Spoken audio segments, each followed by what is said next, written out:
The story of Dr. Kildare. Whatsoever house I enter, there will I go for the benefit of the sick. And whatsoever things I see or hear concerning the life of men, I will keep silence thereon, counting such things to be held as sacred trust. I will exercise my art solely for the cure of my... The story of Dr. Kildare, starring Lou Ayres and Lionel Barrymore. Metro-Goldwyn-Mayer brought you those famous motion pictures. Now this exciting, heartwarming series is heard on radio. In just a moment, the story of Dr. Kildare. But first, your announcer.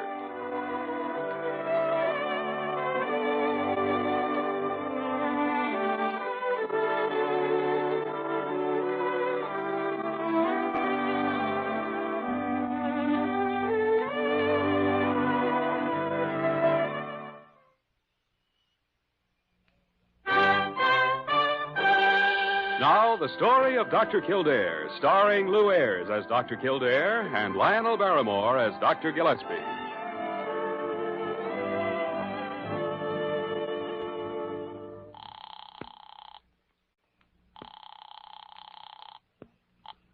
Dr. Gillespie's office, Miss Parker speaking.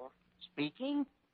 Sleeping would probably be a better word for what you're doing. Dr. Gillespie, you're back from the medical convention in Montreal. I am not back, and neither is Kildare. And what's more, Parker, we're not coming back for a few more days. Why, what do you mean? I am calling you from upstate on the only phone in the Holiday Guest House. It's 20 miles this side of the Canadian border in a little town called what's the name of this place, Jimmy? Wentworth. Wentworth. Wentworth? I've never heard of it. Well, that's good. Apparently no one else has either. They haven't even bothered to put it on the map. Now, don't tell me you two are going to sneak in a vacation. Nope. We are going to be open and above board about it, Parker. You can tell Carew that we've given up medicine for trout fishing. Oh, well, then I can get hold of you there in case anything comes up. The phone here is under the name of, Converse. Converse, yeah. Converse. He's the owner. But see that nothing does come up, Parker. Well, if you say so, Dr. Gillespie, but I still won't believe that you and Dr. Kildare have had a vacation until I see you walk in here with suntans and a beard. Well, we're working on that part of it right now, Parker. See you next week. Oh, say hello to Dr. Kildare for me. Right. Well, that takes care of that. Mm-hmm. And now for some of those speckled beauties. Right.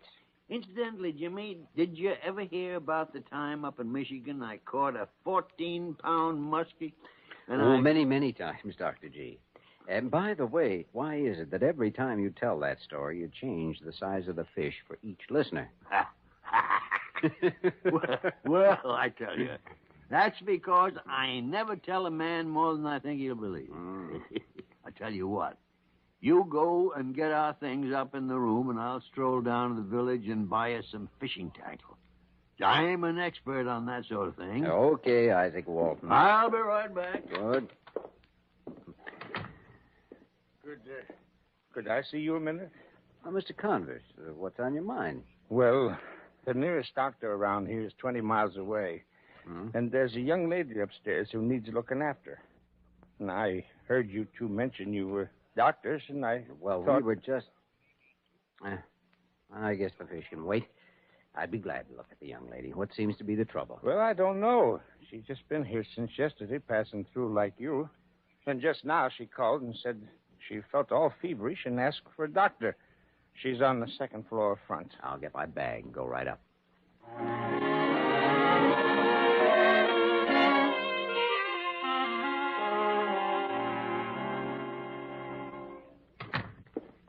Hello there. Are you the doctor? Yes, I'm Dr. Kildare. Oh, I'm glad you came. May I have your hand, please, while I take your pulse? Mm-hmm. What's your name? Evelyn Briggs.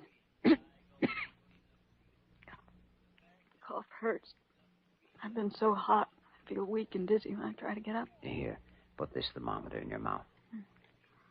I was going to leave here this morning, but last night... Don't try to talk, please. Just nod your head yes or no when I ask you a question. All right.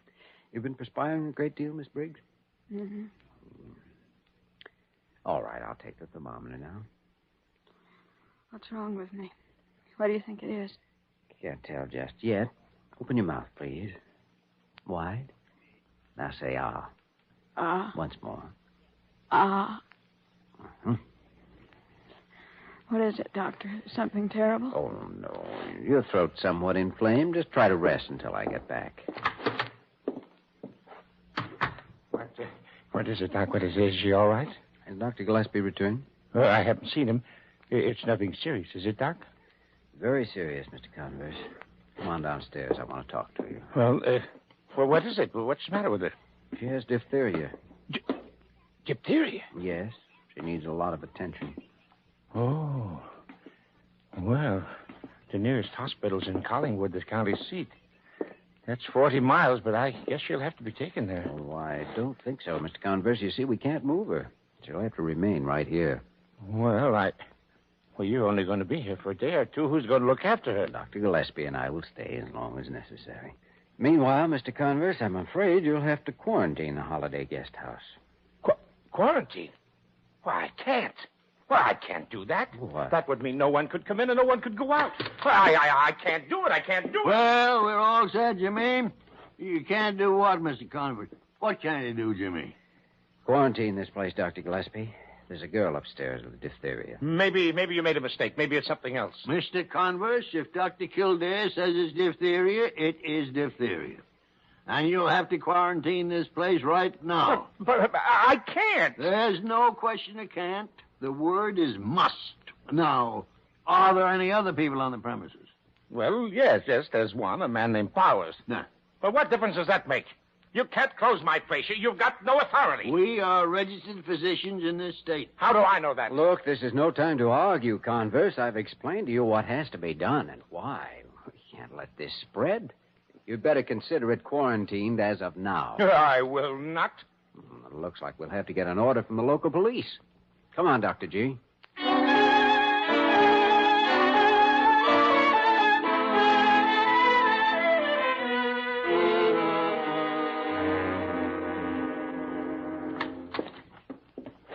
Oh, are you? You the constable? That's right, Ed Allison, one-man police department, Wentworth. What can I do for you, gentlemen? I'm Dr. James Kildare. This is Dr. Leonard Gillespie. We're on vacation from Blair Hospital in New York City, staying at the Holiday Guest House. Well, that's fine. Charlie Converse taking good care of you? That's beside the point, Constable. There's a girl named Evelyn Briggs staying at the Holiday House. She has diphtheria. Diphtheria?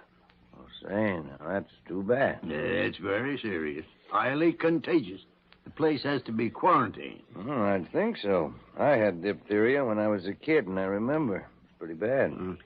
Can you issue an order closing the place till the danger is over? Oh, you don't need an order. Just tell Charlie Converse. Mr. Converse wasn't very cooperative. That's why we came to you. Hmm? Well, maybe we all better go over and have a talk with him.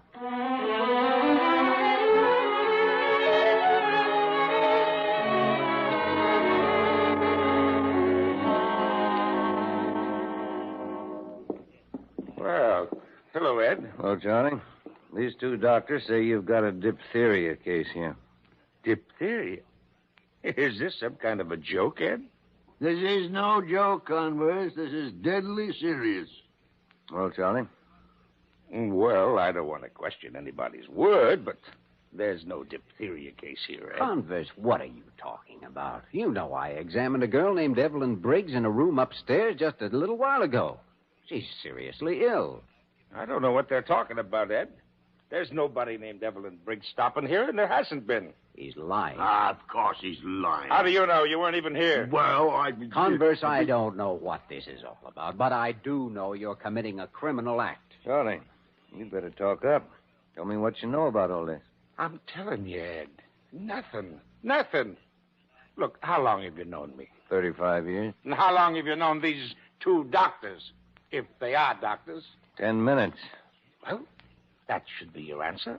I guess so, Charlie, but let's take a look at that room.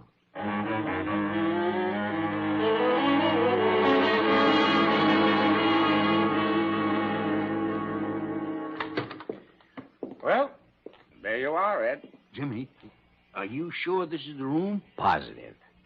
Go on now. Name was Evelyn Briggs, huh? That's right. Evelyn Briggs. Ed, look at the mattress, Ed. It's dusty. The air stuffy in here. Do you see any traces of anyone having lived here recently, Ed? No, it don't look like it. Look, Constable, I don't know why this man's doing this, but you can't let him get away with it. He's hidden that girl somewhere. Search any room in the house, Ed, and you won't find any girl. And if these two keep up this nonsense, I'm going to ask you to lock them up. Why, you murderer, you. Now, just take it easy. You two men came in and told me a story that just don't ring true. She was here, in this room, I tell you. Now, how could Charlie Converse hide a girl? And what reason would he have? I wish I knew. But I can tell you this, that he didn't want this place quarantined. Ed, I'm beginning to feel this is all a nightmare. Why, these men never spoke a word to me before, and suddenly they accuse me of a crime. Well, gentlemen, afraid there's nothing I can do for you. You mean you're not going to look into this any further? What's there to look at? Where's the evidence? Where's the girl, Dr. Kildare? I don't know. Guess I'm beginning to feel like this whole thing's a nightmare, too. Jimmy, you said there was a girl. Now, that's good enough for me. Thanks, Dr. G. Well, I'll tell you what. If you find anything that looks like evidence, come over and see me. Then you'll get some action. I can't close up a man's place of business with nothing to go on. I suppose not. So long, Charlie. Gentlemen. Dr. Kildare, Dr. Gillespie, I'd prefer it if you'd pack your things and leave here at once. Mr. Converse, we're not going to leave until we've found that girl and have this place quarantined before an epidemic starts. Well, that goes for me, too. Well, we'll see about that.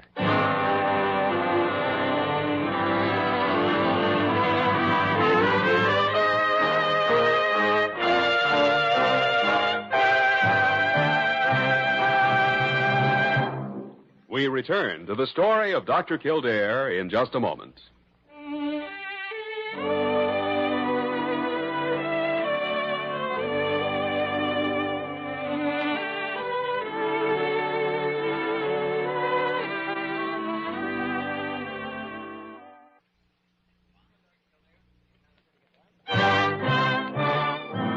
Now we continue with the story of Dr. Kildare, starring Lou Ayres as Dr. Kildare and Lionel Barrymore as Dr. Gillespie.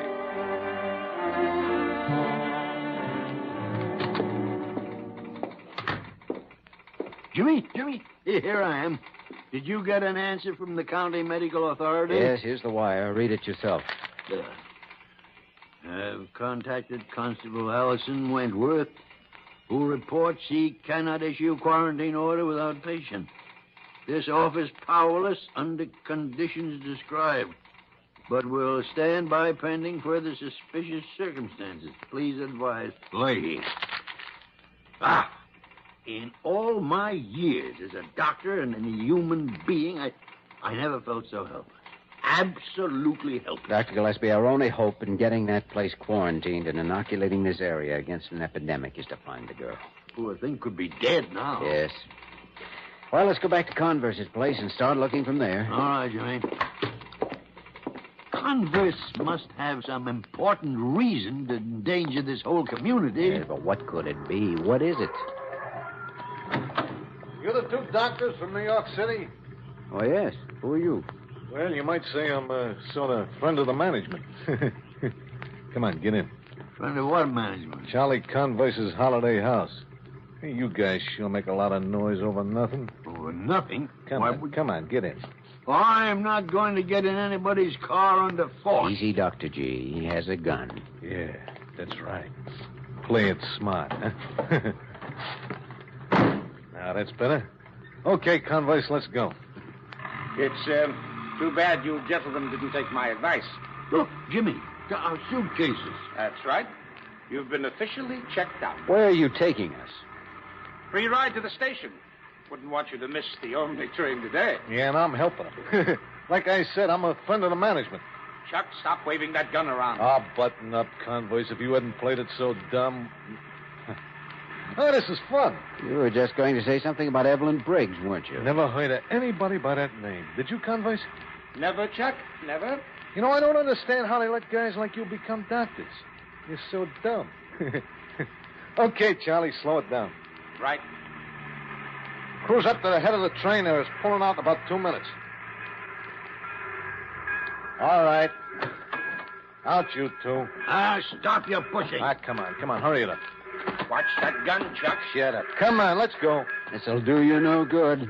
We know there's a sick girl back there, and we're going to treat her one way or the other. Oh, is that what they call ethics? What do you know about ethics? Well, I know they get in people's way sometimes. All right, this is your car. Get up there. Go on. You can't get away with this. Come on, Dr. G. Have a good trip, suckers.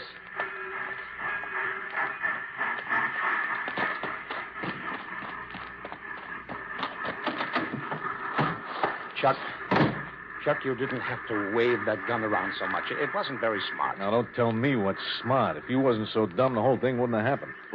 What do you mean? Well, if you just dummied up and let them doctors close up your place, what could you lose? I could have waited till it got dark and slipped out the back way. Who'd have noticed?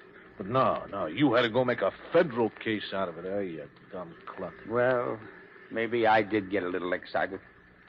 But, Chuck, I was just trying to protect you. And what about me? All right, I'll bite. What about you? Well, suppose they come back here. So what? I'm crossing the border into Canada tonight at midnight on schedule. I'm not going to be around. But I've still got to live here. So you deny everything. You're clean anyway. You're still holding $5,000 of mine for hiding me, ain't you? Got to take some chances for that much dough. But what about Evelyn Briggs? I don't know. Might take her to Canada with me. She might like to meet some of my friends there. Well, let's get back to the place. I got to pack. And stop worrying, will you? Those two are gone for good.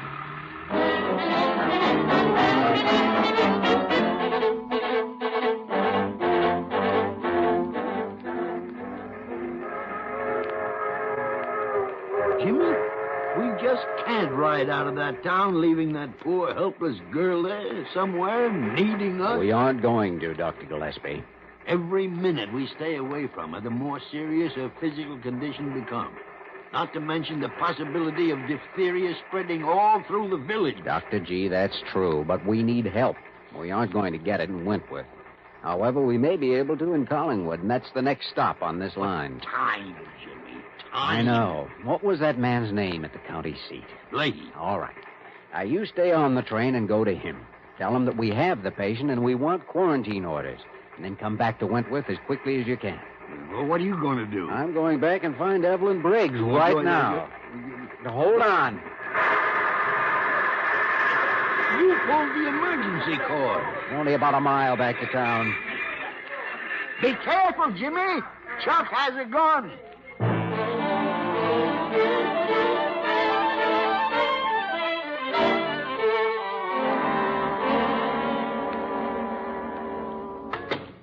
Kildare. Yes, Converse, I'm back. Nobody's going to run me out again. Now, Dr. Kildare. And listen carefully. I'm not interested in why you hid that girl and went to all the pains to get rid of us. What I am interested in is the health of that girl and the other people in this community. What girl? Doctor, are you sure you're feeling okay? Oh, look, Converse, do you have a family? Sure. I've got a wife and 2 children. What about it? Do you realize they're very likely to be dead, along with many others in this area? That's a lie. It's not true. It is true. Diphtheria can spread quickly and be very deadly. Your children's life may be at stake. Yours, too, for that matter. But be sensible, Converse, and tell me what you did with that girl. I don't know what you're talking about. Jimmy, is that you? Right here. And Converse. Well, they're on the way, Jimmy. Good. Who's on the way? Some state police and health authorities. We don't have to bother with this weasel anymore. Right, the law can take care of him. Law? I'm a respectable member of this community. Getting scared, Converse? They'll search every house, every nook and cranny of this area. But they'll find her. How soon will they be here? A matter of minutes. Well, Converse, do you talk to us or to them? He made me do it. I didn't want to. His name is Chuck Rivers. He's wanted by the FBI. He's been paying you to hide here, hasn't he? Well, what's the difference? He's leaving. Oh, we don't care about him, Converse, but just you remember your wife and your children. And the people you've lived with in this town for 35 years. They're the ones.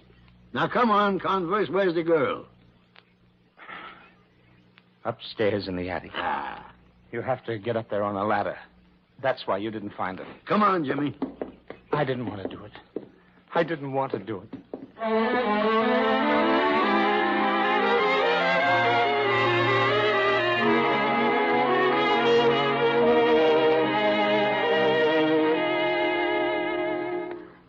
Who is it? Don't be frightened. It's me, Dr. Kildare, Mrs. Dr. Gillespie.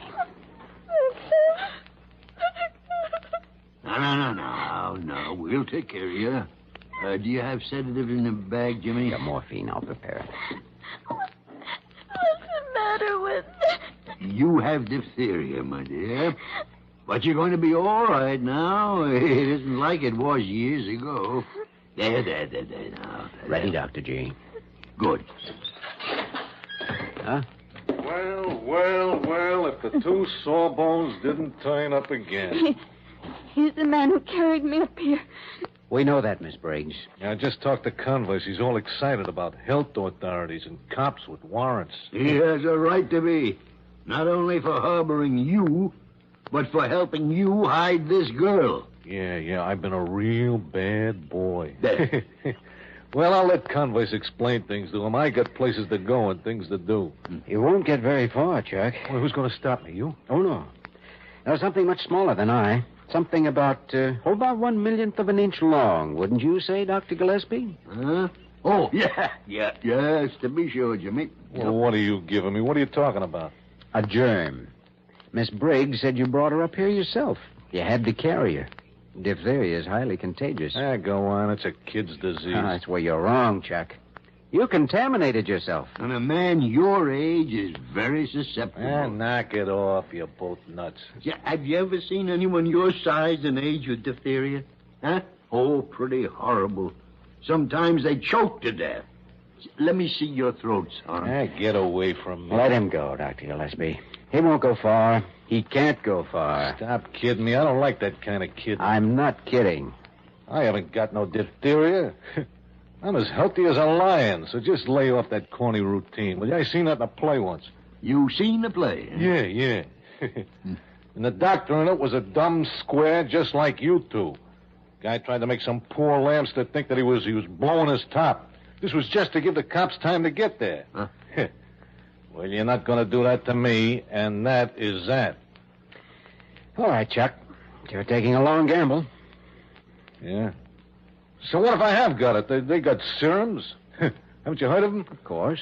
I'm just about to administer one to Miss Briggs here. Oh, yes. That's very fine stuff. Yeah. Hold it. I think you're stringing me, Doc.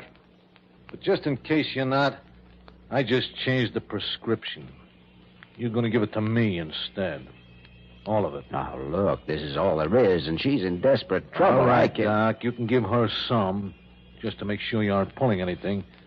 Then you can give me some. Why, Chuck, didn't I hear you say something about a corny routine? Shut up, you. Better do what he says, Jimmy. Yeah, and hurry it up. All right. Now, Evelyn, don't be frightened. This'll sting a little. All right, Dr. Kildare. Yeah, how was that? Hardly felt it. That's enough for her. Now me. From the same hypo. All right. Give me your arm. Now remember, I still got this gun. I know. Hold still. Hurry it up. Ow! You'll live, Chuck. Unfortunately. So long. I'm getting out of here. Stay right where you are. You're letting him get away? No. He won't get far. Not after what he's done. Jimmy didn't even make it to the bottom of the ladder. Oh, yes, he did, Dr. G. Yes, he did. And now let's take care of our patient, the little girl who wasn't there.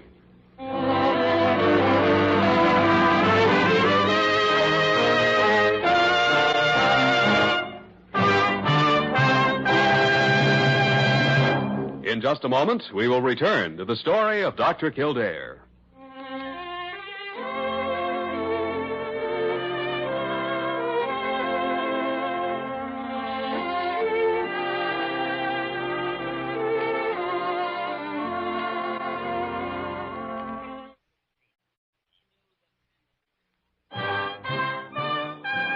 And now, once again, the story of Dr. Kildare, starring Lou Ayres as Dr. Kildare and Lionel Barrymore as Dr. Gillespie.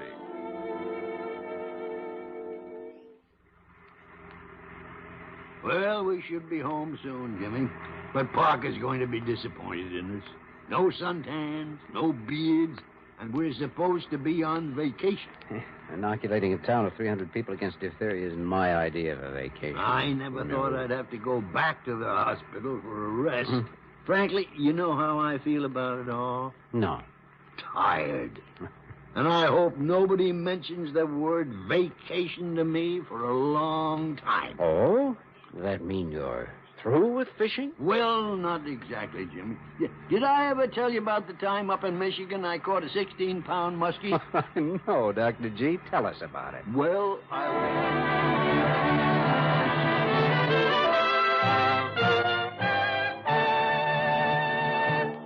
You have just heard the story of Dr. Kildare, starring Lou Ayres and Lionel Barrymore.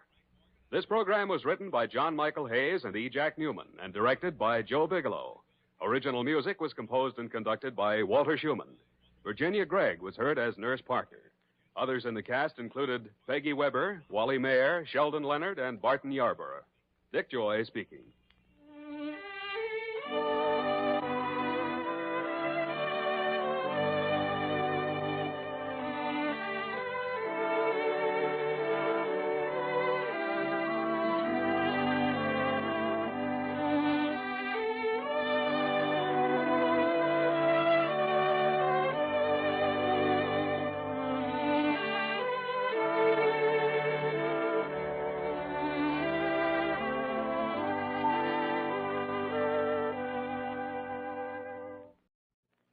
The story of Dr. Kildare.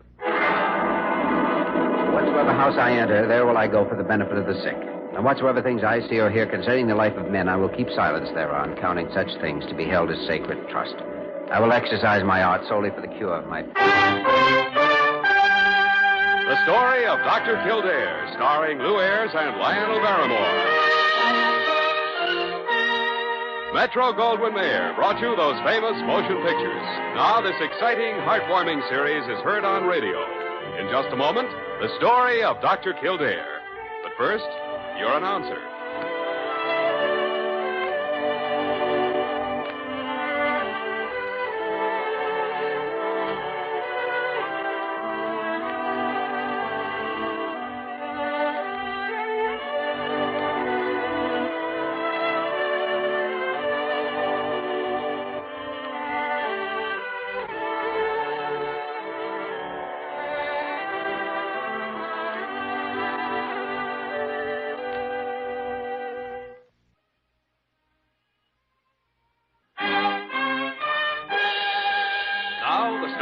Dr. Kildare, starring Lou Ayres as Dr. Kildare and Lionel Barrymore as Dr. Gillespie.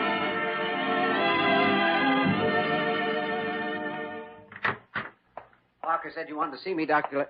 Oh, I'm sorry. I thought you were alone. It's all right, Jim. Come in.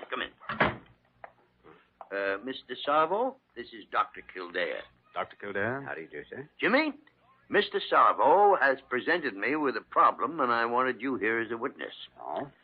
Mr. Sarvo wants me to examine a man and treat him, but he wants me to do it without knowing the identity of the patient. Nobody can know his identity.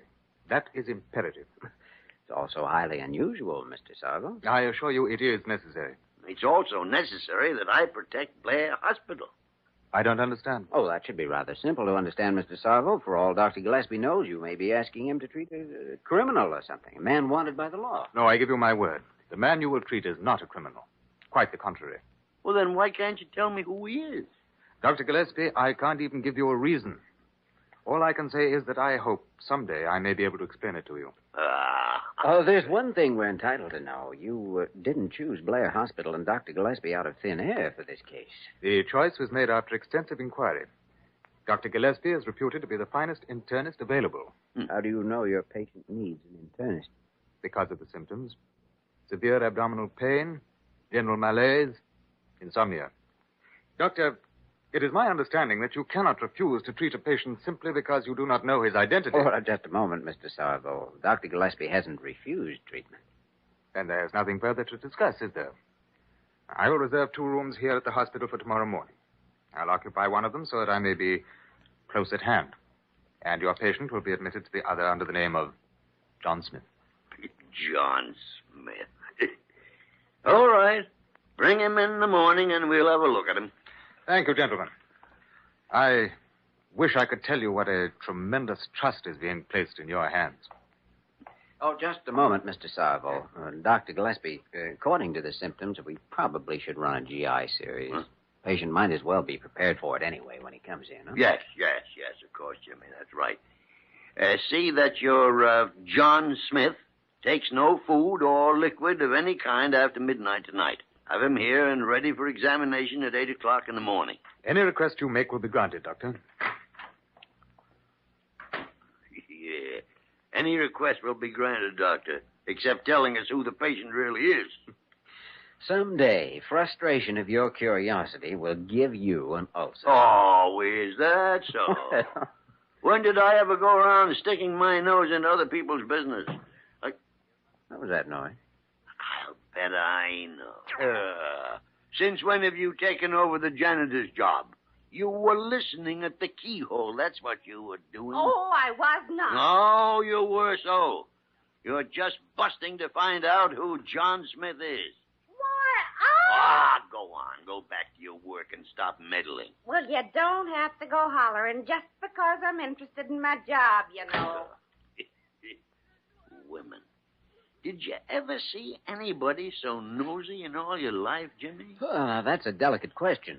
Oh, if a man wants to call himself John Smith, it's nobody's business but his own. Oh, I quite agree. Who the devil can he be picking such a silly name like that? Oh, we may find out in the morning while we're finding out what's wrong with him.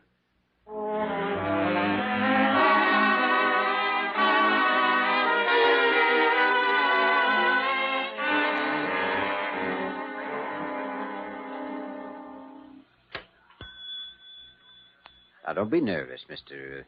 Smith. Fluoroscope can't harm you. Oh, it just makes it possible for us to see how you're functioning organically. I quite understand. I won't be a difficult patient. Oh, I'm sure you won't. Heart looks all right. Move the viewing plate down, Jimmy. Okay. Get a look at the, Look at this, Dr. Gillespie. I see it. In the pyloric region. Have you had difficulty retaining food lately, Mr. Smith? Yes. Sometimes I suffer from extreme nausea. Better get a better look at that, Jimmy. Parker, where's the barium mixture? Right here, Dr. Gillespie. Give it to Dr. Kildare. Thank you. Oh, Mr. Smith, I want you to take this glass in your left hand. Got it? Yes. Now, this is barium. It's a metallic liquid. Harmless, but it shows up well in the fluoroscope and X-ray. We can trace its course through your digestive tract. Now, I want you to start by taking just one large swallow. All right, doctor. That's good, good. Now, just hold the glass. I want you to drink the rest of it in a minute. Use a little hand pressure, Jimmy. All right. Force it around the pyloric region. Let me know if this causes you any discomfort, Mr. Smith. See it clearly now? Yeah, very clearly. All right, Mr. Smith, drink the rest of the mixture. Take it all down quickly as possible, please. Now, I'll tilt the backboard into table position. I want you to climb up on it and lie down on your stomach. That's it. Now, lie on your right side of your face. Arms above your head, please. I'll move the viewplate, Jimmy. Thanks. Hey, there it is. That's the spot. Yes. All right, Parker, turn off the fluoroscope, put on the lights. You just stay in that same position for a few minutes, Mr. Smith. All right. Want me to call the X-ray technician? Yeah. Tell him to take 4-quarter views and let's know when they're ready. After the X-rays are finished, you can go back to your room, Mr. Smith. We'll talk to you later. Thank you, doctor.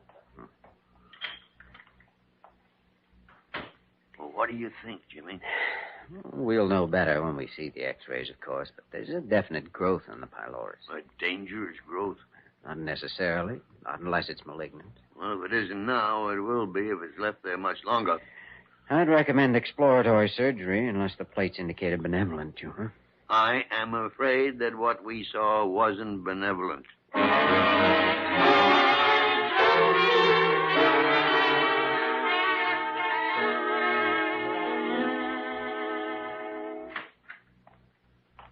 Here are the x-rays, Dr. Gillespie. Oh, good. Let's have a look at them. I'm afraid they don't require very much looking. Yeah. You agree? All the appearances of carcinoma. That's what I thought. Well, it'll have to be removed. And in a couple of weeks at the most. If the growth spreads, the pylorus will be completely obstructed. After that, we'd be too late. Well, we don't have any worry on that score. It isn't too late now, from all indications. It's still operable, and I'd say the prognosis favorable. Oh, definitely. Unless complications develop. None manifest. Oh, serious complications seldom are. They pop up when they're least expected. That's what makes them serious. Guess we'd better have a talk with Smith and get his consent for surgery. Mr. Savo has asked that we discuss our findings with him first, Jimmy. He's been in my outer office for an hour. You know, that's an odd relationship between Sarvo and Smith. What do you suppose is behind it? Well, Dr. Kildare. Who's busting with curiosity now? Oh, come now, Dr. G. Your long nose is still showing. It is not. Parker! Parker! Yes, Dr. Gillespie. Is Mr. Sarvo still there? Yes, yes. Send him in, please. Doctor, we'll see you now, Mr. Sarvo. Thank you. Oh, gentlemen, he's all right, isn't he? There's nothing seriously wrong. Are you asking us or telling us? Well, I'm sorry, Doctor. I'm upset. Now, please tell me what you found. Your friend's a very sick man, Mr. Sarvo. I'll be blunt with you. We've located what seems to be a cancerous growth. Then he's going to die. Nobody said that. Well, fortunately, you brought him here in time. The growth is operable. No, Doctor. You're wrong. The growth is not operable. Not with him. Are you a doctor, Mr. Salvo? No, but I know something that you have yet to learn. Then you'll understand. I'll begin by telling you who John Smith really is. Well? The man you know as John Smith is Philip III, King of Corsonia. That's impossible. Philip of Corsonia abdicated his throne, made the country a democracy 15 years ago. He's been living in England. He has been here incognito for several months. Why couldn't you tell us this before? Because he has enemies. In 4 months, there'll be a plebiscite in Corsonia, an election that will determine whether the country remains democratic or falls before a rising dictatorship. Philip is the one man who can rally the democratic forces, bring the split factions together. Well, then the operation's even more imperative. If we don't operate, he'll be dead in 2 months. I know, Doctor. But there's nothing you can do to save him. But we've told you that the whole... Just a minute, Jimmy, just a minute. I'm afraid we're dealing with more than cancer. We're dealing with the curse of royal blood. Is Philip a descendant of the Bourbons, Savo? Yes. Yeah. You mean he's a hemophiliac, a bleeder? Yes, Doctor. What can we do, Dr. Gillespie? If we don't operate on him, he'll die of cancer in 2 months. If we do operate, his blood won't coagulate. He'll bleed to death on the table. Jimmy, that man is doomed.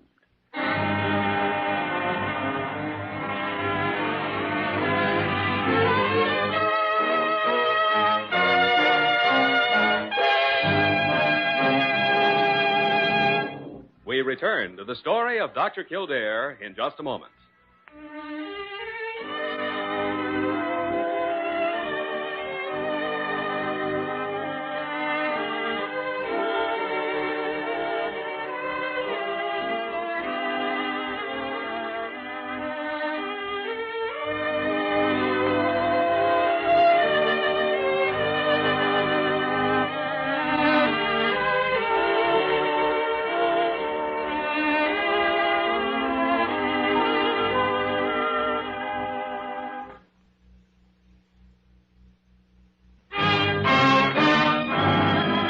Continue with the story of Dr. Kildare, starring Lou Ayres as Dr. Kildare and Lionel Barrymore as Dr. Gillespie.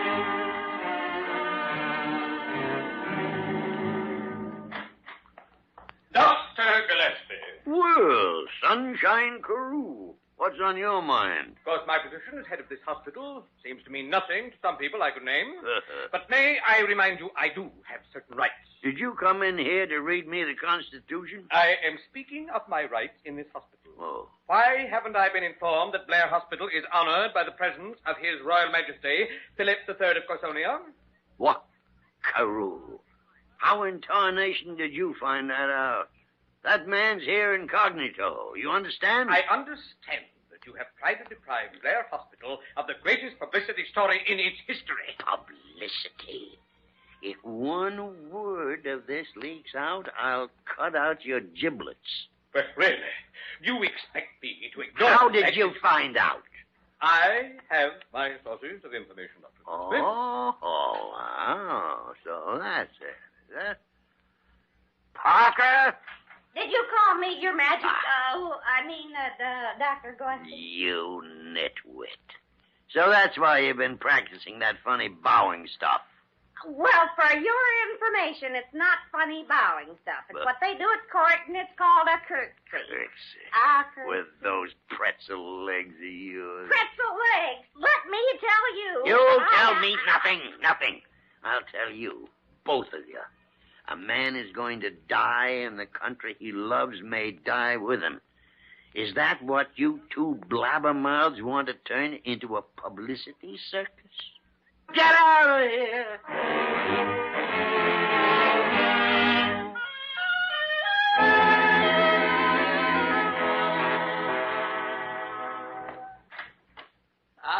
Dr. Kildare, come in. How are you today, Mr. No. I gave up being a king 15 years ago. Call me Philip, please. And regard me as a friend. Oh, thank you. Savo tells me that I have 2 months, Doctor. Oh, of course, we can never be certain about those. No. It's all right. I had hoped it might be longer. Not for myself, but for my people. If only I could live until the plebiscite. To see them secure with an honorable government, I would do anything.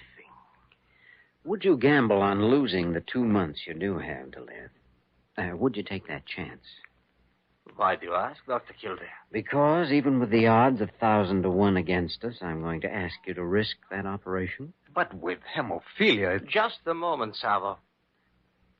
Go ahead, Dr. Kildare. Well, when a hemophiliac lives to maturity, as you have, there's sometimes an improvement in the condition of his blood. Not much, but some. With a strict pre-surgical regime, we might make some slight additional improvement. Maybe enough to give us just the ghost of a chance. How can you ask him to take this risk? You're forgetting something, Savo. I am going to die in any case. Dr. Kildare is asking me to risk what time I have left against the faint hope of recovery, and with it, life for our people. I'm sorry, Philip. I withdraw my objection. All right, Doctor. I'll gamble with you. But do you realize you are gambling, too? I realize that very keenly. Well, then why are you doing this, Doctor? I have my reasons. Very well. When will you operate? In about 2 weeks, when we've prepared you as best we can. I'll start by having the nurse bring you a capsule. It's an ovarian extract. You ought to have one every 3 hours around the clock from now until surgery. The other preparations, well, you'll be acquainted with them as we go along.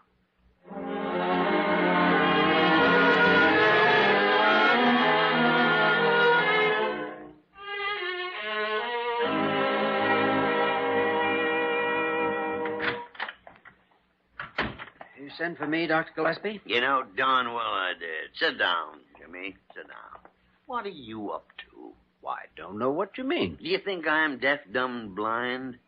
What's behind those extracts you've been prescribing for Philip? Well, Dr. Gillespie, I've started him on a pre-surgery regime. A pre-surgery? Jimmy Kildare, have you gone mad? You've got to try it. Have you thought of what failure means? The life of one man who will die anyhow. Oh, I know that, but the world won't know about it or about the odds against you. They'll only know that a king died under your scalpel, and your future as a doctor will die with him. I can't let that matter, not in the face of what it means to his country, or what it may mean to the rest of the world. What does it mean to us? If Philip lives, it guarantees a democracy in Corsonia, a friendly nation in the strategic heart of Europe. Something to help balance our world against everything that might try to destroy it. And does my reputation mean more than that? Well, you're right, Jimmy. We've no choice. Let's have it. What have you planned? Oh, well, now, Dr. Gillespie, I can't ask you to share this. Oh, risk. No. confound it, Jimmy Kildare. Don't you try pulling that on me. I brought you into this case, and we'll see it through together.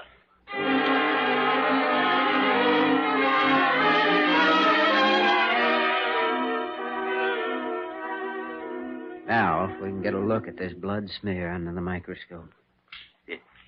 He did a lot of bleeding for a simple finger puncture, Jimmy. I know.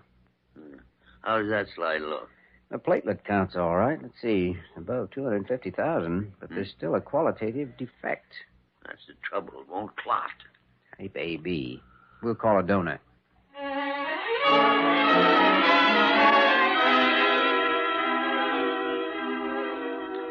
All set for direct transfusion, Dr. Kildare. Thanks, Parker. Now, you may bleed quite a bit, sir. I understand. Clench and unclench your fist after I enter the vein. Here we go.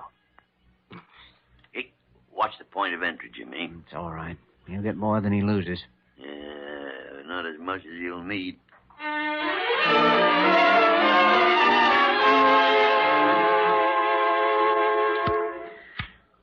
Platelets look a little better, Dr. G. Clotting time didn't. It still took too long. Well, we'll have to give him another direct transfusion in surgery.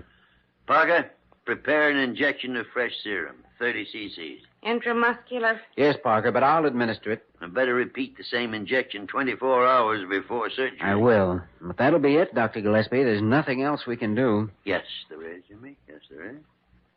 Give it up. I can't. I've given my word, win or lose. Parker, see that the operating room is ready Wednesday morning at 7 o'clock.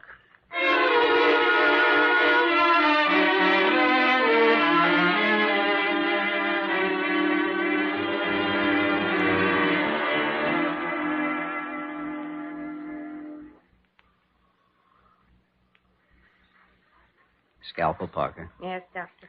How are those hemoclamps, Dr. Gillespie? All right. Jimmy, hurry. No time for pathology. We've got to get out fast. Open the transfusion valve a little more, Parker. He isn't getting it fast enough. Carcinoma isn't too bad. I'll be finished in a minute. Oh, the cancer isn't our worry. Dr. Kildare. What is it, Dr. Mason? I'm not getting a pulse, Doctor. I can't stop. Quickly, Parker. Choramine hypo. Here. I'll take it. Right into the heart muscle, Dr. Gillespie. There it is, Jimmy. And I've got all of the growth ready for suturing. Any response, Dr. Mason? No, I do. Wait a minute. Yes. Faint, but there's a pulse. Step up the oxygen, please. Watch those hemoclamps, Jimmy. I am, but we've got to close him up fast. Can't take much more blood from the donor. Pulse is holding evenly, Doctor, but still faint. We'll make it. We'll get him out alive, and we've got to keep him that way. That's a tough one, Jimmy. Yeah. Get those ice packs ready, Parker. Temperature change around the incision may help clotting. How about cannon applications? Try it. We'll try anything now. We've got nothing to lose.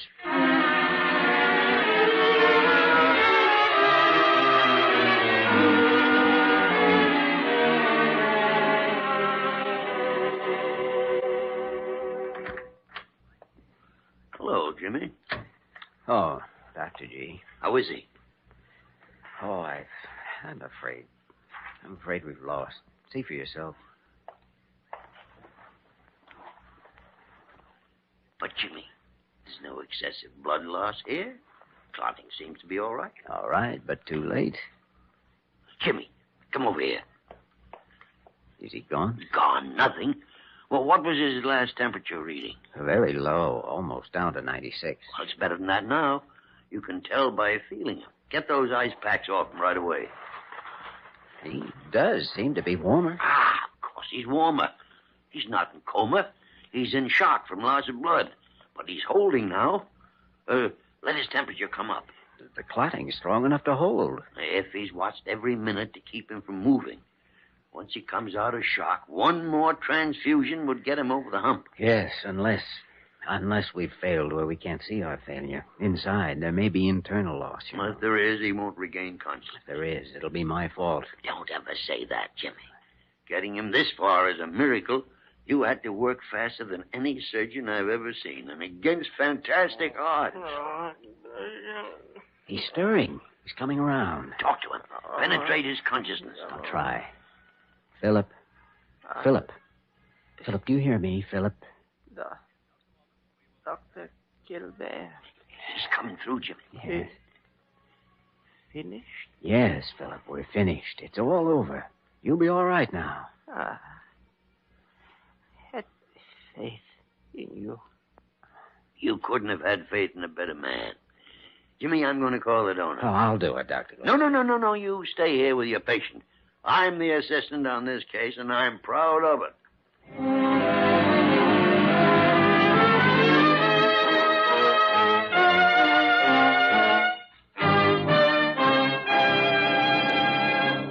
In just a moment, we will return to the story of Dr. Kildare.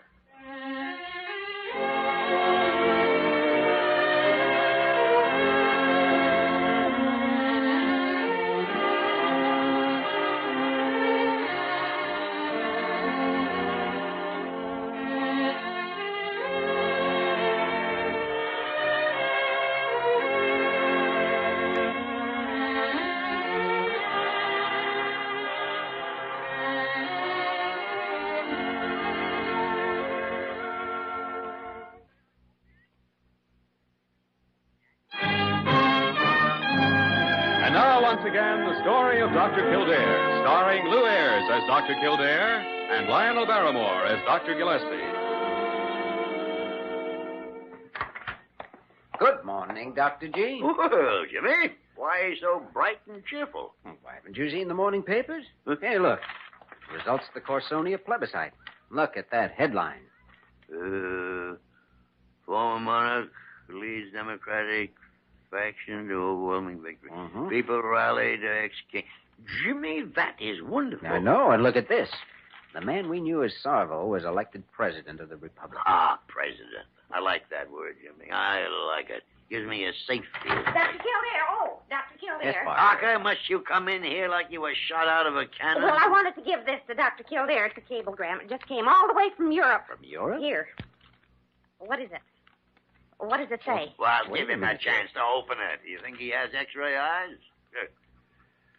Well, Jimmy, what does it say? It's from Philip. It says, President Sarvo and I thank you for a victory that would not have been possible without your help and the help of Dr. Gillespie.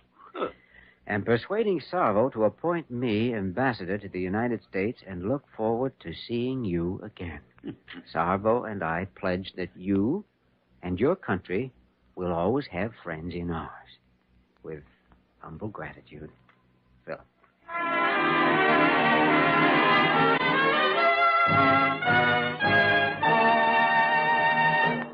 You have just heard the story of Dr. Kildare, starring Lou Ayres and Lionel Barrymore. This program was written by Joel Murcott and directed by Joe Bigelow. Original music was composed and conducted by Walter Schumann. Virginia Gregg was heard as Nurse Parker and Ted Osborne as Dr. Carew. Others in the cast included Larry Dobkin and Ben Wright. Dick Joy speaking.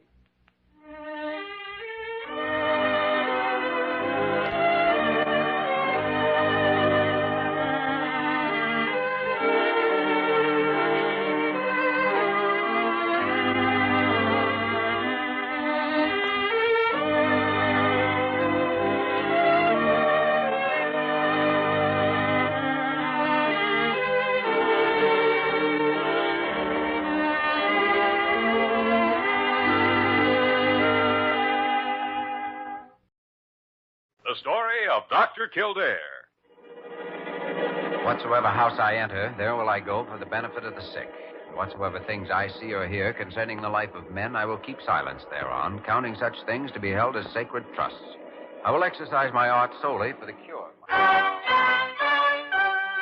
The story of Dr. Kildare, starring Lou Ayres and Lionel Barrymore. Metro Goldwyn Mayer brought you those famous motion pictures. Now this exciting, heartwarming series is heard on radio. In just a moment, the story of Dr. Kildare. But first, your announcer.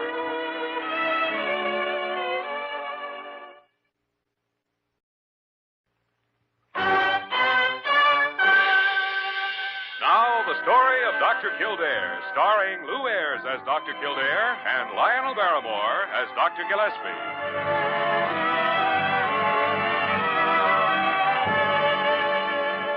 Blair General Hospital, one of the great citadels of American medicine. A clump of gray-white buildings planted deep in the heart of New York. The nerve center of medical progress, where great minds and skilled hands wage man's everlasting battle against death and disease. Blair General Hospital, where life begins, where life ends, where life goes on.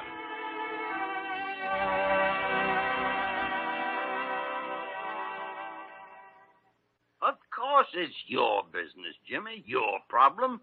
But if you tell Carew you won't do it, he'll tear his gardenia off and stamp on it with both feet. Then look out for flying petals, Dr. Gillespie, because I'm not going to do it. Well, now, he might stamp on you, too. That I can't help. I've got a patient waiting in emergency, and as far as I'm concerned, that's more important than any specially conducted tour. Not to Carew, at least not when a wealthy patron is about to make a donation. Well, after all, that's his problem. I'm a doctor, not a promoter.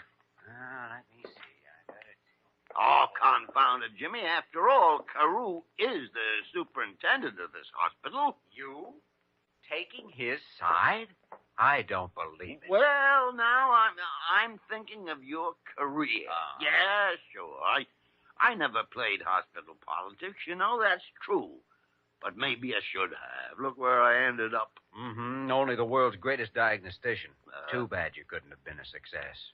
Well, but there are different kinds of success. Now, you take Carew. You take him. All right, but come in. Well, gentlemen. Speak of the devil. The devil? Oh, I really fail to see, but... Oh, there you are, Dr. Kildare. Yes, but I'm leaving right now, Just Dr. a moment, Carew. please. You do have an assignment, you know. I know. Showing some millionaire's secretary around the operating room.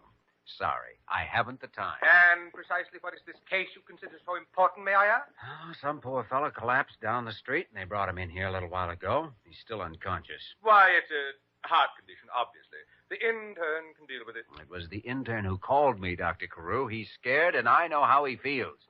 Well, I'll see you later. Dr. Kildare, I positively and absolutely forbid you to... Did you see that? See what, Carew? Insubordination, Dr. Gillespie. Rank insubordination. Nonsense. Kildare has a patient waiting, that's all. A patient? Huh. When I have a representative, a Mr. Jeremiah Ramsey, coming right here to this office any minute. Not really. Oh, yes, indeed. And I'm quite sure we can expect a $500,000 donation or more if we can show clearly the hospital needs it. Well, I've never seen a time Blair Hospital didn't need it, or any other hospital, for that matter. But I was counting on Dr. Kildare to, explain things. I've been away from actual practice for some time now, and after all, my talents do run more to administrative lines. Yeah, heaven help the patient who ever had to depend on your medical talents. See? Dr. Carew, there's a Miss Mudd out here to see you. Miss Mudd? She says she'd like to look over the hospital. Oh, dear. Well, Carew, your millionaire secretary has apparently arrived. Oh, dear. Miss Parker, please ask her to wait a few minutes. Very well, Doctor. Well, Carew? Dr. Gillespie, I wonder if I could prevail on you to... Don't look at me. But somebody has to convince her we need that donation. And since there are only two of us left... Oh, dear. Oh, dear.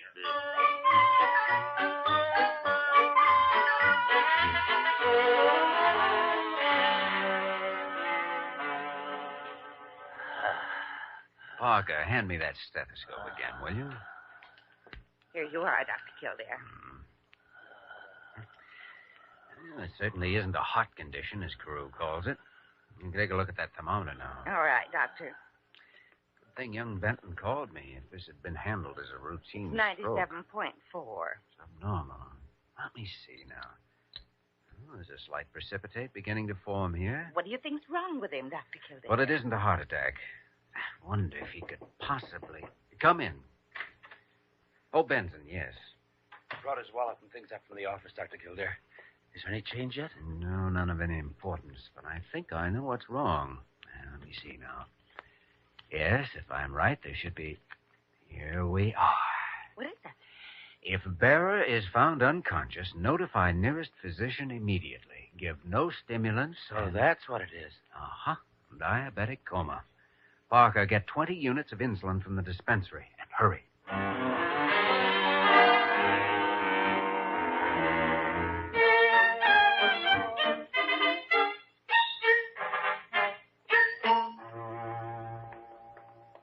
And here is our our number 3 operating room, Miss Mudd. After you. Thank you, Dr. Carew. And like the others, this room, too, is utterly inadequate. You don't say so. Oh, yes, indeed, utterly. As, of course, you can see for yourself. Well, I don't know. I think you're underrating your institution, Doctor. Oh, my dear, look, the lighting. Absolutely preposterous. I'd say it was average. Possibly a little better. Oh, good heavens, no. The lighting over this operating table would never pass inspection by the State Board. Indeed. Of course, it's nothing that a few $1,000s wouldn't take care of. Oh, well, if that's all that's needed, yes, Miss then Mudd? I would certainly think an institution this size could manage it somehow. Oh, well, that's only for this room, and only for the lighting. Actually, the whole hospital is in horrible condition. Oh, Dr. Carew, you must be exaggerating. Exaggerating? My dear Miss Mudd, do you realize that our equipment is so obsolete, our supplies so limited, that we're unable to maintain even the minimum sanitary standard required by law? What? Oh, yes. Shocking. Dr. Carew, I have never been so amazed in my life. Tell me more.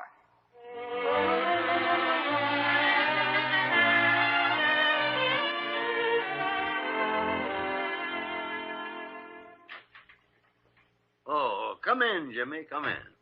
How's your emergency patient? Oh, I think he's out of danger now. He's diabetic, you know. Oh, coma, huh? Mm-hmm. We gave him the regular insulin and a balanced shot of protamine zinc. Benton's staying with him, and I'm going back later. I suppose Carew was a little put out. Only to the extent of turning pale pink and calling it rank insubordination. He'll probably tear my insignia off in front of the assembled staff. Jimmy, you've got to learn to take these things more seriously. Oh? Well, true enough, Carew is an imbecilic nincompoop. Granted. But nevertheless, he can do you a lot of harm professionally. Look, Dr. Gillespie, you know I went into medicine for several reasons, but mainly just because it's the best way I know of helping people.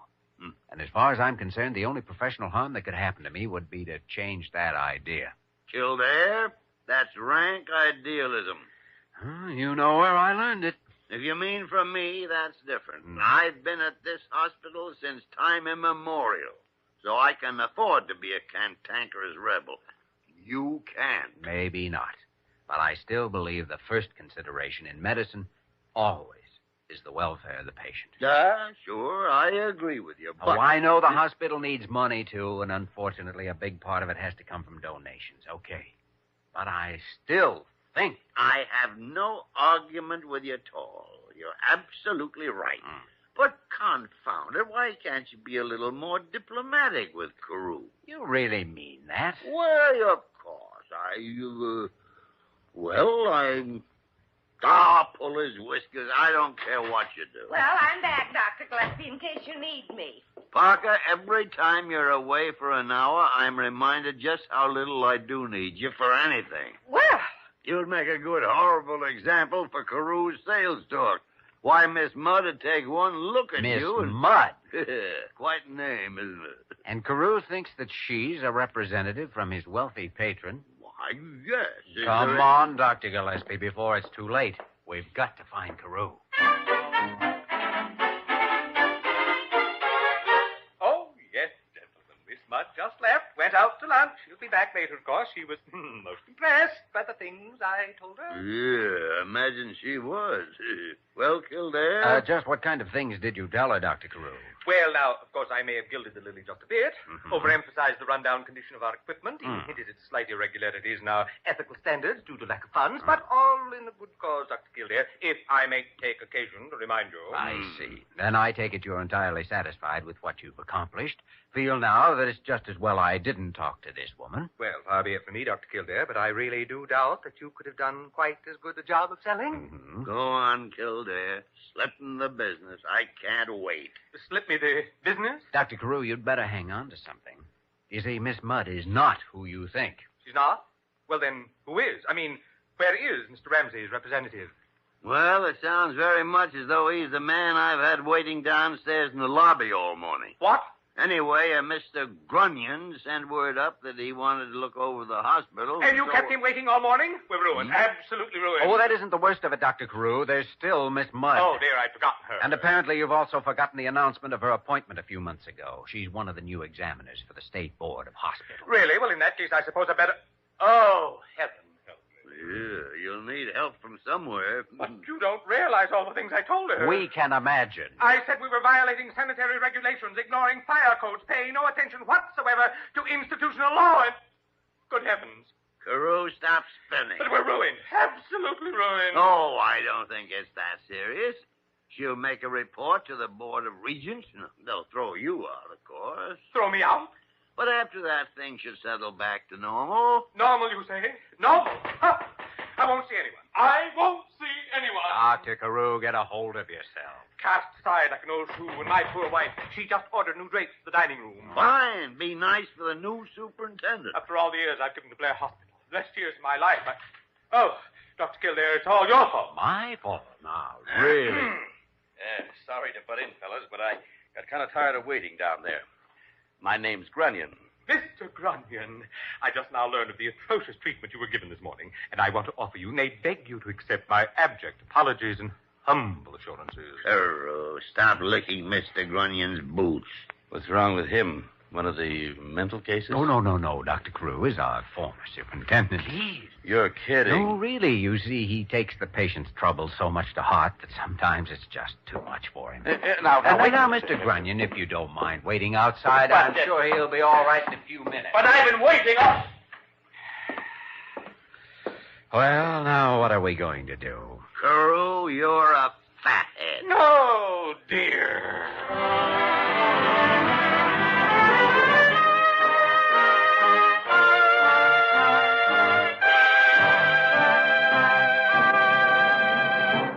We return to the story of Dr. Kildare in just a moment.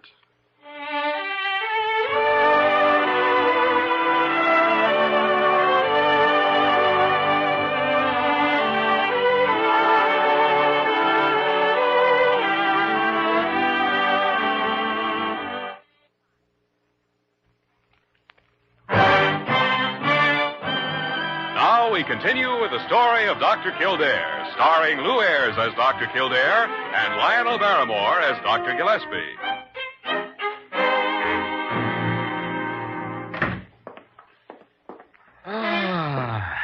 What a morning. Yeah, things have been a little hectic, all right.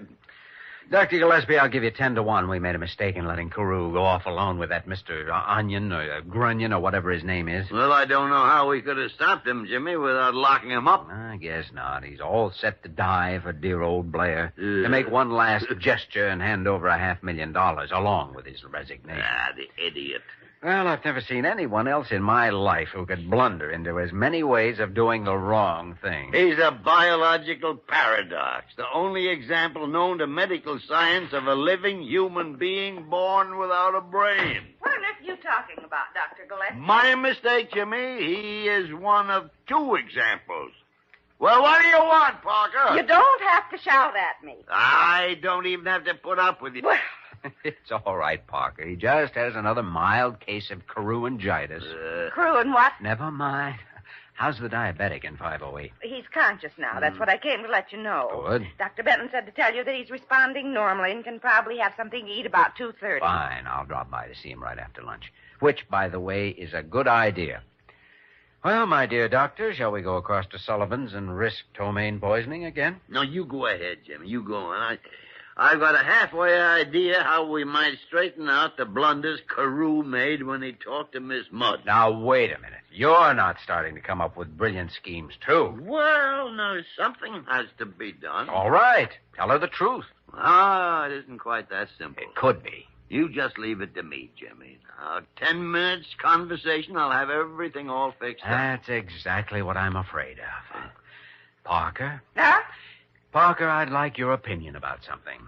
Oh, why, of course, Dr. Kildare. Tell me, what do you think of a man who's prone to go off on tangents and violate his own principles? If you're talking about who I think you are, well... A man who has repeatedly claimed that a staff doctor should concern himself only with the medical affairs of the hospital and should stay away from the... Fiddle-faddle, I think that's what he'd say. Yes, stay away from the fiddle-faddle. Thanks, Parker. Fiddle-faddle. And then when you find that man doing exactly the opposite from what he believes, well, how can you explain it? Well, I guess you just can't, Dr. Kildare, unless, of course, he was born without a brain. Born without a... Parker, You get out of here. Go on, get. All right. There are times when I wish you'd been born without vocal cords. Parker! Confounded tarnation. It's insubordination, Doctor. Rank insubordination. Well, give my regards to Carew when you get out on that same limb with him. I'm going to lunch.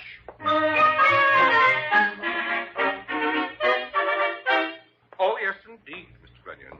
The lighting over this operating table is completely inadequate. You see? Well, now, I don't know, Dr. Carew. It looks all right to me. Oh, my dear sir, it's frightful. Really frightful. Of course, it's nothing that a few $1,000s wouldn't take care of. A few $1,000s, hmm? That's only for the lights, and only in this one room. I see.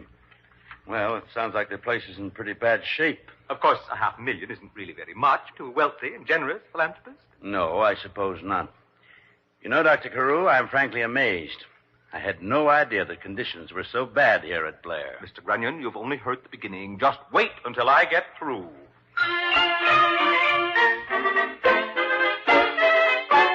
Dr. Gillespie, do you mean to say that you went without your lunch and waited here for me to get back in order to tell me that? Well, now, I think the information is fairly important, Miss Mudd. And, of course, it'd be impossible to tell you in front of him. I see. Well, I imagine it might have been a good deal more shocking if I weren't partly prepared for it already. I suppose you are quite sure. Oh, yes, of course. Ordinarily, he's quite normal, but he does have these spells when he gets nuttier than a walnut grove. Of course, we've all known about it all these years, you know. Well, shouldn't something be done about it? I mean, after all, the superintendent of a big hospital like this... Oh, he's perfectly harmless, yes, Oh. yes. The only symptom is that pessimism you saw this morning. He thinks the whole place is falling to ruin when actually it's running at the top efficiency. Amazing. Dr. Gillespie, do you know that this is the most remarkable institution I have ever seen?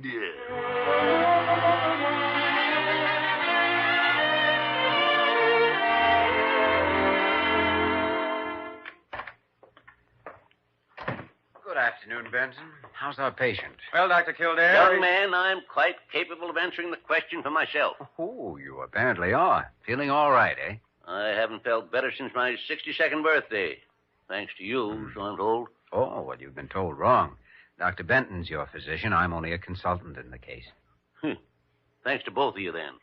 Dr. Kildare, if you're going to be here a while, I think I'll grab some lunch. Sure, go ahead. His response has been completely normal. I gave him 10 more units at 1 o'clock and ordered a standard DB lunch. It's due now. All right, Benton. See you later. Talk about a man like he's a dad-blamed specimen under a microscope. Oh, but you're a live specimen, at least. Yeah, good point. Very good point. Of course, you won't be long if you go around skipping your insulin shots very often. Well, a man gets careless at my age. I know. Worse than that, gets to be a dad-blamed fool. You wouldn't know. Oh, well, I'd say you're a long way from being a fool. Flattery, that's all. You a staff doctor here? Guilty, Your Honor. Getting rich at it, imagine. Oh, yes. I have a private annex at Fort Knox. Young man, suppose I hadn't been a half block from a hospital when this happened. Oh, but you were, so why suppose? Yes, imagination is bad business. Have lunch with me, young fellow. Always hate to eat alone. Sure, I'll have a cup of coffee. I like to watch a convalescent patient eat. It means he's recovering. Means you'll get rid of him that much quicker, too. Oh. You know something, young man? I think we understand each other. You know something else? I think I agree with you.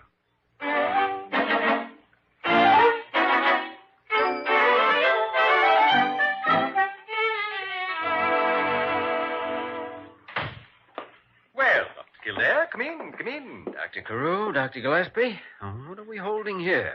Council of War or victory celebration? Jimmy, it worked like a charm, just as I told you it would. I see. Where are the sacrificial victims? Mr. Grunion is making a phone call at the moment. Miss Mudd's gone after some forms to be signed. Dr. Gillespie is being coy, you know. He won't tell me what he said to her, but it must have been effective. I'll bet it was. And, of course, Mr. Grunion is thoroughly so. I suppose you gave him the same story you told Miss Mudd earlier today. Oh, an even better one the second time. Everything is just wonderful, Dr. Kildare. Why, I'm even inclined to forgive your little peccadillo. Thank you very much, Dr. Carew. Oh, come in, Miss Mudd. I'll just leave these with you, and you can mail them in. Miss Mudd, I don't believe you've met... Oh, hello, Dr. Kildare. How are you, Miss Mudd? You know each other? We met at lunch over at Sullivan's. Yes, we had a very interesting conversation. In fact, that's the only reason I'm giving the hospital a clean bill of health, so to speak. What? You see, Dr. Kildare told me the whole story. And after all, Dr. Carew, I couldn't see any of those terrible conditions you tried to point out. Do you mean you already talked to Kildare when I was telling you about Carew being a mental case? Dr. Gillespie. Oh, yes. But I thought it was so cute to let you go on with it. Cute? Well, I suppose I really should go. Sorry to keep you waiting, gentlemen. Well, Mr. Grunion. Well, Miss Mudd, imagine meeting you here. You two know each other. Oh, yes. We met at the medical convention in Albany a few weeks ago. Yes, we did. Yes, indeed. Yes. Well, Mr. Grunion, I do hope you'll be able to convince Mr. Ramsey of our needs. Ramsey? Who's Mr. Ramsey? Why, he's your... Mr. Grunion, who in heaven's name are you? Field representative for the Pan Acme Hospital Insurance Plan. Oh, dear. We had considered putting Blair Hospital on our preferred list. Oh, dear. But, of course, that's out now that I've learned about conditions. Oh, dear. Mr. Grunion, I think the boys have been giving you a rib. Maybe I can straighten the whole thing out. Well, I do respect your opinion, Miss Mudd. Well, come on, then. Let's go find a quiet spot and reminisce about Albany. See you again soon, Dr. Kildare. I hope so. Goodbye, Miss Mudd. Dr. Kildare, I hardly know what to say. Carew, I think we both said too much already. Well, since everything seems to be taken care of, I guess I'll just get back to work. There's only one thing. I'd so counted on that donation from Mr. Ramsey. I wonder what could have happened to his... Ramsey? Oh, Dr. Carew, I almost forgot. Mr. Ramsey should have all the arrangements completed and a check deposited to the hospital account by, the end of the week. What? Dr. Kildare, how do you know? He told me a little while ago, as soon as he recovered from his diabetic coma. Oh, no. You mean that emergency patient in 508, the one that you... Oh, dear. He seems to be highly impressed by our efficiency and our concern for the welfare of the patients. Maybe overly impressed. I must go lie down. I must go and take an aspirin or something. Oh, dear. Well, then, Jimmy. Oh, Dr. Gillespie, I was just lucky. Confounded. Oh, now, don't say it. But I... All right.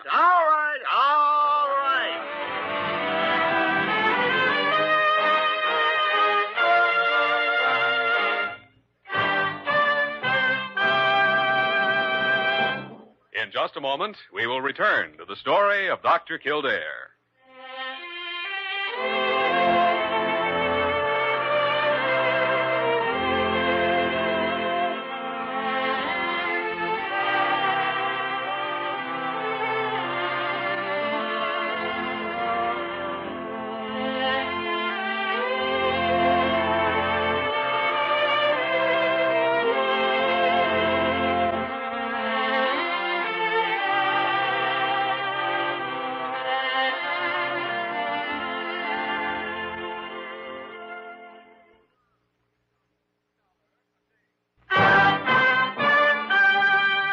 And now, once again, the story of Dr. Kildare, starring Lou Ayres as Dr. Kildare and Lionel Barrymore as Dr. Gillespie.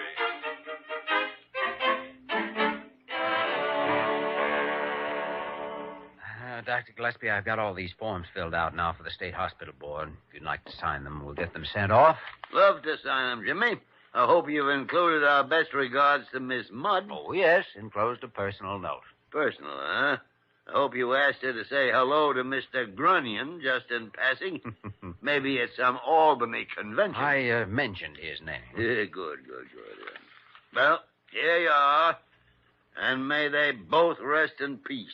Allowing for your exaggerated metaphors, I guess I agree with you. A mix-up like that once a year is plenty. Dr. Gillespie, there's a Mr. Beetlepuss here to see you. Beetlepuss? Never heard of him, Parker. Well, he says he wants to look over the hospital. Dr. Kildare, what are you doing under that desk?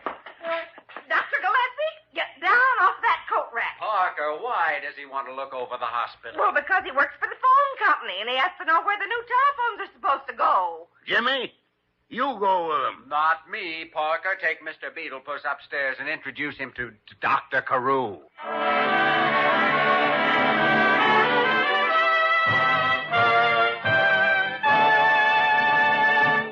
You have just heard the story of Dr. Kildare, starring Lou Ayres and Lionel Barrymore. This program was written by Les Crutchfield and directed by William P. Russo. Original music was composed and conducted by Walter Schumann. Supporting cast included Virginia Gregg, Ted Osborne, Isabel Jewell, Will Wright, and Wilms Herbert. Dick Joy speaking.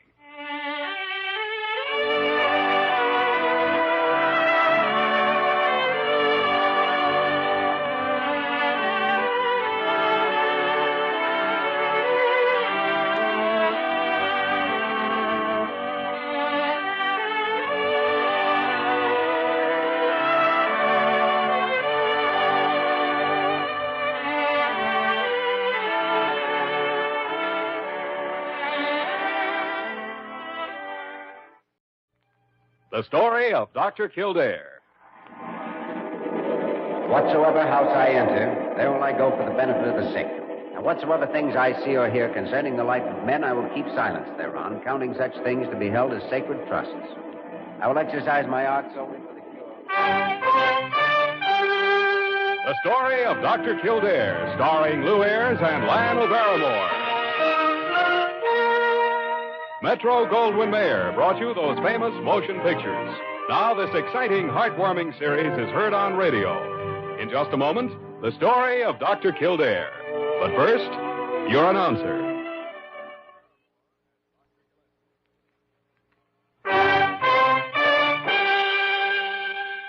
Now, the story of Dr. Kildare, starring Lou Ayres as Dr. Kildare and Lionel Barrymore as Dr. Gillespie.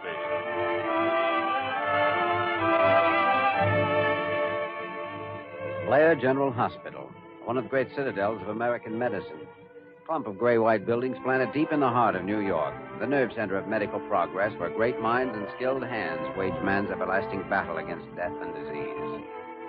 Blair General Hospital, where life begins, where life ends, where life goes on.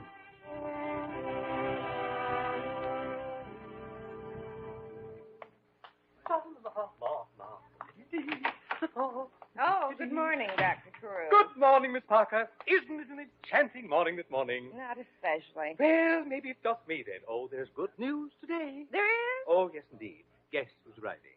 Oh, that. Well, I don't have to guess. I've already heard. Isn't it wonderful? Terrific. Is Dr. Gillespie here? Yes, he's there in his office. Dr. Kildare's with him. Well, I'll just go right on in and surprise them. Oh, they're going to be happy to hear about this. I wouldn't bet on it. Top of the morning to both of you gentlemen. Well, now, what's all this, Dr. Carew? You're walking about 2 feet above the carpet. Jimmy, it's one of two things, vitamins or Benzodrine. Now, Dr. Kildare, Dr. Gillespie, don't start twitting me. You'll be just as excited when you find out about it. Find out about what? About the arrival from England on the 11 o'clock plane of Lady Dunabees. Lady Dunabees? Yes. I just sent Wayman to bring her from the airport. You mean she's back again this year for another one of those month-long rest cures? Now, Dr. Kildare, let's not be facetious. She's entering their hospital for observation and examination. Observation and examination. She merely comes here to recover from the year's social whirl. She wastes our time and takes up a suite that could be used by someone who really needs it. Carew, you must have a hole in your head. Oh, I did so hope you'd act differently about it this year. Different about it? Why doesn't she go to a hotel like anybody else? Oh, dear. Dr. Carew, would this attitude of yours have anything to do with that donation you tried to get from Lady Dunabees last year? Dr. Kildare, must you be so insufferably blunt? By the tarnation. That's it. Mm-hmm. Well, after all, this hospital does need funds, you know. And no one knows it better than we do, Dr. Carew. But do we have to take in boarders in order to raise money? Oh, now, that is a complete misinterpretation, Dr. Kildare. Aside from the question of money, Lady Dunabees does suffer ill health, and I feel we are honored to have such a charming young woman. Ah, young woman.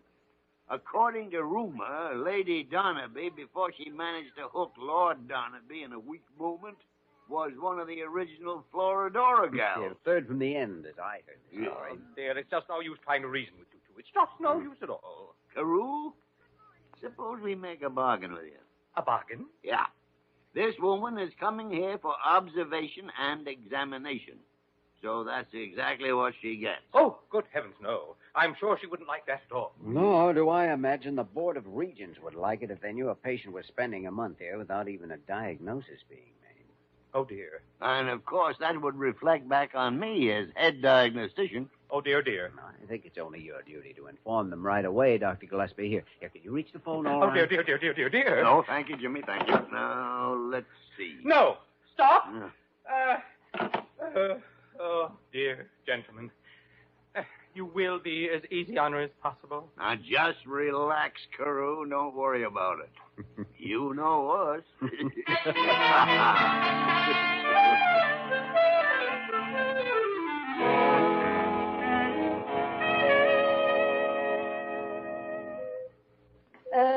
You there, young woman. Yes, madam? I assume you're employed here from that get-up you're wearing. That's right. I'm a nurse, Diana Werner. Is there something I can do for you? You certainly can. You can get me a room and some service and the manager. Do you mean Dr. Carew? That's it, Carew. Well, if you'll just have a seat there in the lounge. There she is, talking to Miss Werner. How are you, Lady Hood? So, you finally remembered leaving me here, you half-witted speed maniac? She's talking about when I brought her from the airport, Doc. You're still a little shook up, huh? I'll shake you up. Well, young man, who are you? I'm Dr. Kildare. I assume you're Lady Dunabees. You never made a better assumption. You've met Wayman, of course, and Miss Werner. Oh, yes, we've met. And this is Dr. Gillespie, our chief diagnostician. Good. All very well and good, but I don't need a doctor. I need a room. Well, of course you do, so if you'll just go up to the registry desk on the second floor, they'll be glad to take I will not. I have never registered in this hospital before, and I won't start now. Where's that little pipsqueak Carew? I'm afraid you're out of luck, Lady Donovan. He's barricaded in his office. You'll have to deal with us. I see.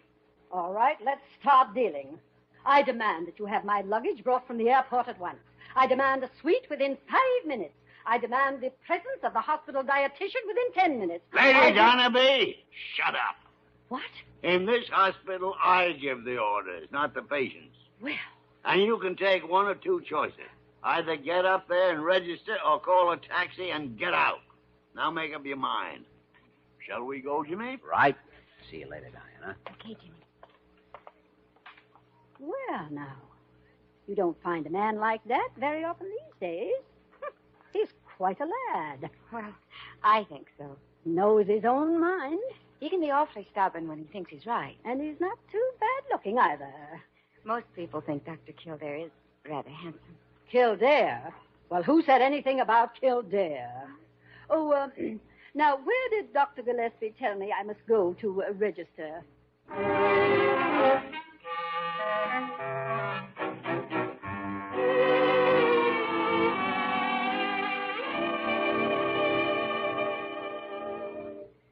You realize that this is the first chance I've had this week to be alone with you. Of course, Jimmy. Why do you think I cornered you here in your office? Baby, where you're involved, I corner awfully easy. Oh, I'm not so sure. No? Why not? Well, it has been a week, you know. Oh, I've been stuck to work every single night. Never had a fuller schedule. However, I'm not working right at this moment. And, Yes?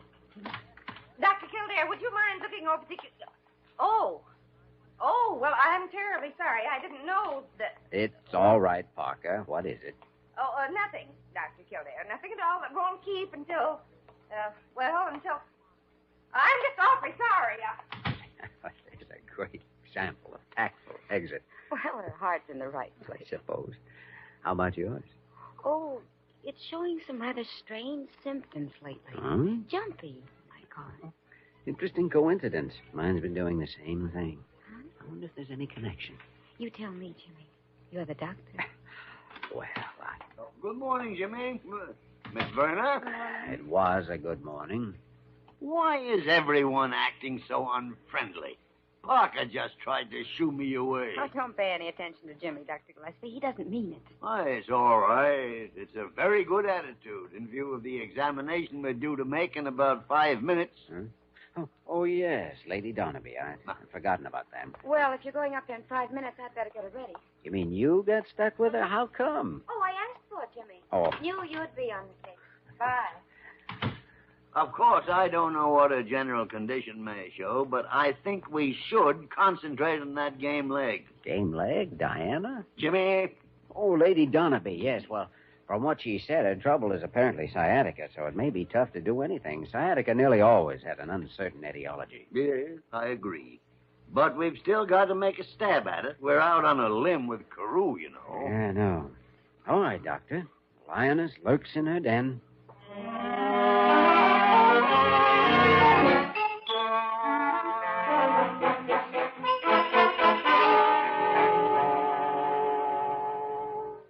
For 2 days now, you've embarrassed me with undignified questions, poked me full of needle holes, and I don't mind telling you I'm fed up with it. Ah, fiddle faddle. You haven't had so much attention in years. I didn't come here for attention. I came here for a rest. Well, now at least you know a little more about yourself. Heart, lungs, general physical condition, all perfect. Young man, I knew that before I ever laid eyes on this place. There's nothing wrong with me that a little peace and quiet won't cure. What about this bad leg? Peace and quiet won't help you get rid of that cane. Nor will anything else. I've had sciatica off and on for 5 years. Been to the best doctors in Europe. Boiled myself in the best hot springs on the continent. No works. And I won't have you messing around with it. It can't be cured. I'm not so sure of that. Oh, Jimmy. Sleeping dog. Well, I've got an idea. It may be a particular type of sciatica, and I'd like to take some x-rays of your spine in order to find out. X-rays? Well, I thought I'd already had the full treatment. And now it's X-rays. Well, it's the only way to be sure. The decision's up to you, of course, but I strongly advise agreeing with it. Dr. Kildare, I won't do it. I absolutely will not do it. Oh. It's all right, Jimmy. She'll do it. Dr. Gillespie, you're a fascinating man in a primitive sort of way. Oh, I know. A diamond in the rough with a heart of gold. To mix a pair of metaphors. Maybe, but that still doesn't give you any right to order me around. Well, it's up to you. We haven't found a thing wrong with you. And if you won't permit further examination, you can't stay here in the hospital. What? So I might as well call the front office and arrange to have you released at 2 o'clock this afternoon. Now, wait a minute, boys. Let's not be too hasty about this. Come in. Hiya, boss. I got the stretcher here to take her down to X-ray. They got the machine all set up and waiting. Well, now, somebody must have been pretty sure of himself. I guess it's one of two choices again. Taxi to a hotel or Wayman's stretcher down to X-ray. I'll push it slow, Your Excellence. Honest, I will. My arm, Lady Dunabees. Thank you. Here, Wayman. You take her feet.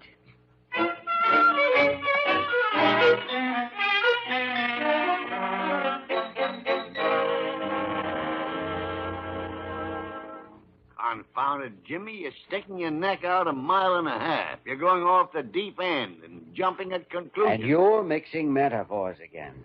No, I started on a hunch, all right, thinking maybe it was something we could diagnose definitely, but now I'm sure of it. Well, I'm not. No, there's no doubt of it. It's a herniation of the nucleus pulposus.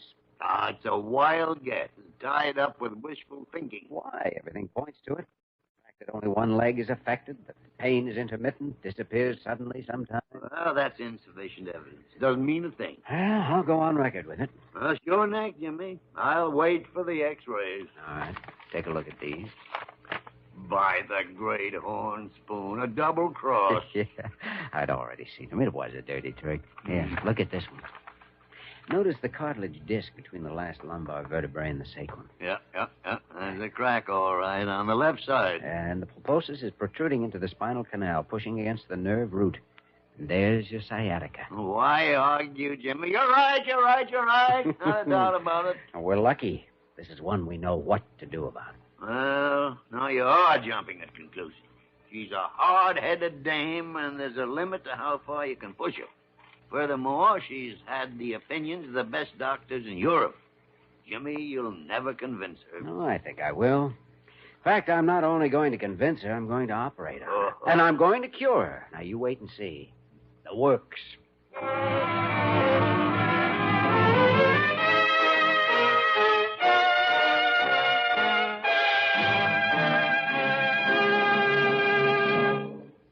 return to the story of Dr. Kildare in just a moment.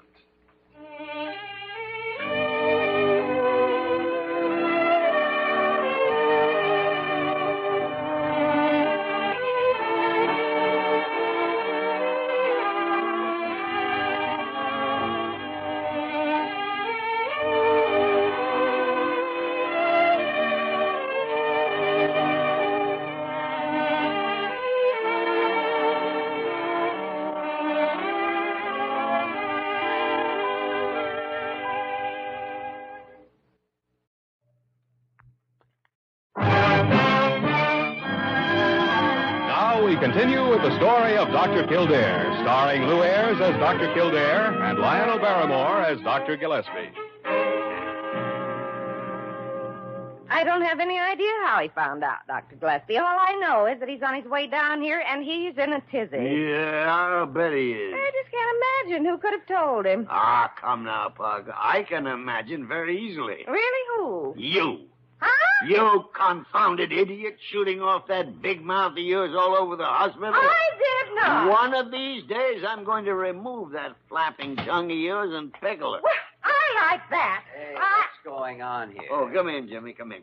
Old blabbermouth here has managed to let Carew find out the whole story on the Dunabee diagnosis. He's on his way down now. Dr. Kildare, I did not. And I won't stay here and be insulted. I only told 3 of the nurses, and I swore them to secrecy. So there. That woman is a positive genius at doing the wrong thing. Oh, I don't think it did any real harm. Why, you'll blow his top. I know. But I think I can cork him up again. Well, I hope so, Jimmy. Come in. Dr. Kildare. Oh, I hope I'm here in time. In time for what, Dr. Carew? Dr. Kildare, you haven't told Lady Dunabee your diagnosis. No, not yet. Thank heaven. Any reason I shouldn't? Of course there is, can't you see? Why, she'll blame us for recommending an operation. We didn't give her sciatica. That is not the point. She'll still remember Blair's the place that wanted to operate on her. And we won't have the slightest chance of getting any financial... Dr. Kildare, I absolutely forbid you to say a word to her about the diagnosis. All right, you're the boss. What? You mean you're going to be reasonable about this? Yeah, I'm amazed myself. Why not? It isn't my responsibility. Well... Of course, some other doctor will probably make the same diagnosis sometime. Oh, yes, possibly, but that's no concern of ours. And we are on record here as having made a thorough examination, complete with x-rays. Yes, we're noted always for our... What do you mean? A wealthy woman like Lady Dunabee undoubtedly has very competent legal advisors. I'd say they'd probably sue for $50 or maybe $100,000. Oh, dear. I never thought of that. Something else, Jimmy. There'll probably be a lot of notoriety. She's prominent enough. Oh, dear. Oh, sure. I can see the headlines. Society doctor indicted in malpractice conspiracy. Oh, dear. Head of Blair Hospital begins prison term today. See page 2 for pictures. Oh, dear. Well, there flew Carew. Yeah. But I'm afraid we're going to find Lady Dunabee a whole lot tougher.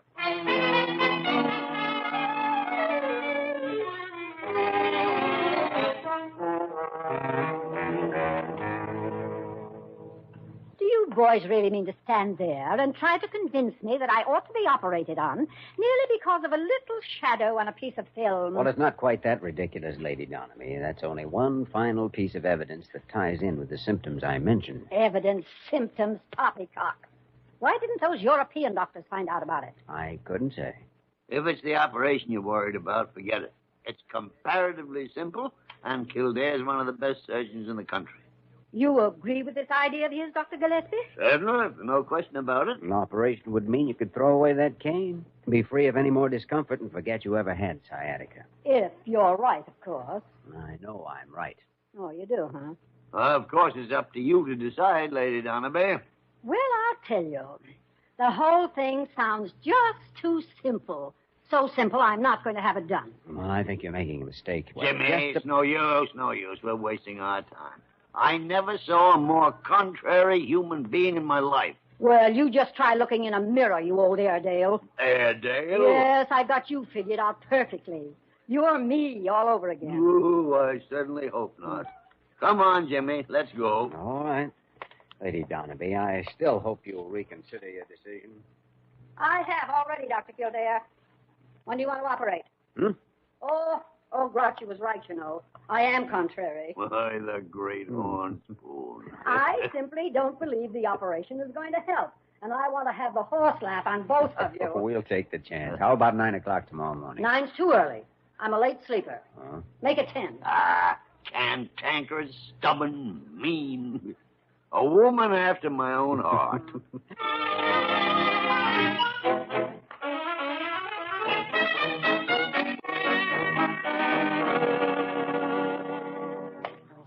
Oh, dear. Stop, Dr. Gillespie. Stop. Hold everything. Stop what, Carew? What's the matter with you? You should know what's the matter. Where is Dr. Kildare? How do I know? I'm not running a hospital information service. Please, no quips, Dr. Gillespie. This is a crisis. Fine. It's been over 3 hours since the last one. We've got to find him at once. Well, I'll look through my desk if you like. Miss Parker said the last time she saw him, he was headed for surgery. Well, that's quite possible. But that's exactly what we've got to stop. All right, go stop it. I'm busy myself. Dr. Gillespie, I do wish you'd learn to cooperate. Cooperate, Dr. Gillespie? Are you causing trouble again? Kildare. Oh, good. We're saved. Didn't even know we were lost. Dr. Kildare, I have made a final and absolute decision. The Dunabee operation must be cancelled. Well, that's a very interesting decision anyway. There is nothing that can change my mind. You see, I had a long talk with our legal advisor. Indeed, someone said he died months ago. Please.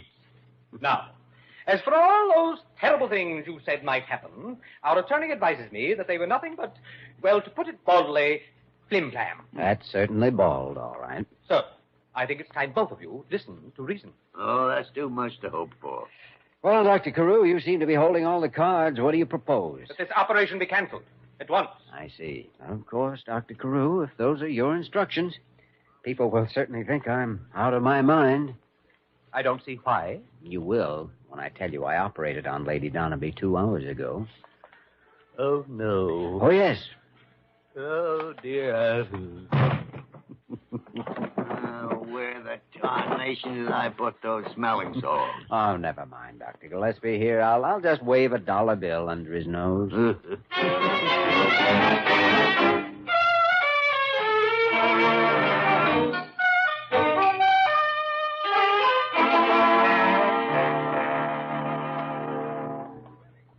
Now, don't rush me, boys.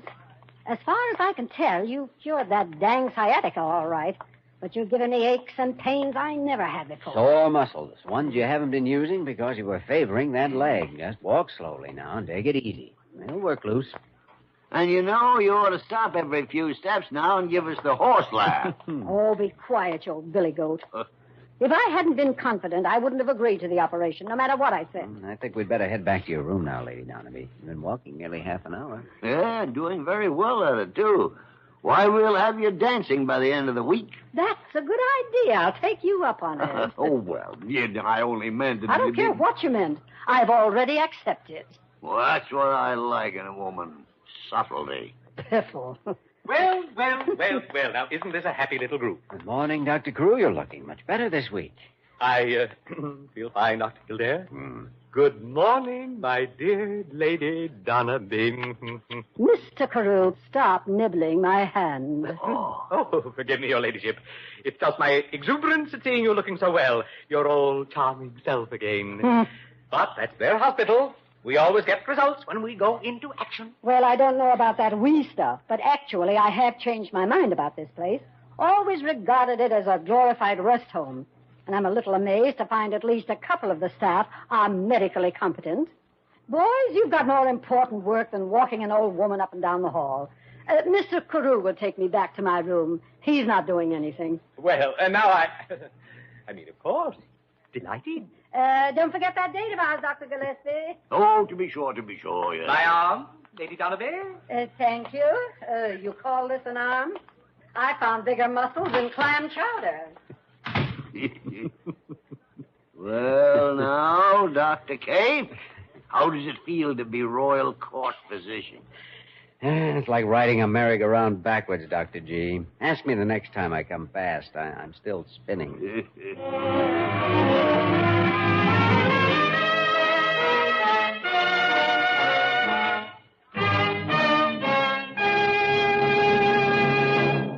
In just a moment, we will return to the story of Dr. Kildare.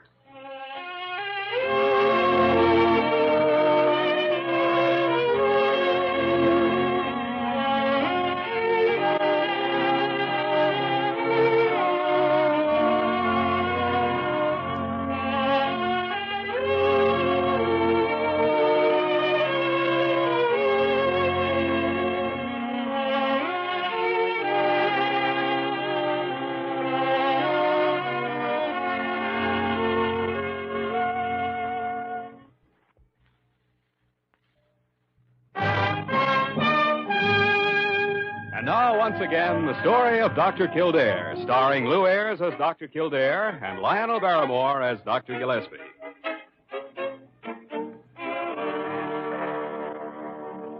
But, Jimmy, it's after 12 o'clock. And Dr. Gillespie never goes out of the hospital at night. Where do you suppose he is? I don't know, sweetie. He was very mysterious about the whole thing.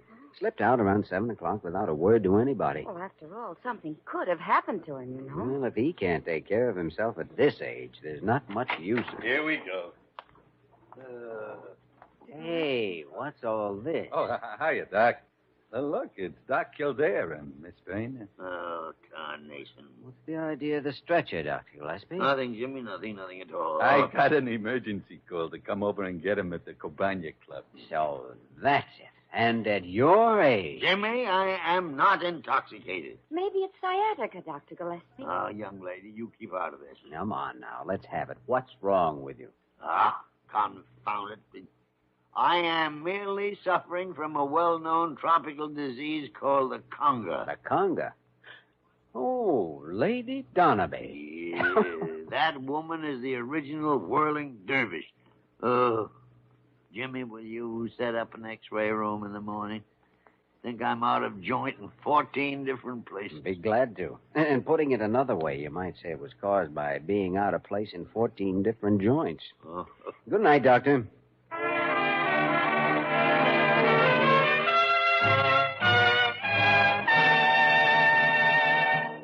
You have just heard the story of Dr. Kildare, starring Lou Ayres and Lionel Barrymore.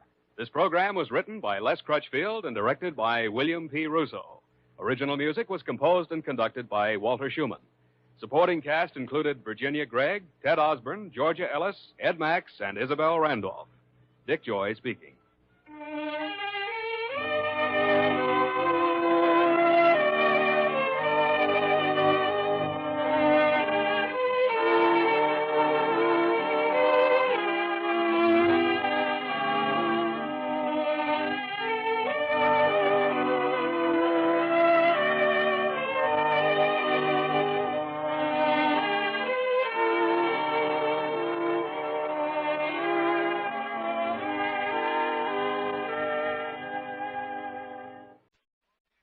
The story of Dr. Kildare. Whatsoever house I enter, there will I go for the benefit of the sick. Whatsoever things I see or hear concerning the life of men, I will keep silence thereon, counting such things to be held as sacred trusts. I will exercise my art solely for the... The story of Dr. Kildare, starring Lou Ayres and Lionel Barrymore. Metro-Goldwyn-Mayer brought you those famous motion pictures. Now this exciting, heartwarming series is heard on radio. In just a moment, the story of Dr. Kildare. But first, your announcer.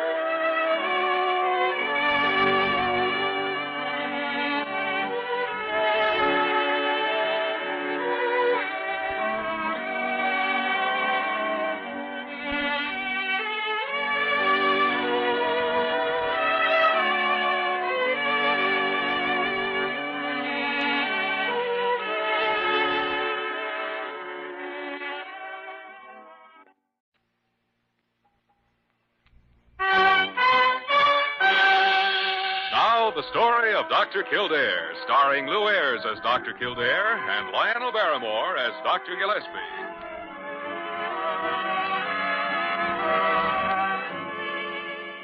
Blair General Hospital, one of the great citadels of American medicine. Clump of gray-white buildings planted deep in the heart of New York.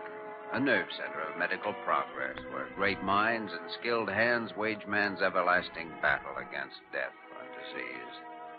Blair General Hospital, where life begins, where life ends, where life goes on.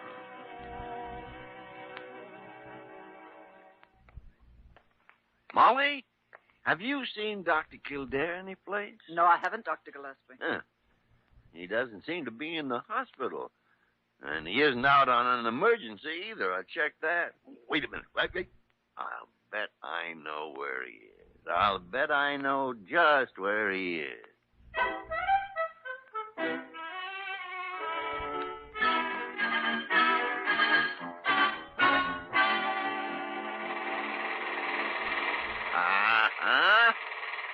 I thought I'd find you down here. Oh, hello, Dr. Gillespie. Hey, look at that big crane operate, will you? Isn't that something?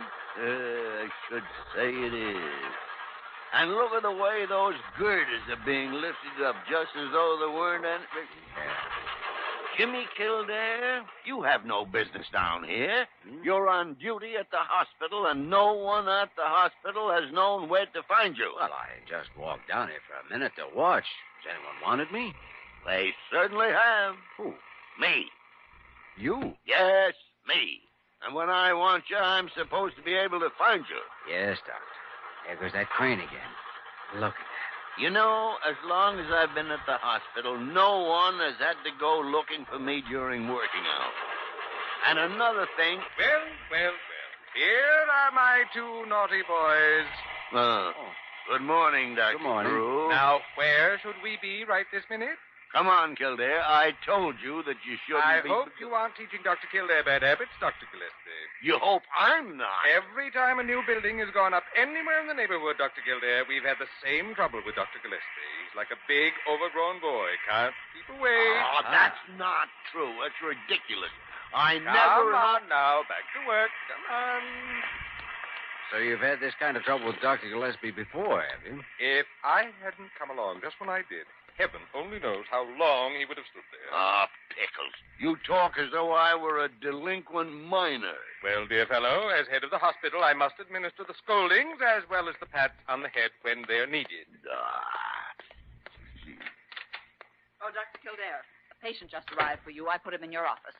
Mr. Mallory. Oh, thanks, Molly. I'll go right in. Now, you stay at work, Dr. Kildare. Don't you let Dr. Gillespie lead you astray any longer. Fiddle-dee-dee. I'll do my best to keep Dr. Gillespie from leading me astray, Doctor. That's a good fellow.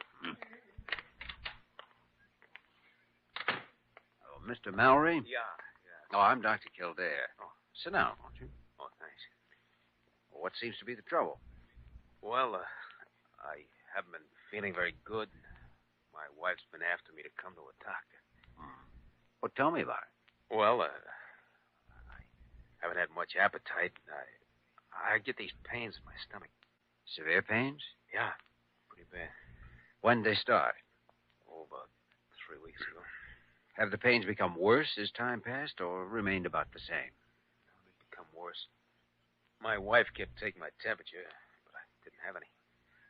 Then a few days ago, I got this sort of tingling sensation in my wrists and hands. It's gotten tougher and tougher for me to use them. Oh, is that so? Yeah, I've been trying to go right on working, but the day before yesterday, I kept getting dizzy. So I went home. Oh, I'm thirsty all the time, too. I see. Well, Mr. Mallory, would you go in the next room over there and then undress? I want to examine you. Yeah, sure. And I'd like to have Dr. Gillespie examine you, too. He's a fine diagnostician. Okay, whatever you say. Oh, my wife is sitting out in the waiting room. Would you tell her I'll be a little while yet? Of course.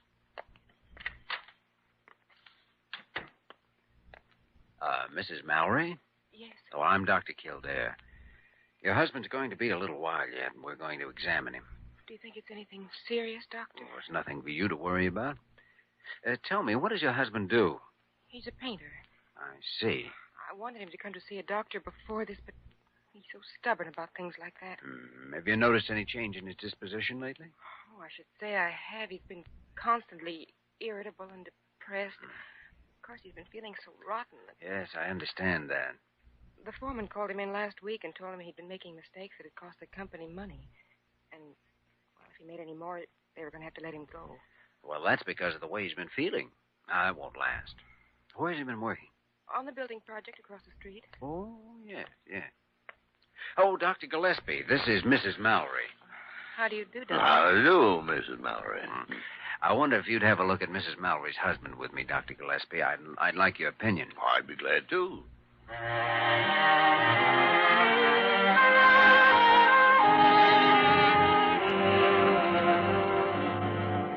His abdominal pains are localized and relieved by deep pressure. Mr. Mallory, will you open your mouth again, please? Yeah. You see, there's absolutely no sign of any bluish line around his mouth and gums. Certainly isn't. And that's what's astounding. Oh, why, Dr. Gillespie? Well, you have all the other indications of plumbism, but... Plumbism? Lead poisoning. You say you're a painter, Mr. Mallory? Yeah. Do you always wear a protective mask when you're spraying? Yeah, I do. Well, it may not be lead poisoning, of course. Mr. Mallory, suppose you spend the night in the hospital and take some blood tests. Okay. Now, by the way, what's your foreman's name? Farrell. Sid Farrell. Well, while you're taking the tests, I think I'll have a talk with him. He may be able to help us.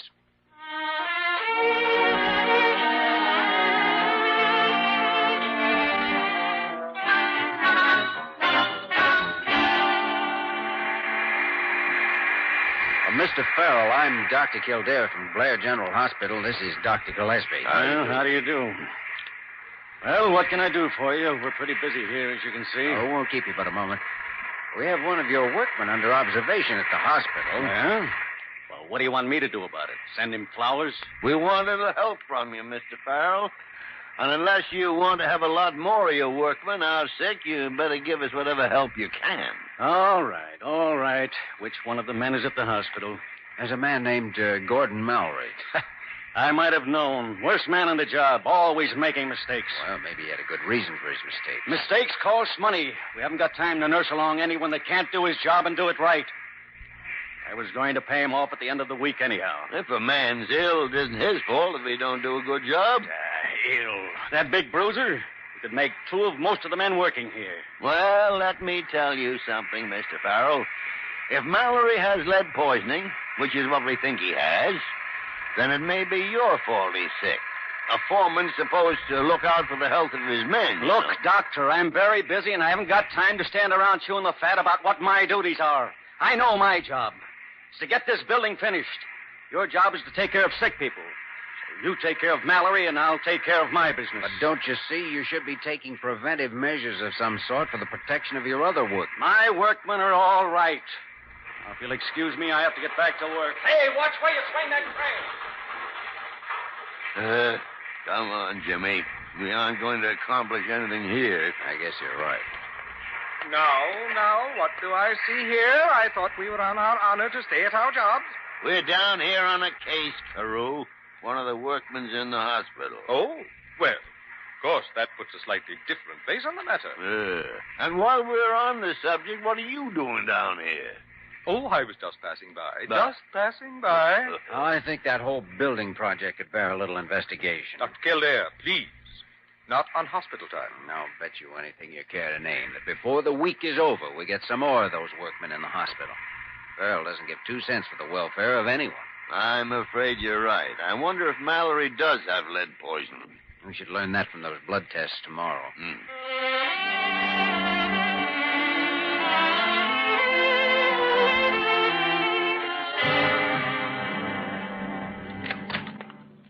Doctor, I thought you'd never come. I got so nervous when they phoned and said you wanted me to come over. Oh, sit down, Mrs. Mallory. There's nothing to be upset about. No, your husband's going to be all right. Now, we have found out that your husband does have lead poisoning. Oh? It's a chronic type, which has developed over a long period of time. Can you cure it? Oh, sure. Of course we can.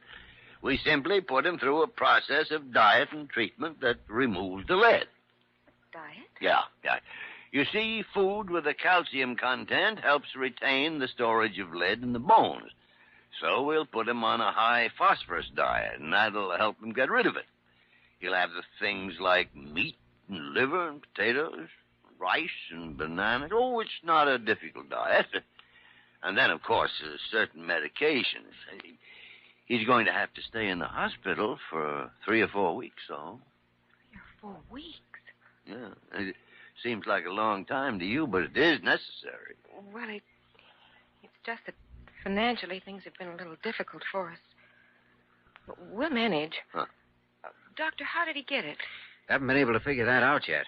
I do believe that the construction company is responsible for your husband's illness, and yet he said he did have his mask on all the time, and that should have given him adequate protection. Yes, a real puzzler, all right. Yes. There's an emergency case in the receiving room, Dr. Kildare. One of the workers from the building project. What happened? I don't know. They said he suddenly was seized with convulsions. He's delirious now. Oh, come on.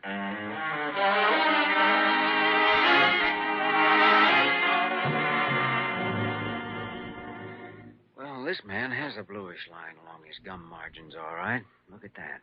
Yeah. This is an acute case of lead poisoning, all right. I'll inject magnesium sulfate right away. I have it right here, Doctor. Thank you, Molly. Now, if you'll clean a spot right along this vein. Mm-hmm. That's right. There, that should quiet him. Now, then, I want him to have lavage with 1% sodium sulfate, egg albumin drinks, and calcium gluconate intramuscularly. Yes, Doctor. By the way, what does this man do on a construction job? They said he's a welder. Welder? Mm-hmm. Doesn't add up. Well, let's go back down to that building project and have another talk with the foreman. And this time, let's inspect the whole place. We've got to find out what's happening to those men, and Farrell or no one else is going to stop us.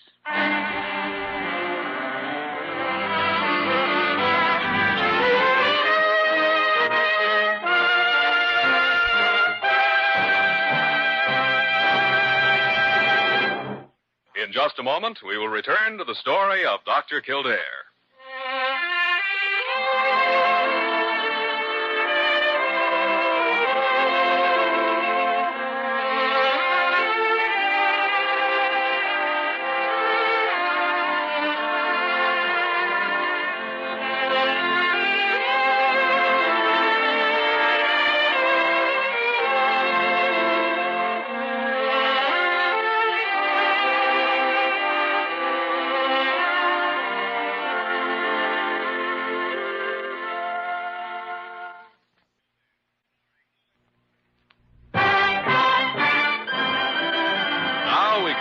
The story of Dr. Kildare, starring Lou Ayres as Dr. Kildare and Lionel Barrymore as Dr. Gillespie.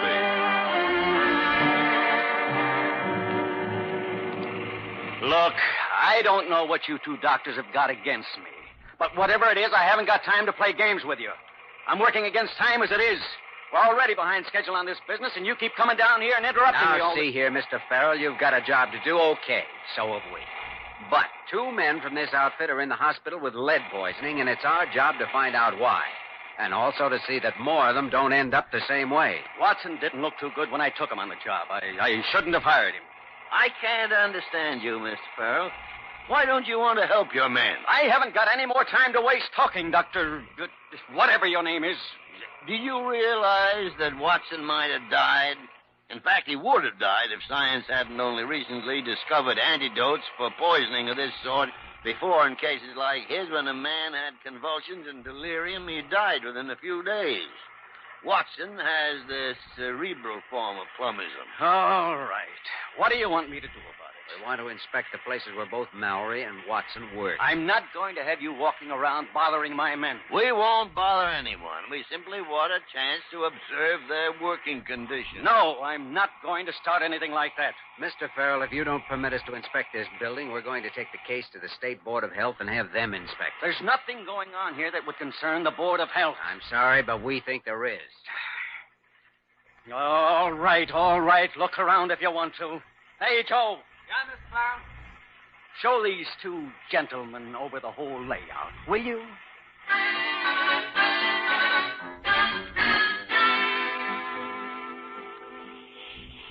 Now, there's the paint shop, Doctor. Oh, this is where Mallory works, huh? That's right. Men are wearing protective masks, all right. Well, they have to. The company wouldn't let a man work without a mask. Oh, lunchtime, huh? Well, for some of the men. It's a rush job. They only take 30 minutes for lunch in shifts. These men eat right here on the spot, do they? Yeah. They don't lose any time that way.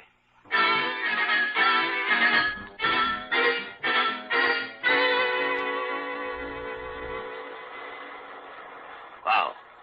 It's hot down here, isn't it? What are those men doing? They burn the rivet holes. Oh, yes. This is where Watson worked. Huh. How can they sit here and eat in all this heat? Oh, they get used to it. They certainly must. I couldn't take it for very long. Well, come on, let's get out of here.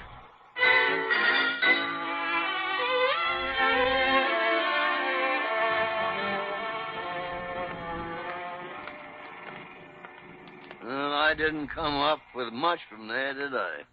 Working conditions seem pretty fair, except for those fast lunches. But eating a fast lunch wouldn't give a man lead poisoning. No, it certainly wouldn't, but something did, and that's what we've got to find out. There's a wide difference between Watson's case and Mallory's. Yes, Watson had lead encephalopathy, caused by excessive exposure to fumes. His case is acute. Mallory's isn't.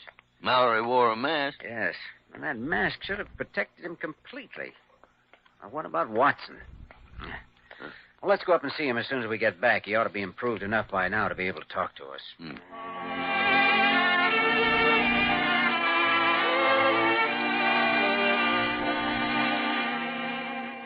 How do you feel, Mr. Watson? Wow. What hit me? Lead. Somebody throw it at me? No. You did this yourself. You crazy. You don't think I'd slip myself up, Mickey, do you? Well, you did, son. Pretty hot where you work, isn't it? Yeah, but you get used to it. How do you feel now? I'm a little unsteady. I got the doggonest metallic taste in my mouth. Oh, well, that'll pass. How long you been working on this job? Oh, about a month. Where'd you work before? I just wound up a job in Brooklyn. You did the same sort of work over there, huh? Yeah. Burned rivet hose. That was a rush job, too. No kidding. Tell me, what happened to me? Well, I can't tell you. You've had a pretty severe attack of lead poisoning. You see, you were constantly exposed to the fumes of burned red lead. Of course, you were only wearing a welder's hood, and those fumes were what caused your attack. Well, I guess that'll teach me. What happens to me now? Well, you'll stay here in the hospital for a short period of treatment. But you'll be all right. Well, we've got a buddy of yours here for the same job. Yeah, I know. Mallory. Nice guy. In a day or so, we'll put you both in the same room so you can have someone to talk to. Thanks. I'd like that. Now, you rest. Take it easy. We'll be back to see you a little later. Oh, here you are. We have another case from the building project. Another case? An emergency? No, this one walked in under his own steam. I put him in your office, Dr. Gillespie. His name's Farrell.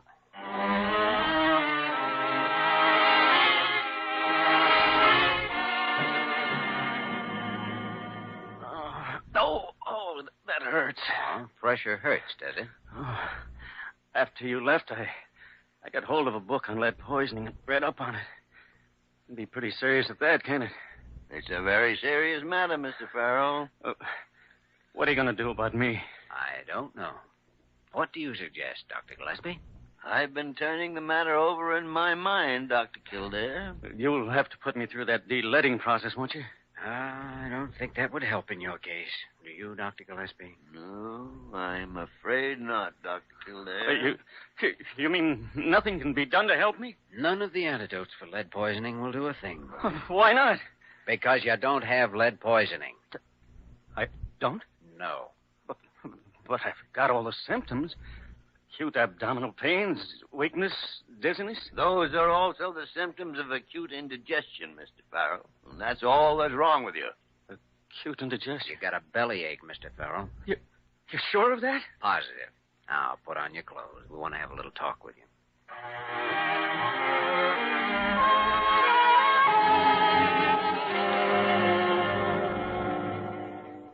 Mr. Farrell, fortunately, both of your men are getting well. With a little cooperation from you, I think we can prevent any more of them from becoming sick. If you've been reading about lead poisoning, you know how serious it is. Yes. You know, I must admit I owe both of you doctors an apology. Now, Mr. Mallory has a temporary paralysis in his wrists and hands, but as soon as the de-leading process is completed, he'll be given massage and exercise, and he should recover pretty quickly. Do you know what caused Mallory's illness? It couldn't have been the fumes because he wore a mask. Well, that's right. It was quite a problem to Dr. Kildare and myself, but we finally figured it out. Mallory ate his lunch right where he worked. While he was eating, other men were spraying. Over a long period of time, he was exposed to the gradual amounts of fumes and absorbed enough to cause the poisoning. Well, did this just happen on my job? No. This happened over a period of about 3 years. Mallory always ate close to the job. It never occurred to him not to. Well, I'll talk to all the men about it right away. Now, Watson's case is a little different. He was overcome by the fumes from the burned paint, and his illness is much more serious than Mallory's. Absorbed lead is transferred in the bloodstream and may be found in the liver, the spleen, the kidneys. It's a great threat to the tissues. We have to force the bones to store the lead in order to prevent damage to the brain tissues. Can you do that? Yes. It's a little complicated to explain, but we can. We'll be able to help both men. Well, what can I do for the protection of my workmen? Well, for one thing, you can see that any men you hire are given a physical to find out whether they've already absorbed any lead in their systems, because if they have, then you're running the risk of lead poisoning. I see. And you should insist that all your men be examined regularly every 3 months. Tell them always to drink a lot of milk. Well, I sure will. No, I never realized my men were in any real danger. I didn't want to baby them, but... Well, I'll watch out for this now. I promise you that. I'm sure you will, Mr. Farrell. And we'll be round to see that you do, Mr. Farrell. Oh, not to check up on you, really, but frankly, we'd like an excuse to come down and watch the work. It's fascinating. From now on, you're more than welcome. So long. Yes, Bye. Well, he turned out to be a pretty good Joe after all, didn't he? He certainly did, after we scared him to death. Come in. Is this a private discussion, or can anybody get in? Anybody can get in if their name happens to be Molly Bird. I've made all the arrangements to have Mr. Watson moved in with Mr. Mallory. Good. And Mrs. Mallory just went up to see her husband. Well, that's fine, Molly, fine. Kildare, have you any more patients to see? Not for about an hour. Why? Well, why don't we go into conference over a checkerboard? Well, you'll be perfectly safe. Dr. Carew won't catch you. What makes you so positive? He's down watching the building project. What? Carew down watching the building project? He certainly is. After all the lectures he gave us. Well, what do you know? Kildare, why don't we join Dr. Carew? I was just about to suggest that, Dr. Gillespie. Come on, let's see what our leader is doing with that king-sized tinker toy.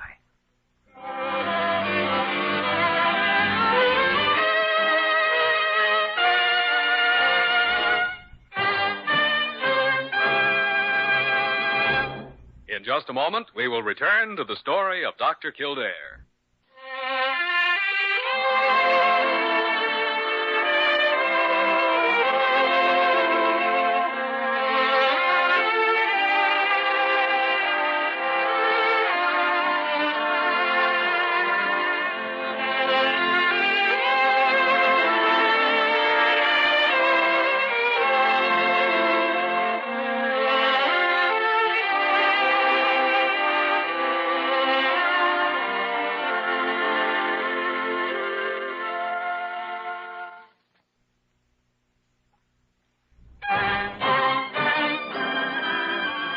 Once again, the story of Dr. Kildare, starring Lou Ayres as Dr. Kildare and Lionel Barrymore as Dr. Gillespie.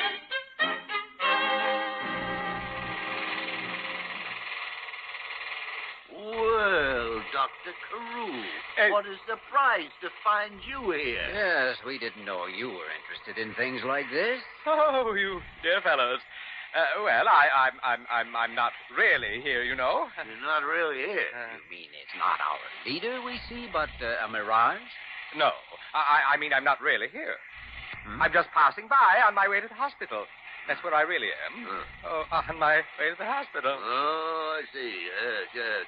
Well, that makes everything perfectly clear, doesn't it, Dr. Kildare? Now, see here. You boys don't think for a moment that I'd come down here when I should be at the hospital, do you? No. Oh, no, indeed. Oh, look at that train go. Isn't that something? It certainly is. Biggest train I've ever seen. That really is something. You know, when I was a boy, I was one, you know. That's the kind of job I wanted to do. Do you know, Dr. Carew, we all did. I think you're right. And it's because of the boy each of us was and still is inside that we're down here right now. You may be right, Dr. Gillespie. Oh, he is right. That's exactly the right diagnosis, Doctor. Exactly the right diagnosis.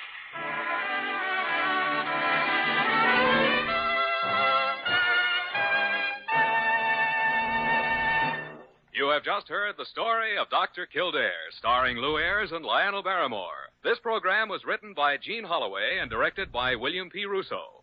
Original music was composed and conducted by Walter Schumann.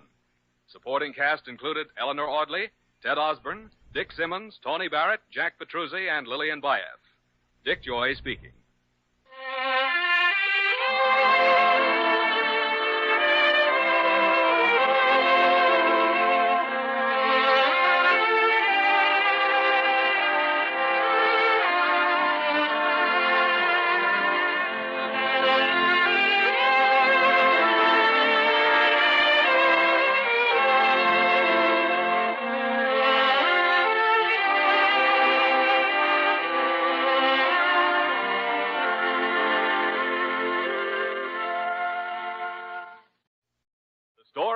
Dr. Kildare.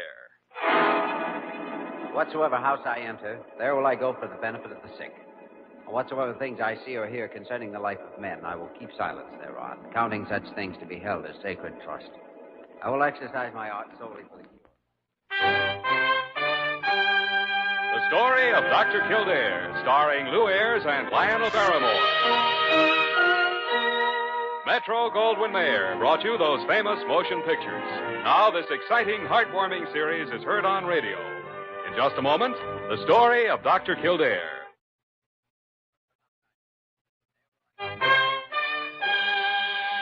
Now, the story of Dr. Kildare, starring Lou Ayres as Dr. Kildare and Lionel Barrymore as Dr. Gillespie.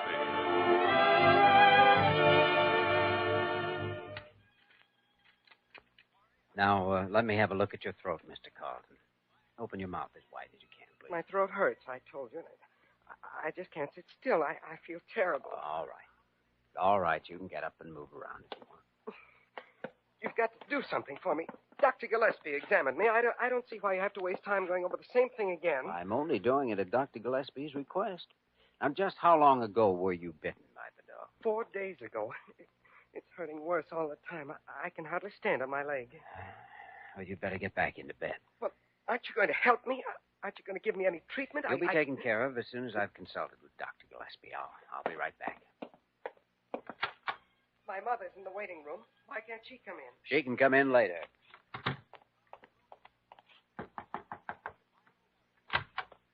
Yeah? Oh, come in. Come in, Jimmy. Come in.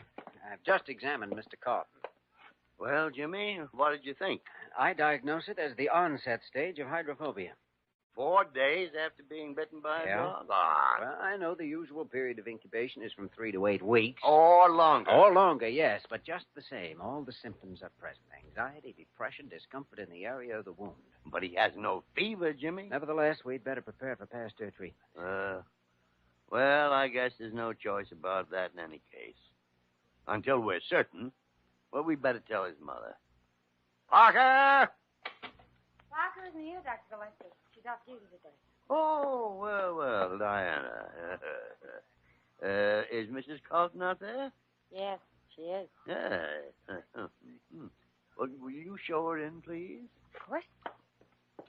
Doctor will see you now, Mrs. Carlton. Well, I must say it's about time. Well, Doctor? I'm afraid we may have to start Pasteur treatment on your son, Mrs. Carlton. I knew it. I knew it. I told him. I knew something would happen the day that child next door got that mongrel of his. You mean your son wasn't bitten by a stray dog? No. That dog belongs to a boy named Bobby, a spoiled little brat. I knew that animal would bite somebody, and now my poor Edward is here because you of say that. the boy lives right next door to you? Yes. Thank you. Your son is waiting to see you. He's in room 209. Miss Verner will show you the way. Oh, my poor boy. My poor Edward. Jimmy, you better call Wayman. He can drive out in the ambulance and pick up that dog. Yes, we'll need him for observation. With Carlton showing symptoms of hydrophobia, we don't have time for observation. Huh? We must have an absolute diagnosis. Well, that means the animal will have to be destroyed so we can make a microscopic examination of the brain. The dog has to die before we can discover whether Carlton's suffering from hydrophobia, as you think, or hysteria, as I think.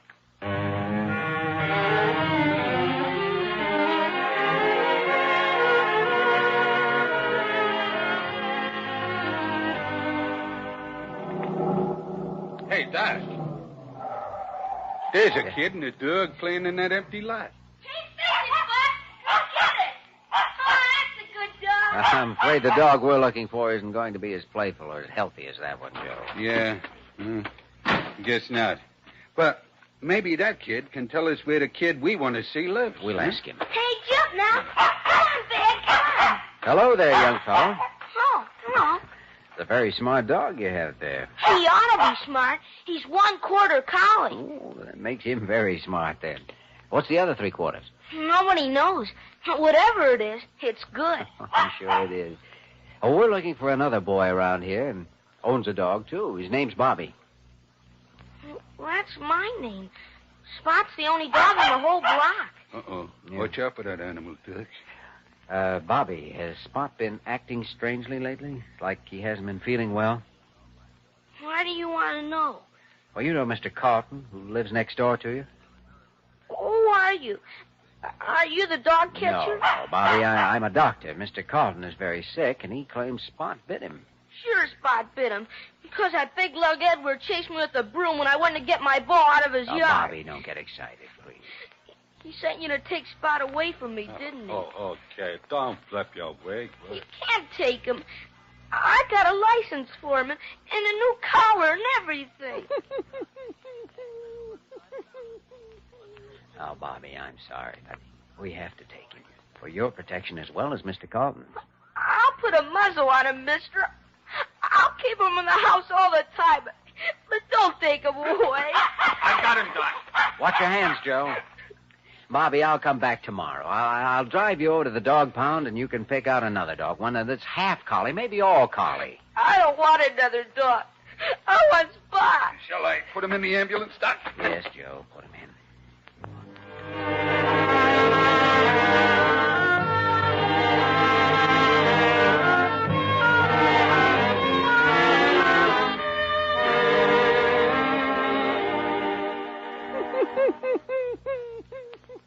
So, that's the ferocious beast you brave hunters stalked through the jungles of Manhattan.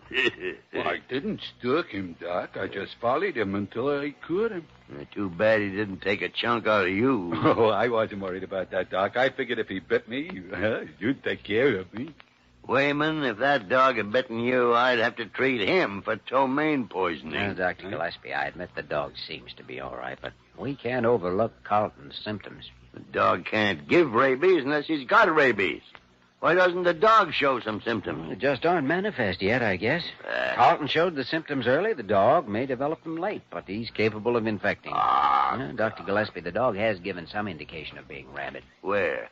When? What? Well, when Wayman and I brought him into the ambulance entrance, I tried to give him some water. He backed away from it as though he were afraid. Now, Jimmy. What reaction would you expect from a dog when the dog's been taken away from the master he loves, the boy who feeds him and takes care of him? Well, that's one possibility, of course. I'm telling you that Edward Carlton's suffering from pseudo-hydrophobia, an imaginary ailment brought on by hysteria. Have you ever seen a case of pseudo-hydrophobia before? No, confound it, no, I haven't. But you know it isn't exactly rare. Give the animal some consideration. Well, I want to, Dr. Gillespie, but we've got to consider the patient, too. Pasteur treatment isn't any fun. Oh, neither's being killed. The dog won't enjoy it. Oh, look at the poor thing, licking my hand. I could give Carlton a worse bite than he did. Well, you're right, Jimmy. The patient comes first. Take the dog to the lab, chloroform, and call me when you got the brain ready for examination.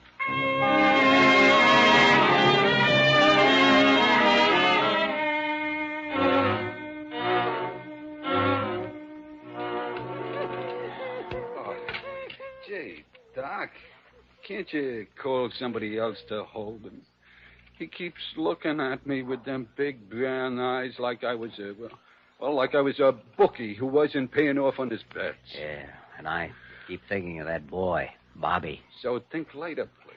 Make with the chloroform and get it over with. I feel like I'm helping to murder my grandmother. All right, Joe. Hold his head steady. Oh, Doc, will you hurry? I'm telling you, in a minute I'm going to be boiling, and I'll get that stuff so diluted it won't be able to put a flea to sleep. Now what's the matter? Joe, I can't do it. Well, don't look at me. I ain't going to do it. I'm going to hold him for observation instead. Oh, good boy, Doc. You hear what the doc said, boy? How about that, huh? There's a chance Dr. Gillespie is right. But we can't keep the dog here. Why not? Well, if Carew found out about it, he'd make us destroy him. Under the circumstances, it's the prescribed thing to do. Well, you want I should hide him out while he's hot? How good you're in a rooming house. I got a girlfriend in the Bronx. Got a big house and a yard with a kennel cage, and she's nuts about dogs. Matter of fact, she's kind of a dog herself. Well, Would you tell her to keep the dog caged and stay away from him? Oh, sure. I can go up and feed him myself. All right, you go ahead. But if he starts to act strangely, you let me know right away. Sure thing, Doc. Come on. Dr. Gillespie, you better be right, for both our sakes.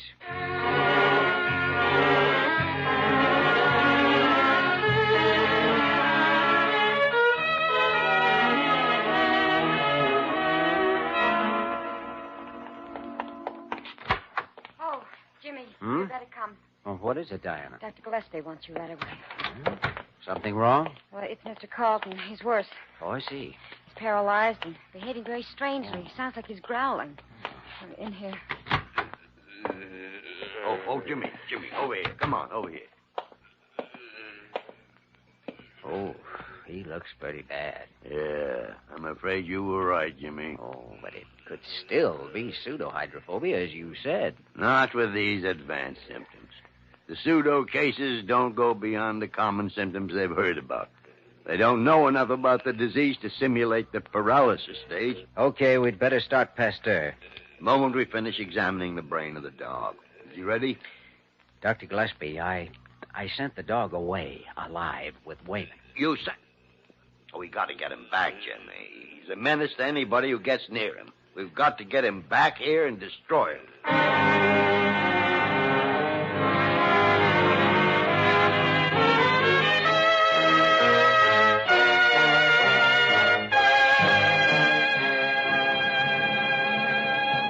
We return to the story of Dr. Kildare in just a moment.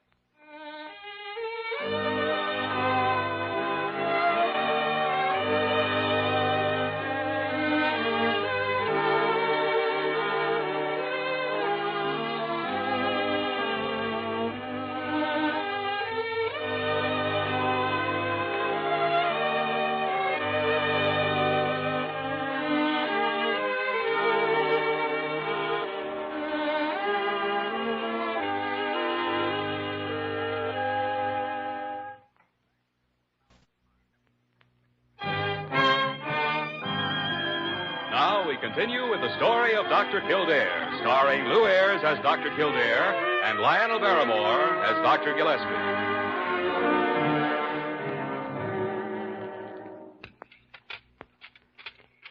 Well, we can start as soon as Wayman gets back here with the dog. If we could only wait and observe just a few days. Oh, too dangerous, you mean? I can't help feeling that your first diagnosis is right. I don't know why.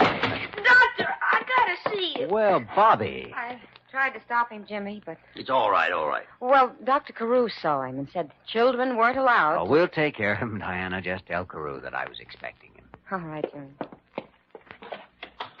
Bobby owns the dog that bit Carlton, Dr. Gillespie. Oh, I see. Doctor, I sold my bike. And tomorrow, a fellow's going to buy my skates if he can get the money. But I got $6 right with me. Here. Oh, but Bobby, money can't do Maybe if this. you tell Edward that I'll pay his bill for being sick, maybe he'll tell you to let Spot go. Boy, come over here by me. Come on. Bobby, we all have a lesson to learn in this life. And it's a hard lesson. A lesson that teaches us that money won't buy the things we want most. You're being forced to learn it very early with your dog. Then can't I give Edward some of my blood? A fusion? That helps sick people to get better. Oh, Bobby, that doesn't work in all illnesses, you know. Bobby, don't think I'm a cruel old man. Will you listen to the truth? Yes, sir. Your dog can cause terrible illness if he goes on living. He can harm other people as he's harmed Edward. Would you want that? No, sir. But Spot wouldn't harm anybody. He already has, Bobby. He can't help it. He's a sick dog, and what he has can't be cured for. Now, will you believe me when I tell you that we're only doing what must be done? Will it hurt him? No, it won't hurt him. Will you go home now, Bobby? I'll come to see you tonight. All right, Doctor. Bobby, Remember, boy, the things we lose in this world aren't lost forever. What we love comes back to us. I know, Doctor. That's what my pa told me when my mom went away. Well, Jimmy, what are you looking so glum about? Same reason you are. Dr. Gillespie, you aren't fooling me. I've known you too long. I'm just catching a little cold. My diagnosis is you're suffering from a small boy under the skin. Dr. Gillespie, give me 1 day. Just 1 day. Jimmy, we can't. We can't. We've taken the same oath, and sentiment can't interfere with it, or medicine would go back to the dark ages. All right, then give me an hour. 1 hour. Oh, what can you do in an hour? Talk to any doctor who might have treated Carlton in the past, get his medical history, prove to you that you were right in the first place and that I was wrong. If only he weren't going into the paralysis stage, Jimmy. I might try it. But a layman wouldn't know enough about hydrophobia to simulate advanced symptoms. He might if he'd been told about it since he was admitted. Nobody on our staff would alarm him by giving him such information. I'm not thinking about anybody on our staff. I mean his mother. Oh, Jimmy, she just might be the type to pry into a medical book and try and outguess the doctor. 1 hour, Dr. Gillespie. All right, Jimmy. Thanks. You get the information if there is any. I'll send for Mrs. Carlton. But be back in an hour, or I won't be able to wait.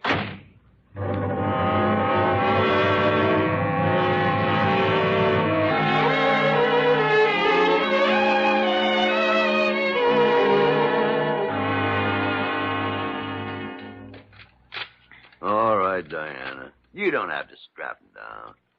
Give me the scalpel. Oh, Dr. Gillespie, can't you? Dr. Gillespie.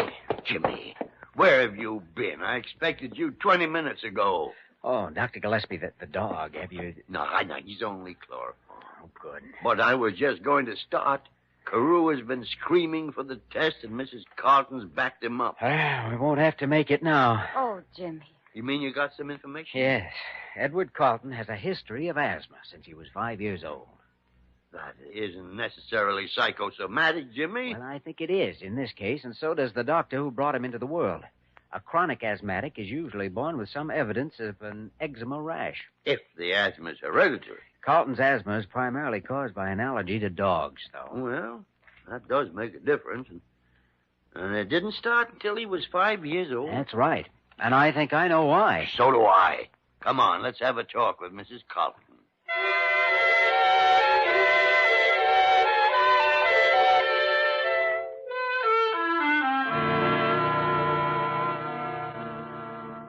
Did he want a dog? Why, of course he wanted a dog when he was a child. He didn't know any better. You ever let him have a dog? Of course not. I wouldn't have one in the house. Didn't you have a dog when you were a child, Mrs. Carlton? I did not. My family wouldn't have permitted it. Oh, didn't you ever want a dog? Well, when you were a child, I mean? Well, I may have wanted one, but I never got one. How old was your son when he started to want one? Oh, how should I remember that? 4, 5? Wasn't his desire for a dog strongest just before he started to get asthmatic attacks? I don't know. And didn't you fill him with a lot of poppycock about dogs being dangerous and unclean? Well, they are. Why are they? Because you had to turn your mind and heart against something you couldn't have? That isn't why Edward is ill. He's ill because a vicious beast bit him. Vicious? And Mrs. Carlton, I want an honest answer to one more question. Now, what did you do between the time your son was admitted this morning and the time you came back to visit him this afternoon? You marched straight over to the library and read everything you could find on hydrophobia, didn't you? And then you came back and told him what he was facing. Well, I thought he should know how sick that dog had made him. How sick you'd made him. When you told him he'd come to a paralysis stage, he displayed that symptom immediately. I think we'd better go see Edward right away, Dr. Gillespie. Yeah. And don't you move out of here till we get back, Mrs. Carlton. I got a few more things to say to you.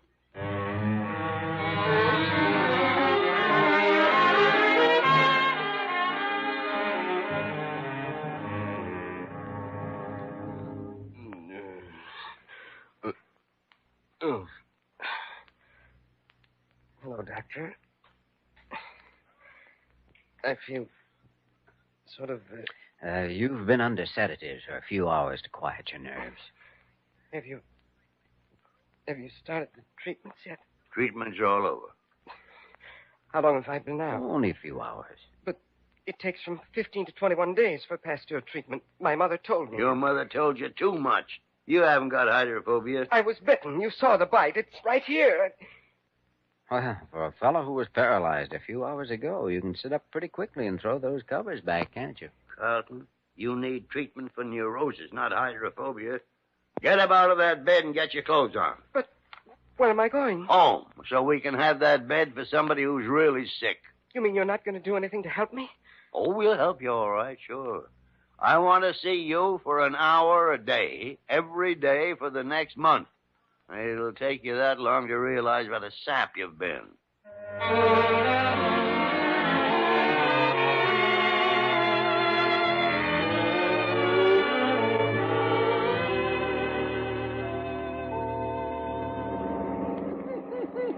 Take it easy, Spot. You'll be home soon. Yeah, and I'll bet you're in for the best dinner any dog ever had. Oh, he won't even think of dinner until he's tried to lick every freckle off of Bobby's face. And that was a mess of freckles if I ever saw one.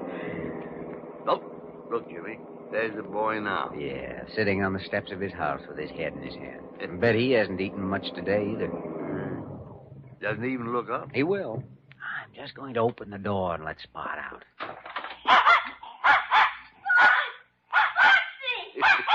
Jimmy, there aren't many living things that glad to see each other. I can't tell which one of them is wagging most, boy or dog. Look, he finally saw us. He's coming over. Well, everything all right now, Bobby? Oh, gee, Doctor. Gee whiz. Can he stay? Well, he can stay if you want him. Oh, I want him all right.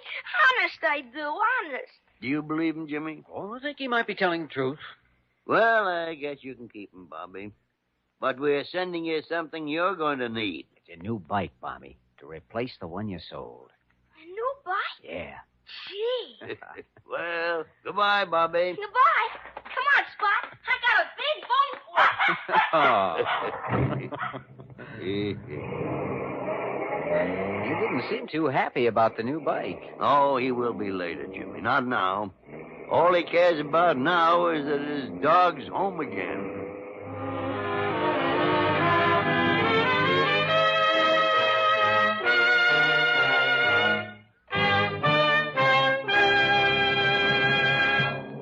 In just a moment, we will return to the story of Dr. Kildare.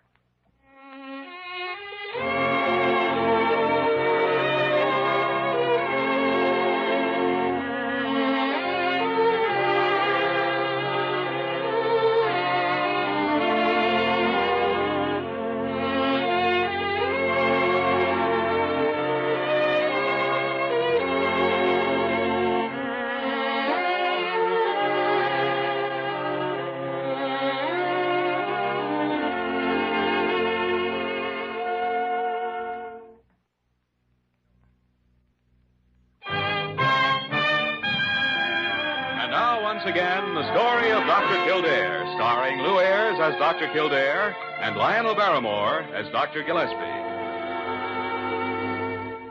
Jimmy, when I think how close we came to ruining that boy's life, it gives me goose pimples. It was close, and wouldn't be easy for a young fellow to get over. Well, Mrs. Carlton and Edward won't give him any more trouble.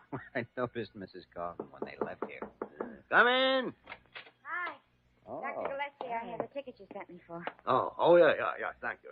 Just put them down there on the desk, Diana. 2 for the dog show and 2 for the new play at the Mohawk tomorrow night. Well, my dear doctor, does this mark the opening of your private social season? Well, I thought I'd relax a little, Jimmy. Good. But I just remembered I can't go to the Mohawk Theater tomorrow night. Oh, well, that's too bad, Dr. Gillespie. Shall I take the tickets back and get a refund? Oh, no. I hate people who buy things and keep on returning them. Here, Jimmy, you take them. You're free tomorrow night. Oh, but I... Oh, I'm sure one of the nurses will be happy to go with you. Perhaps Nurse Berner. I've I'd better get back to my patient. Oh, sure, yes. Run along. Dr. G. Well, confounded Jimmy, you don't want the tickets to go to waste, do you? Dr. G, there are times when you're as subtle as an outbreak of bubonic plague. Well, she's a nice girl.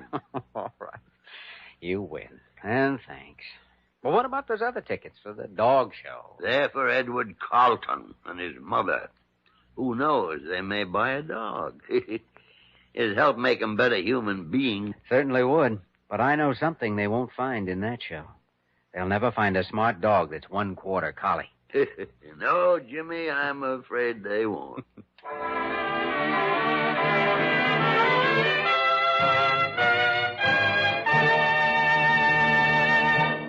You have just heard the story of Dr. Kildare, starring Lou Ayres and Lionel Barrymore. This program was written by Joel Murcott and directed by Joe Bigelow. Original music was composed and conducted by Walter Schumann. Supporting cast included Georgia Ellis, Ed Max, Isabel Randolph, Jeffrey Silver, Perv Pullen, and Vic Perrin. Dick Joy speaking.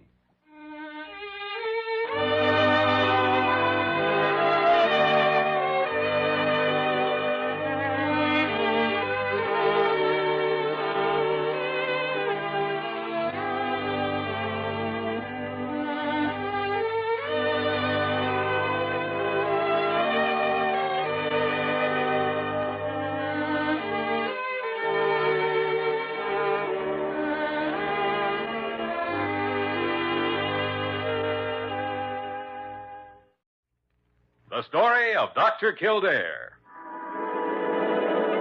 Whatsoever house I enter, there will I go for the benefit of the sick. And whatsoever things I see or hear concerning the life of men, I will keep silence thereon, counting such things to be held as sacred trusts. I will exercise my art solely for the... The story of Dr. Kildare, starring Lou Ayres and Lionel Barrymore. Metro-Goldwyn-Mayer brought you those famous motion pictures. Now this exciting, heartwarming series is heard on radio. In just a moment, the story of Dr. Kildare. But first, your announcer.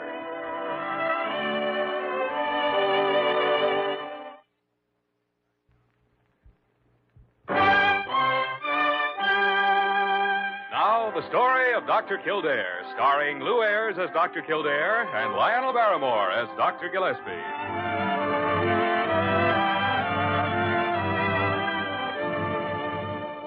Blair General Hospital, one of the great citadels of American medicine. A clump of gray-white buildings planted deep in the heart of New York. The nerve center of medical progress, where great minds and skilled hands wage man's everlasting battle against death and disease. Blair General Hospital, where life begins, where life ends, where life goes on. Dr. Gillespie, I don't care how strong a hunch you have. Things have been quiet around the hospital for over a week. What could happen? Parker, anything could happen. A meteor could fall on the East Wing. We could have an epidemic of bubonic plague. Carew could suddenly become intelligent. Oh, that's ridiculous. You mean about Carew? Well, I guess that's a little far-fetched. I mean, the whole idea is ridiculous. Just because you've got a feeling of some sort is no reason to believe... Morning, Dr. Gillespie. Oh, good morning, morning. Parker, you've got that gleam of baffle in your eye. What's up? Oh, it's Dr. Gillespie. He has a hunch some catastrophe is about to happen. Well, don't worry about it. I've seen his hunches turn out wrong before. Maybe so, Jimmy, maybe so, but you've also seen them turn out right. Sure, sometimes. Law of averages. Law of averages. Oh, dear. Carew! For the first time in my life, I hope you really do have a crisis. Oh, I do, Dr. Gillespie. We do. Blair Hospital does. What sort of a crisis, Dr. Carew? Oh, it's most upsetting. A new patient came in about an hour ago. Well, now, Carew, we've met that particular crisis successfully before. But you don't understand. This man has already disrupted hospital routine simply no end. What's he done? Dr. Kildare, he insists on keeping a pistol in his room and some kind of a musical instrument, a guitar, I believe he calls it, and he won't take his hat off. Won't take his hat off? Precisely, Dr. Kildare. Carew, what's the name of this problem patient? one that's quite in keeping with his occupation. He's with a Wild West show that's playing across town. A professional cowboy, he calls himself. His name is Buffalo Barnie McClure. Oh, Dr. Carew, I still don't understand what disturbs you so much. Dr. Kildare, if you can imagine a man with long hair, a mustache, and a goatee sitting up in bed in a hospital gown, holding a pistol, and wearing a 10-gallon hat, well, it's a perfectly horrible sight.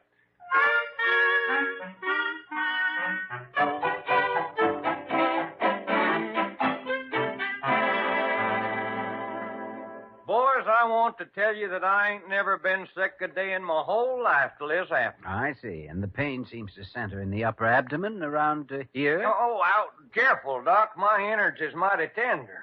They're mighty tender. Mr. McClure, what about that fall you took from your horse last night at the show? Oh, shuckins, that weren't nothing. I've been throwed by cayuses ever since I was hip-high to a tumblebuck. But it did shake you up a little, didn't it? Well, it knocked my darn bridge work out, but that fall didn't have nothing to do with this here bellyache. I felt fine till this morning. Sometimes internal injuries don't show up for hours or even days after an accident, Mr. McClure. Call me Buffalo, Doc. I ain't used to this here Mr. McClure stuff. All right, Buffalo. Well, Dr. Gillespie, apparently the next step is a fluoroscopic examination. Yes, sure, I know. Parker's getting an X-ray room assigned now. Boys, I sure do hope there ain't nothing real bad wrong with me. Oh, let's assume not for the present anyway. Sure would hate to think that I was cashing in my chips. Well, even if it is an injury, it probably won't be serious. Only time I ever needed a sawbones before was to dig a bullet out of my shoulder. And say, boys, I've been figuring on asking you something. Oh? What's that? That feller that's the boss of this year's spread, that there Dr. Carew. Is he got any kin folks out west anywhere? Carew? Oh, I don't think so. Well, I used to know a fella years ago named Three-Fingered Tom Carew. Sure would like to meet up with some of his next of kin. Well, I doubt very much if any relative of Dr. Carew's would let himself be called Three-Fingered Tom. Come in. Oh, it's you, Parker. Come in. Dr. Gillespie, I've got all the arrangements taken care of. You can have X-ray room number 8 in 30 minutes. Oh, fine, Parker. Fine. Well, boys, ain't none of you going to give me a howdy-doody to this charming little lady? Well... Parker, this is Mr. Buffalo Barney McClure. Miss Parker will be your nurse. How do you do, Mr. Buffalo? Well, now, I reckon you're just about the prettiest little urine that's come down the chute in about 4 months of Sunday. Really? Buffalo? Are you quite sure you know what you're saying? Why, you doggone right, boys. This is my kind of a filly, fresh and sweet as a cattle range in April. Kildare, there's only one explanation. This man's worse shape than we thought.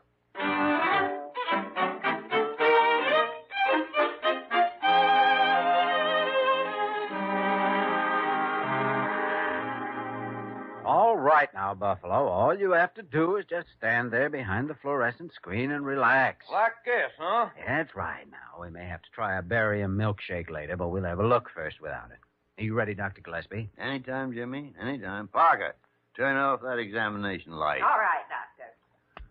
Boys, you sure this ain't gonna hurt me none? Don't you worry, Buffalo. I'm right here with you. Yeah, I'd say that any danger which may be threatening you is not from the X-ray machine. Well, but it makes a fella feel kind of immodest to have a contraption looking right through your innards this way. Don't worry. You won't feel a thing. Ready, Jimmy? Right. Mm-hmm. Let's see now. Esophagus here. And... Oh, this would be a mighty fine thing for a poker game. You could see right through the card. Lungs are clear. You could see the aces. How about it, boys? Are you finding anything? Not yet. You know, there seems to be some distortion of the stomach, though. Yeah, I noticed that, Jimmy. But what I don't see... Look. Over here. Huh? Well, now, what in the tarnation can... Don't you recognize what it is? Recognized by the great horn spoon. Fantastic. Well, boys, let's have a showdown. What am I suffering from? Your teeth, Buffalo. My teeth? Mm-hmm. From that dental bridge work you lost last night. You swallowed it. It's lodged in your stomach. Well, holy cow. That's why I couldn't find it nowhere. Well, you weren't looking in the right place, that's all. Anyway, we found it now, and as soon as we get it out of your stomach, you'll be in first-class shape again. Now, wait just a minute. There ain't nobody gonna cut me open. Oh, I don't think an operation will be necessary. I think we can get the thing out with an esophagoscope. What?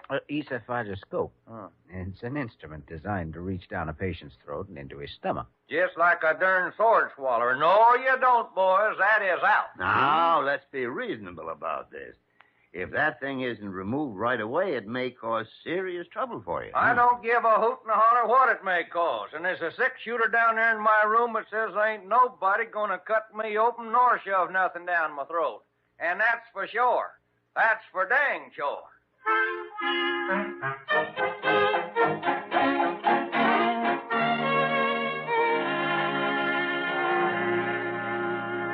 Well, I don't know what to do, Dr. Gillespie. If he won't give his permission, we can't force him to go through with it. Well, confound it, Jimmy. He's got to go through with it. He can't go walking around with his stomach full of teeth. Oh, I feel so sorry for poor Buffalo, and he's such a wonderful man, too. The cattle range in April Parker is speaking. That's just his way of being gallant and charming. Why, you've got yourself thrown, hog-tied, and ready for branding before he's even swung his lariat. That's all right, Dr. Gillespie. You can tell by the way he talks. He knows a pretty girl when he sees one.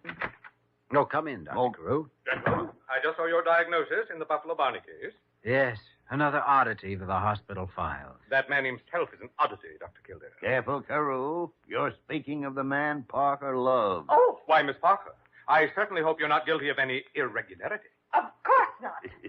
Dr. Gillespie, sometimes you make me so mad, An eccentric sort of woman.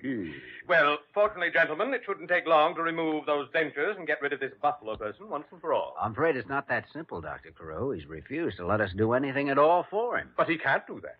Why, he's already incensed the entire fourth floor by playing that guitar and singing at the top of his voice. The man is utterly mad. Oh, now that's unkind, Dr. Carew. Besides, Buffalo seems to have quite a high regard for you. In fact, he was asking whether you might be related to an old acquaintance of his named Three-Fingered Tom Carew. Dr. Kildare, I can assure you that no member of my family has ever been referred to as Three-Fingered Tom. Oh, that's exactly what we told Buffalo Barnie. Yeah, and in a way, it's too bad, Carew. You and our elderly cowboy patient might have become close friends. I can hardly imagine myself becoming close friends, as you call it. Yes, I know, Dr. Carew. However, we have an idea. Idea? Yes. Yes, if you were to tell Buffalo Barnie that you are related to Three-Fingered Tom, nephew, I think. Nephew? That's right, sure. He believes you to be a relative of a friend of his. Then he'll accept your advice and give his permission for immediate treatment, don't you see?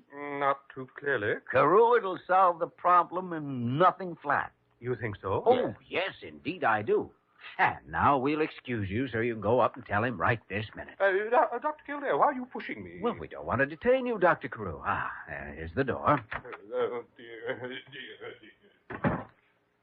Confound it, Jimmy. He'll bungle it just as sure as you're born. You had a premonition that something was going to happen. I don't know. Maybe we'd better follow him.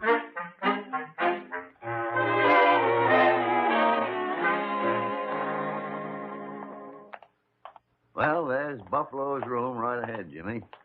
Everything seems to be quiet around the old corral. Yes, even the guitar is apparently getting a temporary rest.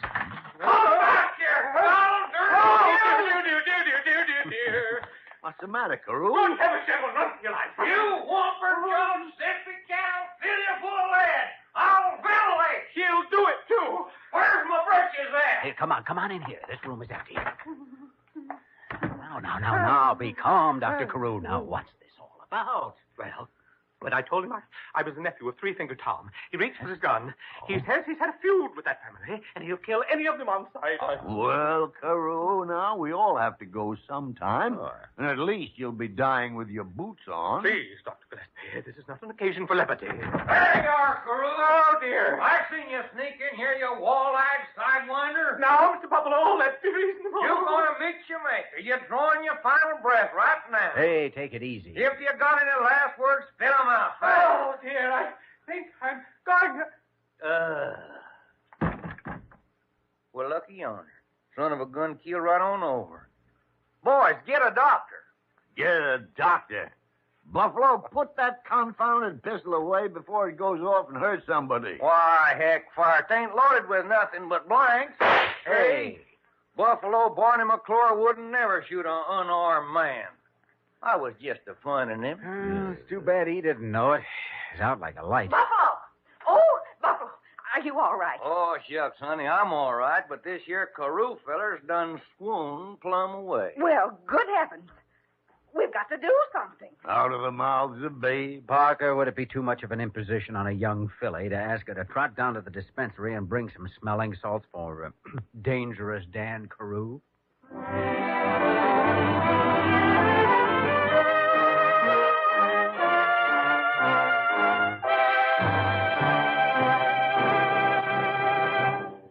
We will return to the story of Dr. Kildare in just a moment.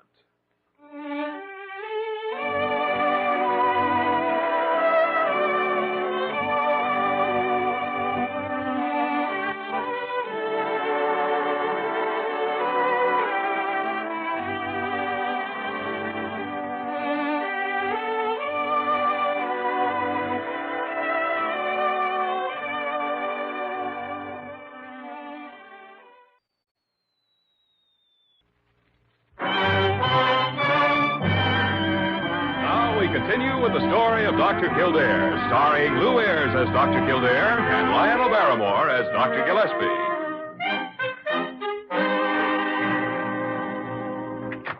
Oh, Kildare. Busy, Dr. Gillespie? No. Come on in, Jimmy. Come in.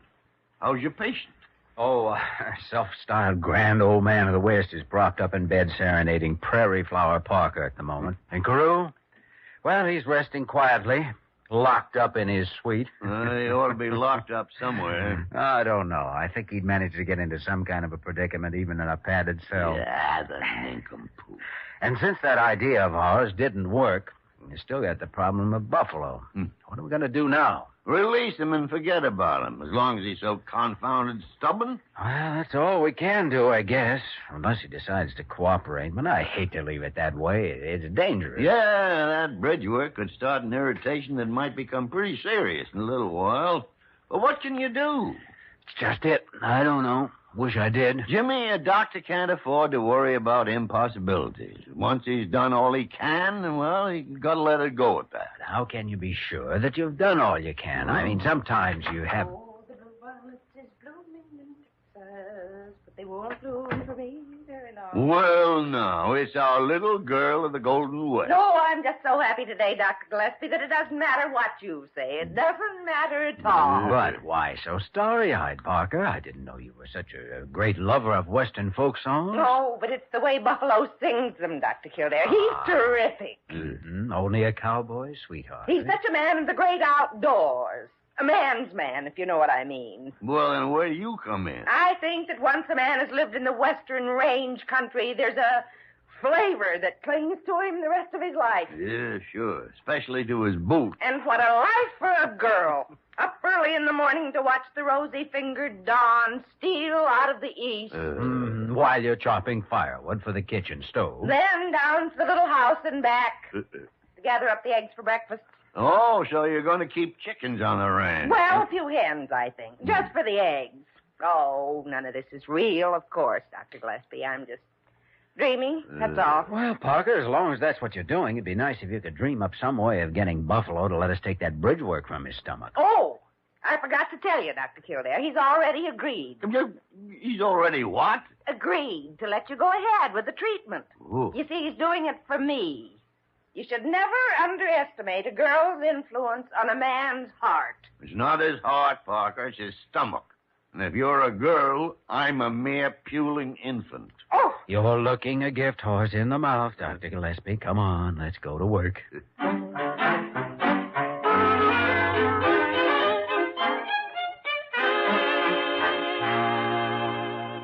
Why, shucks, boys, when that fine little woman asked me to do it for her sake, I just melted away like a snowballing human. Well, Parker's usually better known for putting on the chill rather than taking it off. Well, I'll tell you, boys, when a pretty gal starts to sugaring me up, I get as skittish as a bobtail pony in fly time.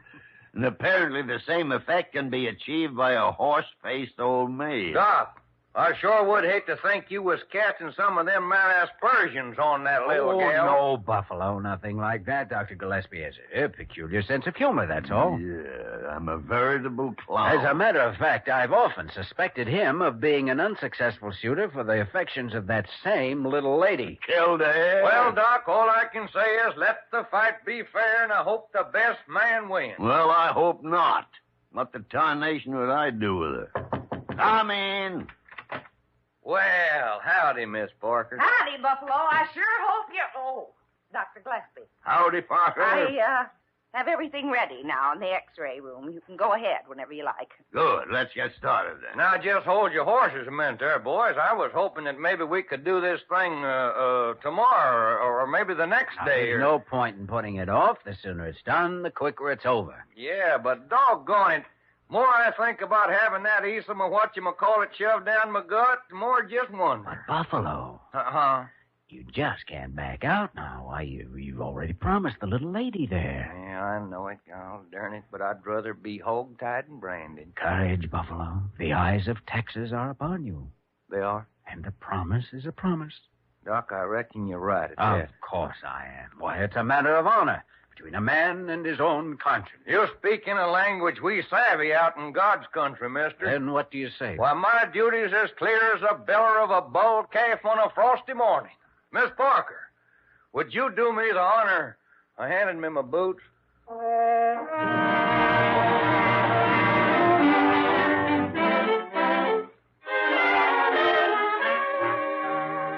I'm sorry, gentlemen, but I will not do it. I positively and utterly refuse even to consider doing it, and that is final. But, Dr. Carew, there's no reason to be scared of him now. No, he can't bite you.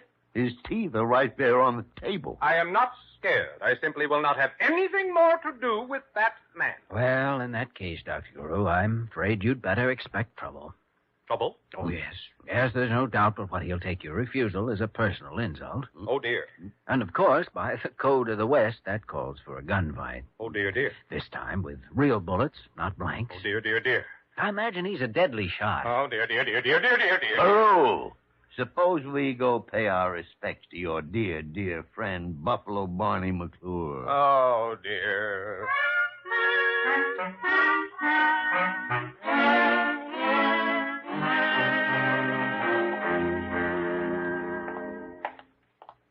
Just stay calm now, Carew. Remember, you've got nothing to lose but your life. It could be a trap, gentlemen. A sinister, diabolical plot of some sort. Well, we'll soon find out. Here's his room. Oh, dear. Dr. Kildare, you open the door. Yeah, that's a good idea.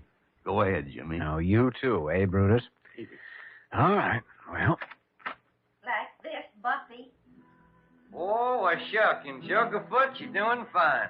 Only you ought to put your other arm around like this. Why, Buffy, I'm surprised at you. I don't blame you, Parker. So am I. Dr. Kildare. Well, now, come on in, boys. Step right in. I was just giving the little lady here a lesson on the guitar. She sure does catch on fast. So I noticed. Oh! Buffalo, we brought Dr. Carew up to see you. Well, now, that is darn nice of you, boys. But where's he at? Right here behind me. He's shy, you know. Gun shy. Oh, there ain't no call to feel that way about it. Howdy, Doc. How do you do, Mr. Buffalo? Well, I better run along now. Wait just a minute now. Don't you go hightailing it off somewheres. Partner, I want to shake your hand. Well, all right, if you insist. There. No hard feelings, Doc, about that little joke of mine? Oh, no, not at all, Mr. Buffalo. It's quite all right. And really, I must pop along now. Now, hold your horses. I was figuring we might have a friendly little game of poker to cement our friendship. Poker? Oh, I'm terribly sorry. I only play a little bridge occasionally. Bridge? Doc, that very word makes me sick at my stomach. Miss Parker, would you do me the favor to reach down inside that guitar and latch on to a deck of cards? Now, really, Mr. Buffalo, I tell you, Shucks, now, don't you worry, Doc. We'll figure out some simple little easy game. Yes, I know, but... And another thing, Miss Parker, hand me my six shooter there. Of course, Buffy. No, just a moment. This won't hurt you, Doc. Only take a couple of minutes. You won't feel a thing. Now, please, careful now. No. You see, Doc, you wasn't in no danger. I just using blanks. Never mind, Buffalo. I don't think he hears you. Parker, will you go get those smelling salts again? The intrepid Dr. Carew is just swooned plumb away.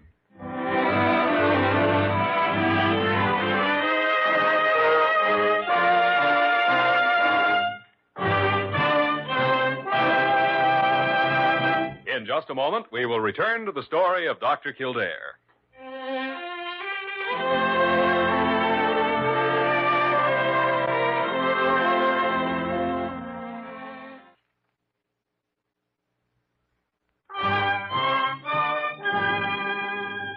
And now, once again, the story of Dr. Kildare, starring Lou Ayres as Dr. Kildare and Lionel Barrymore as Dr. Gillespie.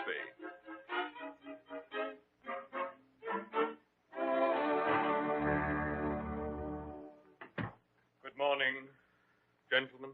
Oh, good morning, Dr. Carew. Well, now, you look as though a caterpillar had just eaten your favorite gardenia. What's wrong, Carew? I have been made a victim of chicanery. Oh? I have been taken in by a card shopper, as I believe the expression is. And you, gentlemen, are to blame for it. Uh-huh. Buffalo Barney, eh? What was the game? Something called three-card Monte. It sounded so simple when he explained it. Three-card Monte. I thought that went out with high-button shoes. Well, I can assure you that it didn't. How much, Dr. Carew? $261. Wow. Oh, good morning, Parker. Good morning, Dr. Gillespie. Dr. Kildare? Dr. Carew? Well, now, this doesn't sound like love's young dream. Dr. Gillespie.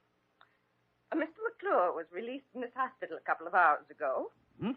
And I don't ever want to hear his name mentioned again. What happened? His wife met him in a taxi. His wife? It seems that she's a bareback rider with the same Wild West show he's in. And furthermore, she looks it. Miss Parker, as a fellow victim of that same scoundrel, may I offer you a cup of coffee at Sullivan's? Why, thank you, Dr. Carew. I heard about that card game. But after all, what he took from me was something more precious than just money. Hmm? My whole heart and soul. Oh, thank you. Well, Dr. Gillespie, it would seem that Buffalo Barney was quite an operator. I guess we're lucky he didn't put the bite on us. Jimmy, speak for yourself. What? Just before he left this morning, he sold me 2 tickets to that Wild West show here. Well, what's wrong with that? I'd kind of like to see it myself. Well, so would I. But according to the morning paper, the show wound up its New York engagement last night.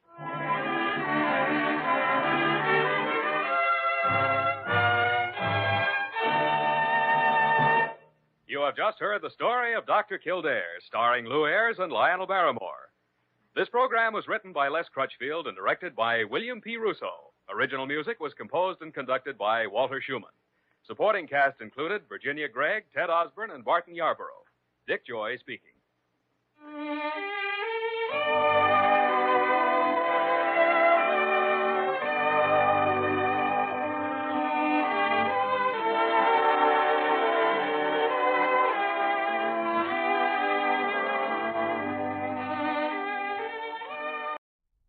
The story of Dr. Kildare.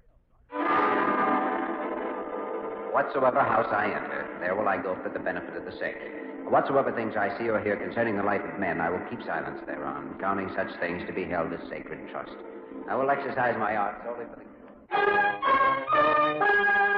The story of Dr. Kildare, starring Lou Ayres and Lionel Barrymore. Metro Goldwyn Mayer brought you those famous motion pictures. Now this exciting, heartwarming series is heard on radio. In just a moment, the story of Dr. Kildare. But first, your announcer.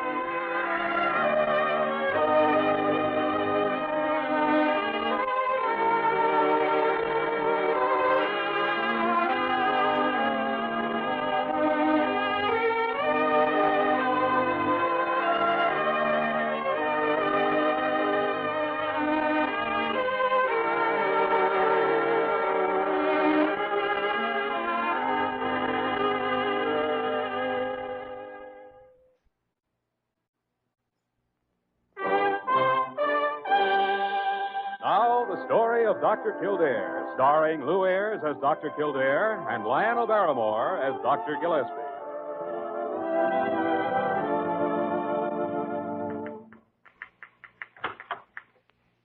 Novelist? Hello, physician. Come on in. Thought you might be too busy to see a tired old doctor this morning. How's the book, Amy?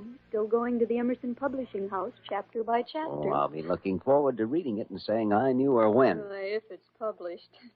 Well, I'm not dreaming any wild dreams about myself as a writer, but at least somebody's reading my stuff, and that means an awful lot. Oh, I'm sure it does, Amy. And I'm all for you. But now that I know the state of the novel, how about the novelist? Me? Oh, I'm fine. Outside of a pair of broken legs, nothing really. It's just these pulleys and weights that stretch me out like Monday's washing that bother me so much. Well, that traction apparatus has kept your legs straight and normal through it all. I know. I'm trying to use a typewriter with all this paraphernalia. I feel like a boom on a loading dock. I've got some good news for you, then. No more traction from now on. We're going to have you taken down later on this morning. Dr. Kildare, you really mean that? I do. I'm putting you in physiotherapy right away. Pretty soon wheelchair, then crutches. And after that? Graduation day. Your own 2 feet, Amy. And I live happy and successful ever after? Ever after. Because you're the best patient I ever had. No, it's because you're the best doctor I ever had. Oh. Or maybe old Ironjaw's the best doctor. Ironjaw Gillespie, Yeah, huh? I think he's the best. Oh, what about Paul Campbell? He's sort of a doctor, a specialist in matters of your heart, isn't he? You'll never be a writer, physician. And Paul won't be a doctor. But he's certainly done his part in helping you recover, Amy. I might never have known Paul. Really, if we hadn't been in that accident together. He might have just driven me home and forgotten me. After all, I was just a girl waiting around in the outer office. I didn't have anyone anywhere before I came here. Now look at me.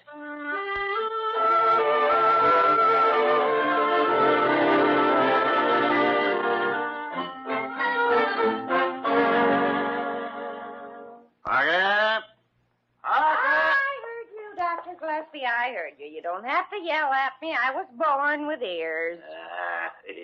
If the truth were known, you appeared on a stump one day and were hatched out by the sun. Why, never in all my life. You certainly never. Where's Dr. Kildare? Across the hall, waiting for you in the x-ray room as planned. As planned? As planned. You said you'd meet him there at 2:30. Well, then why didn't you say so? I just did say so. And I have one more thing to say. I was definitely born at St. Mary's Hospital, Hackensack, New Jersey, November 14th, 1902. 1902. 1902. You mean 1802? Probably aboard Columbus's flagship. Dr. Gillespie? Jimmy, I'm sorry I kept you waiting. What are these? X-rays on Amy Dickens. Oh, yeah. Well, mending process seems to be advancing nicely. I'd like to have her in a wheelchair by the end of the week, if possible.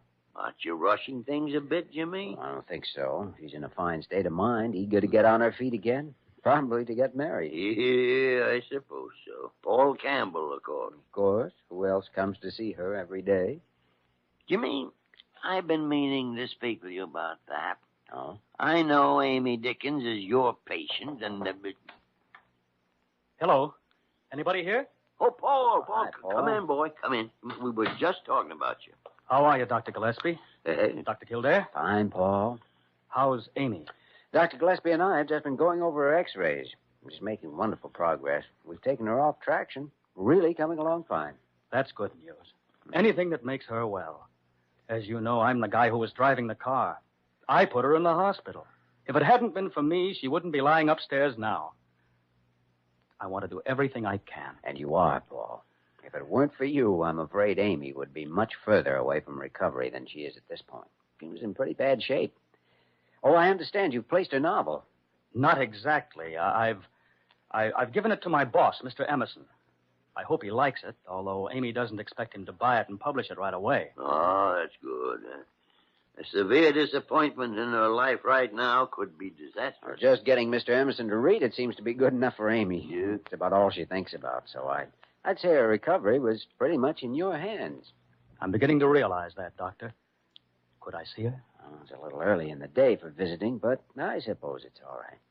Thanks, Doctor. Jimmy, I don't like it. I don't like it a little bit. What do you mean? Has it occurred to you that the medical safety of Amy Dickens rests entirely in that young man's hands? He's been a big help to her. I have all the faith in the world in Paul and in Amy's spirit. Oh, so have I. But not in the complications that are the byproducts of love. Or maybe I'm just getting old and fussy. Oh, remember, she was alone and friendless before she knew him. Now she has him and a career to look forward to. I wish all my patients had the same accruements. But his role as a lover and an advisor doesn't make him a doctor. No. And no matter what her progress, Amy Dickens still requires competent medical treatment. Maybe I should clamp down on her. Whip and saddle type of care. No, don't smile, Jimmy. I don't want to interfere. She's your patient, and you're in the best position to prescribe for her. Yeah, well, shall we get on with these other things?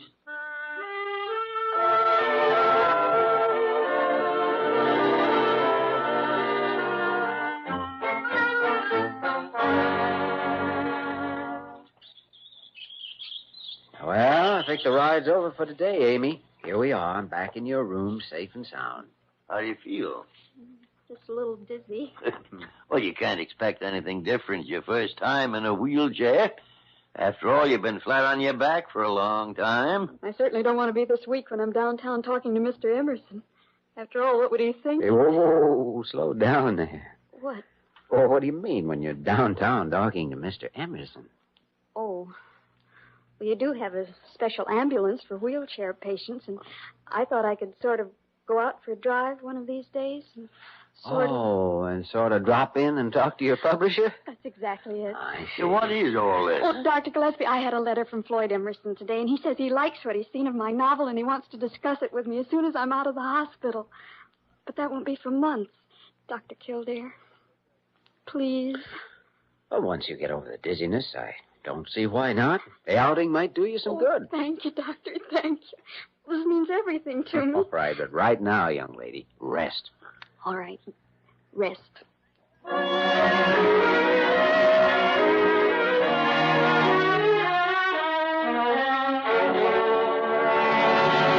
Dr. Gillespie, Dr. Kildare. Oh, I'm glad I found you both together. All right, Paul. Amy just told me you're letting her go downtown in a special ambulance now. Yeah, that's right. She's going to call on you and Mr. Emerson. You knew he wrote her about her book. Doctor, don't let her do it. Oh, it's medically feasible. She'll be all right. You see, even Dr. Gillespie admits that. I know, but...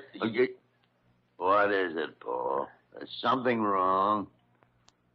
Well? Even if she goes down to Mr. Emerson's office, she can't see him. What? I work in his office, and I can't even see him. Paul, what are you trying to say? Well, Mr. Emerson didn't write Amy that letter. Hmm? I wrote it, and I signed his name. Mr. Emerson's never seen any of her work. You mean you've been lying to that girl all these months? I wanted to do everything, anything I could to help her get on her feet. Now, do you realize what you've done? Instead of encouraging her all this time, you've been misleading her. About the book, yes, but not about myself. I love her very much. I thought I'd be able to get the book in Emerson's hands before Amy got out of the hospital. But I can't even get to him now. Oh, I'm a heel of the first water.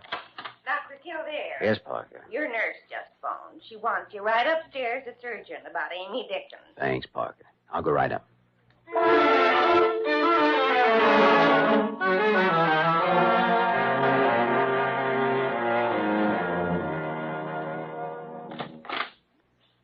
Hello, novelist. Well, no work today? Chapter 7. Coming right along, eh? I suppose so. You know, my nurse told me something I can hardly believe. She said you refused to stay in your wheelchair today, but you asked to be brought right back to bed. I was in it long enough to make a phone call from Miss Verner's office.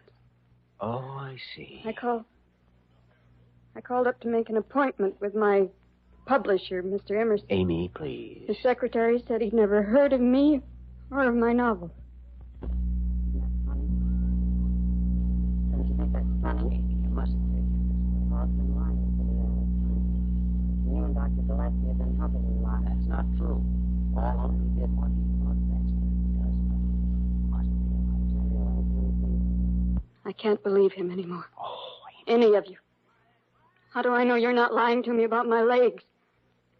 Maybe I'll never walk again. You will walk again, Amy. You'll walk and you'll write. It hurt me. I feel funny and weak and empty.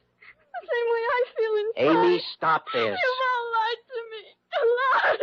Amy, please. I'll never walk or write or do anything I want to do. Get out of here. Leave me alone. Leave me alone.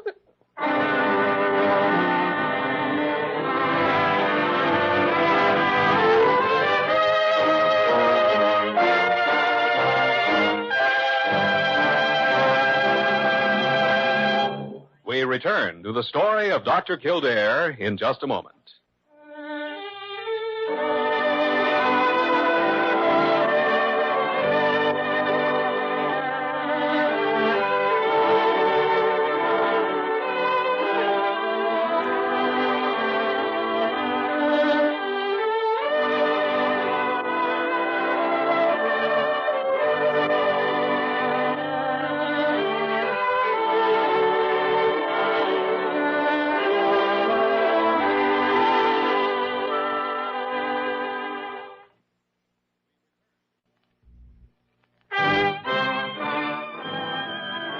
Now we continue with the story of Dr. Kildare, starring Lou Ayres as Dr. Kildare and Lionel Barrymore as Dr. Gillespie.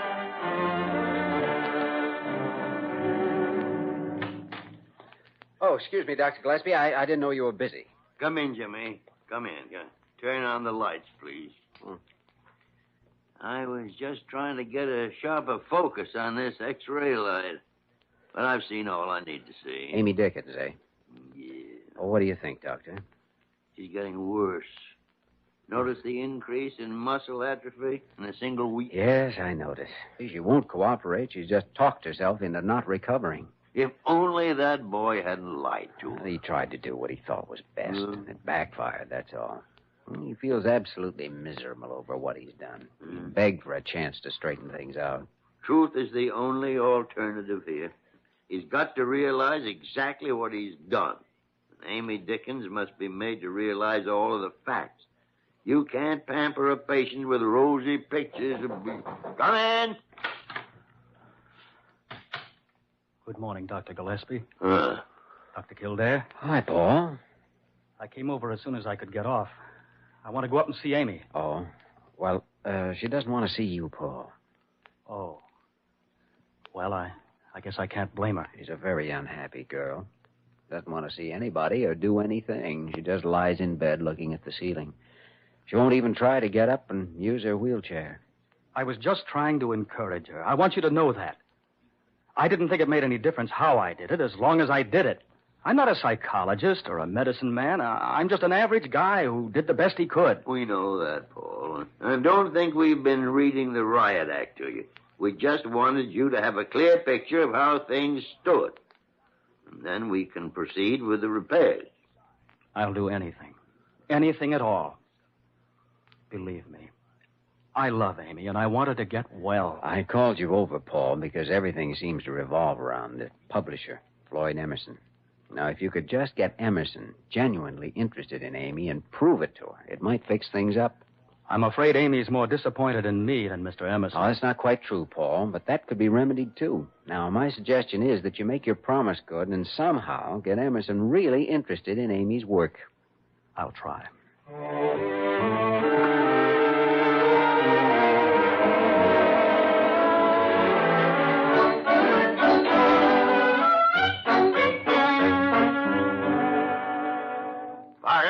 Where's my stethoscope? Why, Dr. Gillespie, you're getting so old you can't see. It's hanging around your neck. Huh?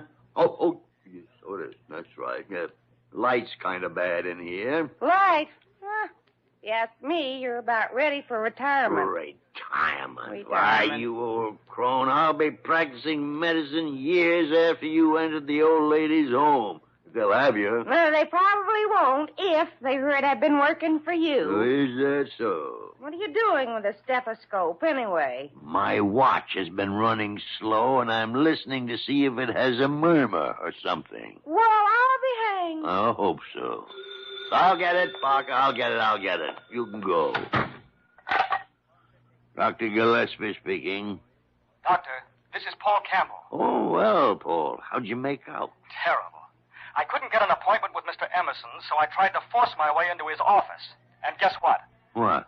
I was fired. No. Yes, Mr. Emerson and his secretary got real mad. I was thrown out and paid off so fast I didn't even get Amy's manuscript back. It's still with Mr. Emerson's secretary. And the building police have orders not to let me in again. This sounds unusually grim. I've messed things up again, Doctor. Well, for the time being, just sit tight and wait until you hear from Dr. Kildare or myself. Gee, but I'm out of a job, and I've lost Amy. Oh, I know, son, I know. But maybe it can be straightened out yet. I'll call you later. Goodbye. Jimmy. Oh, Jimmy, I'm glad you came in. I just talked to Paul Campbell. Oh, what'd he say? Oh, it wasn't good. Just for trying to get in to see the great Mr. Emerson, he was fired. Fired? Must be a strange man. Yeah. Well, I won't take this sitting down. What are you going to do now? Going downtown and see Emerson myself. What are you going to try and prove? Just trying to prove that people are human and have feelings and care about their fellow men. I never doubted it for a minute, Jimmy. I want to go with you.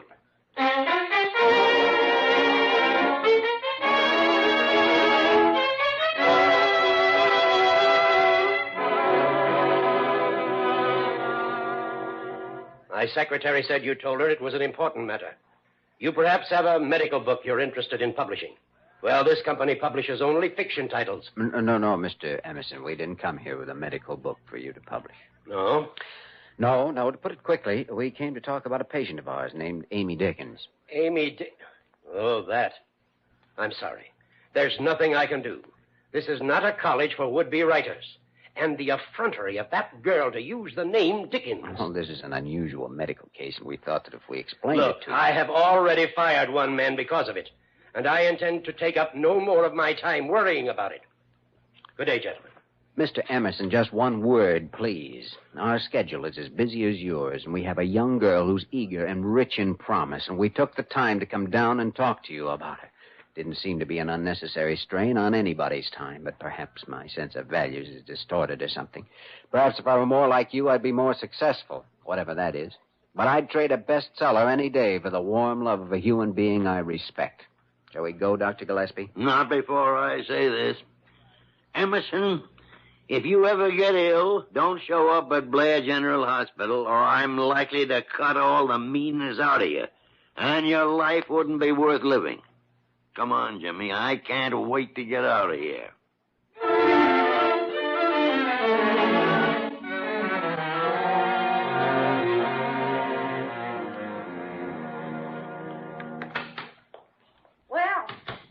Well, what, Barker? Are you and Dr. Kildare just going to sit around staring at the floor, or are you going to do some work today? Oh, get out of here. Yeah.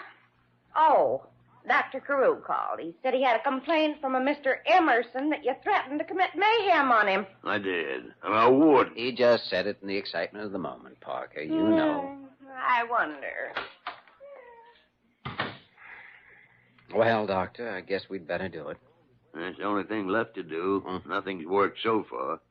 Just go up to her and tell her what she's in for and what she can do for herself without anyone's help, and let her take it from there. I suppose so.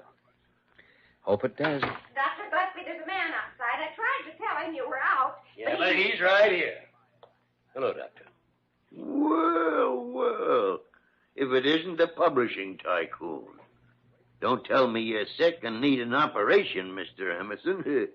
It just so happens I have some time. I deserved it, Dr. Gillespie. It took a while to sink in. Dr. Kildare, I thought I'd return the consideration and come to see you in your office. Well, I'm a little flabbergasted, but sit down, Mr. Emerson. Sit down. Thank you. I want you to know that I'm sorry for my performance during your little visit yesterday. It was wrong of me. You seem to have quite a change of mind all of a sudden. Well, it would seem so. I spent all last night reading this manuscript by Amy Dickens. Oh, what did you think of it? Gentlemen, this manuscript has enough wild situations and characters for 7 novels. And I think all of them would be exceedingly bad. I was hoping for something else. So was I. However, there are some good points. This girl has a lively imagination. She needs discipline and an understanding of story construction. She might be a writer someday. Well, I'm sorry it couldn't have turned out better. Nonsense. I think it turned out just fine. After all, one young man and 2 doctors have made strenuous efforts to encourage her. I can, too. Now, if the hospital rules permit, I'd like to speak with this girl and tell her in person just what I think of her, her writing, and her future.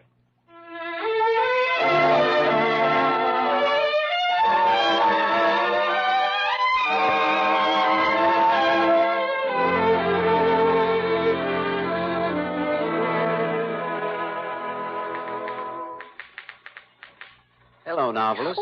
Oh, Dr. Kildare, you startled me. Hmm? Hello, physician. Starting a new chapter? No, just doing some writing exercises. How do you like this? I've been in my wheelchair 5 hours today. 5 hours? I think that's swell, Amy. Yeah, I've never felt better in my life. Imagine Mr. Emerson taking Paul back into the office and then offering me a job as a reader when I get out of here. He's really a generous man. Oh, well, it won't be a big job, but it will give me a chance to learn. I'm sure you'll do very well when you start back on your novel. Oh, no, I'm going to throw that away. What? Wasn't very good, really. But I got a great plot for a new one. Oh, tell me about that. Well, it's all about a girl, see? Yeah? In a hospital who wants to be a writer. Uh-huh. And there's a boy who wants to help her, but the boy's so darn much in love with her that he lies to her.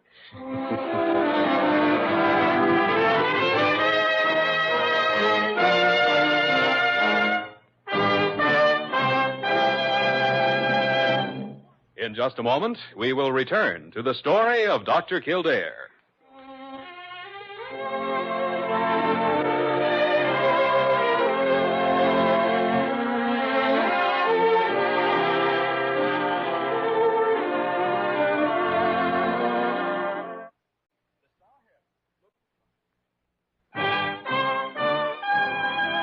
And now, once again, the story of Dr. Kildare, starring Lou Ayres as Dr. Kildare and Lionel Barrymore as Dr. Gillespie. Here you are, Dr. Gillespie, your stomach pills. Stomach pills? I don't want any stomach pills. Take them away. I am going to stand right here until you swallow them. Well, whose harebrained idea was this? Stomach pills. Yours? You prescribed them for yourself this morning. Said your stomach was bothering you. Oh, well, since then I found out that my belt buckle was twisted and digging into me. Oh, I'm not going to fall for a story like that. Now, come on. Come on. Oh, all right. Water. Ooh, what awful tasting. Oh, stop being a baby. I've watched you give out thousands of these. Hey, what's going on in here? Oh, she's been trying to poison me with some green pills. Dr. Kildare, this man is impossible. Do you know what I found him doing today? I couldn't imagine. Reading a book called The Last of the Great Hussies. You should see the cover. Bradshaw a sailor. Now, Parker, it's a historical novel. History. Yeah, the history of what, I'd like to know. Well, I've been reading the same book myself, Parker. It's not half bad. You? Well, I've heard everything. This is no place for a woman with any breeding. Poor Parker. Oh, I just came from Amy Dickens' room. Ah, what a grand girl she is. Oh, I know. So much courage, good humor, and charm.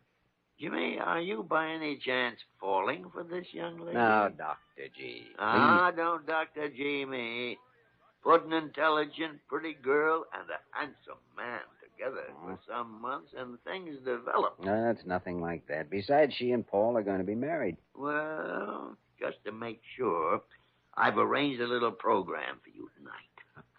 Here you are. Dinner reservations, 2 tickets to the theater, and a corsage. But who am I going with? I have arranged for her to get the night off. Her name is Diana Verner. Yeah, she's a nurse around here, in case you haven't noticed lately. Okay, Doctor, you win. But what are you going to do tonight? I am going to sit up and finish reading The Last of the Great Hussies.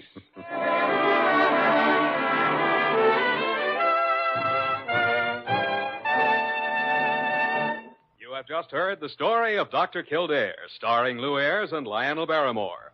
This program was written by John Michael Hayes and E. Jack Newman and directed by Joe Bigelow. Original music was composed and conducted by Walter Schumann. Supporting cast included Virginia Gregg, William Bakewell, Peggy Weber, and Earl Ross. Dick Joy speaking.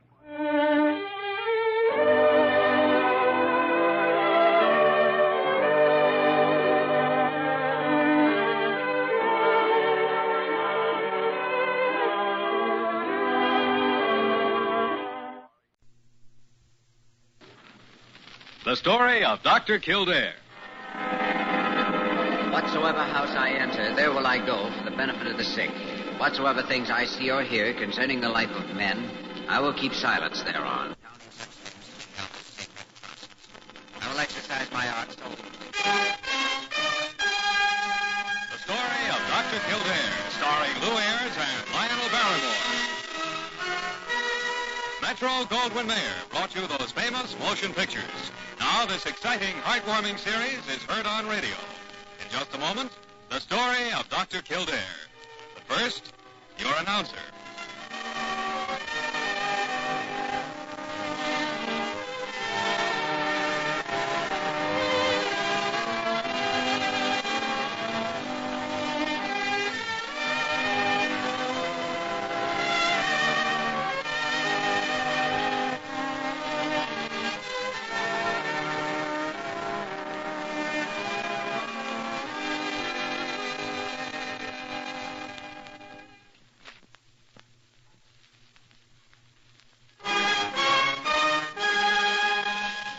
The story of Dr. Kildare, starring Lou Ayres as Dr. Kildare and Lionel Barrymore as Dr. Gillespie.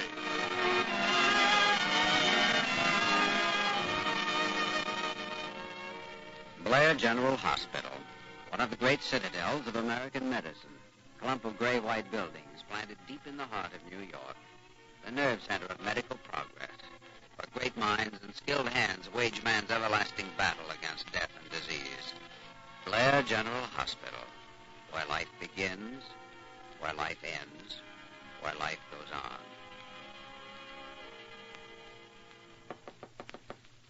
Come in. I just thought I'd look in and see if you had everything packed, Dr. Kildare. Oh, yes. Thanks, Molly. I'm all ready. How's Dr. Gillespie doing? Oh, he's packed and unpacked his bag 20 times. I'll bet. Honestly, you think you were going on a tour of the world instead of a week's hunting trip. He likes to make a production of everything. He's pretending that it's all a terrific nuisance and he doesn't really want to go. But he isn't fooling anyone. Good morning, Dr. Carew. Good morning, Molly. Well, dear fellow, almost ready for your holiday, are you? Yes, Dr. Carew. I've made my rounds with my patients with Dr. Merriman. They're all in good shape. I know Dr. Merriman can take care of anything that might come up. I'm glad you and Dr. Gillespie are having an outing. You both have certainly worked hard this past year. You have it coming to you. When do we leave for the train? Oh, Dr. Gillespie. Oh, we have a couple of hours yet. I hate being late for trains. I like to start early and take my time. We can start an hour from now and still be early and take our time. Did you make any decision yet about Dr. Wheeler, Dr. Carew? I haven't made a final decision as yet, no. But I'm very upset. Very. Every doctor on the staff of Blair General must be reliable. Well, I certainly agree with you there, but I think Wheeler is reliable. Any doctor who goes to pieces in the middle of an operation is not reliable. I shudder to think what might have happened if Kildare hadn't been in there to take over. Well, I wasn't there because I thought Wheeler was inefficient. I simply stopped by to watch him operate, to observe his technique. If you hadn't been there, the child might have died. But I was there, and the child's doing fine, so why can't we forget the whole thing? And suppose it happens again when another doctor isn't present? Well, personally, I think Wheeler's just been working too hard, that's all. I know he was on emergency all last week. I like Wheeler. Of course, he's young, and he hasn't had a lot of experience yet, but he's intelligent, he's got heart, and he shows great interest in his work. I think he has a fine future in medicine. Gentlemen, I have a responsibility to the patients in this hospital. I cannot keep a man that I no longer have confidence in. Why, I'd be a nervous wreck every time he went into the operating room. What explanation has Dr. Wheeler offered? No explanation whatsoever. The story that's going around the hospital is that he was out to a party the night before the operation and didn't get any sleep. Wait, you asked him for an explanation? Yes. But all he says is there isn't any explanation. He just went to pieces. Well, now enough of that. I'll have the matter all settled before you dear fellows return from your holiday. Have a good time and be back a week from Monday promptly at 9 a.m. We'll be here.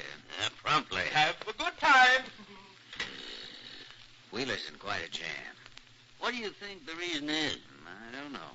Let's stop by his room on the way and find out. All right. Why don't you get your bag and I'll meet you at the elevator?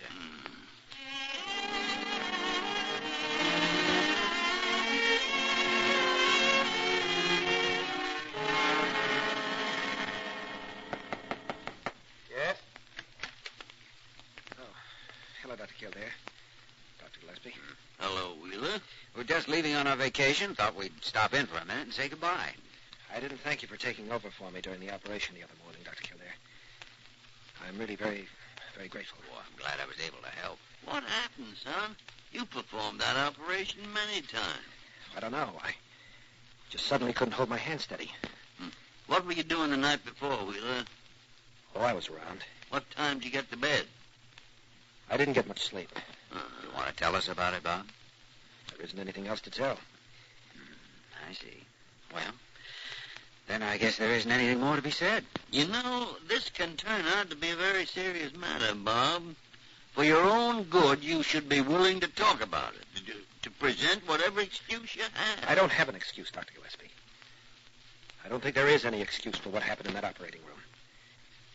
I appreciate your concern more than I can tell you, but I just don't have an excuse. Dr. Carew is going to fire me, isn't he? Well, he hasn't made up his mind yet. I certainly hope not. If you two are going to catch that train, you'd better get moving. Oh, all right, Molly. Well, goodbye, Bob. We'll see you when we get back. Bye. Have a good trip. Good luck, son. Worried about that boy. I had your bags taken out of the front door, and there's a taxi waiting. Where are your guns? Oh, they're with our bags. Now, for heaven's sakes, don't shoot each other. I won't shoot him as long as he behaves himself. No, as a matter of fact, our primary object in going hunting isn't to catch anything anyhow. It's just to get outdoors. Oh, is that so? You listen to me, Kildare. You're talking to one of the best shots in this part of the country. You'll take care of him, won't you, Dr. Kildare? Oh, I'll do my best, Molly. Take care of me. Say, do you think you're talking to a child, Molly? Mm-hmm. Sometimes I do. Go bury your head in a tub of formaldehyde. Why, Dr. Gillespie, that's the nicest thing you've said to me in weeks. Have a good time.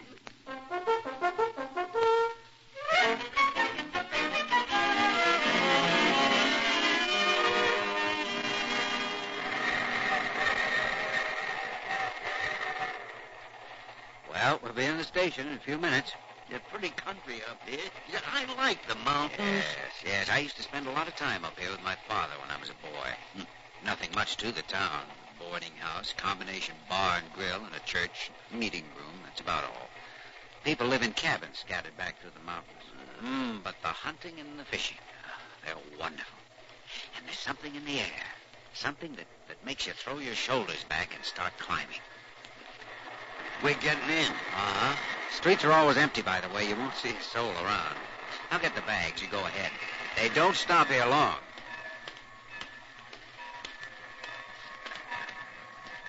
Here, I'll jump down first. You aren't there any red caps? Red caps? Are you kidding? Come on, pick up a bag and let's go. Say, I thought you said there wouldn't be any people around. Looks like quite a mob of cars and wagons over there at that building. Yeah, certainly does. Dr. Kildare! Dr. Kildare! Well, hello, Riley. By golly, it's good to see you. Oh, this is Dr. Gillespie, Ezra Riley, Doctor. Hi, Doctor. Yeah, they told me at the depot what time you was due in. What's going on over at the meeting house? Yeah, let me take that for you, Dr. Gillespie. Thank you. They're waiting to see you, Doctor. To see me? Well, to see both of you, as a matter of fact. Oh, something happened? Well, there's been some mysterious disease going around, Doctor. 5 children have died in the past week. What? 5 children? How'd they die? What happened? Well, Doc, that's what's so confoundedly peculiar about the whole thing. Children all appeared to be perfectly healthy, and then, all of a sudden, they wouldn't be able to breathe. A little later, well, they'd be dead. Well, what'd your local doctor say? Well, we don't have a local doctor anymore. The last one died a year ago. Now, whenever anyone is real sick, they have to go clear down the mountain to the next town, or the doctor has to come up here. But it's a long trip, and he's too busy where he is. Everyone's been frightened by the epidemic, and when they heard that you were coming up here, well, they drove in from miles around to talk to you. Well, we'll just leave our bags at the boarding house and come right over. We don't have any instruments with us. We better phone to Blair General and ask them to send some up, and a supply of penicillin and aureomycin. Sounds to me as though that's what we're going to need. Oh, Dr. Kildare. Dr. Kildare. What is it, Mrs. Ritchie? It's my boy. Oh, come right away, please. He can't breathe. He can't breathe. Oh, where's your house? It's just up the street. Come on, Dr. Gillespie. I'm right behind you.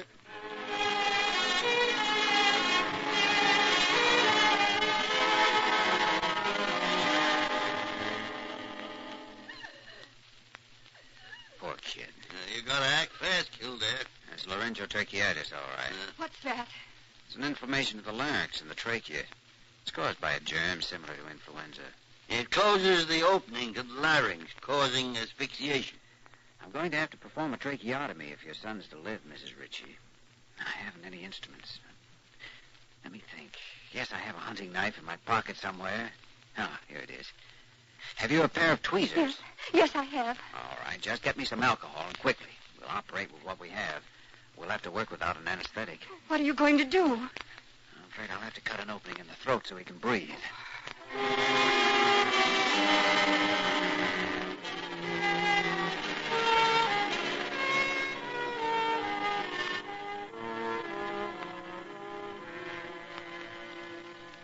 Just keep him very quiet, Mrs. Ritchie. He'll be all right overnight.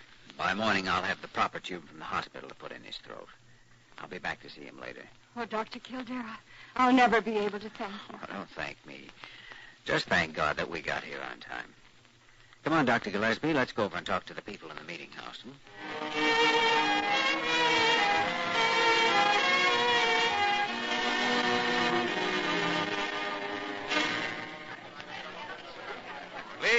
Please, quiet now, please. Listen closely, and I'll try to explain it to you all at once. Your children are suffering from an intertype virus. It's easily spread from one child to another on handkerchiefs and books and pencils or drinking cups in any number of ways. Now, we're going to try to isolate children who have been exposed from children who have not been exposed. In the meantime, you must sterilize and boil all your eating utensils. Keep your children at home and watch them closely and notify us immediately if any of them become ill. Dr. Kildare, Dr. Gillespie, you're needed right away on the other side of town. The Martin child. Oh, we'll come right away.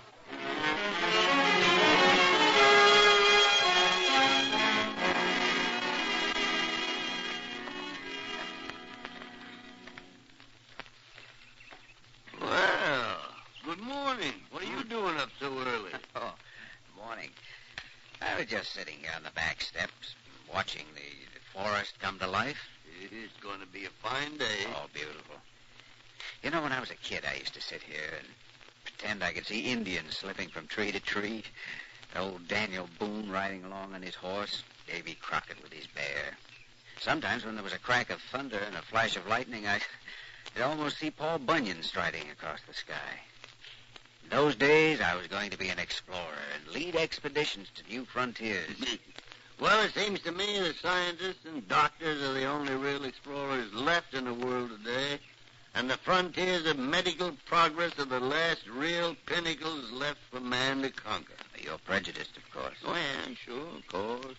Medicine is my whole world, and my only really important world. Everything else must take second place. You know, sometimes I think it means more to be a doctor in a town like this than in a big institution like Blair General. Now, Jimmy, don't go getting any fool ideas like that. Well, there's so many doctors at the hospital and not one doctor here. Well, you can see that if there'd been a doctor last week, 5 children might be alive now. Hello there. Oh. Why, it's Molly and Dr. Wheeler. What are you two doing here? Good morning. Bob and I came to the rescue. We've got penicillin, instruments, aureomycin, everything you asked for. Well. Asked for another doctor, and I volunteered for the job. And I convinced Dr. Carew that if there was an epidemic, you certainly needed a nurse. We certainly are glad to have you both. Oh, thanks. Is it a bad epidemic? Oh, pretty bad.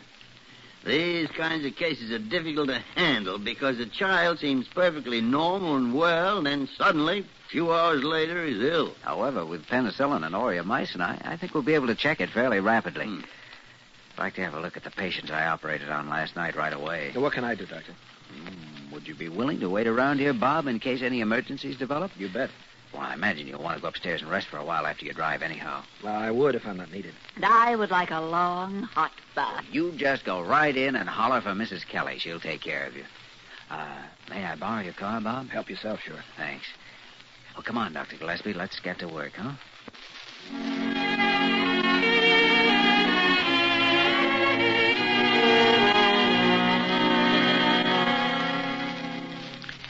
There you are, Larry. You're going to be up in no time now. I'll never be able to tell you what this means to me, Dr. Kildare. Oh, I know what a boy like that must mean to a mother, Mrs. Ritchie. But now, who on earth is that? Molly? Oh, please come at once. Bob and I went out on a case. It's a little girl, and she's in pretty bad shape. She needs an emergency right away. Well, Dr. Wheeler can He asked me to get you as quickly as possible, Dr. Kildare. I don't think he feels he can perform the operation. All right, come on.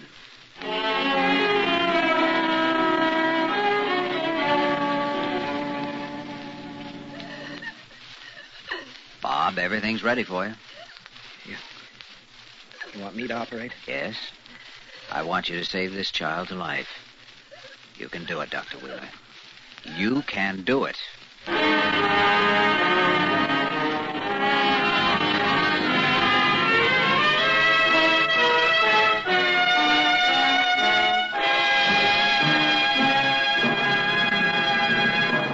We return to the story of Dr. Kildare in just a moment.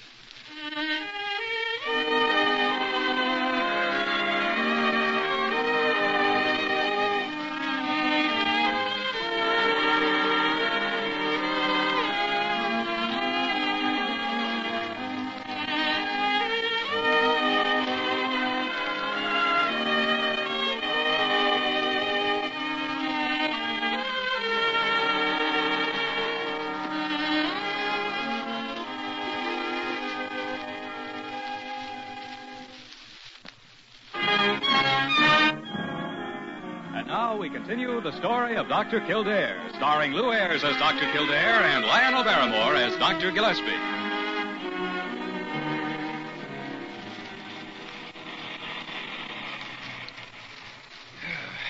I don't mind saying I'm tired. That was a fine operation. I'm proud of you. It goes for me, too. Well, thanks. Thanks for making me do that operation, Dr. Kildare. How do you feel now? Well, I feel fine. But I'll feel even better after I have that bath I thought I was going to take 3 hours ago. Me, too. Well, see you later. Call me if I'm needed. You know, Dr. Gillespie, I've got a theory about that boy now. Huh? I'm going to have a talk with him. But first, I think you and I had better canvass the village and take a look at every child here. We can give a shot of penicillin to each one that shows even the slightest symptom of anything that might turn out to be disease. Yeah, I agree with you. Now, who in the... Oh, no, it couldn't be. Hello, you dear fellow. No, it is Carew. Hello, you dear fella yourself. Surprise. You certainly are a surprise. I knew you'd be overjoyed to see me. When I heard about my two fellows pitting their strength against an epidemic without their leader, I knew my place was here in the front lines beside you, and so I came. Thank you, Dr. Carew. Spoken like a general. Yes, wasn't it? Oh, by the way, Dr. Carew, I'm glad you're here. I want you to know I just watched Bob Wheeler perform a tracheotomy. And he did a very fine job, didn't he, Dr. Gillespie? He certainly did, for a fact. Well, even so, that hardly alters the fact that the other morning he went to pieces, and I think I know why now. I'm not sure, but I think I do. Why? Well, let me have a talk with Wheeler, and if my reasoning makes any sense, I'll tell you all about it. Fair enough. Now then, what can I do to help? Well, we were going from house to house examining children. Then I shall accompany you. I, too, shall risk my life. Bravo. Jimmy, why don't you talk to Bob while Dr. Carew and I make the round? Oh, you don't need me? No. Dr. Carew will give me every possible assistance. I will, dear chap. I will. All right, I'll talk to Bob.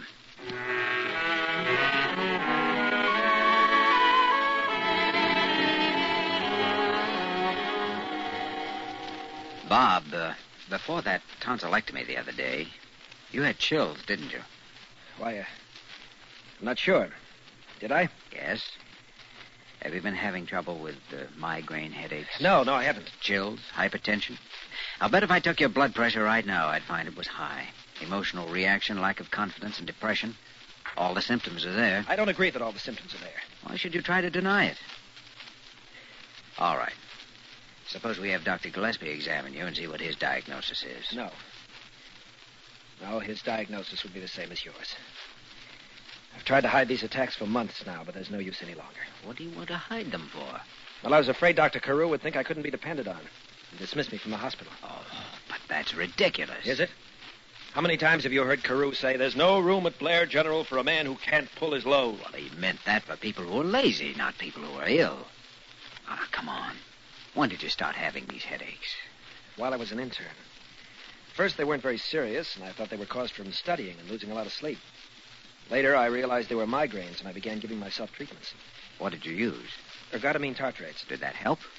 Yes. Hadn't had an attack for almost 6 months, till the other day in the operating room. I see.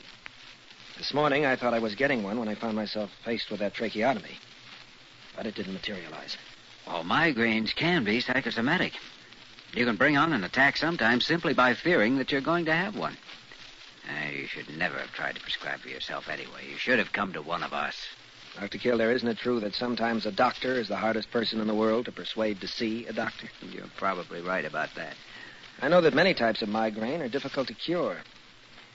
And as I said, I was so afraid of losing my position at the hospital. Well, Bob, I think your type of migraine can be cured. Of course, I'll have to examine you thoroughly, but you show all the indications of having the type of migraine that's caused by a lack of histamine.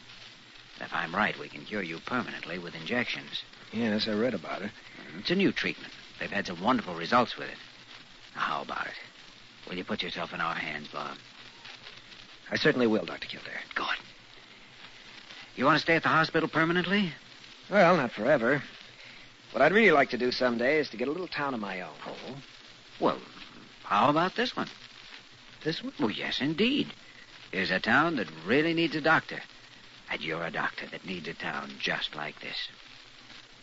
You think they'd have me? Oh, they'd welcome you with open arms. Well, let's find out.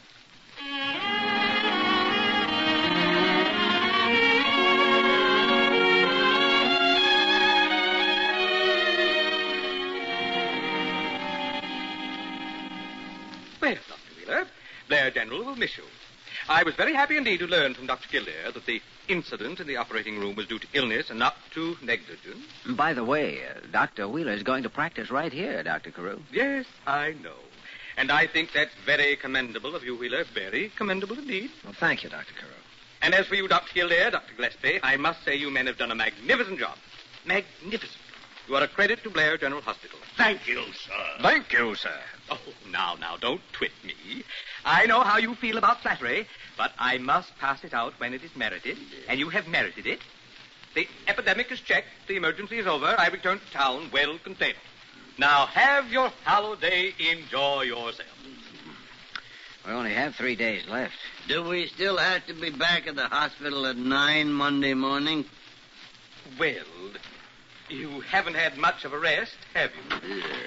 Tell you what, don't come in until noon on Monday. Thank you. Don't mention it. Goodbye. Goodbye, Molly. Bye.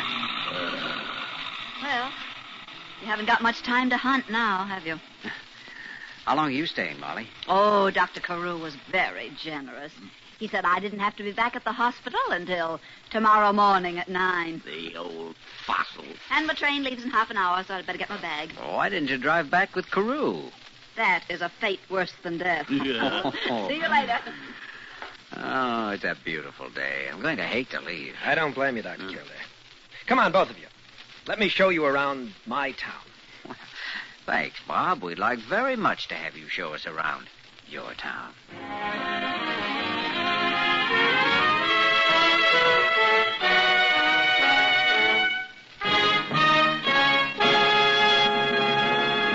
In just a moment, we will return to the story of Dr. Kildare.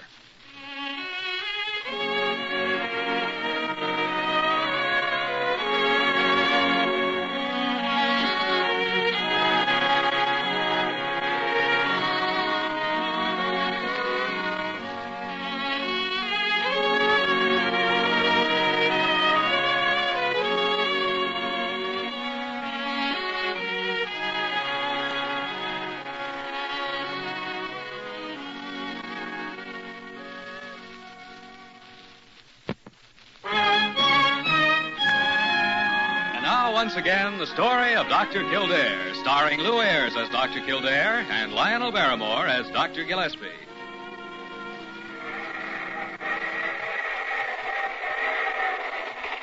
Nice country. Like to come up here sometime for a vacation. We didn't have much of a vacation at that, did we?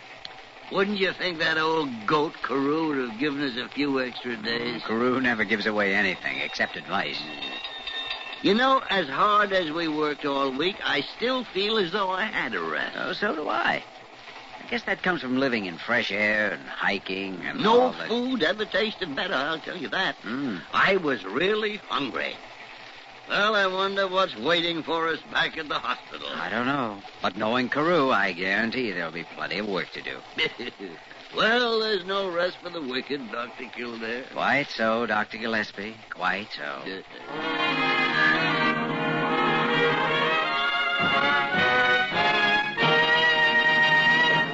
You have just heard the story of Dr. Kildare, starring Lou Ayres and Lionel Barrymore. This program was written by Gene Holloway and directed by William P. Russo.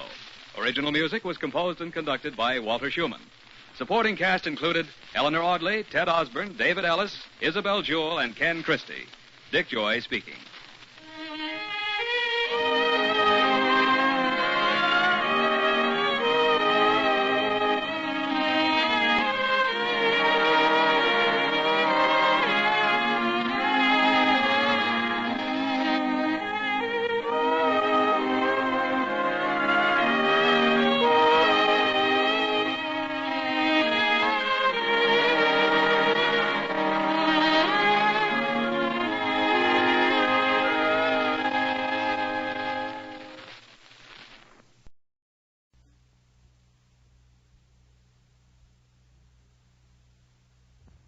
The story of Dr. Kildare. Whatsoever house I enter, there will I go for the benefit of the sick. Of whatsoever things I see or hear concerning the life of men, I will keep silence thereon, counting such things to be held as sacred trusts. I will exercise my art solely for The story of Dr. Kildare, starring Lou Ayres and Lionel Barrymore. Metro-Goldwyn-Mayer brought you those famous motion pictures. Now this exciting, heartwarming series is heard on radio. In just a moment, the story of Dr. Kildare. But first, your announcer.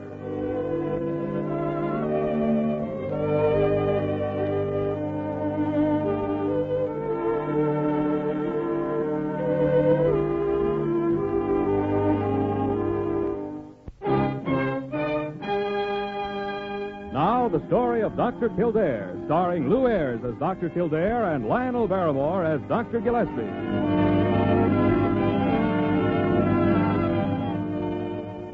Blair General Hospital, one of the great citadels of American medicine. A clump of gray-white buildings planted deep in the heart of New York. The nerve center of medical progress, where great minds and skilled hands wage man's everlasting fight against death and disease. Blair General Hospital, whose ministry of mercy reaches out from its quiet halls to the highways and byways of a huge metropolis. Yes, sir, Doc. Many's the time Kildare rode with me in this ambulance.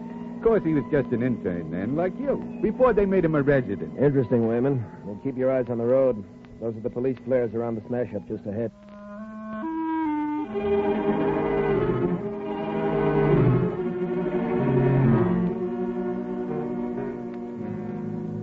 She was unconscious when Wayman and I got there, Dr. Kildare. I couldn't bring her to. Deep shock, Morton. She's had tetanus and a toxin, of course. Yes, sir. 100,000 units. The leg looked pretty bad, so we rushed her right in. Boy, I come in from Riverdale and nothing flat. You should have seen me, Doc. I've seen you, Wayman. Nurse, Yes, Doctor? blood plasma. Supplement with glucose intravenous. Yes, sir. Morton, how long had she been lying there on the road? At least a half an hour, I imagine. Not much traffic out there this late at night. Too bad. Might have made a lot of difference. Know who she is? No, sir. No identification on her. Driver's license? No driver's license. No nothing, Doc. She must have been doing 70 when she met up with that tree. Nurse, has Dr. Gillespie been called? Yes, Doctor. Will you check again to see that he's on his way? Yes, Doctor. If only we could locate her family. Got to have their consent. For what? To save her life? I guess it almost amounts to that, Morton. We have to protect the hospital. When we go into surgery, we've got to have consent from either the patient or next of kin. Oh, there? You looking for me? Oh, yes, Dr. Gillespie. This girl should be operated on immediately. What's wrong with her? Circulation completely destroyed. One lesion gangrenous already. Not a chance of saving her leg. Well, then what are you waiting for? I haven't got consent. Why not? Because the patient's in no condition to sign. We haven't been able to reach her parents. Looks like we're sort of stymied, Jimmy. Yes.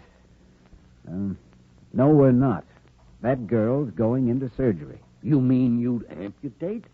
Without consent? If it's the only way to save her life. Kildare, this girl is your patient. Thanks, Dr. Gillespie. Nurse, prepare the patient for surgery. Good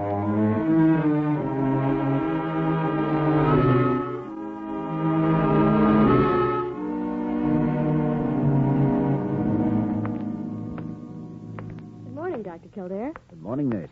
Oh, how's our patient? Miss Northrup, the amputee? Yes. Oh, no change, Doctor.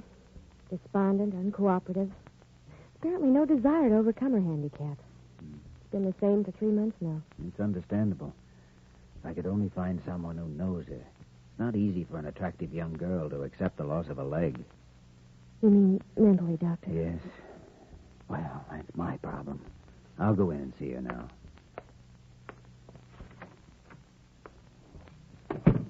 Good morning, Miss Northrup. Get out. Oh, I've had the same greeting for 3 months. Leave me alone, Dr. Kildare. I don't want to see you. Miss Northrup. Don't you understand? I hate you. I do understand. But please, won't you tell me the name of some person you know, some of your friends? I have no friends. And if I did have, I wouldn't want to see them. But you'll need them when you leave here. I'm not leaving here. You can't stay here forever, you know. When you're cured, you must leave to make room for some other patient. Please, tell me their names. No. And leave me alone. Why won't you try to walk? Come on, I'll help you. Don't touch me. You feel sorry for me. I can see it in your face. I don't feel pity for you or sympathy. All I want is to be able to close the book on your case and mark it successful. I won't be able to do that until you walk. How can you look at me and imagine that I'll ever be called a success? When I look at you, I can't think of one reason why you shouldn't be. You have youth and beauty. And on the debit side of my ledger, I have one leg. The books just don't balance, Dr. Kildare. You'll only listen to me. You can learn to forget your problem. You will forget it in time.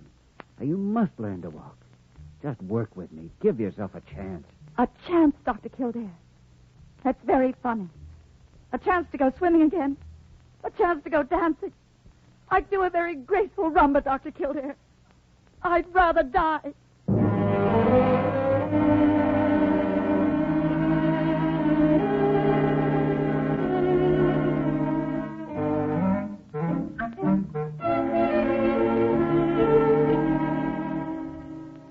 Nosy!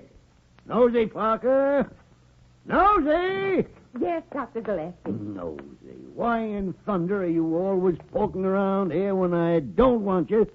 And as soon as I do need you, you're off in another country. Oh. Didn't I tell you to get Dr. Kildare? He's on his way now. Well, how long does it take a man to come down 4th flight? Exactly 1 minute, Dr. Gillespie. Oh, hello, Kildare. Get out, Nosy. Oh, man. Kildare, I hear you've been having trouble with that Northrup girl in 408 again. That's right. Who told you? Oh, I got my spies all over the place. Got your every move charted like a rising temperature. Don't I know? Well, Miss Northrup is difficult, all right. I've done everything to induce the proper mental outlook. Well, she certainly seems to be well enough physically and medically. I should have been leading a normal life by now. Every day she stays here makes it worse for her. She thinks she can hide from the world for the rest of her life. You've done everything you possibly can for her? Yes, and it doesn't work. If only there was some way I could make her have faith in me, believe in me, believe that what I'm doing is best for her. I think that perhaps it would be best for both of you if you got off the case. No. If Miss Northrup succeeds in disposing of me, I'll be only the first in a long succession of doctors. Well, that's a good analysis. It's not enough to save a patient's life if you also destroy the incentive to live. Amputating that girl's leg was a delicate operation that I had to perform. But getting her to accept the fact and find the ability to cope with it is an even more delicate operation. No, Doctor. Deserting that girl now would be like walking out in the middle of an operation, leaving the patient helpless on the table. I like to hear you talk like that. If only I knew how to get to her, win her over to my way of thinking. Must be a way. There must. You'll find it, Jimmy. You'll find it. I believe in you. Dr. Kildare, calling Dr. Kildare. Report to the fourth floor immediately. Room 408. Room 408. See you later, Dr. Gillespie.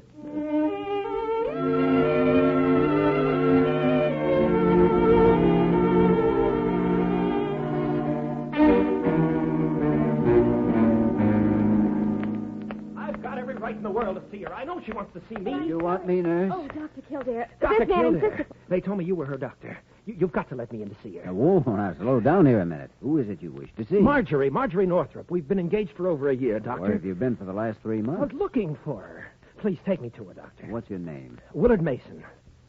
What's wrong with her? She'll be all right. Well, then you let me see her. No. Miss Northrup has issued orders that no one is to see her. And the hospital has to abide by those orders. No one will stop me from seeing her. Just tell her that Willard Mason is here, that's all. No, it's no use. I think particularly you're the one person she's afraid to see. What? Afraid to see me? Well, why? Mr. Mason, she was in an automobile accident. It was necessary to amputate her right leg. Amputate? No, I don't believe you. You still want to see her? More than ever. She knows how much I love her. She must know that what happened can't affect my feeling for her in the slightest. You might consider that what has happened may have affected her feeling for you. But at a time like this, Doctor, I should think she'd want to see me more than ever. She'd need someone to lean on. I agree with you, but I'm afraid she won't. She resents pity and sympathy. But I won't give her any. I'll just make believe that nothing's happened. I'll avoid any mention of her leg. That's the one thing you mustn't do. It only makes it more obvious. You must try to understand what she's going through mentally. I'm sorry, Doctor. It's such a terrible shock. Hard to imagine Marjorie. Dr. Kildare, Miss Northrup in 408 is flashing. Certainly, nurse. Room 408. That's where she is. Right up the hall. Yes, but no. Hey, wait a minute. Where are you going? Room 408. I'm going in to see her. Don't go in there. Don't go in there. I tried to stop him, Dr. Kildare. That's all right. We'll just wait here a minute. Come on, nurse. Get out! I don't want to see you. Get out! Marge, please. It doesn't matter. Leave me alone. Please, leave me alone. I'm sorry, but darling, we belong to each other. Nurse. I'll have this man removed, Doctor. No, leave him alone. It doesn't matter, Marge. I love you. Marge, I've always loved you. Don't look at me. Don't look at me. I'm glad you told her how you felt, Mister, but I think right now it'd be best for you to leave. All right, Doctor. I will. Marge. Please. Yes.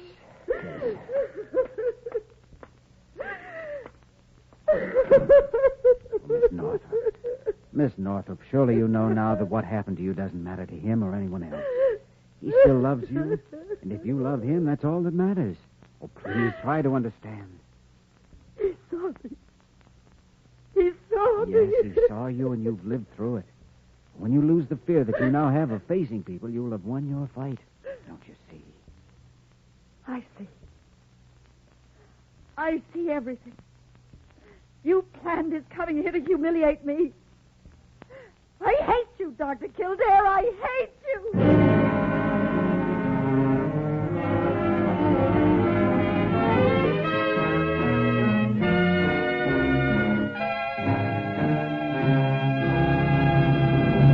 The story of Dr. Kildare will continue in just a moment.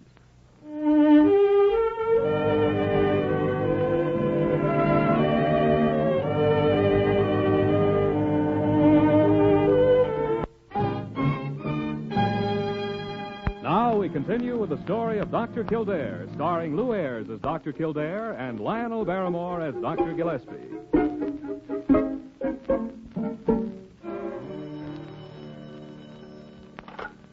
Dr. Gillespie's office, Nurse Parker. What? Those clinical reports on rehabilitation cases? Oh, yes. Dr. Gillespie will be sending them back to you today. Certainly. Good afternoon, Parker. Dr. Gillespie in? Oh, yes, Dr. Kildare. And is he anxious to see you? Really? Trouble, Parker? Trouble? Dr. Carew just left the office black as a thundercloud. That's not an unusual occurrence in this office. Dr. Carew was yelling that Gillespie had better let you off that Northrup case immediately. Oh, I see. Thanks for the tip, Parker. Parker, what's all the whispering for? Oh, still there. Well, come in. Sit down. Now, tell me how you're coming on with the Northrup girl. Well, Dr. Gillespie, I'm afraid I'm going to have to give up on this one. Jimmy, you don't fool me. You've never admitted defeat in your life. I haven't forgotten that Dr. Carew ordered you to take me off the case this morning. Kildare? No reason why you should get in trouble because of me. I never get in trouble. I don't need anyone wiping my nose. I'll handle my own affairs in this hospital. Just the same, I think I'd like to be relieved of the Northrup case. Yes. As a matter of fact, that fool Carew was just here. Laid down the law. Well, maybe just as well. You know who'll be taking over? Haven't assigned another doctor yet. Might drop in on the girl myself for a day or two. Good. And you can disregard all the basic mental therapeutic treatments. Huh. I've tried. I pleaded and cajoled. I tried an appeal to reason and intelligence. I was cruel and cold. Nothing drew the slightest response. Kildare, I've removed you from the case, but I can still ask a staff member to accompany me when I visit a patient. Dr. Gillespie, I don't really know why I worried about you getting in trouble. You go looking for it. I'd be delighted to accompany you.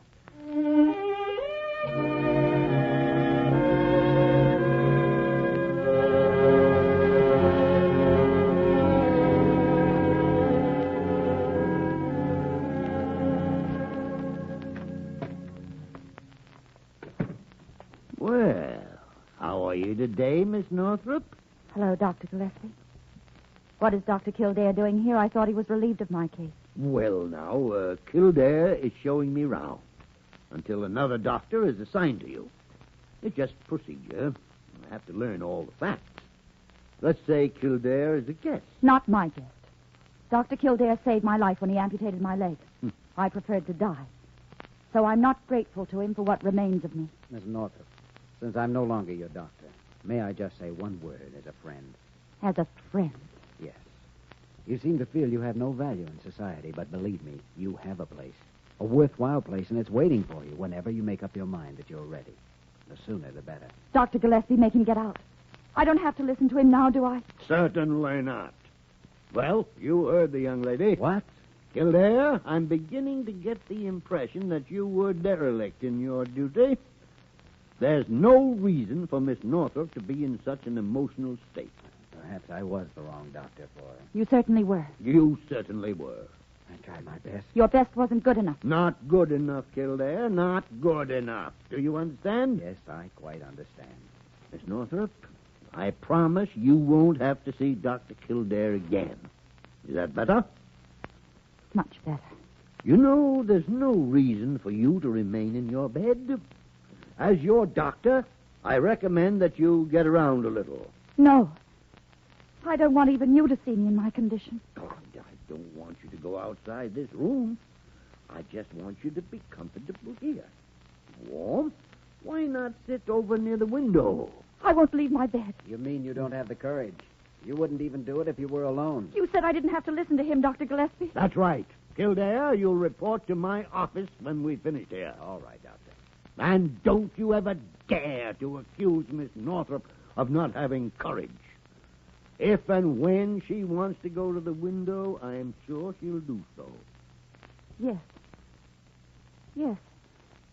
I think I'd like to go there now. Good girl. Good girl. There. Now we'll just push you over here where you can get a little fresh air. There. Now, how does the outside world look to you? Going on as usual, just as you remember it? Yes. Everything just as I... It's horrible. Horrible. Oh. Take me back to my bed. What's the matter? Those girls playing tennis. I can't stand it. Well, Kildare, isn't that blonde girl down there Evelyn Williams? Evelyn Williams? Yes. Don't you remember? Evelyn Williams. Yes. Yes, I do remember. Kildare, where are you going? I think I may have found an answer to that problem, Dr. Gillespie. I'm going to see Evelyn Williams. Yes. You may have found an answer, Kildare.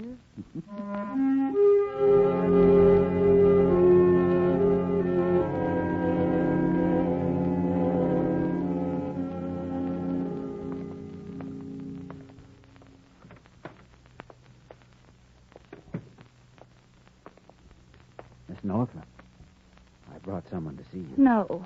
I've told you I don't want to see anyone. You're no longer my doctor. Why do you keep coming back to torment me? This is only a social visit from someone who has a lot in common with you.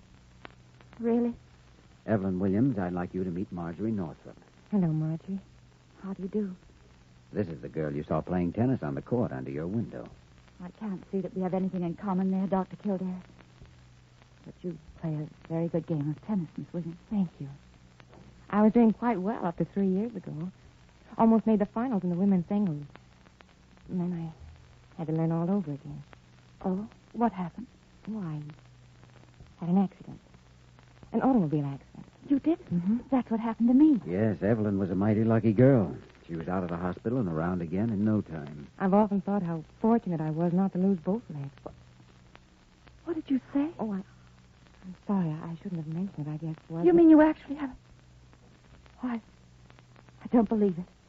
This is another one of your tricks, Dr. Kildare. No, believe me, it isn't, Miss Northrup. Although Evelyn certainly would fool anybody. Well, I'm very flattered that you seem surprised, but... Well, I'll show you. Here. Look. It is. It is. Well, Margie, I understand. I was doubtful at first, too, and then amazed, just as you are. Now I'm only very, very grateful. And you play tennis as well as before? Mm-hmm. Almost. I dance and ride, too. Oh, that's wonderful. Do you think that That you could do the same? Certainly. It only takes a great desire and a little strength of will. And maybe more courage than I have. Courage? Maybe. But I just got lonesome trying to hide from people. Then one day I took stock of myself. People wear glasses and they aren't ashamed. My best friend Alice wears a hearing aid and she's perfectly normal. So I said to myself, what have I got to lose? Well, here I am. Do you suppose you could teach me to walk? I'd be very happy to. But there's someone who could teach you much better than I, if you'd allow him to. Allow him to? Oh, of course I will. Who is it? Dr. Kildare. Oh. Dr. Kildare? Yes, Miss Northrup. You've asked me so many times to try. I think I'd like to now. Good. Evelyn, would you help her? Oh, of course, Doctor. Margie's very simple. There we are. Now, stand up. Oh, I can't. Evelyn, help me. You'll need no more help now. Stand up. I am standing. Now, walk slowly toward me. I can't. Walk. You've been walking all your life. You have 2 legs just as you always had. Walk.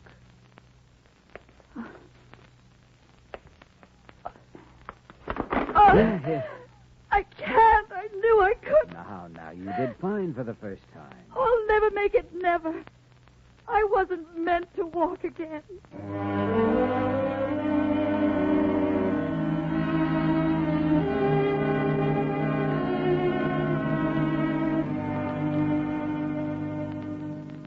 I can't wait all day for this party of yours to come off, Kildare. Mason should be along any minute, Dr. Gillespie. I feel like a fool sitting here in the waiting room of my own hospital.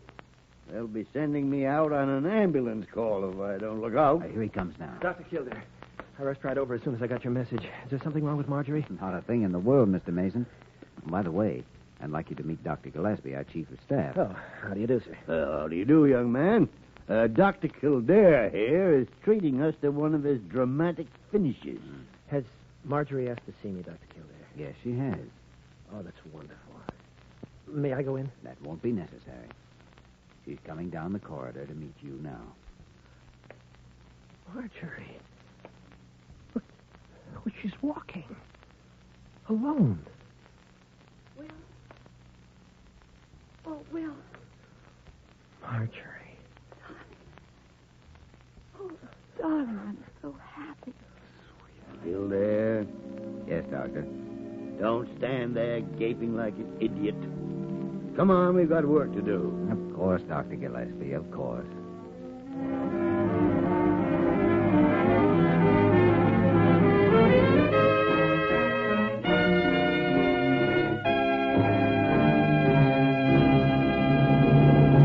In just a moment, we will return to the story of Dr. Kildare.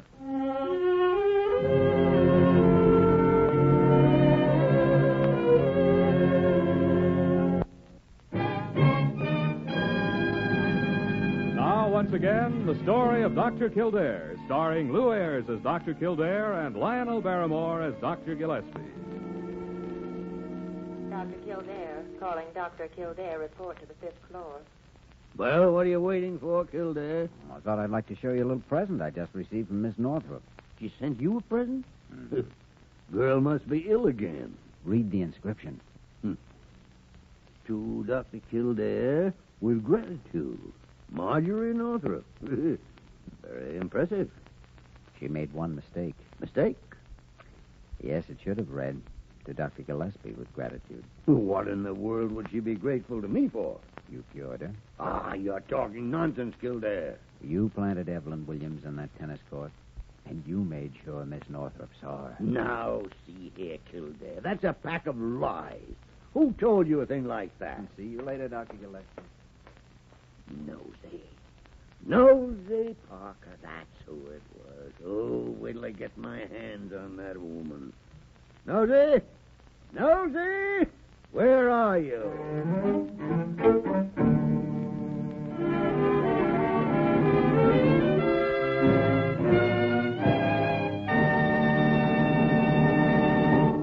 You have just heard the story of Dr. Kildare, starring Lou Ayres and Lionel Barrymore.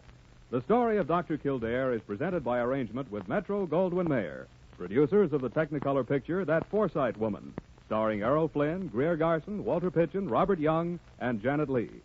The program was directed by William P. Russo, with original music composed and conducted by Walter Schumann.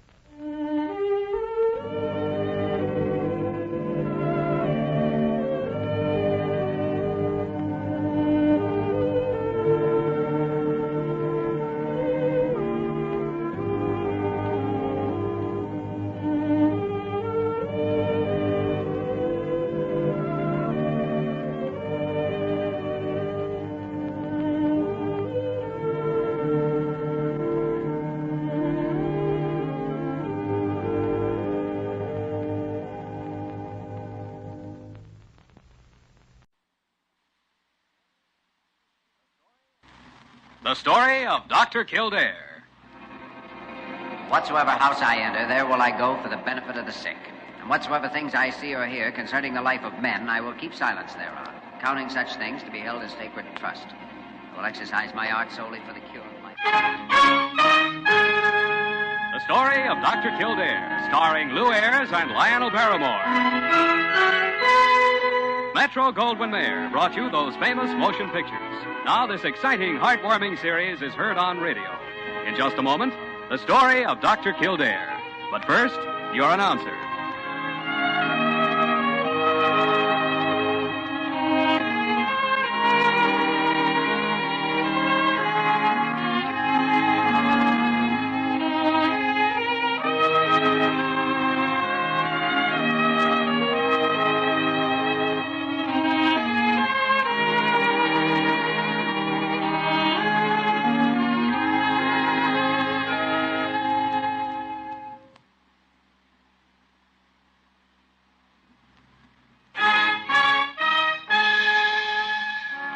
The story of Dr. Kildare, starring Lou Ayres as Dr. Kildare and Lionel Barrymore as Dr. Gillespie.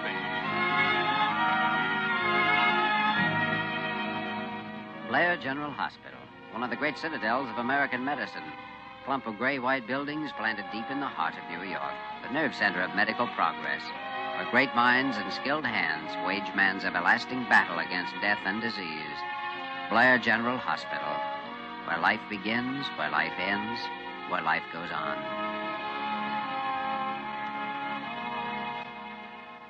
There's one more thing, gentlemen. I want to be told the facts. All the facts. Well, we seldom deal in imaginative flights of fancy here at Blair Hospital, Mr. Bradley. Oh, I'm sorry, Dr. Gillespie. I mean, I don't want the picture colored. I want the truth. In other words, you're afraid you may be in bad shape, and if so, you want to know about it. That it? Dr. Kildare, I believe that whether you're building a $5 million bridge or buying a nickel cigar, you can't make a logical decision unless you first have all the pertinent facts. And any time you try to dodge a fact, you're only handicapping yourself. That's a good theory. Happens to work in medicine as well as engineering. Well, Dr. Gillespie, since you're the diagnostician, maybe... No. Go ahead, Jimmy, now. We're in full agreement on this case. Mm-hmm. Well, then let's look at some of the facts that brought you here last night, Mr. Bradley. Let's see. You arrived on a plane from Mexico City, went straight into a 6-hour conference with your board of directors, took a taxi home at midnight, ran up the steps of your apartment, and collapsed. Those, of course, are obvious facts. Go on. Well, behind them is another very important fact. You are 54 years old. Therefore, your heart is 54 years old. Well, that would seem obvious, too. Obvious, yes. But it's the most important fact of all, Mr. Bradley. That heart of yours has been working away steadily without a single pause 54 years, pumping 4,000 gallons of blood a day. Now, add it up. That's quite a job, especially for a machine that's never needed any repairs. There's the point. You see, to some extent, the heart does repair itself, but there are some cumulative changes with increasing age that can't be repaired. Mainly, they involve the coronary arteries that furnish the blood supply to the heart muscle itself. What kind of changes? Well, they're involved with the process of atherosclerosis, hardening of the arteries. The walls of the arteries thicken and limit the flow of blood. Under ordinary conditions, there are no symptoms, but overexert, get worked up emotionally, and angina. Sharp pain in the chest shooting down the left arm. And that means what? Your heart's worn out? You're done for? Oh, ridiculous. Why, I've had hardening of the arteries for 25 years, Mr. Bradley.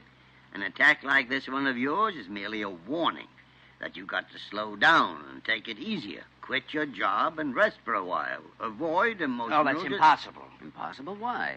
Well, I'm nearly finished with the biggest job I've ever done. It's an irrigation project in central Mexico. My stockholders are expecting completion on the specified date. Several thousand farmers down there depending on the water. I'll take it as easy as possible, gentlemen, but I can't quit. Keep on at your present pace, and you'll be back here within 3 months. Dr. Kildare, when I promise something, I deliver it. In 3 months, the job will be finished. Well, giving you the facts apparently hasn't done any good. You're making the wrong decision in spite of them. Well, at least I'm able to figure my chances, so I know what I'm doing. In this case, Mr. Bradley, I'm afraid you don't know.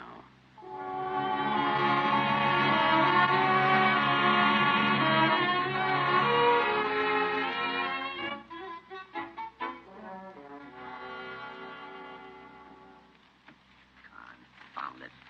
If you lay something down for 5 minutes around here, it disappears. Sometimes it's uncanny. What are you mumbling about? I'm not mumbling. I'm merely trying to find out what happened to a highly important package that came in the mail this morning. Well, there wasn't any package in the mail, except an old seed catalog of some kind. Oh, that's what I'm looking for. I threw it out. What? But what on earth do you want with a seed catalog? Oh, that's my business. Wait a minute. It's not that same old stuff about retiring. A little farm in Vermont with chrysanthemums and delphiniums and daffodils. Daffodils. Parker, you know just as much about horticulture as you know about nursing. Nothing. Oh, I know what's wrong with you. What is wrong with him, Parker? Oh, morning, Jimmy. Dr. Kildare, he's talking about retiring and snarling at everybody around here. No. Simply because he hasn't had an interesting case in nearly a week. Oh, I know this. She's out of her mind. Well, if she happens to be right, I may have a cure for you. A wayman's bringing an emergency patient from the airport. Be here in a few minutes. Oh? You know anything about the case, Jimmy? Only that the patient's name is Bradley, and it's a heart attack again. Bradley? Oh, by the great horn spoon. You know, we were wrong. It only took 1 month.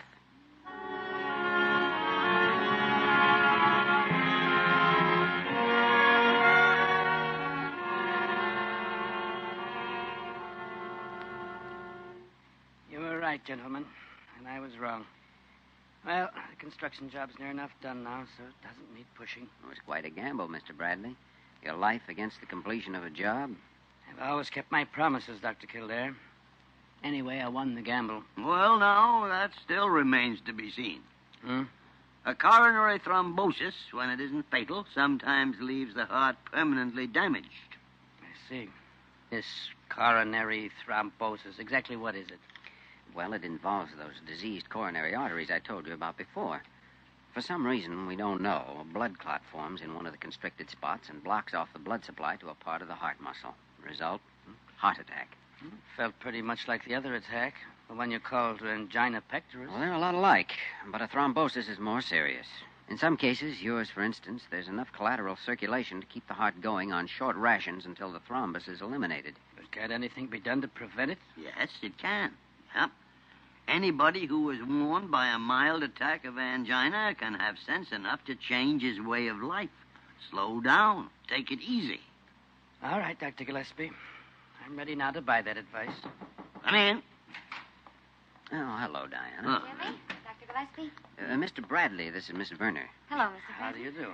She'll be your nurse during the various tests we're going to make. Well, what have I done to deserve the prettiest nurse in the hospital? Thank you. Ah, easy now, Mr. Bradley. You've got a heart condition, you know. All right, Dr. Kildare. And anyway, I saw that look she gave you. Well, Dr. Kildare, I came to let you know the electrocardiograph is set up whenever you're ready. Good. We're ready now. Would you send for an orderly? Of course. Right away. Electrocardiograph. Sounds complicated. It is complicated, Mr. Bradley, but it's one very good way of getting some facts.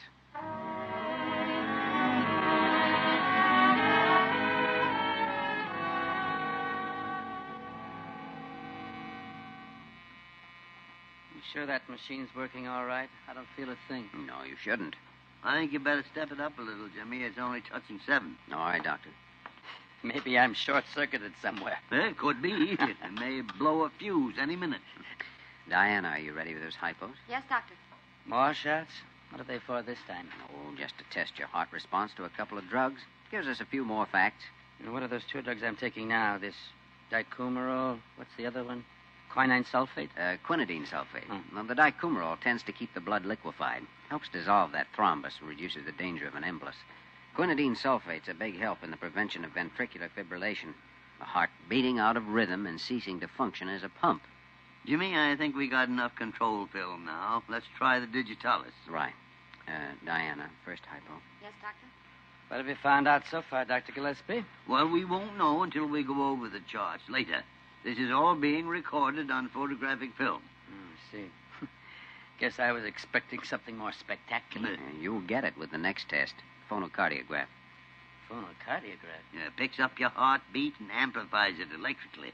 It's quite a sound, Mr. Bradley. It may scare you right into a relapse.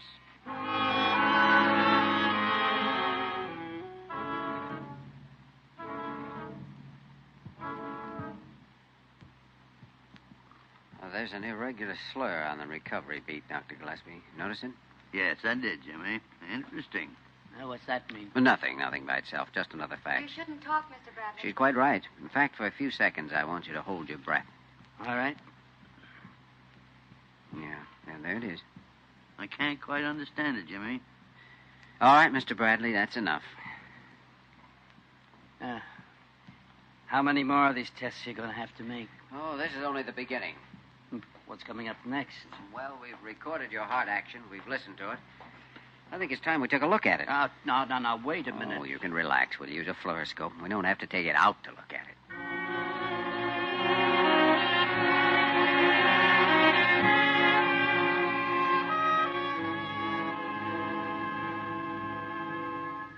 Be all right if I raise him up to a sitting position? Yes, if we can get a better focus that way. Well, it's a better angle for the fluoroscope. Now, wait, Mr. Bradley. We'll raise the head of the stretcher.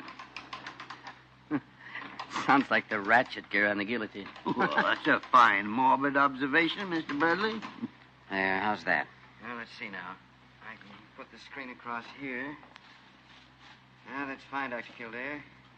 Take a few seconds for the tube to warm up. Dr. Kildare, you said something about possible damage to my heart. Exactly what did you mean? When the blood supply to some area of the heart muscle is temporarily interrupted, that area may die and be absorbed. It's replaced then by a scar tissue. Mm-hmm. And if the area's too large, it's just too bad. That it? Well, not necessarily at all. All right, gentlemen, anytime you're ready. Go ahead. Oh, here, Jimmy. Here, plenty of room. I'll move over a little. Thanks. Can you see all right, Dr. Gillespie? Yes, Jimmy. I can see all right. Well, I think you can cut the machine off now. That's all for the present. All right, Doctor. Well, that was quick enough. Just one more fact, Mr. Bradley. Diana, you can have him taken back to his room now. All right. Well, what's the next step? Two of you get together and try to agree on some verdict? I guess that's about it. Well, Dr. Gillespie? Right with you, Jimmy. Well, I hope you reach a fast agreement.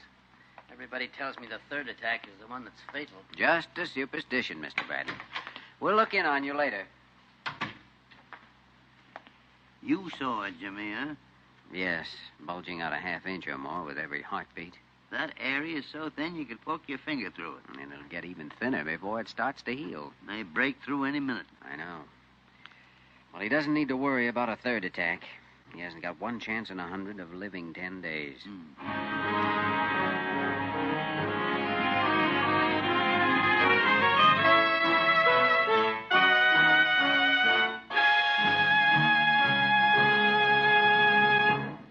We return to the story of Dr. Kildare in just a moment.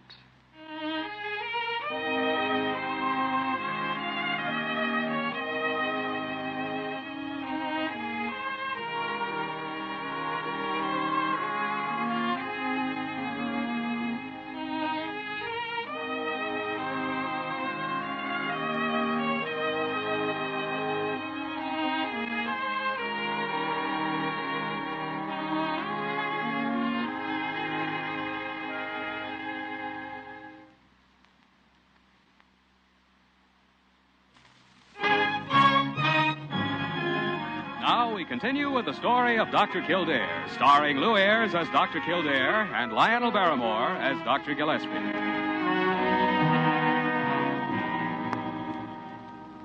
Parker, don't stand there and tell me you don't know where he is. With that long nose of yours poking around through the corridors, you're bound to know. Well, I guess my nose is quite normal, thank you. Huh? Would be on an anteater. Oh. Kildare hasn't left the hospital. Therefore, he is in the hospital. Somewhere. But where? Well, how do you expect me to know? Oh, shut up, Parker. I'm talking to myself. Well. It's too bad you can't do some useful snooping once in a while instead of... Kildare. Dr. Gillespie? Parker? Hello. I've been looking all over the hospital for you. Oh? Well, I was up in the library file room reading case histories. Something on your mind? Yes, Bradley. I've thought of one possibility that might save him. My dear Dr. G, so have I. Ah? What's yours? No. You first, Jimmy. Well, the Beck operation. Huh. Opening his chest, grafting a fascia over the weak area of the heart muscle. Hey, pretty dangerous, Jimmy. As it now stands, he has practically no chance. Well, the wall may hold out and heal by itself. You know it won't. Well, it does happen sometimes. If this were 4 or 5 days from now, maybe. But his heart's going to get worse before it even starts to heal. Yeah, I know, but nevertheless, Jimmy... I've gone through every case history in the library dealing with these so-called heart aneurysms, and you know the chances involved both ways. You've never performed a Beck operation? It's no tougher than a patent ductus, and I've had fair luck with those. Yes, you have. I don't see any other possibility, Dr. Gillespie. It's the only way. Let's go and talk to Mr. Bradley.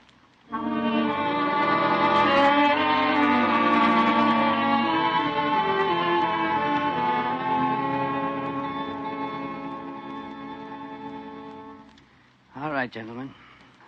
I've survived the shock of learning that my heart is seriously damaged. Let's have the details. Facts. Well, I told you, Mr. Bradley, that the heart wall in one particular area is so thin it's bulging out every time your heart beats. It's like an automobile tire, Mr. Bradley, with the inner tube pushing out through a worn spot in the casing. The human heart kicks up a pretty fair head of pressure, you know. It'd have to pump that 4,000 gallons a day you were talking about. Yeah. All right. What's likely to happen? Roughly the same thing that might happen with that inner tube of Dr. Gillespie's. little extra pressure or a spot of deteriorating rubber, and that's that. You said something about an operation, Dr. Kildare. Is this what you meant? That's right. It involves opening the chest cavity and working on the heart itself. Grafting a kind of a patch over the weak spot to prevent a blowout and give the muscle a chance to heal itself. Sounds like a fairly rough deal. Oh, it's been performed successfully in many cases. And you're advising it in my case? Yes. Do you agree, Dr. Gillespie? I do. As far as I can see, there's only one thing to consider. Without the operation, you have about a 1% chance of pulling through. What chance with it? Well, very good. Exactly how good? Better than 50-50. I see. You ever performed this operation before, Dr. Kildare? No, I haven't. Is he a good surgeon, Dr. Gillespie? During 35 years in the profession, I have never seen a better one.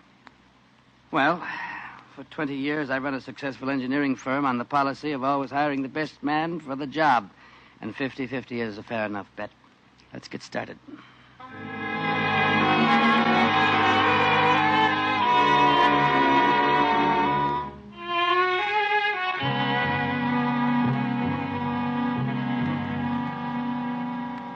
I've scheduled operating theater number 6 for 9:15, Dr. Kildare. It was the best I could do on such short notice. 6 is fine, Parker, thanks. Now, what about personnel?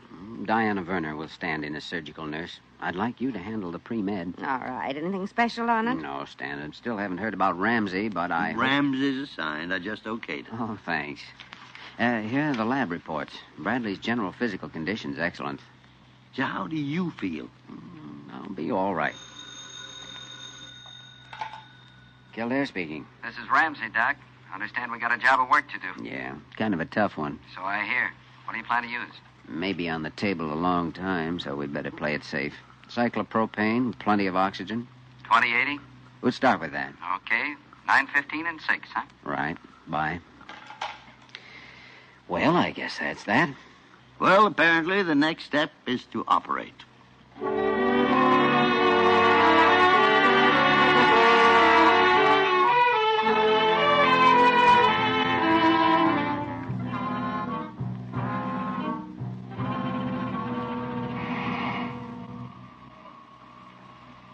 Pulse 64, Doctor.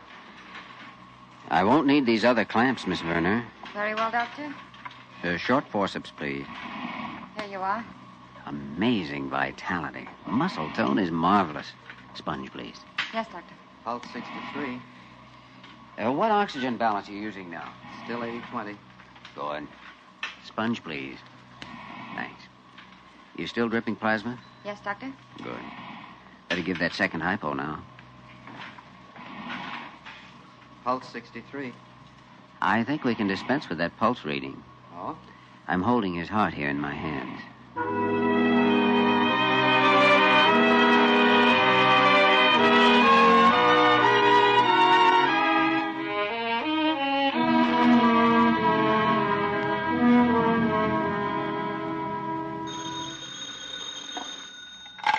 Miss Parker speaking. I'm sorry, Dr. Kildare's still in surgery. Who's it? Yes, I know it's been over 4 hours, but nevertheless, Dr. Kildare's still in surgery. Goodbye. They act like it's my fault. Who does? Oh, the front office. They've got some reports or something for him to sign. They've always got some reports. 4 hours. Confounded Parker. Are you sure he's still in surgery? Now I get it from you. Anybody would think I was operating on Mr. Bradley. Well, I wish nobody was. This long. Dr. Kildare knows what he's doing. What could go wrong? What could go wrong? 100 things could go wrong. Name one. He could be cursed with having a nurse without a brain in her head. Well, that's gratitude for all the years I've given you. Who's winning? Oh, Jimmy. One of the comforting things in this changing world is the beautiful relationship between you and Parker. Jimmy, you have just set a hospital record. 4 hours in surgery. Oh, no, I've been with Bradley in his room. We finished the operation a couple of hours ago. Oh, you did, huh? Sure. Parker? Well, I thought, I assumed. Yeah. I just remembered. I guess I'd better go up to the 10th floor and, Do something about something. Yeah, do something for me while you're up there, will you? Jump off. Oh! I am so tired I could sleep straight through 24 hours. Well, now, before you doze off, Jimmy, did we win or lose? Oh, can't be entirely certain for several days, but judging by the absence of shock and his physical response, we won. He'll live, I'm sure of it. Good. And congratulations, Jimmy. Why do they do it, Dr. Gillespie? Do what? What Bradley did. Ignore the warnings and throw away their lives. He was lucky. Thousands of people aren't. Why does a chicken cross the road? It's the simplest rule in the world. Use your head and save your heart. Yet they go right on ignoring it. Always going to slow down and take it easy next year. Next year never comes. Never. Well, what can you do except give them the facts and hope for the best? I don't know. And of course, treat them when they come into the hospital. Sure, but most of them wouldn't even have to go to a hospital if they'd only think. Yeah, but now you're slipping over into the realm of human foibles, Jimmy. And to avoid a lengthy and unproductive discussion, I think maybe you better get some sleep.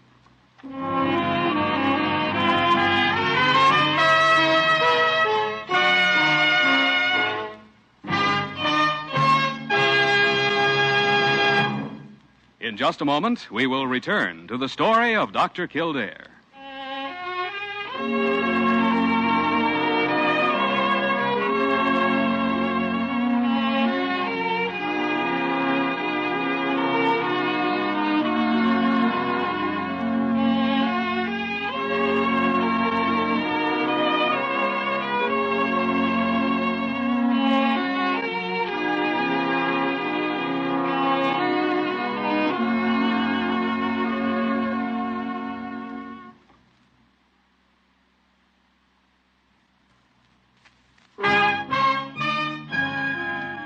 Now, once again, the story of Dr. Kildare, starring Lou Ayres as Dr. Kildare and Lionel Barrymore as Dr. Gillespie. I don't know, gentlemen. I suppose everybody's glad to leave a hospital. But I'm especially happy to be walking out instead of being carried. Well, it's up to you from here on, Mr. Bradley. You can take it easy and live 20 years or more. Or go back to the same high-speed life in that third attack. Not me, Dr. Kildare. I've already made arrangements. I'm retiring to a little farm in Vermont. Vermont? That did it. Well, now, what that says, very interesting. Now, that's where I'm going when I retire. It's a great country, all right. Oh. Well, I won't take up any more of your time. You know, you can't really thank anyone for saving your life, so I'll just say goodbye. Goodbye. A farm in Vermont. Ah, that is the life, Jimmy. Farm in Vermont. Raising flowers and vegetables. Ah, you wouldn't retire if you were 120 years old, and you know it. Next year, maybe. Away from all this madhouse with nothing to worry about. Dr. Gillespie, I want... Well, Parker, what do you want? Well, it's these new hot water bottles. There's something wrong with them. Look, I filled this one with water and it bulges. Bulges, huh? Bulges. Well, now, that's right down Kildare's alley. He's an authority on bulges. You think you can graft a patch on it, Jimmy? Well, let's see it, Parker. Yeah. Would you advise major surgery, Doctor? It's apparently defective, all right. Notice what happens when you squeeze it. Oh, that's nothing, Dr. Kildare. It's when you push on it here that it really... Oh, good heavens. Confound it, Parker. What are you trying to do? Drown me? I didn't know it. She didn't know it was loaded, Dr. Gillespie. From head to foot.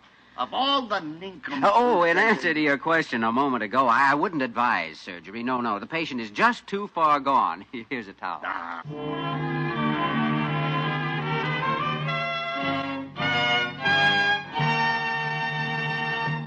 You have just heard the story of Dr. Kildare, starring Lou Ayres and Lionel Barrymore. This program was written by Les Crutchfield and directed by William P. Russo. Original music was composed and conducted by Walter Schumann. Supporting cast included Virginia Gregg, Georgia Ellis, Wilms Herbert, and Vic Perrin. Dick Joy speaking.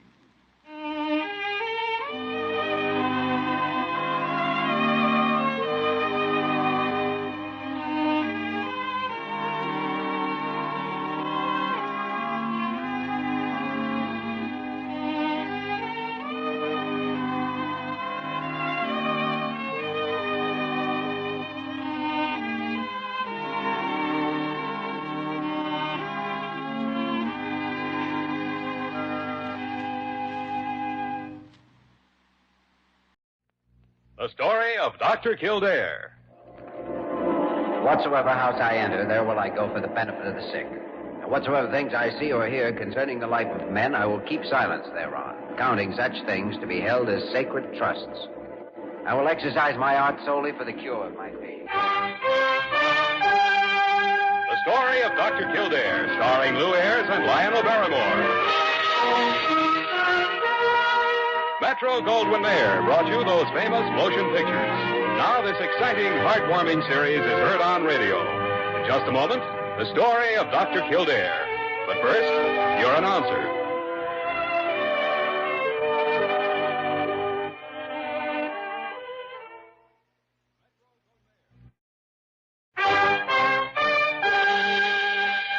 The story of Dr. Kildare, starring Lou Ayres as Dr. Kildare and Lionel Barrymore as Dr. Gillespie.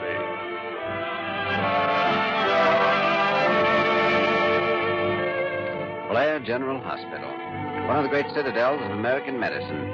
A clump of gray-white buildings planted deep in the heart of New York.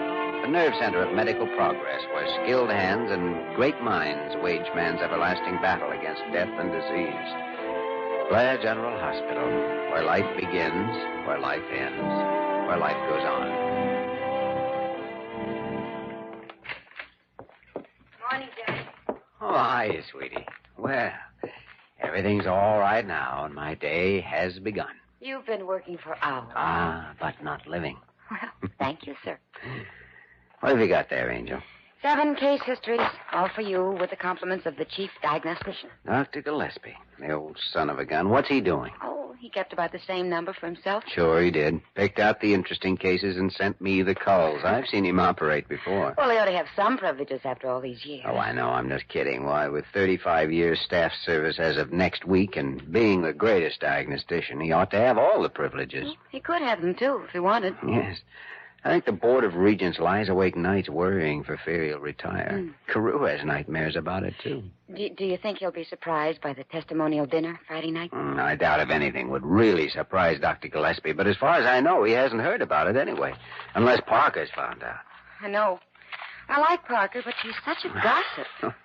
Everything she hears goes right through her head and out her mouth with no pause for station identification. That's why she hasn't been told. Oh, of course, it'll ruin everything. Oh, I know. Dr. Gillespie's a hard man to surprise, but I think the dinner Friday night will do it.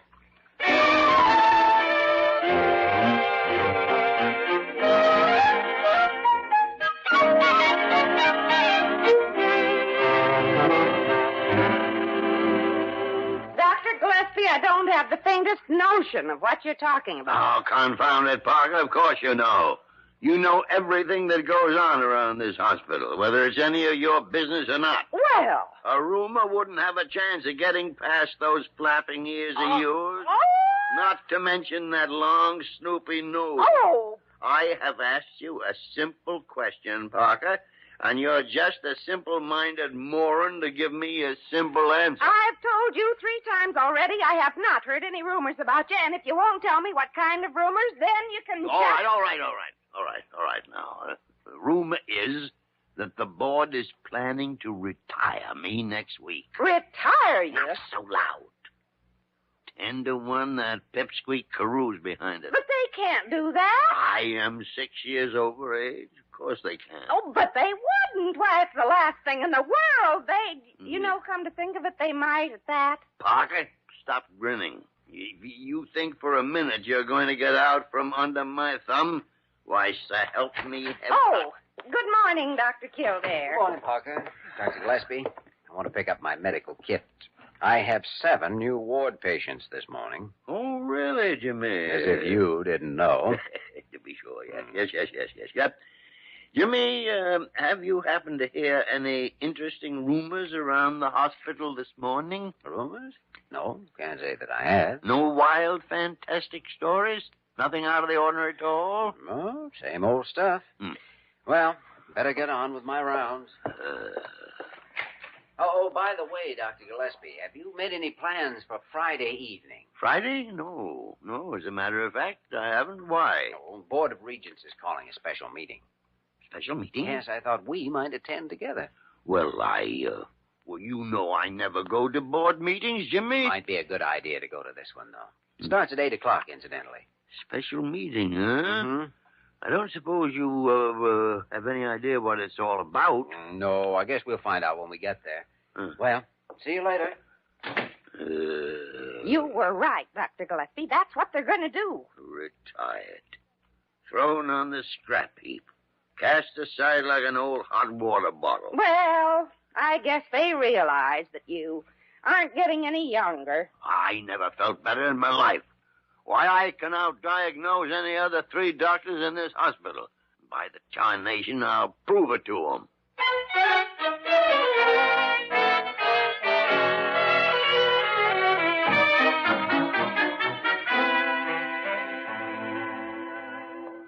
Calling Dr. Berman. Please come to surgery at once. Dr. Berman, come to surgery. Oh, Dr. Kildare. Good morning, Doctor. Could I speak to you a moment? Sure. What can I do for you?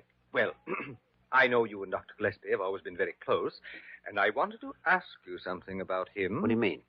Well, I wondered whether you'd noticed anything about his actions during the last 2 days that might be considered, shall we be frank? Oh, let's do. Then we'll say his actions have been odd. Eccentric? Quite. Well, I suppose that's frank enough. And as a matter of fact, Dr. Carew, I've been too busy to pay much attention to him. Well, I can assure you, Dr. Kildare, that his manner is very, well, odd. Quite. Why, for one thing, he's going to work now at 7:30 in the morning. What? Why, he hasn't started office hours before 9 or 9:30 for years. Precisely. Oh, I tell you, there's... Oh, dear. Here he comes. As I was saying, Dr. Kildare, we're planning to paint the south wing, light mold, and the east Good morning, Jimmy. Good morning. Morning. Carew? You sleepyheads. Tried to find both of you 8 o'clock this morning, but there wasn't a soul stirring. Except me, of course. Well, 8 o'clock is a little early, Dr. Gillespie. Early? Why, I've already done a full day's work, and here it is only lunchtime. Which is a good suggestion, by the way. How about joining me? Oh, sorry, Jimmy, sorry. I'd just grab a quick sandwich and then use the time to work off my excess energy. Excess energy? I wish I had some. I'll tell you the secret. A pound of rare steak at 6:30 in the morning. What? There's nothing like it after an hour's brisk walk. You're doing that? Oh, yes. Following my cold shower, of course. Oh, dear. Don't even talk about cold shower early in the morning. I've got more energy, physical and mental, than I had 20 years ago. Hey, it's lunchtime, Doc. Sir. Oh, so it is, Wayman, so it is. Well, I'm ready any time you are. Wayman, today I'm going to beat the pants off you. Yeah? Well, you didn't do so hot yesterday. Well, my feet kept slipping. But I went out this morning and bought some bowling shoes. Bowling shoes? Is that how you're spending your lunch hour? Yes, Jimmy, yes. Man keeps in trim, you know. Healthy, alert. Come on, Wayman. See you later, boys. Boys? Oh, dear. Oh, dear. Beginning to see what you meant, Dr. Carew. I don't know what it's all about, but it is interesting.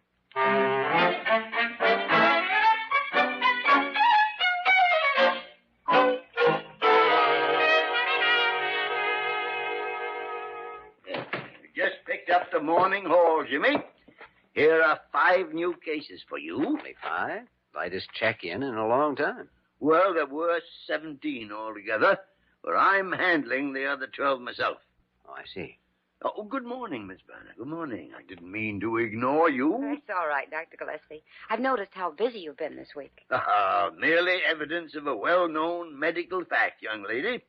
A man my age frequently gets a second wind, and he's good for 20 years more work. Well, watching you, I can believe it. Gotta run, Jimmy. All right, sweetie. See you. Oh, wow. Wonderful girl, Jimmy. Why, if I were 10 years younger... 10? Well, that's the way I feel. Well, it's something I've been meaning to take up with you. Huh? You know, if I were your doctor, I'd advise you to slow down a little. Take it easy. Ridiculous. I never felt better. Oh, come now. Sooner or later, everyone reaches an age when he has to retire. I won't retire. Oh, no. I mean retire from participating in some of the more strenuous activities that a younger person might. Nonsense. Maybe. I've heard you give the same advice to many elderly patients. Elderly? Well, anyway, let's leave it for the present. We can talk about it this evening at the special board meeting. Board meeting? Mm-hmm. We're still planning to have it then. Well, sure. Why not? Oh, no reason at all, Jimmy. No reason at all. Why shouldn't they have it if that's the way they feel?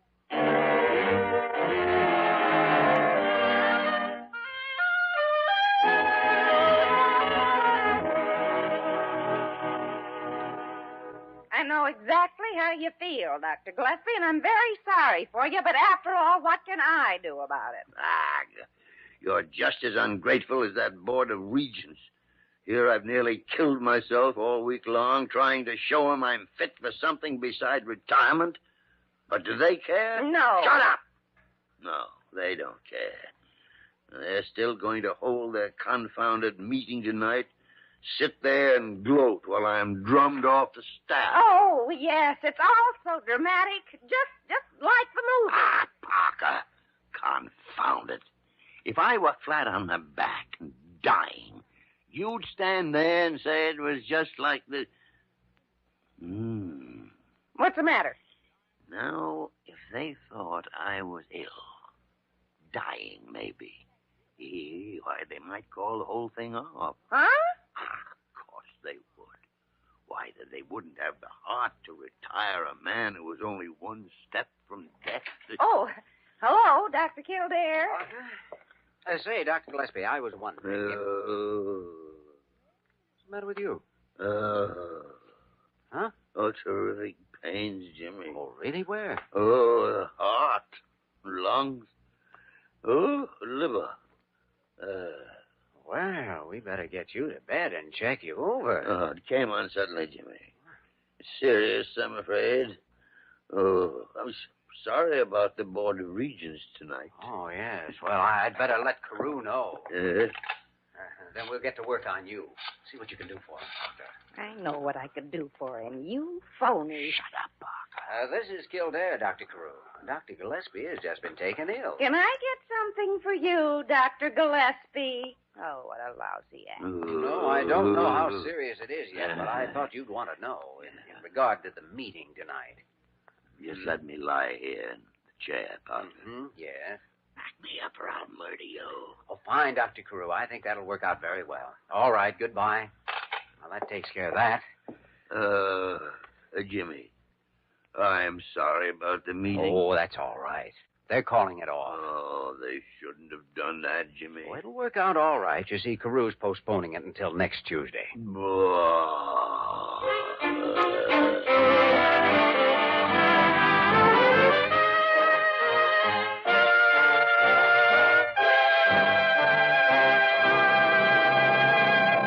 We return to the story of Dr. Kildare in just a moment.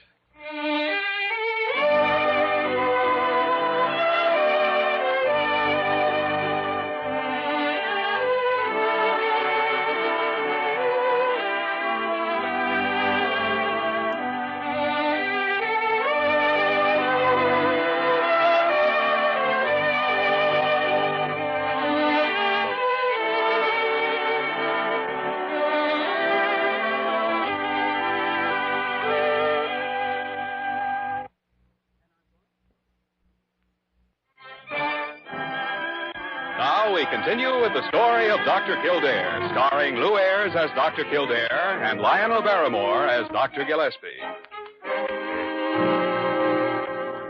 There's one more, Jimmy. The Jenkins case. Jenkins. Oh, yes. Let's see. Exploratory information of external biliary fistula, scheduled for surgery tomorrow morning.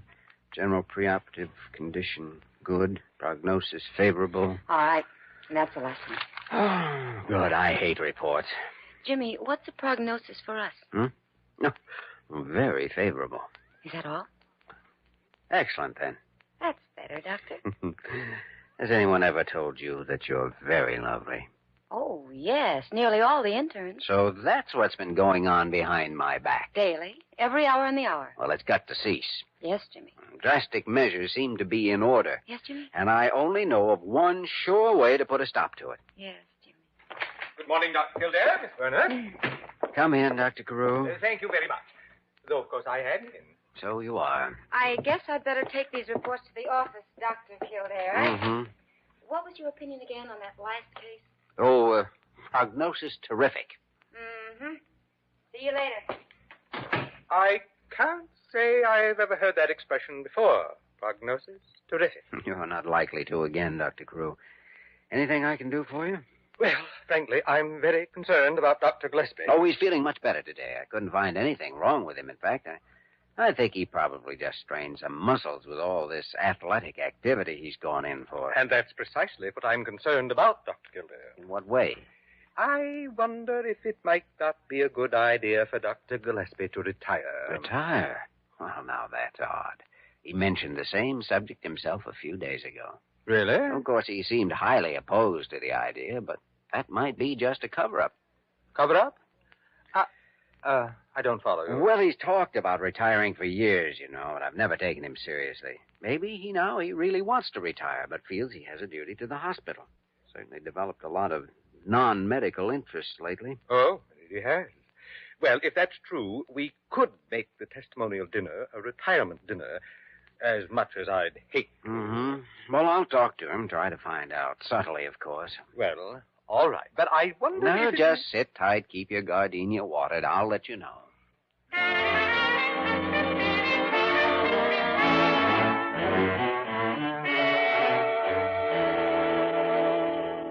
Oh, of course I feel all right, Jimmy. There was nothing really wrong with me in the first place. Except, well... Touch of overwork, maybe. Oh, certainly not. No. I am perfectly capable of turning out as much work as I ever could. Then maybe it was a combination, like too much bowling, brisk walks, cold showers, rare steak. Ah, ridiculous. I was merely conducting an experiment, Jimmy. I see. Dr. Gillespie, have you thought much lately about retiring? By the great horn spoon. I know you have a strong loyalty to Blair, but after all, your reputation as a diagnostician has made this hospital. You don't owe your whole life to it. You too, Jimmy. I guess you feel the same way as the others, that I've slipped into my dotage and ready for the scrappy. Now, hold it a second. I don't see that retirement automatically means senility. But perhaps it is time you started thinking of yourself for a change. Well, look what happened last week. You overdid it for a few days and wound up here in bed. You're just not as young as you were once. By the tarnation. So that's their reasoning. The morons. Confounded backfired, the vultures. Don't know what you're talking about. I should have stayed with the first plan. Parker! Good heavens, Dr. Gillespie, stop shouting like that. You're a convalescent. You're an idiot. What? Parker, phone the garage and have Wayman come right up here. Wayman? Well, what do you want him It's for? none of your business. Get out of here. Oh. Snoopy. What? There's still a little fight in the old man, Jimmy. So help me, I'll show him yet. Oh, who what? Plans, experiments, backfires, a little more of this, and I'll be as eccentric as you are. Who says I'm eccentric? I do.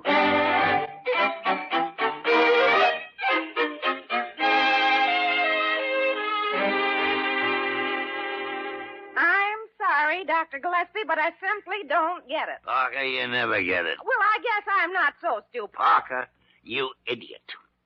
I shouldn't have changed plans. I think I'd almost convinced him that I still possess the full vigor and alertness of youth. Well, you didn't convince me. Oh, what do you know about youth?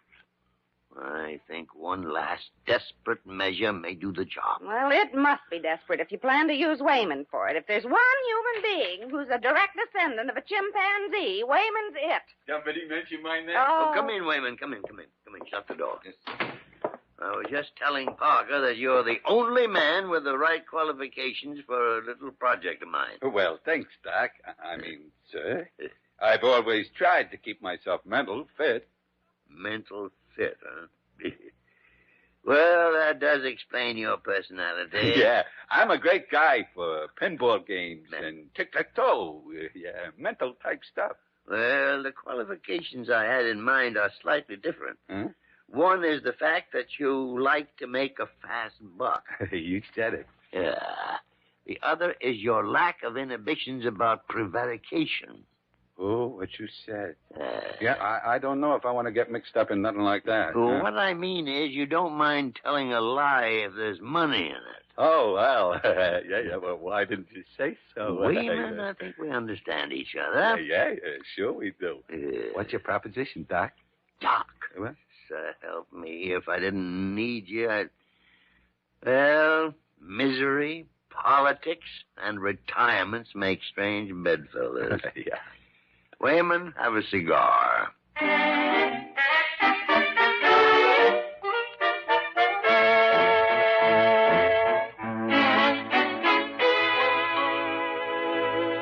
I simply can't understand what's keeping him, Dr. Kildare. We really ought to leave in a few minutes now. Oh, you'll be along, Dr. Carew. He knows he's supposed to meet me here in your office. But since he thinks it's just a board meeting and nothing else, he may not even bother to come. I think he will, Diana. I tried to keep stressing the importance of the meeting without tipping him off that it's actually a dinner in his honor. I'm sure he'll be here, though. Well, in view of his erratic behavior the past week, I wouldn't be surprised at anything he might do. He has acted strangely. I can't quite understand what it... Good evening, gentlemen. Good evening, good evening. Well, Miss Verner, you're looking charming. That's much too lovely a gown for a board meeting. Thank you, Dr. Gillespie. Sorry to be a couple of minutes late, boys, but I didn't bother with the elevator. I walked up. You walked? 12 floors? Oh, it's all a matter of constitution. Wine improves with age, you know. Well, let's go on into the boardroom. Well, as a matter of fact, the meeting's being held over at Fontaine's restaurant, Dr. Gillespie. There's a taxi down. Fontaine's restaurant? Yes. By the tarnation, that's the last straw. I had no idea I'd have to face this humiliation in a public place. What are you talking about? I am a tired old man, Carew, and I can't go on with the act. Go ahead, then. Throw me out. Kick me in the teeth. But don't ask me to be present while you do it. Oh, dear. He's finally gone off his rocker. All right, Dr. Carew. I guess we'd better call off the surprise. Dr. Gillespie, this isn't a board meeting. It's a testimonial dinner to celebrate your 35 years with Blair Hospital. What? You mean I'm not being retired? I hope not for many years, Dr. Gillespie. Of course, we have wondered about some of your actions recently. Grossly exaggerated, Carew. Nothing at all to those rumors you heard. Rumors? But I did actually see some things myself. Misinterpreted, Carew. Merely a little experiment of mine. Well, the board members will be very happy to hear it. Things had got back to some of them. Oh, there you are, Doc. I mean, sir, I'm ready to pay off. Here's your $10. Get away, Wayman. You bother me. Boy, I sure never would have thought you could do it. Do what, Wayman? No, Jimmy, he doesn't know. You see, the Doc and me has been bowling every day, and he's been taking me regular. Wayman. Rolls 240s, 250s. I didn't have no chance, so I cooked up this here race. Wayman. 30 laps around the garage on roller skates. What? Dr. Gillespie. There's nothing to it, Carew. He's a pathological liar. He beat me by 6 laps. Wayman, get out of here. Yeah, but you said to tell... Get out of here. Well, sure, Doc. I mean, yes, sir. No, yes, sir. Another backfire, huh? I don't know what you're talking about. I don't know what either of you is talking about. I don't know what any of you are talking about. You know, when you come right down to it, neither do we. Come on, let's go to the party.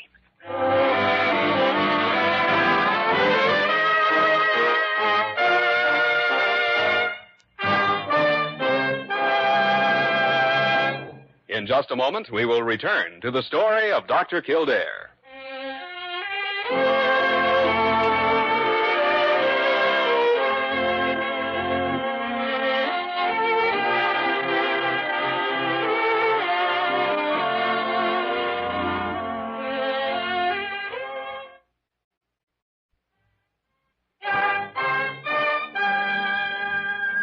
Once again, the story of Dr. Kildare, starring Lou Ayres as Dr. Kildare and Lionel Barrymore as Dr. Gillespie.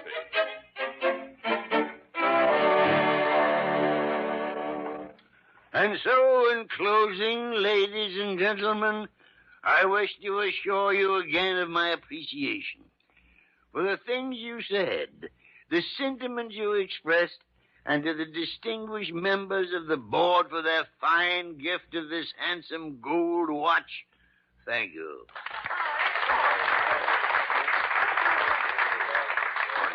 Nincompoop. Distinguished nincompoops, Dr. Gillespie. Thank you, Dr. Gillespie. And now, immediately following the demitasse, we are to be favored by another number from the string quartet. Gold watch. Look at the thing, Jimmy. 35 years of my life spent here, and all they can come through with is a cheap gold-plated watch with an engine on it. No. It's the sentiment that counts, you know. Sentiment? You'll love it. All right, Jimmy. Maybe I do that. Maybe I do. Well, you certainly deserve it, Dr. Gillespie. This hospital could never repay what you've done for us. Miss Verna, your generosity is only exceeded by your beauty and charm. Well, maybe you have grown 20 years younger. No, Jimmy. No. This last week has been sheer murder. You know something, sweetie? What, Jimmy? We could stand up, walk about 5 steps, open that door, and we'd be out on the terrace. Uh-huh. And we could close the door and... Jimmy? Yeah. Then what? Darned if I know. Let's go find out.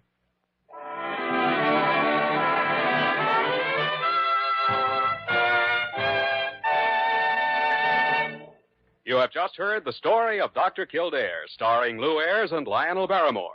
This program was written by Les Crutchfield and directed by William P. Russo. Original music was composed and conducted by Walter Schumann. Supporting cast included Virginia Gregg, Ted Osborne, Georgia Ellis, and Ed Max. Dick Joy speaking.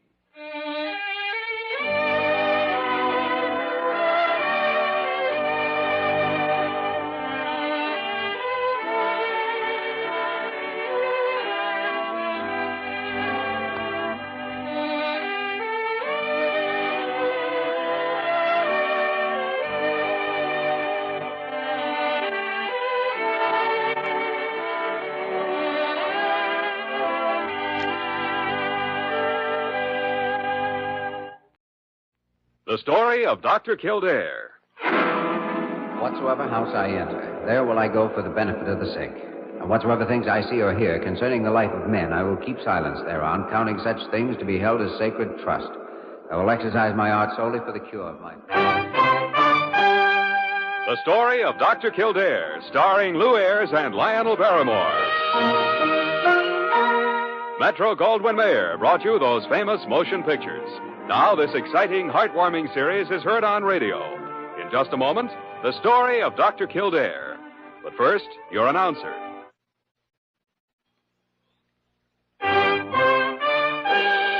Now, the story of Dr. Kildare, starring Lou Ayres as Dr. Kildare and Lionel Barrymore as Dr. Gillespie.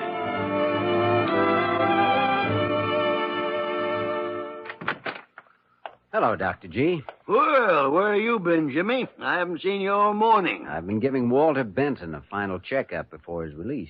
You mean he's ready to go home? Oh, yes, he's fine. Cardiac surgery's tricky, but it certainly worked for him. You'd never know there'd been anything wrong with his heart. Well, Jimmy, that's splendid. Must make you feel pretty good. Oh, it does. He's well, all right. Told me the first thing he's going to do when he gets out of here is buy a box of cigars and chain smoke them.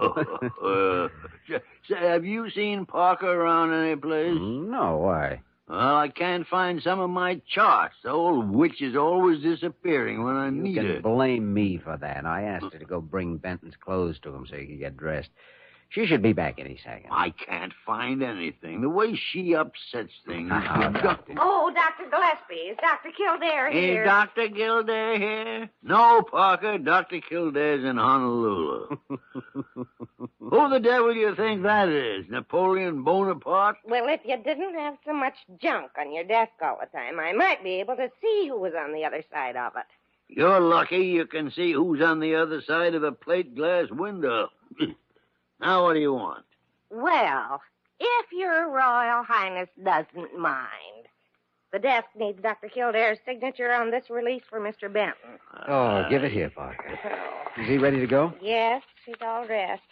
Called a taxi for him. He's sitting up in his room, just humming and waiting. Well, that's fine. There. Hey, you ready to go to lunch, Dr. G? Yes, Jimmy. Yep, I'm hungry. Oh, Parker. While we're gone, try and clean up that mess you made of my desk. Mess I've made? Well, of all this... Oh, where do you want to eat? Sullivan's or Sullivan's? Where do we always eat? It's the only restaurant... What was that? Well, it sounded like Parker screaming from your office. Come on. Oh, Dr. Gillespie, Dr. Kildare, I saw it.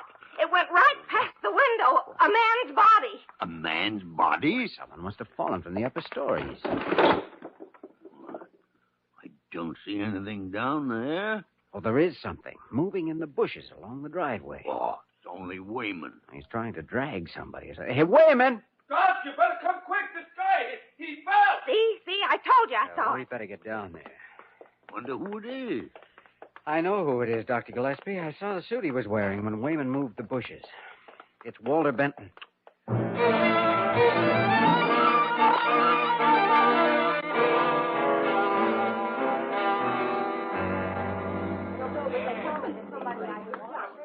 Well, he's dead, Jimmy. Yes. Guess we couldn't expect anything else after a 7-story fall. Was it a fall or a jump? Oh, why would he jump? When he was ill and depressed, yes, but not now. Not when he was well and ready to go out and enjoy life. Did you see the fall, Wayman? No, I just heard him hit.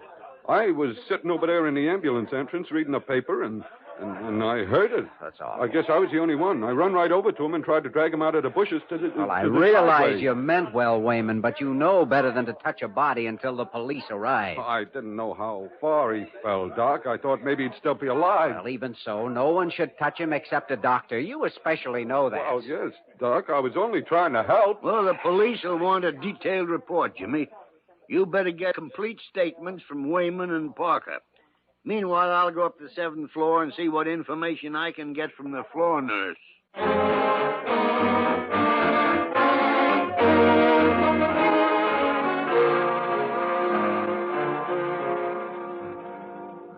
Then you don't think he jumped, Miss Madden? No, Doctor. My desk faces his room. I couldn't help seeing him moving around in there this morning. He seemed very cheerful. Called out to me that he was leaving today and said he'd send me some candy. Well, what else did you see? Was anybody with him? Any visitor? No. After Parker gave him his clothes, he closed the door to dress. Then the cashier brought an envelope to him. He took it and came out into the hall to use my pen to sign a receipt, and then went back into his room again. Where were you when he fell? Did you hear any sound from the room? Well, I'm afraid I must have been away from the desk for just a moment. A patient at the other end of the corridor, just out of surgery, rang for me. She was just barely coming to, groggy, and I stayed with her for a while. I see. Oh, here's Dr. Kildare.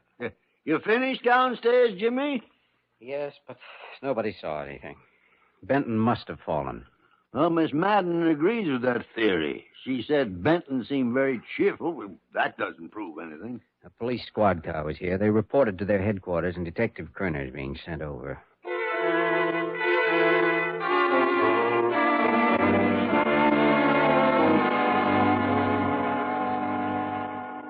Well, Kerner, what do you think?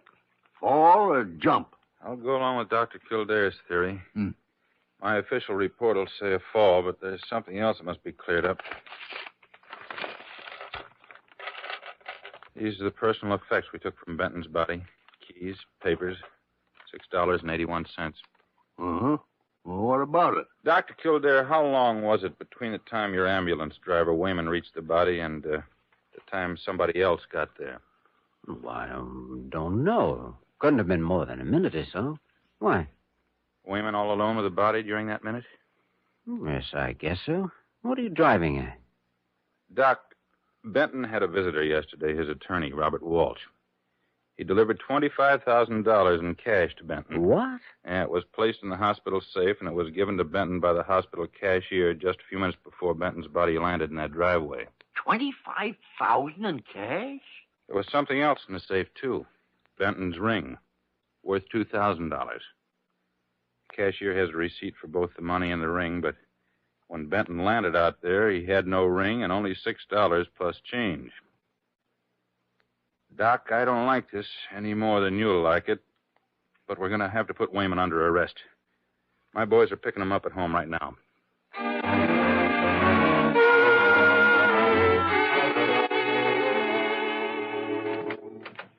All right, Wayman, you wait in here for a minute. Okay, but I didn't do nothing. Hey, Dr. Kildare and Dr. Gillespie. What are you in for? Well, I'm afraid we're here as character witnesses for you. Well, they think I took something from that guy who fell out of the window That's today. all a mistake, Wyman. Just don't worry about it. They can question you, but they won't dare file charges. They have no evidence. I heard a lawyer tell a fellow that once, and 6 months later, the guy got electrocuted. You're sure that isn't going to happen to you? Wayman, this is Mr. Walsh. Walsh, Dr. Kildare, and Dr. Gillespie. Gentlemen. Mr. Walsh wants to talk to you, Wayman. Oh, and we'd like to talk to Mr. Walsh. You were Mr. Benton's attorney, weren't you? Yes, I was. Well, I suppose you have proof that you delivered $25,000 to Mr. Benton when you visited him yesterday. I certainly do, Dr. Kildare. We checked his story, Doc. He has a receipt for the money, just as the hospital cashier does. I see. Now, I have something to ask Mr. Wayman. Could anybody else have taken anything from Mr. Benton's body after he fell without being seen by you? Wayman, I don't think you should answer that. He has to answer it. Well, Wayman? I was the only one there until the docs and everybody else come running out. Thank you. I guess that's all, Detective Kerner. All right, Walsh. We'll notify you when and if the money is recovered. Guess you'll be settling the estate, huh? Yes. Well, good day, gentlemen. Just a minute, Mr. Walsh. One thing I'd like to know, why Benton had such a large sum of cash.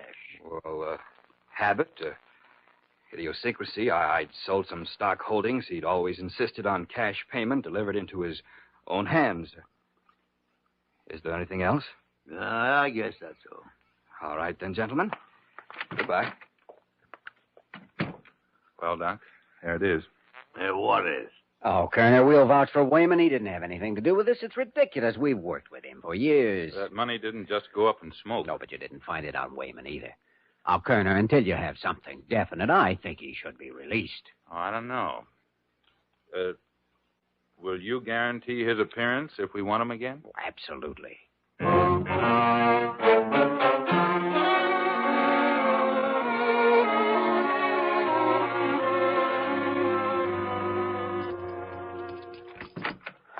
Morning, Dr. G. Jimmy, where's Wayman? I came up the back way, and he wasn't in the ambulance room. Oh, he probably stayed home for a rest. I don't know. Dr. Kildare! Dr. Kildare. Well, hello, Dr. Carew. What's wrong now? What's wrong? You dare ask me that with the reputation of Blair Hospital about to be dragged through the mire? Carew, will you stop wailing like little Eva on the ice cake? Little Eva, huh? Why didn't you and Kildare confide in me yesterday? Why did you leave it to the police to inform me that Wayman is suspected of the scavenger robbing of Walter Benton's body? Well, there was no need to tell you. No evidence to hold him. Oh, didn't they? Then please explain why, at this moment, he's being held in jail in lieu of $10,000 bail. In jail? You mean they picked him up again, but why? Because when they visited his apartment again, at 7 o'clock this morning, they found Wayman in possession of the ring that was stolen from Benton's body.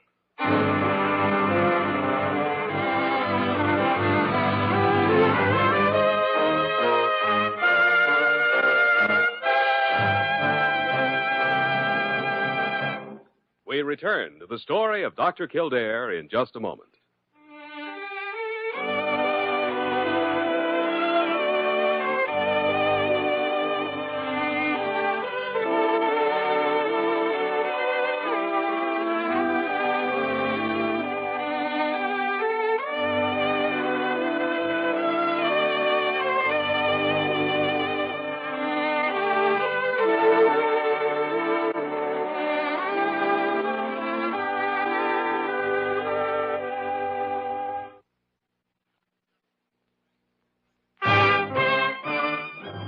Now we continue with the story of Dr. Kildare, starring Lou Ayres as Dr. Kildare and Lionel Barrymore as Dr. Gillespie.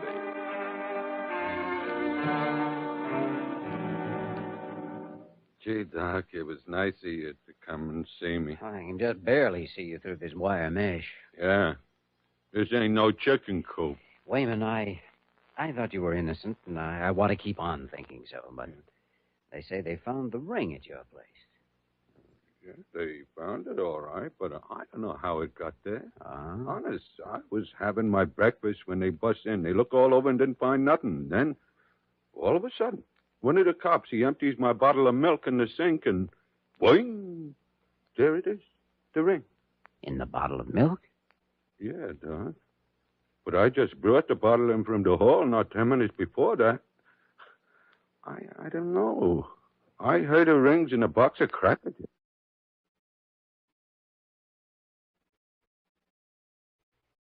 From right where the milkman leave it. But the cops, they say I heard them coming, so I put the ring in the bottle. So I says to them, okay. Well, what then did I do with the 25 G's? Scramble it up in my eggs? Yeah. What? Somebody must have uncapped that milk bottle and put the ring in it to throw suspicion on you. Yeah, sure. That must be it. And of course it is, and we've got to find out who did it. Then we'll know where to look for the money. And meanwhile, Wayman, I'm afraid you'll have to stay here. Dr. Gillespie and I tried, but we just can't raise enough to bail you out. I'll sweat it out, Doc, but what are you going to do? I don't know. Start by looking through the things Walter Benton left in his room at the hospital, I guess. Maybe a clue there. Something the police missed.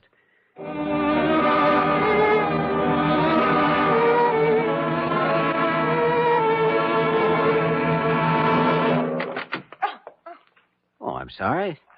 Huh. Well, who are you? What are you doing in this room? Well, Detective Kerner said it would be all right for me to remove my father's things. I'm Valerie Benton. Oh, I see.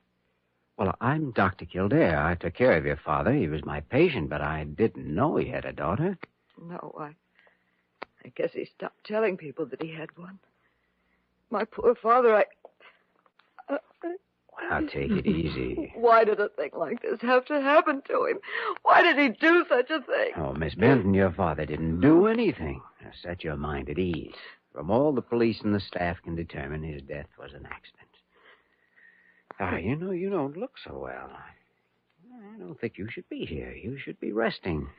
I thought that by coming here and packing his things, I might get close to him. I was all alone last night after I heard. Well, perhaps you should have gone to friends. Father's attorney, Bill Walsh. Certainly he'd have helped. I couldn't go to Bill Walsh. He hates me. Oh, come now. It's the truth. He poisoned my father's mind against me. That's why you never saw me here. I wouldn't have been welcome. But why? Why would Walsh do a thing like that? Bill Walsh wanted to marry me. When I refused, when I wouldn't have him, he told my father all sorts of horrible lies. Oh, I see. That's why I have nobody to turn to. No place to go. I don't want to be alone. I'm frightened. Oh, Miss Benson, you're upset. It was making you ill. Perhaps friends wouldn't be the answer.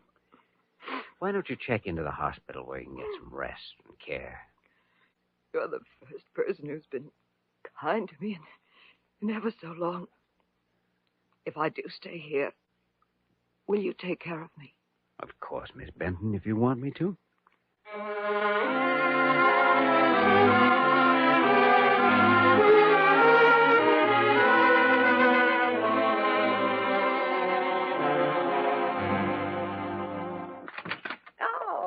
Dr. Kildare. May I come in? May you come in? You're getting to be quite mannerly since you've been spending most of your time with Miss Benton, aren't you? She's a very interesting patient. Well, that doesn't tell us what happened to her father's money. No, it doesn't. But I hope to find out soon. I've asked Benton's attorney, Bill Walsh, to come to my office. He's due any minute. I'd like to have you there, too. All right, Jimmy. All right. But you'll get no help from him.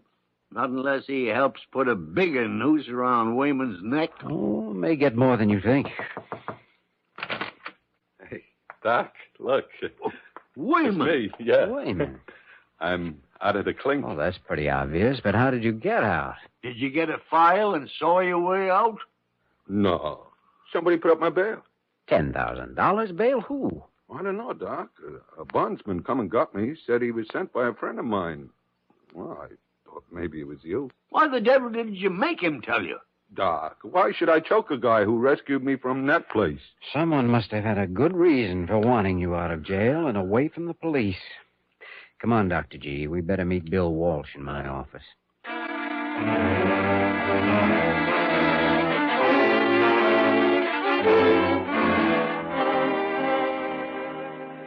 Sit down, please, Mr. Walsh. All right.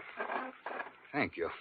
It was nice of you to come. You probably know that Valerie Benton is a patient here now. As her doctor, I'd like to ask you a few questions. About what?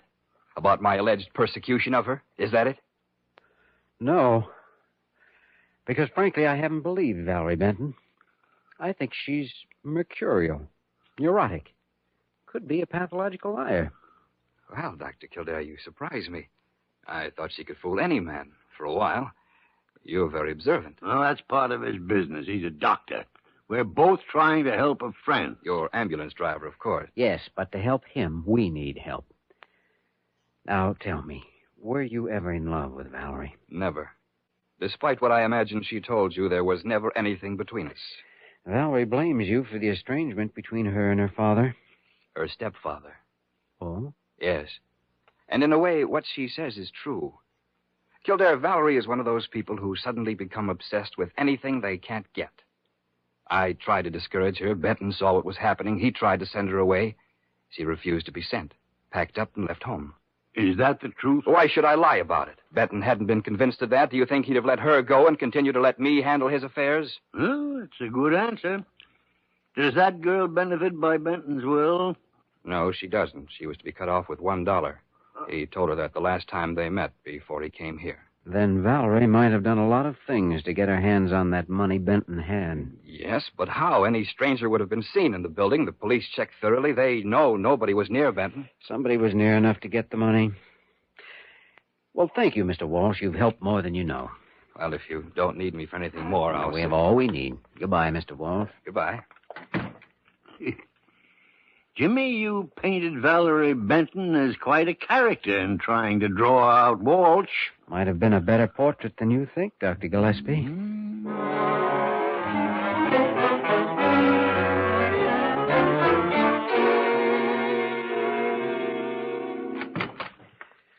Hello, Valerie? Why'd you leave me alone so long? There hasn't been a nurse here or anything. Oh, no reason why you can't be alone. I was just having a talk with Bill Walsh. Bill Walsh? What about? What's he been saying about me now? Oh, never mind that. I have something to tell you about him. The police are watching him. Oh? Why? They think he may be the one they're after. They think your father might have been pushed from the window of his room. What makes them think that? I don't know. Do you think he'd be capable of a thing like that? Oh, yes. Yes, he's cruel, Jimmy, and vicious. Oh? They ought to arrest him. Well, I think they would if they only had one thing. Just an idea of how he might have gotten in here without being seen. I can think of a way he might have. Oh, really? How? Well, if he dressed in white, like a ward man, he could go through the back entrance, emergency, the opening to the stairs. Once he got in, nobody'd pay any special attention to him in a white uniform. That's right. Go ahead. Well, on the 7th floor, if he pressed a buzzer in one of the empty rooms, then moved into another one until the floor nurse was out of the way, he could have slipped into my father's room unnoticed. Closed the door. You know, that's good, Valerie. Very good. They might be able to arrest him with just a little bit more. What then? With a gun, he could have robbed my father. Make him walk to an open window. The sills are low. One push. Then with all the commotion in the back, down the stairs and right out the front door. Yes, but the ring they found on our ambulance driver, how about that? Walsh probably put it there to create suspicion. Yes. As a matter of fact, that's just the way it did happen. Isn't it, Valerie? I don't know. But that could be it, Jimmy. It could, couldn't it? You should know you did it. You came here dressed as a nurse and killed your stepfather. I didn't. What are you saying? I didn't. The police know you did, Valerie. You made a mistake when you planted that ring. You left a fingerprint on the milk bottle. I didn't. I couldn't. I was wearing gloves. Valerie! Valerie, put down that gun. Let go of it. All right, Miss Benton, I'll take that. You heard it all, Kerner? Every word, Doc. Thanks. We'll take it from here.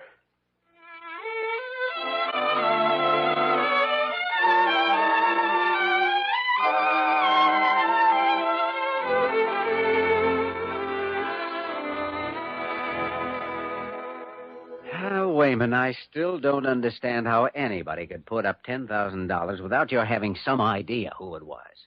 Well, you can search me. I can never even borrow $5 from nobody between paydays. Well, the bonding company must know who guaranteed the money. Yes, but they operate in strictest confidence. Well, gentlemen. I see Mr. Wayman is with us again. Carew, I suppose your whole day's ruined because they didn't hang him. Well. Am I gonna be fired, Dr. Carew? No. An innocent man is entitled to another chance. Another chance? Well, that's real generous. I'll get it. Hello. Oh, yes, I'll tell him. You're wanted in your office, Dr. Carew. Mr. Morton, waiting with some releases from the Apex Surety Company. Yes, well, excuse me, gentlemen. That stuffy long nose. Wait a minute, Dr. G. Apex Surety, why, that's a bonding company. Yeah. And the guy who got me out, his name was Morton. You mean Carew put up Wayman's bail, Jimmy? It must have been. There's no other answer. It was Dr. Carew. Carew. I know it's true, but I'll never believe it.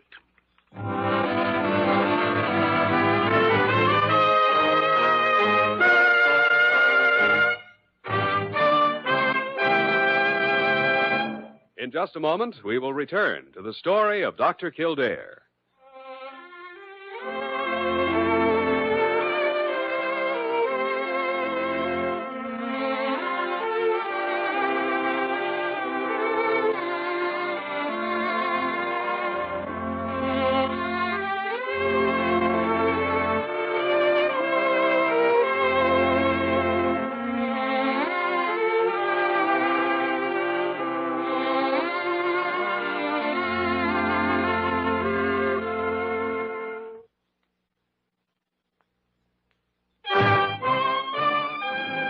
And now, once again, the story of Dr. Kildare, starring Lou Ayres as Dr. Kildare and Lionel Barrymore as Dr. Gillespie.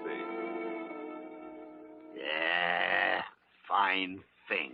What's the matter now, Dr. G? What are you growling about? It's been like that all day. Carew putting up Wayman's bail. It was a dirty trick. A dirty trick? You heard me, a dirty trick. How can you say that, Dr. G? It was surprisingly generous. Carew must have pledged everything he owned. And I heard him threaten to sock a reporter if he ever again wrote a story calling anybody at Blair Hospital a crook. No, Carew?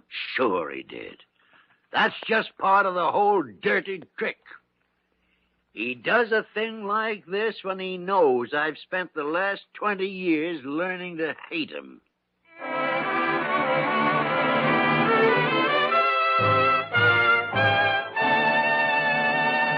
You have just heard the story of Dr. Kildare, starring Lou Ayres and Lionel Barrymore. This program was written by Joel Murcott and directed by Joe Bigelow. Original music was composed and conducted by Walter Schumann. Virginia Gregg was heard as Nurse Parker and Ted Osborne as Dr. Carew. Others in the cast included Ed Max, Yvonne Patey, Herb Ellis, Florence Ravenel, and Barney Phillips. Dick Joy speaking.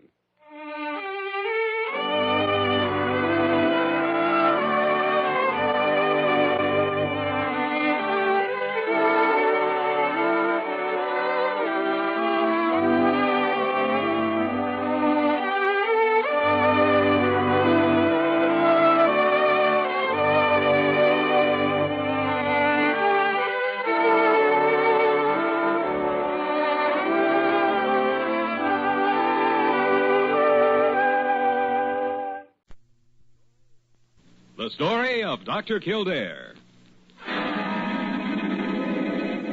Whatsoever house I enter, there will I go for the benefit of the sick. And whatsoever things I see or hear concerning the life of men, I will keep silence thereon, counting such things to be held as sacred trust. I will exercise my art solely for the cure. The story of Dr. Kildare, starring Lou Ayres and Lionel Barrymore. Metro-Goldwyn-Mayer brought you those famous motion pictures. Now this exciting, heartwarming series is heard on radio. In just a moment, the story of Dr. Kildare. But first, your announcer.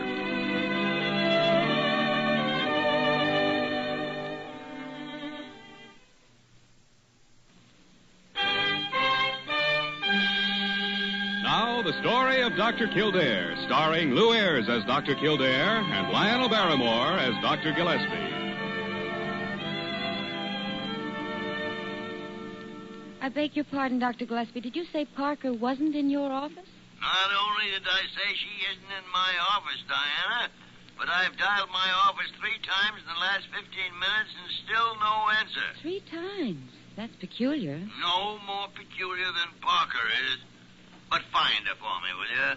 And tell her to bring me Mrs. Taylor's case history up to the biochem lab. Well, I'll certainly try, Dr. Gillespie, just as soon as I can get off the reception desk. Good. And 10 minutes ago isn't too soon.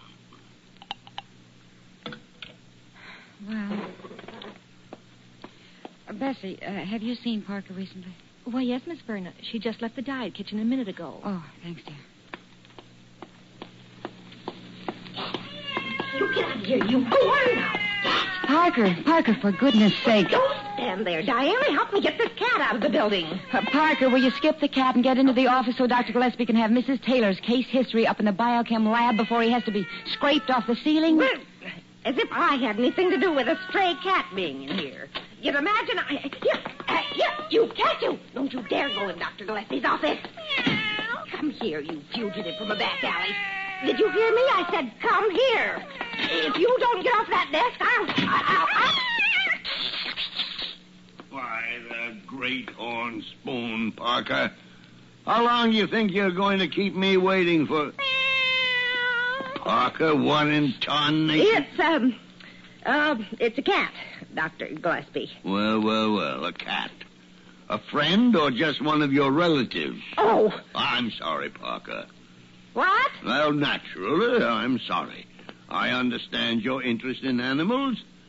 Because your next job, you'll probably be lucky if you're working for a veterinary. Now, you see here, Dr. Gillespie. I'm not... Good afternoon, everyone. Oh, Jimmy, hello. How about coming over to Sullivan's for a bite of Dr. lunch? Kildare, would you please tell this old...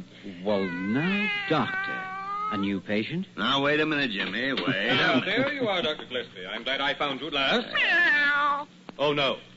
What's the matter, Dr. Carew? You're pale. Don't you like cats? I cannot abide cats. They make my skin crawl. And until this cat is out of here, we'd better go over to my office. You come along, too, Dr. Kildare. I'm busy. I'm making a new prognosis on Mrs. Taylor in 504. Dr. Gillespie, this is urgent. Well, I guess it's ours not to reason why, ours just to do and cure. Come on, Dr. G. Over to Dr. Carew's office.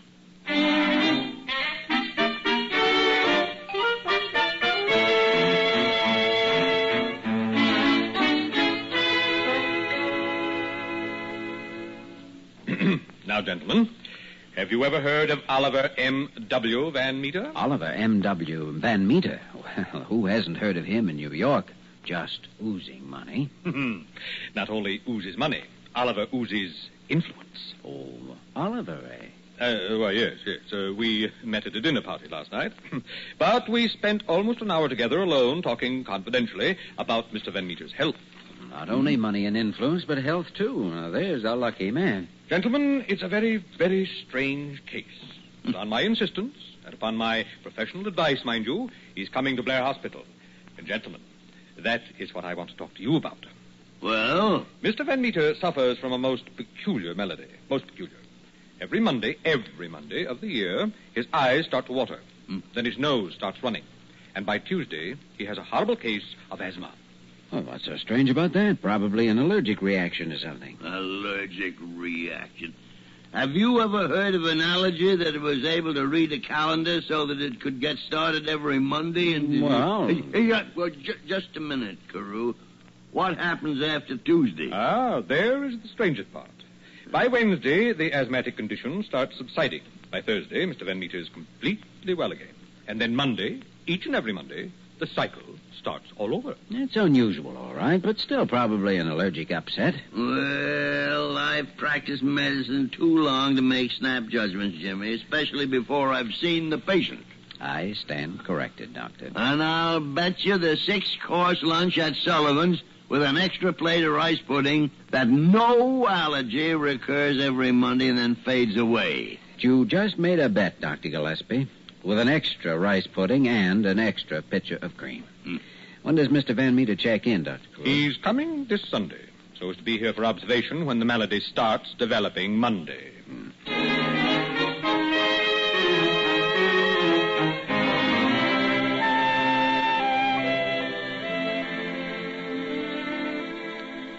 Oh, Jimmy, not this weekend again. But, Diane, I just told you. But, you know, I made this bet with Dr. Gillespie. And I bet you're breaking our date just because you want to meet the great Oliver M.W. Van Meter. You ought to know by this time, sweetie. There's no one I'd rather be with than you. Comes Parker. What's that she's toting? What in the world are you doing with that, Parker? Huh? That? Uh-huh. Oh, you must mean this. Yes. Let me see that a minute. Evaporated milk for baby's formula. Parker, exactly what have you been doing with your spare time? Well, maybe if you had to put up with Dr. Gillespie, you'd need evaporated milk, too. Oh, is that something new? Evaporated milk for babies to cure ulcers and encase lots at that? Oh, doctor, of course not. I use it on my face for these crow's feet. Well, what kind of a crow have you got that eats with his feet? You know, sometimes I wish I worked with you instead of that old bear I kicked. Oh, poor Parker. She's such a wonderful person at heart. What she has to put up with. Oh, you're a wonderful person, too, Miss Werner. Oh. And you have to put up with me. Jimmy, you better keep your mind on Mr. Van Meter. Oh? For the present, that is.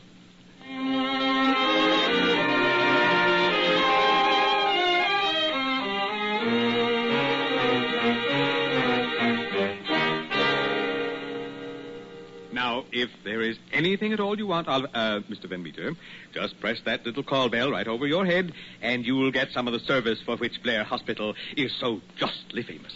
Thanks. What I want you can't get in the hospital. I beg your pardon? Look at this item here. Oh. I don't recall seeing that when I read the paper this morning. Well, what paper do you read? You mean there's a difference? Well, certainly there's a difference.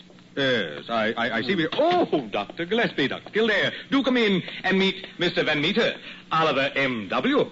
Van Meter. Delighted, Mr. Van Meter. Yeah.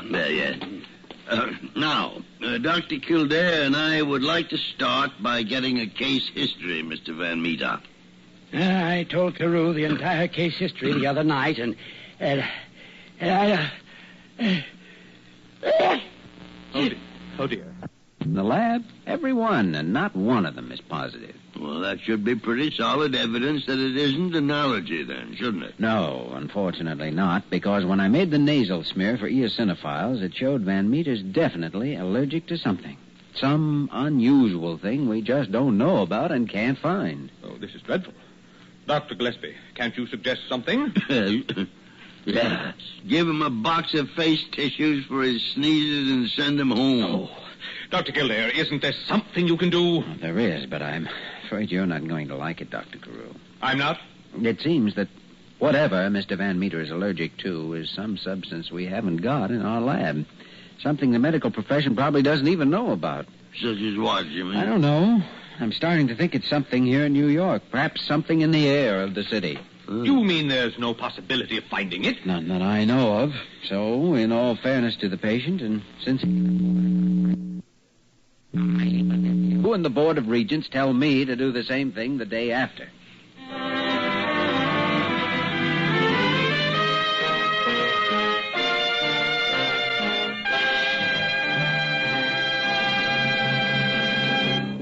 We return to the story of Dr. Kildare in just a moment.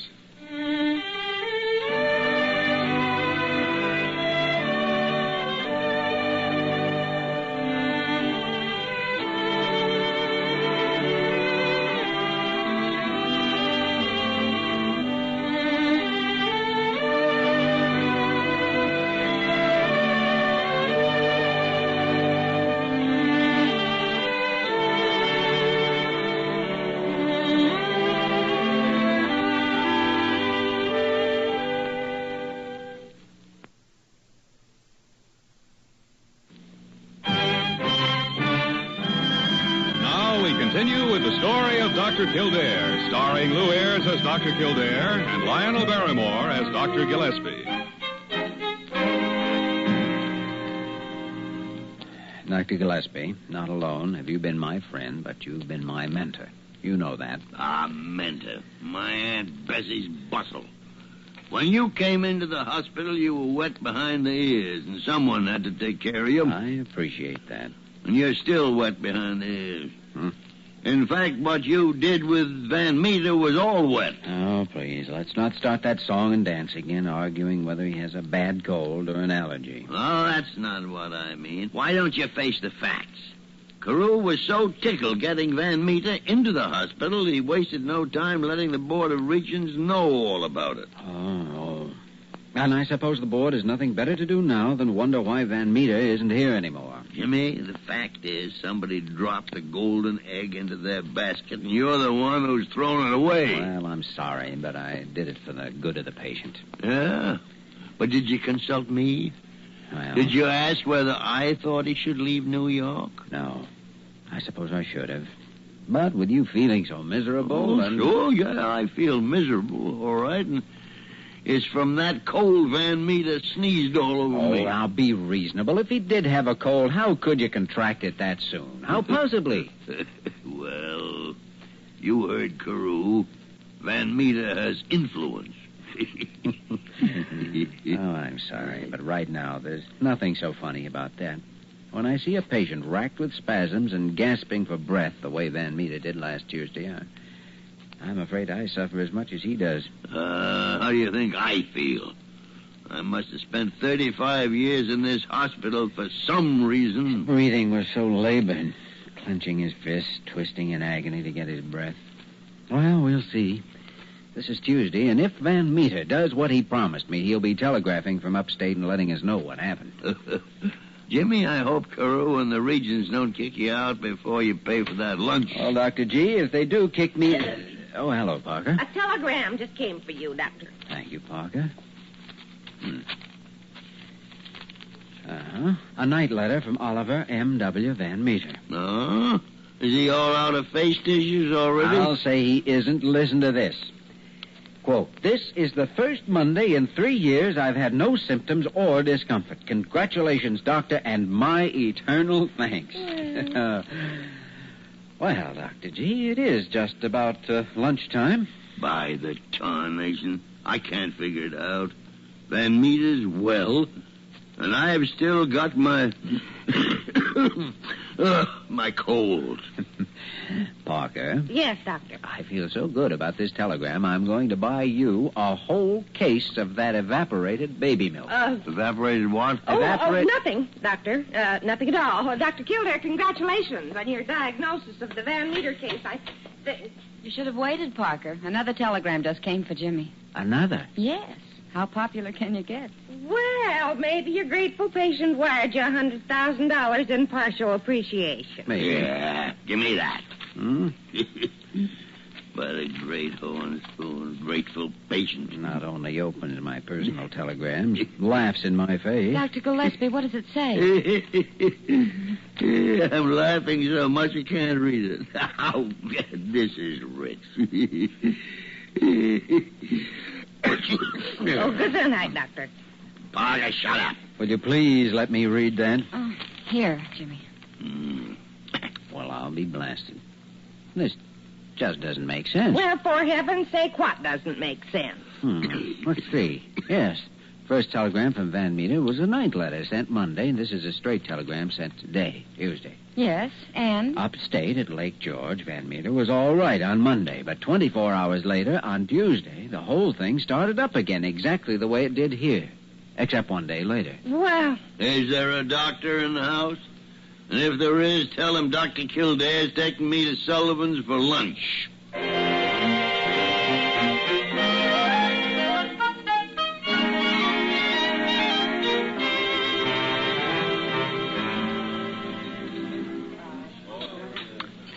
Jimmy, my boy, I can't tell you when I've enjoyed a lunch so much. Yeah, that's good.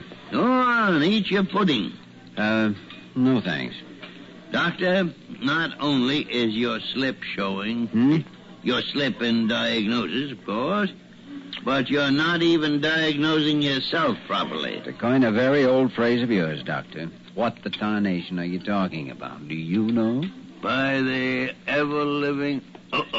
Ooh, I'm glad we enjoyed our lunch before he got here. Oh, so here you are. Well, I wish when you gentlemen leave the hospital, you'd let someone know where you're going. Parker knew? Well, if she did, she wasn't around. And anyhow, the door of your office was locked. Now, see here, Dr. Kildare. What's all this about a telegram from Oliver? Yeah, here, read it for yourself. Oh. Well, Dr. Kildare, now what do you propose doing? There's only one thing I can think of.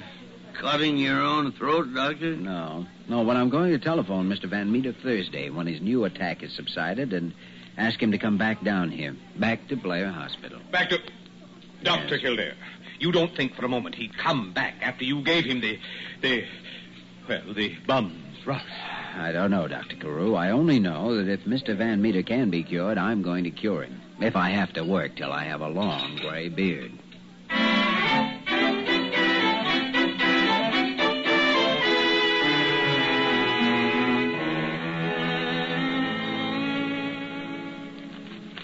Now, believe me, Mr. Van Meter, I just can't tell you how much I appreciate your coming back to Blair Hospital and giving us another chance. What have you got to appreciate? I came back here because your Dr. Kildare is about the only person sufficiently sympathetic to be interested in my case for more than the fees. Yes. yes. I want you to know that we're all sympathetic. Every last one of us here at Blair Hospital. Now, don't try to butter me up, Carew. But Dr. Kildare, Dr. Gillespie... Gillespie? You send that old walrus in here again, and I'll beat him over the head with this Sunday newspaper. Comic section rotogravure, book review, and all. Well, I must admit that... Dr. Kildare, come right in. Your patient's ready for you. Mr. Van Meter, I can't start to tell you how sorry I am. It didn't work out. Well, I don't believe in interfering between a doctor and his patient. If there's anything you want, Oliver, just let me know. Well, you know why I came back here? No, but I know why I wanted you to come back. I know you can be cured, and I'd like to do the curing. Well, I thought you had cured me when Monday came round at Lake George, and I was fit as a fiddle. Yeah. But why did it happen at Lake George on Tuesday? I guess it takes the germs the whole day to come up from New York. Maybe that's it. And as far as Lake George goes, you can have it. Why, if I hadn't had the Globe Bulletin mailed up to me, I'd have been lost. What? Wait a minute. You had your Sunday newspaper mailed up to you? Yes? Mr. Van Meter, this is the Sunday edition of the Globe Bulletin right here. Is that right? Yeah. Mm-hmm. In New York, you read this paper every day, and Sundays, too. Mm-hmm. But you never broke out except on Mondays down here. Monday, the day following the Sunday edition. Of course, but look here. The only exception in 3 years was this past week, when you received the Sunday edition of the Globe Bulletin by mail on Monday, right? Yes, I suppose so. And as ridiculous as it sounds, I'll bet you right now you're the one man in a million who's allergic to rotogravure ink. The ink the Globe Bulletin uses in its Sunday supplement. I'm allergic to newspaper? You are. To rotogravure ink? If I'm wrong, Mr. Van Meter, I'll eat the Globe Bulletin, Hopalong Cassidy, comic section, and all.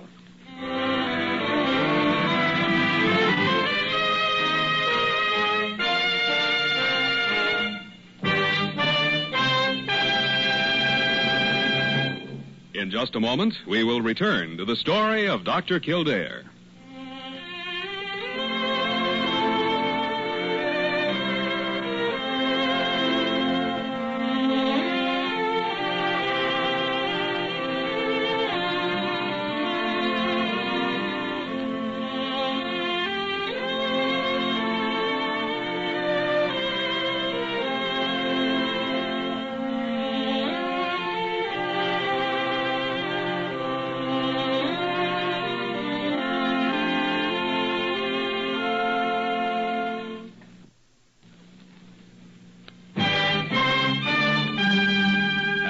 once again the story of Dr. Kildare, starring Lou Ayres as Dr. Kildare and Lionel Barrymore as Dr. Gillespie.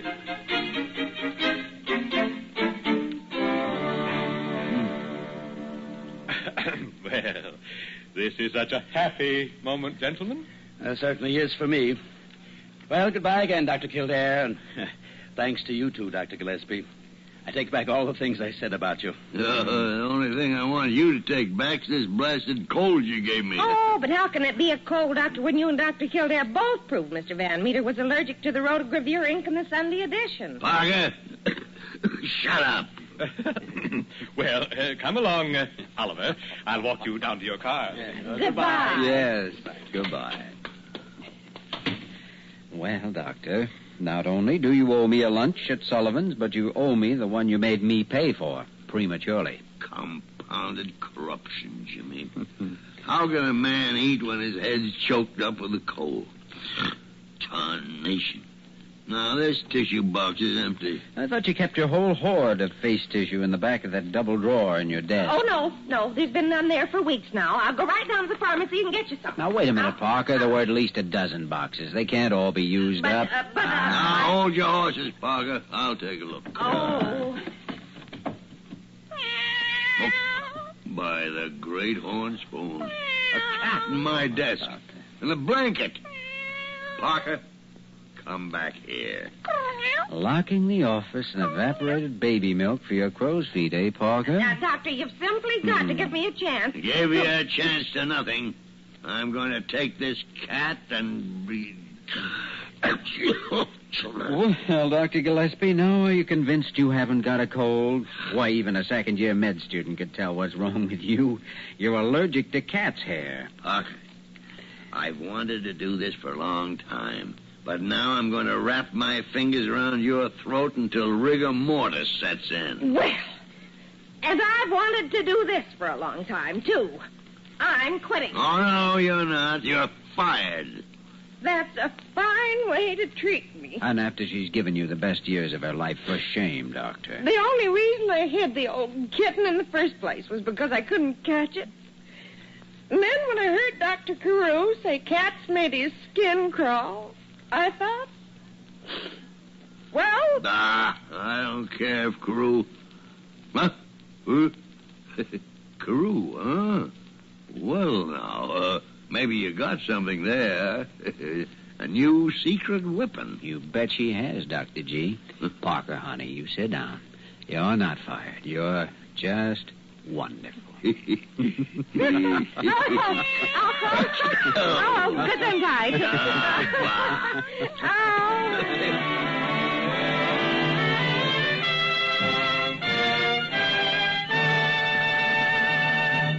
You have just heard the story of Dr. Kildare, starring Lou Ayres and Lionel Barrymore.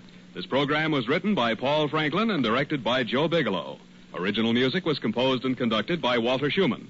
Supporting cast included Virginia Gregg, Ted Osborne, Georgia Ellis, Wilms Herbert, and Margie List. Dick Joy speaking.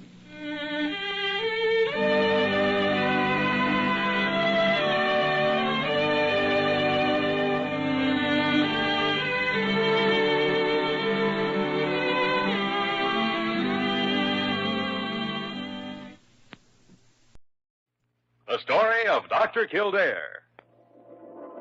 Whatsoever house I enter, there will I go for the benefit of the sick. And whatsoever things I see or hear concerning the life of men, I will keep silence thereon, counting such things to be held as sacred trusts. I will exercise my art solely for the cure of my pain. The story of Dr. Kildare, starring Lou Ayres and Lionel Barrymore. Metro Goldwyn Mayer brought you those famous motion pictures. Now this exciting, heartwarming series is heard on radio. In just a moment, the story of Dr. Kildare. But first, your announcer.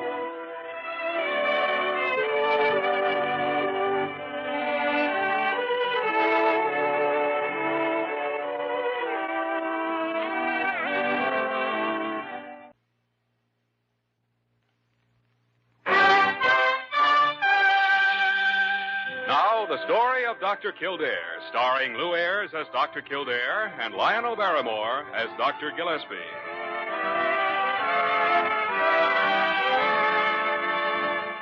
Blair General Hospital, one of the great citadels of American medicine, a clump of gray-white buildings planted deep in the heart of New York, the nerve center of medical progress where great minds and skilled hands wage man's everlasting battle against death and disease.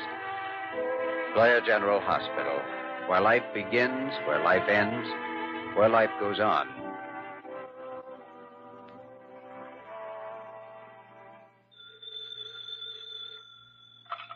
Diagnostics office. Miss Parker speaking.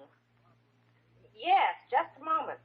For you, Dr. Kildare. Please. Well, Jimmy, your sins have found you out. Oh, no, my hands are clean, my heart is pure. Thanks, Parker.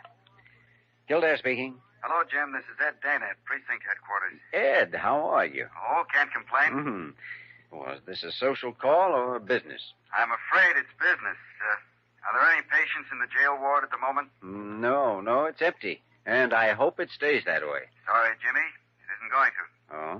We just caught Nick Mazzetti, the guy who held up that armored truck 4 days ago. He needs a doctor. I see.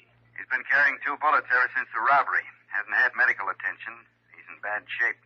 We're bringing him over in a police ambulance. All right, Ed. See you when you get here. So long. That was Lieutenant Dana. You're bringing over a prisoner named Mazzetti, the one the newspapers called the payroll bandit. Is he shot up? 2 bullet wounds that happened during the holdup. He hasn't had a doctor. Oh, that could be bad. Yeah. Parker, you better set up an emergency operating room. Oh, all right, Dr. Kildare. A police case is always bad, Dr. Gillespie. Means armed guards on the 9th floor, and you never know what the patient's going to try. You work your head off to pull him through, and then turn him over to the state. Well, at least he lives a healthier life in his cell. Not in this case. Payroll messenger was killed during the robbery. He's up for first-degree murder.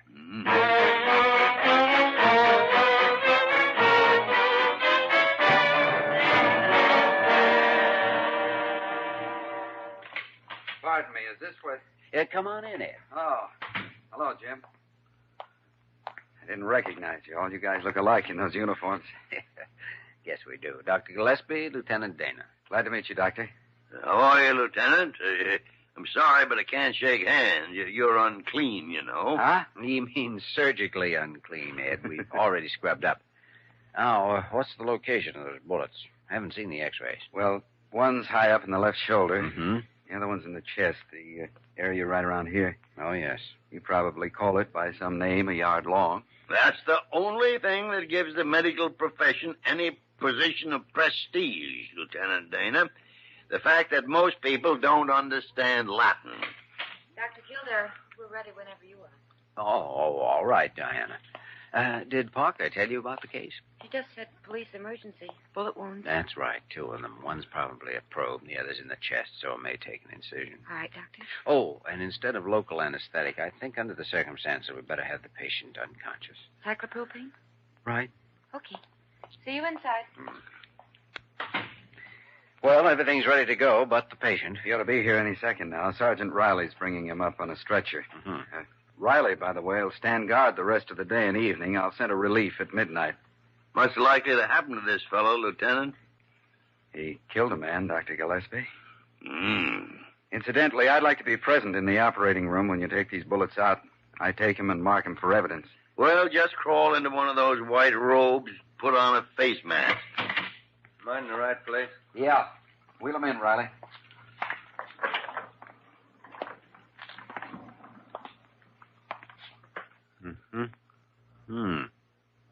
Well, heart seems to be holding up all right. His color's good. You really like it, huh? Oh, you're conscious. How do you feel? Fine. How do you feel? He's a tough cookie, Jim. I don't think you'll get far talking to him. Lousy copper. Why don't you drop dead? Like that payroll messenger. Lousy copper. Well, now that the social amenities are taken care of, let's go to work.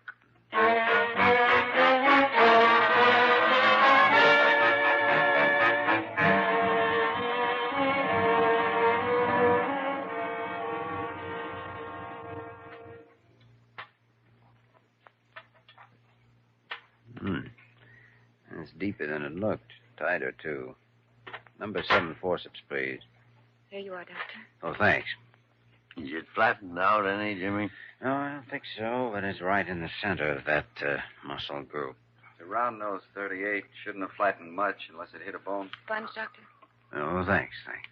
4 days with these wounds not dressed? I don't know, Jimmy. He's running a pretty high fever. Oh, wait a second. I think I've got it here. If I can just hold onto the... There. Well, Ed, I guess you'll want this. Yeah, it's evidence. Just drop it in this box, if you will. Thanks. I'll seal this now, and you fellas can sign it when you're through. How's his pulse? Still strong, Jimmy. Oh, he has an amazing constitution. Mazzetti's tough all the way through. I'll be glad enough when we can move him out of the hospital and into a jail cell. Well, you'll have him guarded, Lieutenant Dana. What could happen? Nothing, actually, but I'll still sleep easier when he's locked up. He even looks dangerous under the anesthetic. Oh, we'll be careful, Ed. I'll probably take care of his wounds myself. I'll speak to whichever nurse is assigned. You can speak to her now if you like. I'm it. You? Oh, now, Diana, I'm not sure that I You heard think what that's... the lieutenant said? Nothing's going to Oh, happen. no, of course it isn't, but still, I... Well, let's get that other bullet.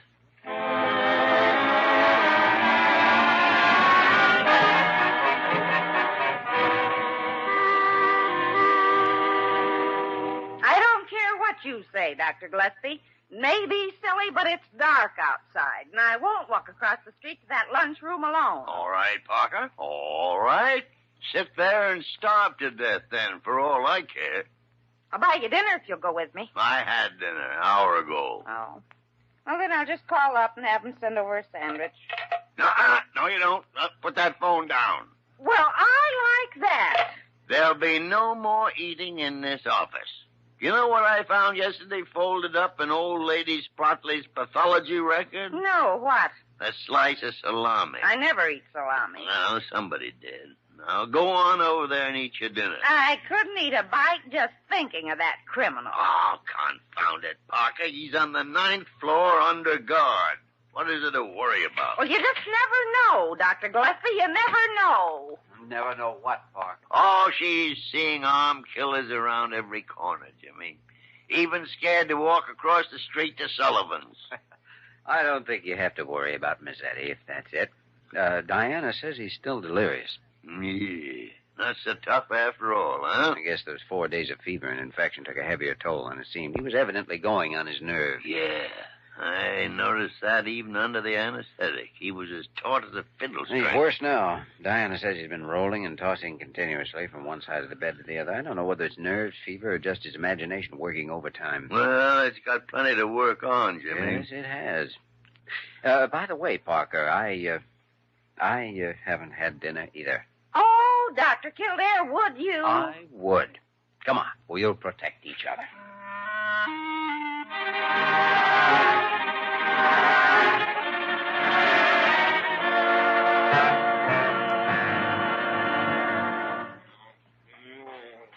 Mr. Mazzetti, you've got to lie still. You keep irritating those incisions. Now, you try to lie still and get some sleep if you can, huh? Is everything all right in here, miss? Oh, yes, fine, Sergeant Riley. Except he's so restless. I'm afraid he'll tear his bandages loose. And if I was in his shoes, I'd be restless, too.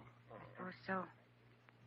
Too bad. Ah, don't waste no sympathy on him. He never had any for anybody else. Hey, I've been sitting outside the door here wondering something. Oh? I noticed you're not wearing no wedding ring.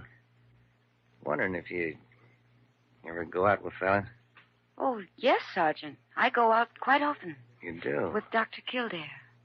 Huh. Well, I'll be outside. Call me if you want. Thanks. I will. Here, now. What are we going to do with you? Mr. Mazzetti, you've got to lie still. Careful. Oh, good heavens. Sergeant Riley. What's the matter? What's going on? No, silly. Put that gun away. He's fallen out of bed. I need some help. No. Okay. Take his shoulders. I'll take his feet. Careful with the bandage. Okay. All right, now. Come on. Guess that ought to hold All it. right. Get your hands up. What? Over against the wall there. Face against it. Move. Shut that door, sister. Don't try anything. All right. Okay, over there beside him. Thanks for the gun, Flatfoot. Thought I was through, huh? What are you planning to do? Well, I think the first thing is to get rid of the cop. That's the most brutal thing I ever saw. Then keep remembering it. We'll get along better that way. What are you going to do? I mean, what are we going to do, baby? We're playing together now, just you and me, all alone. Cozy, huh?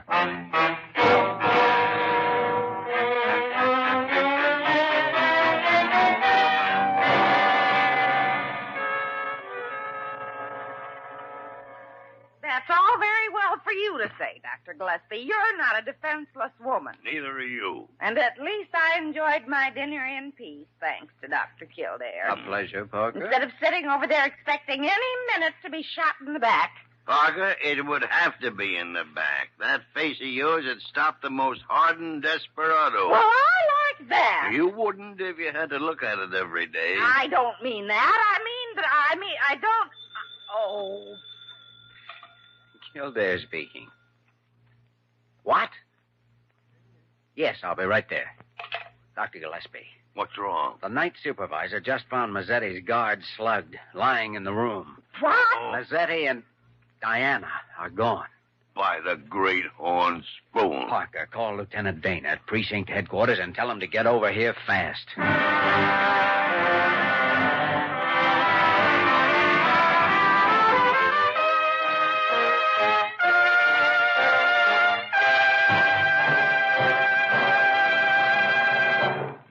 We return to the story of Dr. Kildare in just a moment.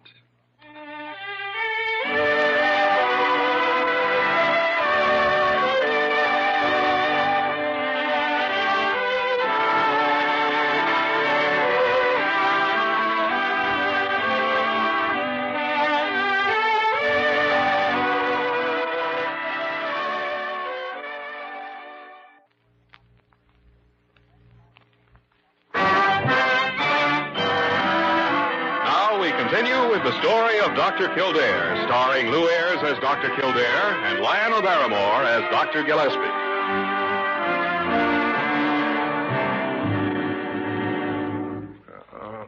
Oh, that's a terrible gash on his head, Dr. Kildare. Do you suppose maybe his skull's fractured? Could be. We'll check it in a minute. First, I want to get him conscious enough to answer a few questions. Hand me another ammonia after. Oh, here you are.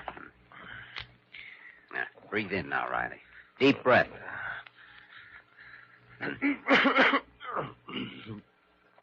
Where am I? You were knocked out, Riley. Lazetti got my gun. Yes, I know.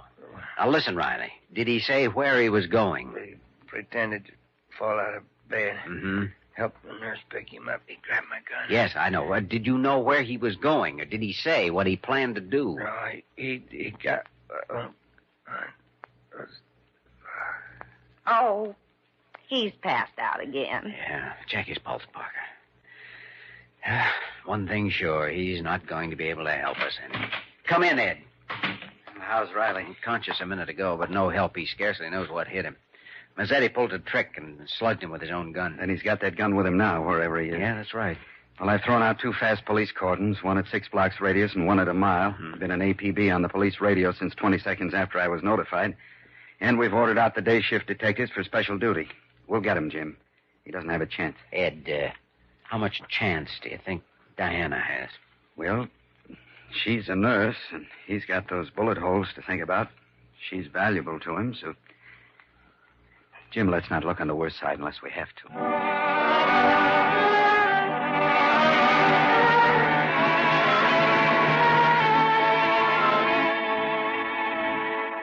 Jimmy, everything's being done that can be done. All you can do now is wait and try and relax. Oh, it's an easy medicine to prescribe, but it's a hard one to take. You're not very relaxed yourself, you know. Well, I feel the same way you do, Jimmy.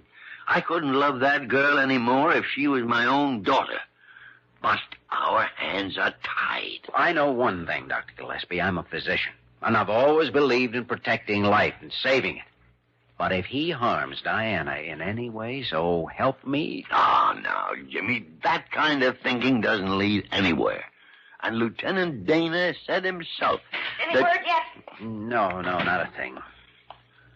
What are you carrying there, Parker? Oh, this you mean? Oh, it's a nurse's cap. The janitor found it a little while ago. I guess one of the girls... Let me see that. Well, yes, of course, Doctor.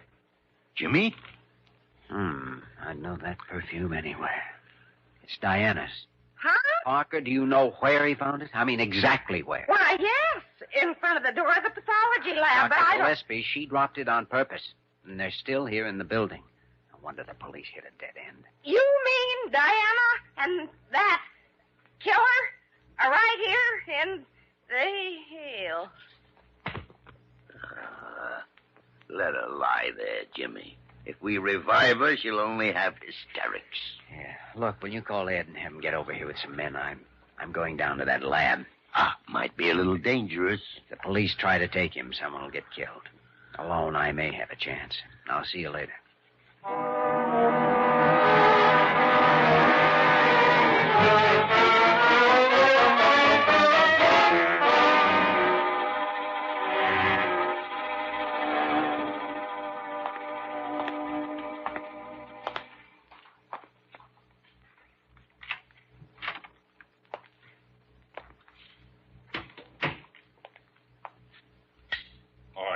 Get your hands up. Oh, Lazetti. Jimmy. You all right, sweetie? Yes, I'm all right. Well, it ain't the doc that took them bullets out of me. That's right. What are you doing here? We thought you were miles away. Well, never mind that. You had a chance to see the gun, so snap off those lights and get over there in front of the windows with the girl. Go on, move. Okay. Hi, baby. Jimmy. This way, you mean? Yeah. You make a nice target against the streetlights. How'd you happen to come down here? The hospital still has patients, kidnapping or not. I had some tests to make. Anybody else know about it? No, most of the staff's gone to bed. Good. Lazetti, why don't you give yourself up? You don't have a chance. The whole city's hunting for you. They haven't found me yet. They will. Well, it better not be here if they do. Because you two will get it before I do. You can count on that. How about letting Miss Werner leave on her promise to keep still? Do I look like that kind of a patsy? If you'll let her go, I'll help you get out of here. Skip it, Doc.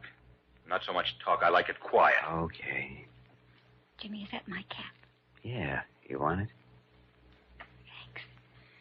Thanks a lot. I said keep your mouth shut. All right, Lazetti. You got the gun, so you're the boss. We just work here.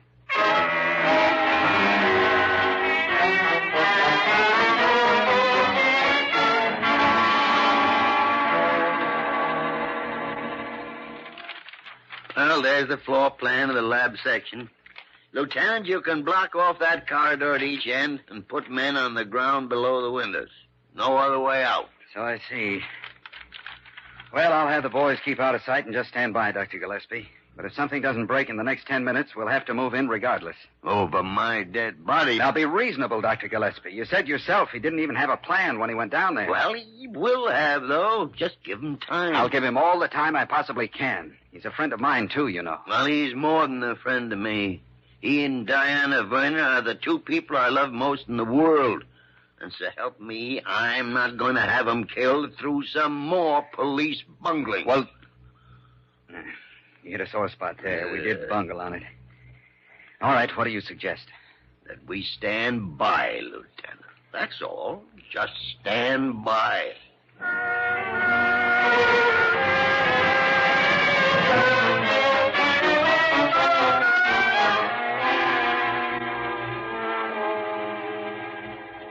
Hey, what's going on over there? Shifting from one foot to the other, Lazetti. Is that forbidden? Just don't try anything, that's all. Okay.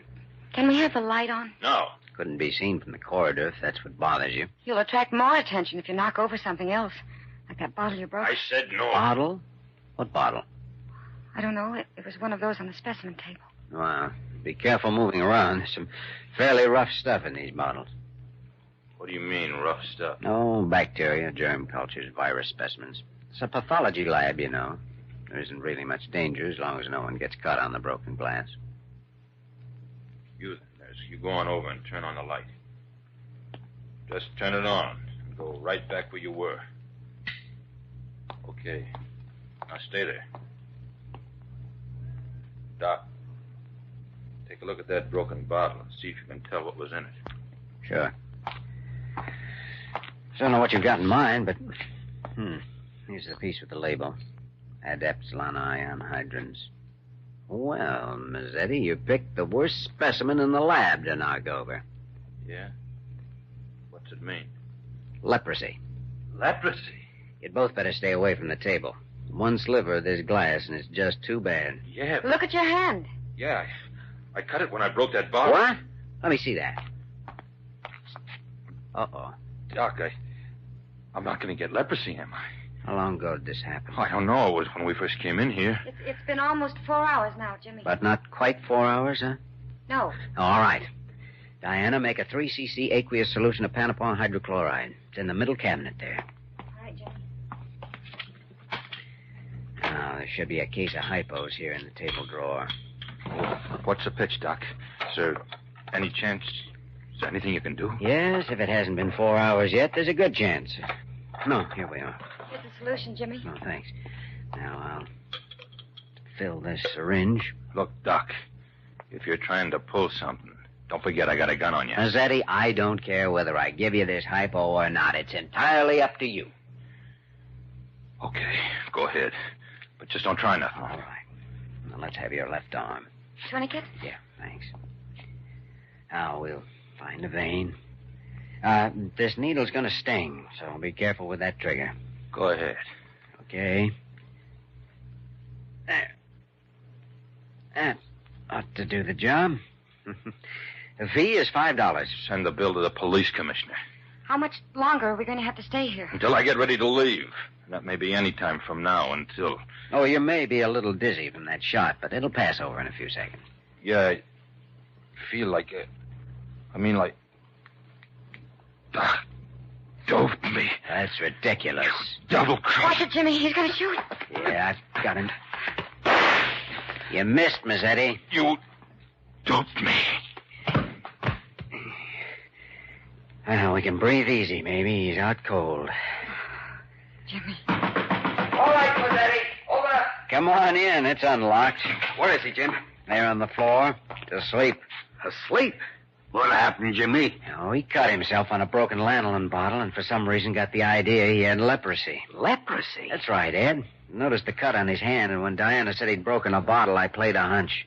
You see, he doesn't understand Latin. Yeah, we cured him with a shot of morphine. Come on, Jimmy. He certainly looks cured, all right. He sure does. Only confounded, Jimmy, I still don't understand what lanolin bottles got to do with the fact that he... Lieutenant, which way'd they go?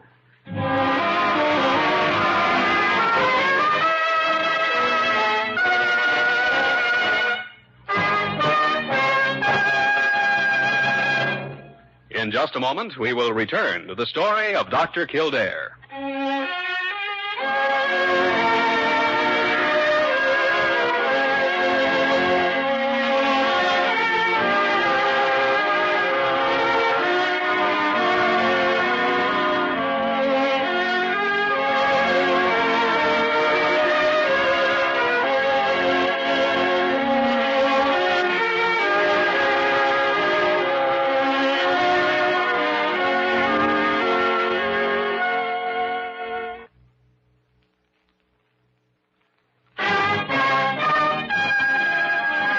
Once again, the story of Dr. Kildare, starring Lou Ayres as Dr. Kildare and Lionel Barrymore as Dr. Gillespie.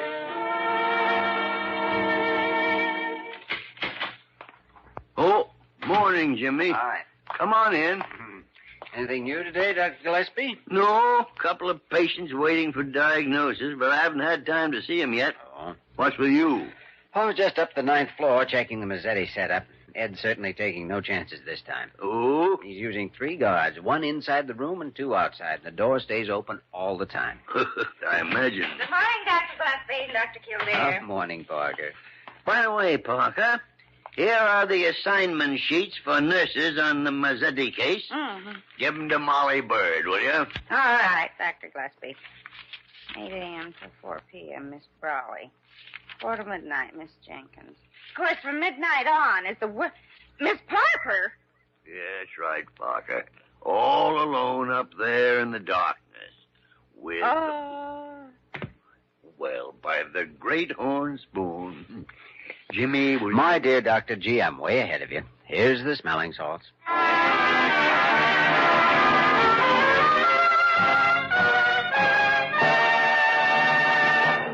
You have just heard the story of Dr. Kildare, starring Lou Ayres and Lionel Barrymore. This program was written by Les Crutchfield and directed by William P. Russo.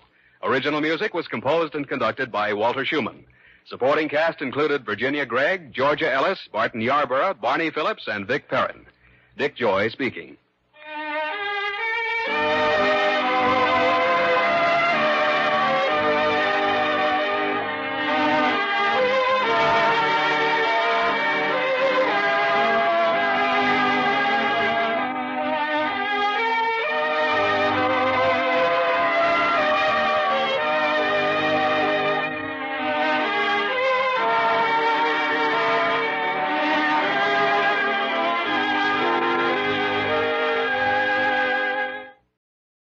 The story of Dr. Kildare. Whatsoever house I enter, there will I go for the benefit of the sick. And whatsoever things I see or hear concerning the life of men, I will keep silence thereon, counting such things to be held as sacred trusts. I will exercise my art solely for the... The story of Dr. Kildare, starring Lou Ayres and Lionel Barrymore. Metro Goldwyn Mayer brought you those famous motion pictures. Now this exciting, heartwarming series is heard on radio. In just a moment, the story of Dr. Kildare. But first, your announcer.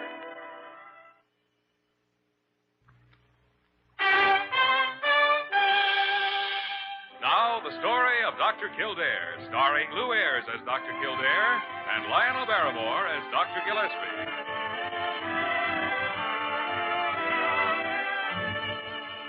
Blair General Hospital, one of the great citadels of American medicine, a clump of gray-white buildings planted deep in the heart of New York, a nerve center of medical progress where great minds and skilled hands wage man's everlasting battle against death and disease.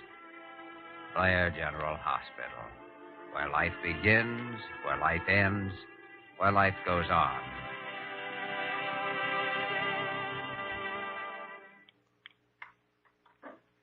Well, I guess that's about all we can do for her until morning, Dr. Gillespie. She'll be all right, Jimmy.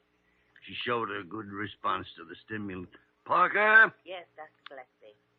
Parker, you'd better stay here with Mrs. Stanford for an hour or so until we have another nurse assigned. All right, Doctor. It's a good thing she had medical attention in a hurry.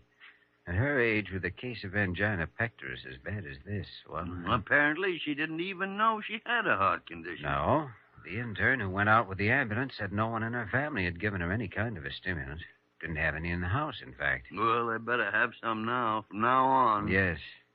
Anybody who can make her frightened enough or mad enough actually holds her life right in his hands.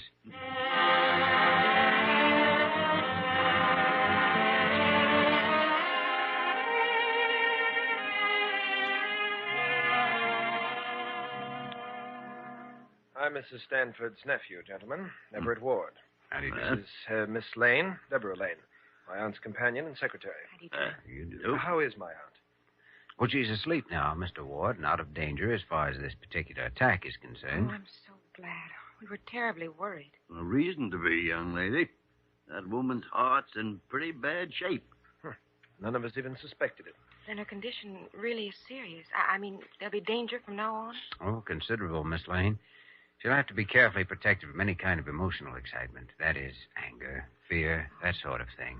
Well, fortunately for her, my aunt is a very even-tempered person. Seldom gets upset. Yes, I think tonight is the only time in 2 years that I've seen her actually angry. Of course, Miss Amy feels responsible for the... Deborah, I don't think it's necessary to discuss the personal affairs of our household publicly. I see nothing so very personal about it, Everett. I insist that you drop the subject. Insist? You know, I'm not employed by you. While my aunt is incapacitated, you may assume that I am in charge of her affairs. I see. Gentlemen, I apologize for this contretemps. I hardly see any point in my staying here since Mrs. Stanford seems to be out of danger. Is there any place open where I could get a cup of coffee? Why, yes, Miss Lane. Sullivan's, right across the street. Open all night. I was just going over there if you'd care to join me. Well, thank you, Dr. Kildare. I'd love to. Good. Let's go. See you later, Dr. Gillespie. Good night, Mr. Ward. Good night, Dr. Kildare. She's quite a lovely girl. Oh, yes, she's lovely enough. And apparently she's made another conquest. Kildare, you mean? Well, I guess he did have a kind of a glint in his eye at that. Dr. Gillespie, that girl is a devil.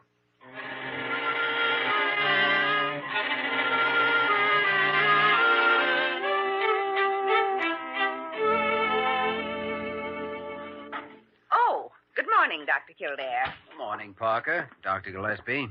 You're late. Coffee lover? Coffee lover? My Secret Service advises me that you came back to the hospital at 1:45 a.m. Oh, I see. Parker. Oh, good heavens, not me, Dr. Kildare. It was long past my bedtime when you came back from... That is, when you must have came back... Parker, you have just hanged yourself. Dr. Gillespie, I'll never tell you another thing as long as I live. Sure you will, Parker. You just can't help yourself. Your brain consists entirely of tattletale gray matter. Oh. Furthermore, you're a congenital snoop. Why, I... Oh. You know, Jimmy, I don't blame you. Blame me? Miss Lane is a very pretty girl. Oh, well, she's certainly a very interesting girl. That's merely another way of saying the same thing. All right, but she happens to be both. Her employer's nephew doesn't seem to have quite the same opinion. Ward? I guess he's been sitting around for years waiting for Mrs. Stanford to die so he can take over her fortune. Deborah can't stand him. Deborah, huh? Apparently you've been making progress, Jimmy. Well, Maybe we'd better go have a look at Mrs. Stanford. Yes, that's right. I'd almost forgotten about her heart condition. What are you talking about? Merely thinking of one of the more basic facts of medicine, Jimmy. Whenever the human heart begins to act up, it always means trouble.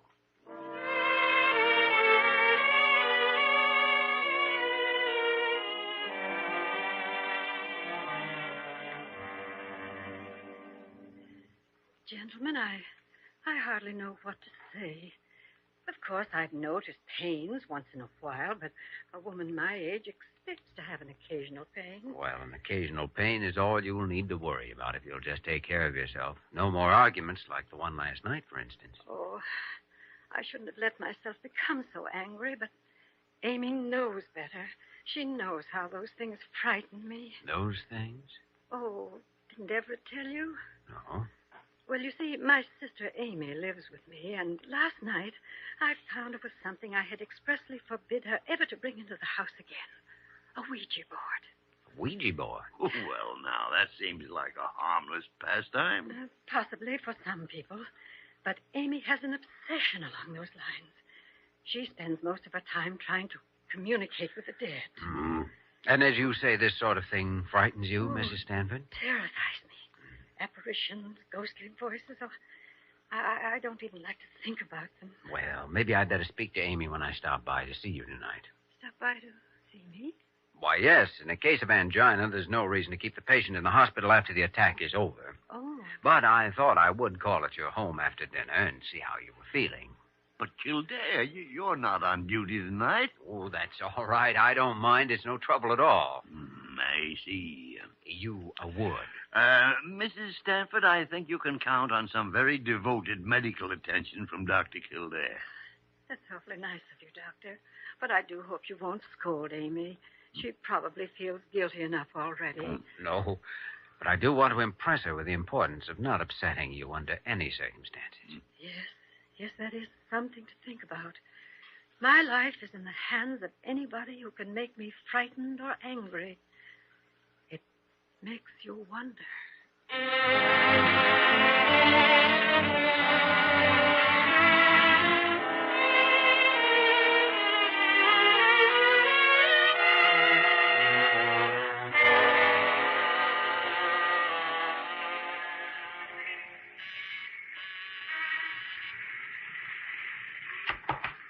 Oh, good evening, Dr. Kildare. Come in, please. Thank you, Mr. Ward. How's Mrs. Stanford feeling this evening? Much better, Doctor. Her sitting room is on the second floor. I'll take you up. Thank you.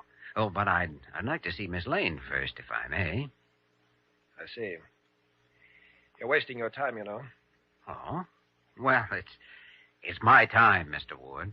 She's a heartless, selfish little devil, Dr. Kildare. Nothing means anything to her except money. I'm warning you. But there's a question whether you're warning me for my sake or for yours. Very well. I'll tell her you're here. Please sit down. Quite a place. Mrs. Stanford must be worth a fortune. Hello? Huh? Oh. How do you do? I'm Dr. Kildare. I assume you are Miss Amy. Oh, yes, I am. How could you possibly know that? Oh, just a guess. They told you. They? Spirits. We have to be very careful. Nobody here lets me talk about things like that. I see. Tell me, are you a believer, too? Well, My sister's not a believer. Are you her doctor? yes. It was my fault, you know. No, it wasn't your fault at all. You didn't know about the heart condition. Oh, no. But now that you found out how serious it is, you understand the importance of not getting her upset again. I wouldn't upset her for the world. Of course, I hope they won't be angry about it. They? My friends, Doctor. Oh, yes. They could cause a lot of trouble if they became angry, you know. Noises at night, all that sort of thing. Yes. Well, let's hope they don't become angry then. Hello, Jimmy. Deborah. Never said you were here. Oh, I see you've met Miss Amy. Yes. Had a very pleasant conversation. Oh, yes. Well, I have to go now. Oh, if you'll excuse me. You'll remember what we talked about, Amy. Oh, yes, Doctor. I'll remember. Well. Goodbye. Goodbye. She's really awfully sweet. Yes. Jimmy, I had a wonderful time last night. I'm so glad you came this evening. Oh, good. Technically, I'm making a professional call on Mrs. Stanford, of course. Apparently, Mr. Ward prefers that I limit it to that. Does his preference really mean very much? Well, not to me. What do you prefer, Deborah? That you don't limit it to that. Well, I'd better run up and take a look at my patient. All right, Jimmy. Come down to the study when you're through. I'll be waiting. Right.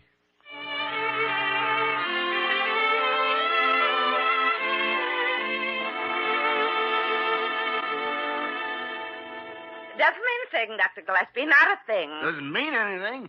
I suppose he's made a call at that house every evening this week because of his professional concern with Mrs. Stanford's heart. Maybe. Kildare has always been putty in the hands of a scheming and designing female. Putty. Well, I haven't noticed him crying, Val. Of course not. She's got him hypnotized. He doesn't even know he's drowning. Well, personally, I don't think he is. Don't think who's what, Parker? Don't think you're drowning, Doctor. Parker. That is, of course, what I mean is that... Pay no attention to her, Jimmy. You know how Parker is. Out of her mind half the time. Well... Jimmy, I was wondering if we could spend this evening going over the monthly progress reports together. Well, couldn't we sort of take care of it in the morning? No, I'm all tied up tomorrow. Well, I had a tentative engagement this evening. Oh? Social engagement, Oh, not Jimmy? exactly. No, I thought I'd drop by and see how Mrs. Stanford's getting along. Oh, well, now, if that's what it is, just forget it. All she needs is rest and quiet. Yeah, but you see, Oh, confound that phone. Gillespie speaking. Huh? Oh, how long ago? Yes, of course. Right away. Goodbye. Come on, Jimmy. We're both going over to Mrs. Stanford's. Mrs. Stanford's, but you said that... Never mind that now. She just had another heart attack. Bad one.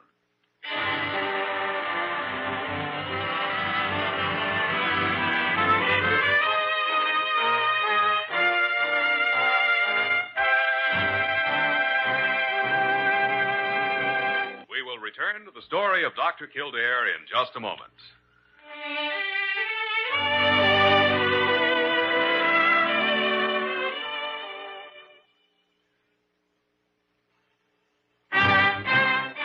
Now we continue with the story of Dr. Kildare, starring Lou Ayres as Dr. Kildare and Lionel Barrymore as Dr. Gillespie.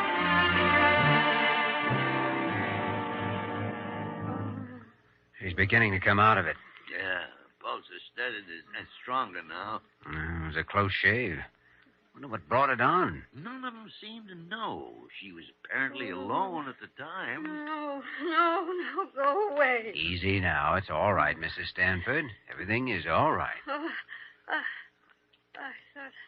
Oh, Dr. Kildare, Dr. Gillespie, you're here. Yeah, that's right, Miss Stanford.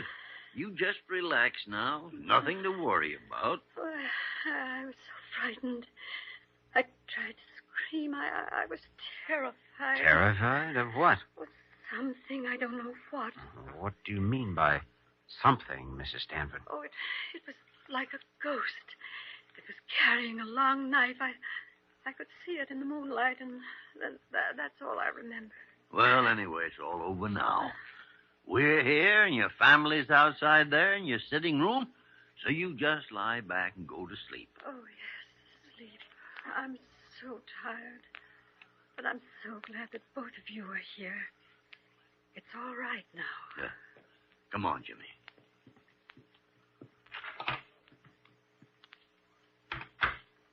Well, what do you think? Not the ghost? Yeah. I don't know, Dr. Gillespie. But I think we'd better find out.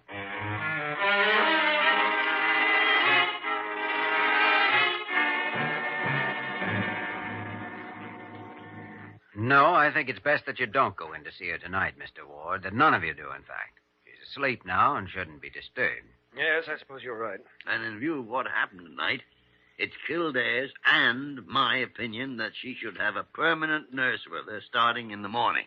Well, just what did happen exactly? Everett sent me to the drugstore for some cigarettes, and when I came back, Mrs. Stanford had had an attack. What caused it? Oh, we didn't want to get her upset by questioning her. We were hoping one of you might know something about it. As far as I know, nothing caused it, gentlemen. She was alone there in her bedroom at the time. I was down in the study. I'm not sure where Miss Amy was. Oh, I was down in the kitchen. No, of course. Really, I was. Not doing anything. Just down there, that's all. It's all right, Miss Amy. But I was, really. Miss Amy, please. Anyway, I heard my aunt cry out upstairs. Rushed up and found her in a state of collapse. I phoned the hospital, then did what I could for her until you arrived. When you came up here to her room, Mr. Ward, did you happen to notice any sign of a ghost? Now, wait a minute, Doctor. I know, Mr. Ward, we're all reasonable people, but Mrs. Stanford says she saw a white figure come into her bedroom carrying a long knife. I told you, Dr. Kildare. Yes, I know, Amy, but... I told you they'd cause trouble if they became angry. They? Who were they? The spirits, Dr. Gillespie. Oh, yes. They knew she was the one who made me stop talking to them.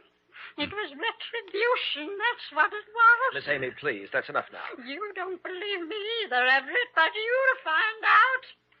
Oh, I've got to go tell them it wasn't my fault I stopped talking to them. They mustn't blame me for it. I think maybe I better go try to quiet her. Please excuse me. Yeah.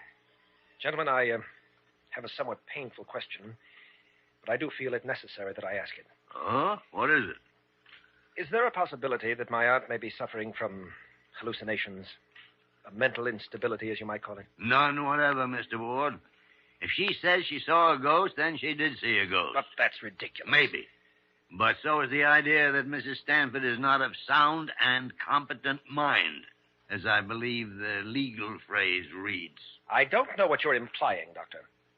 But I wasn't thinking of any legal aspect. Naturally, I'm concerned about her. She is my aunt, you know. And, gentlemen, I think I'll bid you good night now. Good night. You know, Doctor, I can't quite figure him out. Jimmy, in your present condition, you're not in shape to figure anything out. Present condition? Yeah. Amatory catalepsy. Oh, you mean Deborah. I mean, if I were 30 years younger, I'd probably be the same way. Now go on downstairs and stop trying to edge toward that door gracefully. Well, as a matter of fact, there were a couple of things that I... Yes, of course. I'll stay here a while and check Mrs. Stanford's pulse a time or two before we leave. Good. And I'll see you a little later. All right, Jimmy, all right. Well, now, I never did get around to reading that book. Yeah. Huh? Lars, they mustn't hear us. Well, Miss Amy. I had to see you right away. Well, here I am. So why don't you... Say, what's that you're holding behind your back? Oh, you mean this? A butcher knife. Yes, that's why I came. Why you came? Yes, it was missing from the kitchen. I just found it. I thought that might mean something. You know what, Miss Amy? I think I agree with you. Come on in. Come in and shut the door.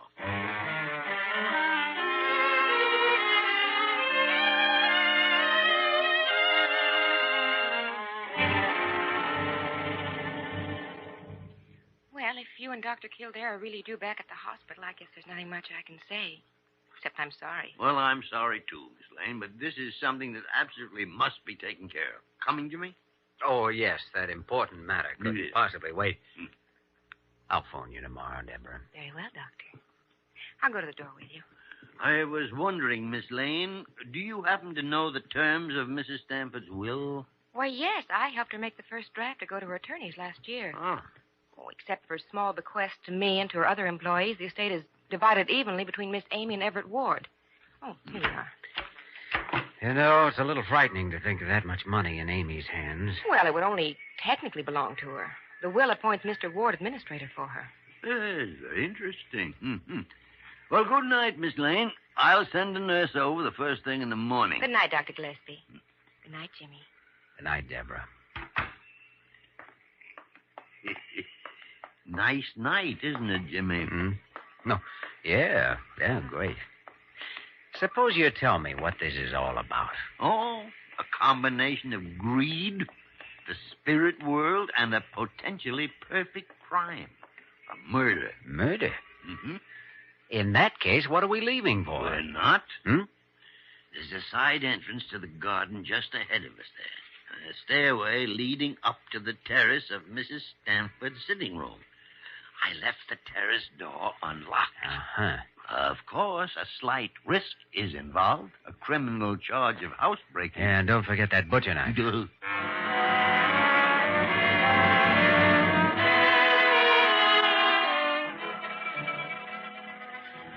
hours.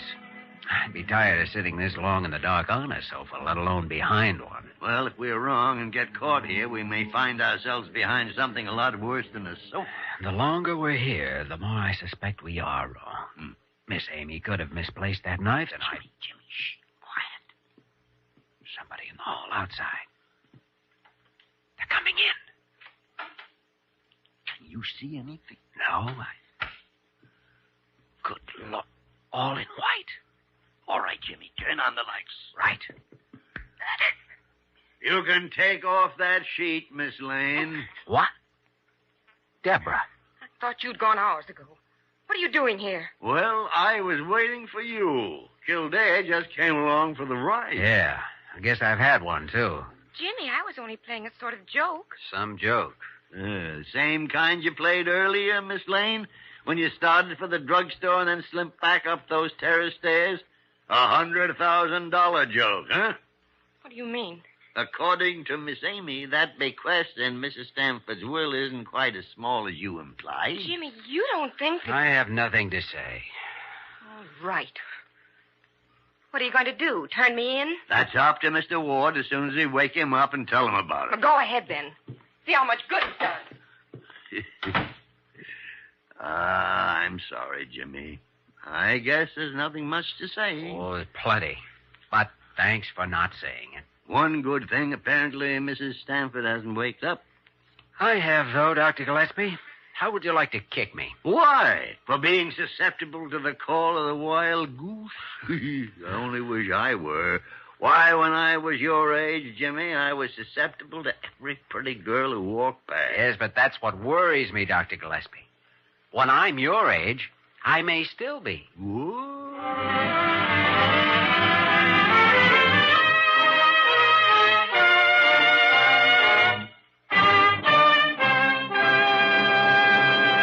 In just a moment, we will return to the story of Dr. Kildare.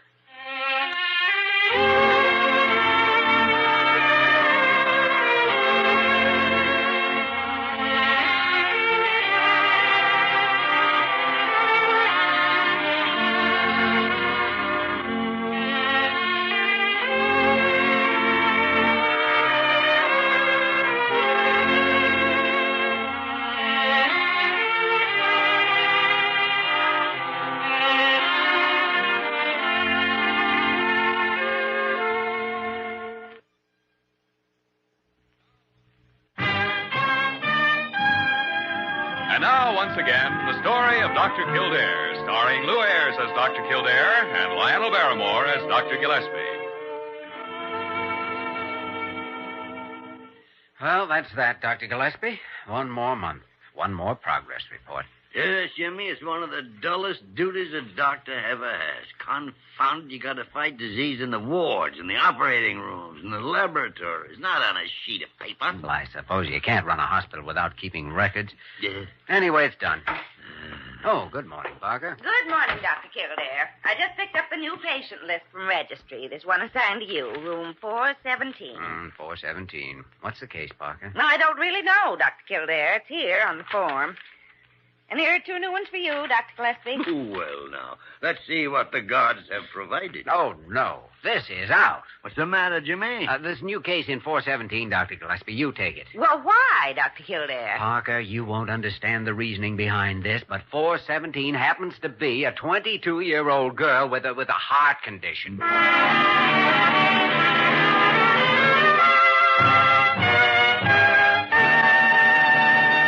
You have just heard the story of Dr. Kildare, starring Lou Ayres and Lionel Barrymore. This program is written by Les Crutchfield and directed by William P. Russo. Original music is composed and conducted by Walter Schumann.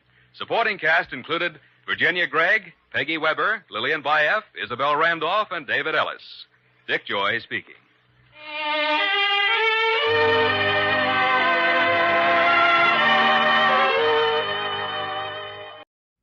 The story of Dr. Kildare. Whatsoever house I enter, there will I go for the benefit of the sick. Whatsoever things I see or hear concerning the life of men, I will keep silence thereon, counting such things to be held as sacred trust. I will exercise my art solely for the cure. The story of Dr. Kildare, starring Lou Ayres and Lionel Barrymore. Metro-Goldwyn-Mayer brought you those famous motion pictures. Now this exciting, heartwarming series is heard on radio. In just a moment, the story of Dr. Kildare. But first, your announcer.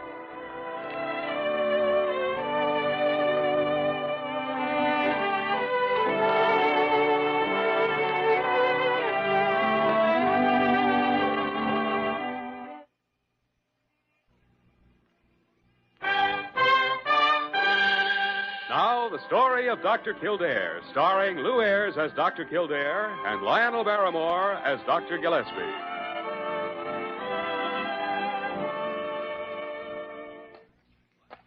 Now, open your mouth wide. Wider, Dr. Gillespie. A little bit wider. Confounded, Jimmy. What do you think I am, an alligator? No, I just think you're a human being who needs a regular checkup just like any other human being. Checkup? Why, I never felt better in my life. I told you he'd act just like a baby, Dr. Kildare. Oh, is that so? Yes, that's so. How do you expect me to act with him poking me and you standing there like a vulture? Well, if your health is as good as it seems to be, there's no harm in having it verified. Draw the blind, will you, Parker, please? Sure. Well, now what are you going to do? Just have a look at your eyes. Turn out the overhead lights, Parker. Now, just you keep looking straight ahead of you. I know where to look. I was doing this before you were born. You were doing it before Abraham Lincoln was born. Well, you ought to know, Parker. You were there. Oh, why? Please, Dr. Gillespie, just be still for a moment. Now, roll your eyes to the left. Stay that way. Well, Jimmy, what is it? Just eye strain, probably, but... All right, Parker. Lights on. Open the blinds again. Oh, now, don't be mysterious, Jimmy. You found something? Tell me about it. Have you been straining your eyes? Doing any special work away from the hospital? Well, yes, just a little. Well, now, don't you be mysterious. All right, Jimmy, all right. I have been preparing a paper. On what? Well, a new method of establishing infallible controls in the use of antibiotics. If I'm right, it'll eliminate all guesswork with any reasonable number of test cases. But you've been working on that on and off for years. I know. But for the past few weeks, I've been working on them every night. Oh? Why the sudden rush to finish?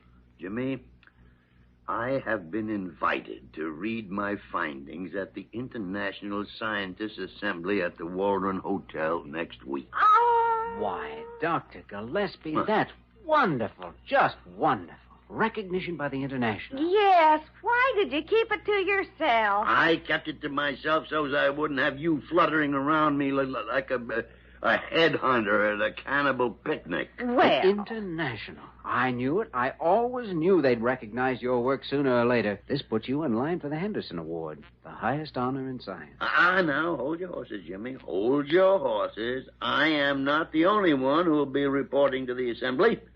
They pick 3 men every year. I know. One of the others may make a contribution much more important than mine. My money rides on you. Oh. Yes, and mine, too. They'd have to be crazy to pick anybody else. Well, thank you, Parker. Thank you. Jimmy. Well, are you finished poking into me? What about my eyes? Oh, just simple iritis. Then why were you looking at me like Calamity Jane when you finished examining them? Because I didn't know the work strain you've been under. It simplifies the diagnosis. Well, what would your diagnosis have been if I hadn't told you about the paper? I'm afraid it might be glaucoma. Glaucoma? Well, there's nothing to get excited about. You know the symptoms are similar to iritis. The symptoms may be similar, but the diseases aren't. Glaucoma is a mighty serious thing. Well, all your eyes need is a little rest. What else are you prescribing, Jimmy? Nothing. No Mydriatic? Not even atropine? Not necessary. It's a mild case. Jimmy, Mydriatic is usually prescribed for iritis, but it would be very harmful in the case of glaucoma. Is that why you want prescribing? Oh, I knew it. You know what? I knew you'd say that. You're a regular hypochondriac. Oh, is that so? That is so, yes. Don't I have a right to know what's wrong with me? Well, you just forget all about glaucoma, Dr. G. Just concentrate on your dictation to Diana. We're pulling for you to bring home that Henderson Award.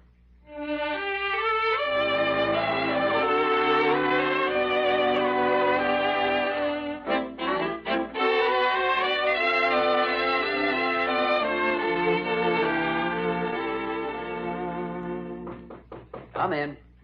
Are you alone, Dr. Kildare? Yes, Parker. What's on your mind?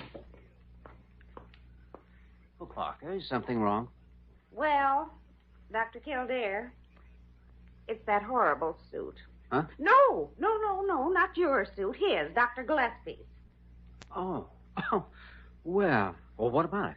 Well, of course, you being a man, you'd never notice it. But he's been wearing that same suit for the past 10 years, day in and day out. Well, I admit he isn't exactly a fashion plate, but that's not a serious ailment. Well, he'll never win the Henderson Award in that suit, mark my word. Oh. Now, you've got to make him buy a new one, and that's all there is to it.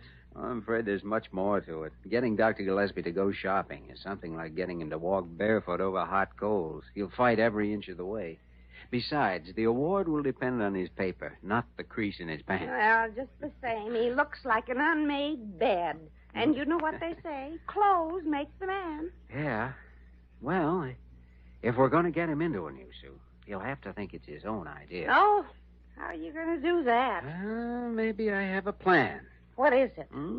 Psychological approach, with the help of my new patient in room 412. That French girl, that Susan DeChamps? Why not, Parker?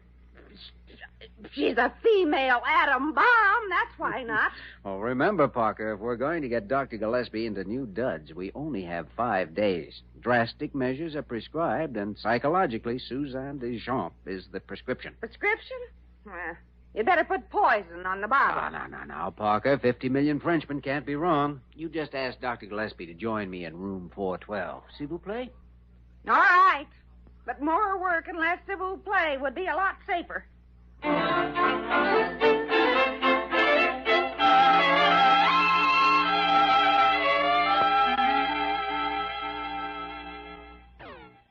So, that's our problem, Susan. Will you help? But of course, Dr. Kildare. Good. Such a charming manner to pass away the time. There he is. Come in. Parker said you wanted to see me, Jimmy. Is it... Well, is this your little patient? Suzanne Duchamp, Dr. Gillespie. Oh, such a great pleasure, Dr. Gillespie. Oh, pleasure is all mine. Yes, indeed. But what's wrong with this little lady, Jimmy? Oh, just a simple sprain of the knee. Nothing really. Does it hurt here? Do you think a sprain could have serious complications? Oh, a sprain might have mighty serious complications. Oh, doctor. Don't worry now, young lady. We'll take care of that. You know, I'm really pressed with other patients, Dr. Gillespie. I thought I'd turn Susan's case over to somebody else on the staff. Now, would you suggest anyone? Well, somebody competent, of course. Yes, that's what If you're really busy, I know that. Excuse my asking it. I might taking it over for you. Oh, I'm so glad you said that, because there's a serious problem here that really needs clearing up. Oh, Suzanne is grateful to be left in the care Well, of such a distinguished man. All right, Jimmy, you run along. Yes, Run along, sir. boy. Yeah. Miss Susan will be perfectly safe in my hands. I'm sure everything will work out just fine. Goodbye. Goodbye. Goodbye. Dr. Kildare. Well, Parker, what are you doing on this Oh, floor? have you left him alone there with her? Yes, and the plan is working like a charm. She'll make him conscious of that old suit in no time.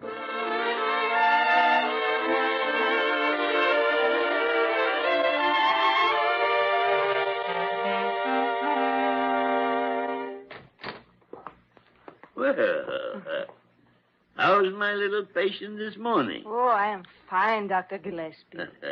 I better have a look at you, just to make sure. Oh, no. Let me look at you. Stand there, just as you are. Oh, such a man. Such a physique. Oh, it is too bad. What's too bad? Oh, that you do not have greater care for yourself. To look so fine in some ways and so poorly in others. Poorly? Who looks poorly? I've never been better shape in my life. But the shape is so hard to see, as you are. Come, look in the mirror, Dr. Gillespie. Doggone it, I know what I look like. And you are not concerned? You do not care? Should I be concerned? Wait a minute. Has Kildare said anything to you about me? Oh, well, he is so devoted to you, he could not come right out and say that... You mean, is that bad? But of course. You have just let everything go. And now look at the condition you are in. The bagginess, the fading color from too much use. Can you not see? See? So that's it. And Kildare wouldn't come right out and tell me.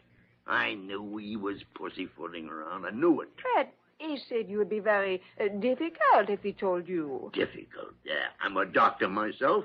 Why didn't he tell me I was suffering from glaucoma? Glaucoma? That's the American word for looking as you do? Well, what did you think it was? Iritis? I'm afraid Suzanne is confused. Well, I'm not. Not anymore.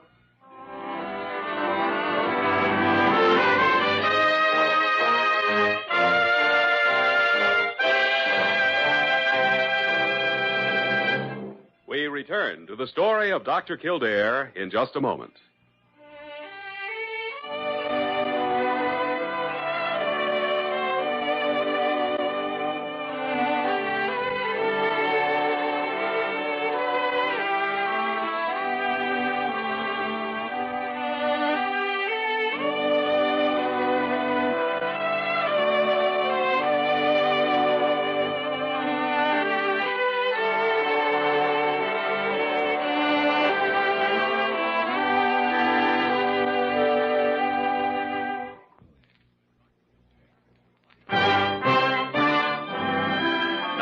Continue with the story of Dr. Kildare, starring Lou Ayres as Dr. Kildare and Lionel Barrymore as Dr. Gillespie.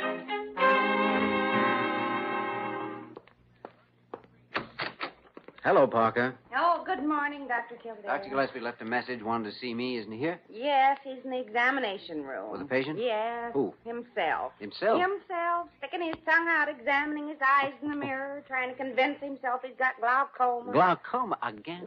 I'd better straighten him out before he... Oh, good morning, Dr. Gillespie. Good morning, Jimmy. Well, you're looking bright and chipper this morning. Yes, isn't he? He brightens up my whole day. Why don't you go and march yourself out of here? Well, I guess a girl has to be French to get treated decently around here. Girl. Girl? You haven't been a girl since Betsy Ross took up sewing. Oh! Old witch. Say, Jimmy, why didn't you tell me I have glaucoma? Because you haven't. Don't tell me. I know what's been going on around here. Even Susan commented about the bagginess around my eyes and the fading color. So that's it. Well, what's funny about that, Jimmy? I'll bet she wasn't talking about your eyes. She was talking about your suit. My suit? Of course. Bagginess of the trousers, the fading color from constant wear. Constant wear? How much is it worn? I only bought it, it was, 10 years ago? Doggone it, Jimmy. It's a good suit. There's another 10 years wearing it. Feel this weave. Oh, sure, it's a fine suit. Why, who'd ever notice this mark here by the lapel? Oh, it only got scorched a little once when that Bunsen burner in the lab flared up unexpectedly. I know. And this hole here near the jacket pocket, why, you can barely see it. Oh, just a little. Some acid I spilled there a few months ago. It can be rewoven someday. Of course it can. Susan ought to know that. Susan? What's she got to do with it? You know how women are. She's probably been trying to get you to buy a new suit. What would I do with it? Wear it over this one? No, don't be angry with her. Susan's spoiled, that's all. She's used to the continental gentleman. Continental gentleman, huh? After all, I suppose it should be considered flattering. Well, what's flattering about having a good suit criticized? A woman doesn't generally make comments about a gentleman's dress unless she's interested. Well... Of course, I know you wouldn't let that influence you. Of course I wouldn't. Good. Neither would I. After all, my own suit is a little shine to it from wear, but who cares? Well, Jimmy, now that's not the proper attitude. Well, why? Appearance is a very important thing. Oh, true, but this suit is perfectly No, good, Jimmy, and don't argue with me. You need a new suit. I guess I should set the example for you at that. I'll go shopping with you and buy a new one myself. Well, if you really think we should, but Jimmy, I know what's best for you. Always have. Come on.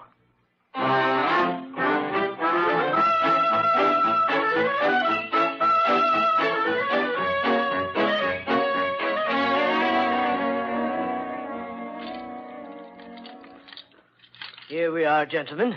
This is a new line, very fine quality. I'm certain we'll find the proper sizes on this rack. Would you like them, Dr. Gillespie? How about this blue with the pinstripe? Too loud? Too loud? It looks like the kind of thing you'd wear to a seance. Say, haven't you got anything with a little more zip to it? Well, we have some new grays, pearl grays. No, I'm afraid they'd be a little bit too... A little too what? Look, let's see them. Over here, sir. Here they are, with the powder blues and the canary yellows. They aren't very, conservative, Dr. G. Jimmy, don't be an old man before your time. What are those suits over there? Past that partition. That, sir, is the college shop. Now, with each suit, you get a free ukulele, Junior. Well, there's no harm in looking.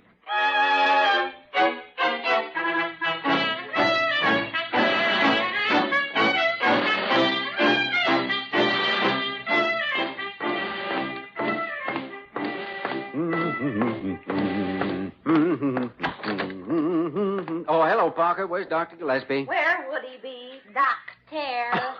Well, don't fret, Parker.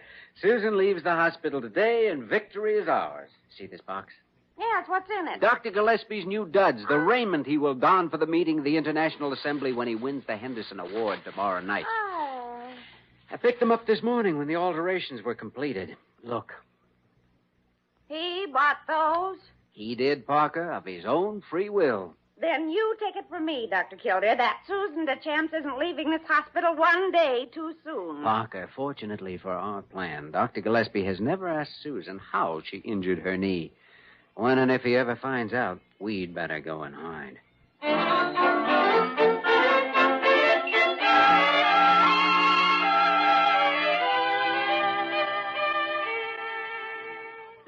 Well, there you are, all dressed up and ready to leave us, huh?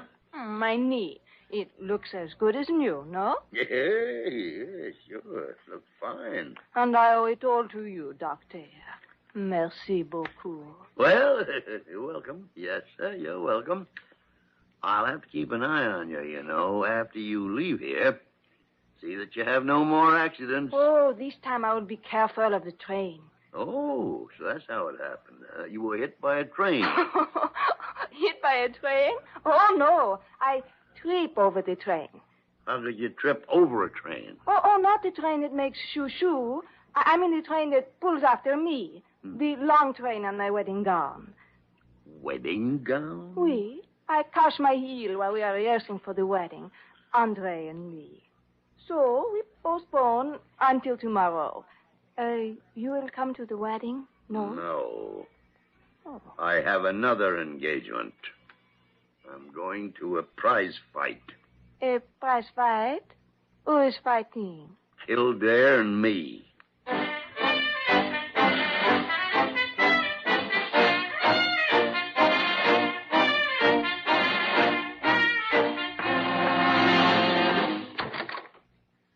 Jimmy? Parker? Now, take it easy, Dr. G. Take it easy. Why, I oughta... Of all the low... Well, looks like you found out about the train, which means that you missed the boat, Romeo. Romeo? What are you talking about? I don't even know what you mean. Oh, you know what I mean, all right. But you just won't admit it. Otherwise, you wouldn't have come in here screaming and yelling. I'm not screaming and yelling. I just want to know why my office is littered up with all this junk. Junk? What junk? All we have here are the new clothes you ordered. I ordered? Jimmy Kildare, you high-pressured me into buying every single thing there. You and this female Lucretia Borgia with her snooping and plotting. I was not snooping and plotting. I just told Dr. Kildare that he had to get you into a new suit for the assembly tomorrow night if you ever expected to win the Henderson Award. Well, That's all. I might have known it was your idea. Parker, now I got news for you. I won't wear the doggone thing. Oh, yes, you will. It really looks good on you, Dr. Gillespie. I won't wear it, I tell you. Now, you listen to me. This is one time you're not going to tell anybody. If you go before that assembly wearing that potato sack you got on... Potato sack? Potato sack! If you do, I'll get right up while you're reading and tell everybody that you're a hypochondriac. And that... now, you wouldn't dare. Oh, wouldn't I? Well, you just try me and see. Jimmy, do you think she would do a thing like that? Oh, Parker's a very determined woman at times. She's an old witch. That's what she is. I don't know. There's no way you can stop her. Well, I don't care what she does. I'm not going to wear that suit. Okay. Just the same. You better try it on. You too, Brutus. Come on, Caesar. It won't hurt a bit.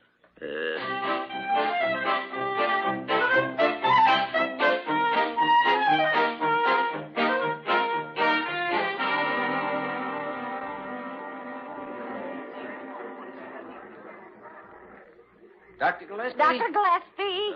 Jimmy. Oh. Parker, was I? Oh, you were fine. It was a wonderful paper. And you looked good, too. I feel like a stuffed monkey.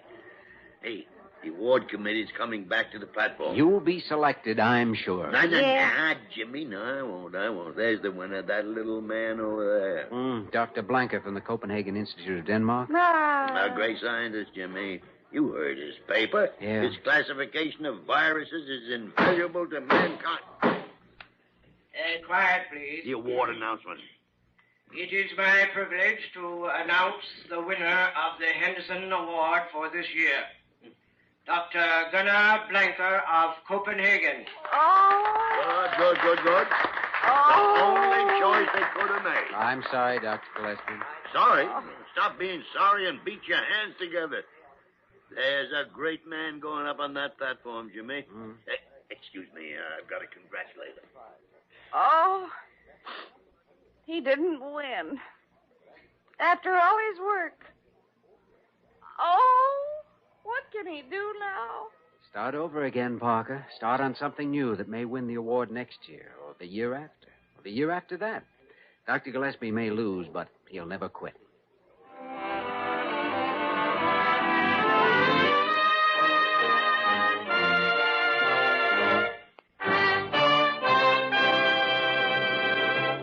In just a moment, we will return to the story of Dr. Kildare.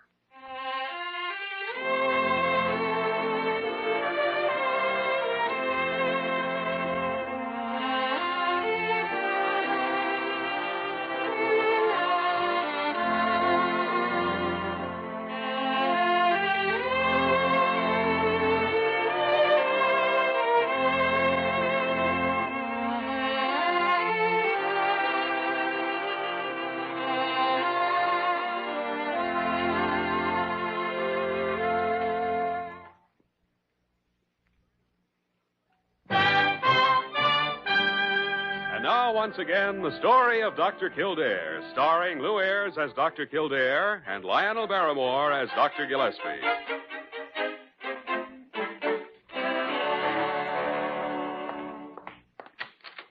Morning, Dr. Gillespie. Huh? Good morning, Jimmy. Good morning. Come in. Quite a stack of notes you have there. Starting on a new project already? That's something I've been meaning to get at for some time now. I suppose you noticed he's wearing that old potato sack again. Don't call this suit a potato sack. Don't call that potato sack a suit. You should be wearing your new suit, Dr. G. A new suit. Feels more like a straitjacket. On you, it looks good. Yeah. Here's the morning paper. Picture of the assembly and Dr. Blanker, and here's one of you right on the front page. Well... Picture me? Mm-hmm. Oh, say, you look real nice. Real nice. Yeah.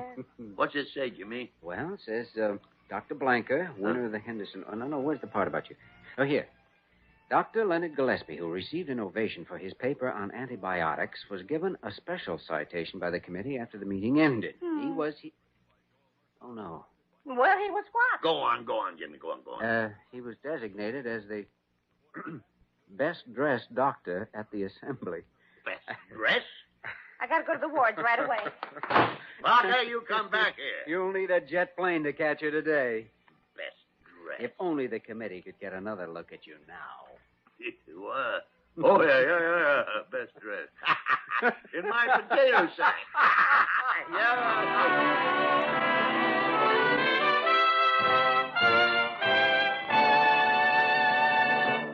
You have just heard the story of Dr. Kildare, starring Lou Ayres and Lionel Barrymore. This program was written by Joel Murcott and directed by Joe Bigelow. Original music was composed and conducted by Walter Schumann. Supporting cast included Virginia Gregg, Ann Diamond, and Junius Matthews. Dick Joy speaking.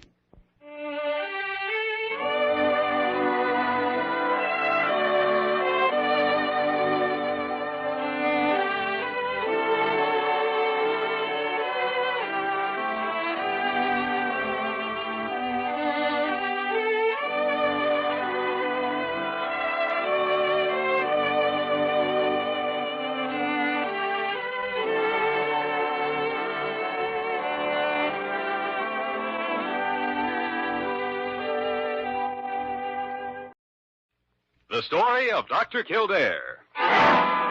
Whatsoever house I enter, there will I go for the benefit of the sick. And whatsoever things I see or hear concerning the life of men, I will keep silence thereon, counting such things to be held as sacred trust. I will exercise my art solely for the cure of my people. The story of Dr. Kildare, starring Lou Ayres and Lionel Barrymore. Metro-Goldwyn-Mayer brought you those famous motion pictures. Now, this exciting, heartwarming series is heard on radio. In just a moment, the story of Dr. Kildare. But first, your announcer.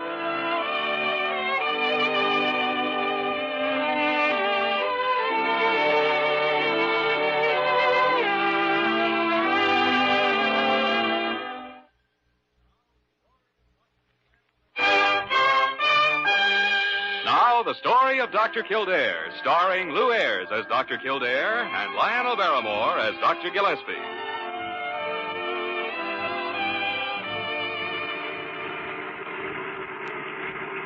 Take a look at the road map in the glove compartment, will you, Dr. G? I think we turn off at a side road soon. Side road? Mm-hmm. You mean there's actually a side road off this wagon trail?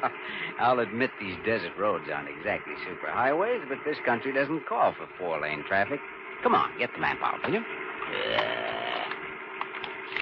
How can I even read the confounded thing with the wind tearing it out of my hand? All right, I'll stop. Fine vacation I let you talk me into, Jimmy Kildare. Touring the Arizona desert in a convertible. Next thing you know, you'll have me riding a hot rod. Not that this thing isn't hot enough. Oh, I'm sorry, Dr. G, but we'll be out of the heat in another hour or so. We're within 40 miles of the place. If you were a sailor instead of a doctor, you'd be the type that hires a rowboat on leave.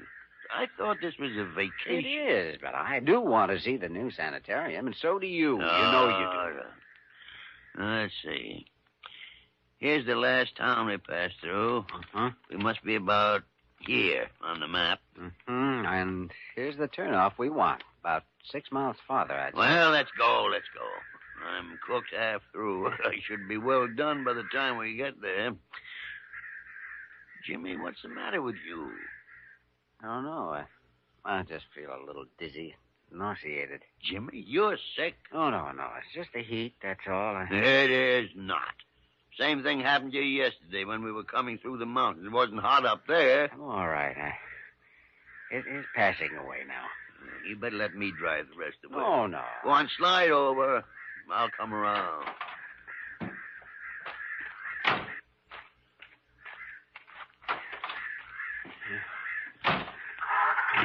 You better get some rest when we reach the sanitarium. I'm going to give you a good going over and find out what's wrong with you. All right, I tell you. I'll feel fine by the time we get there.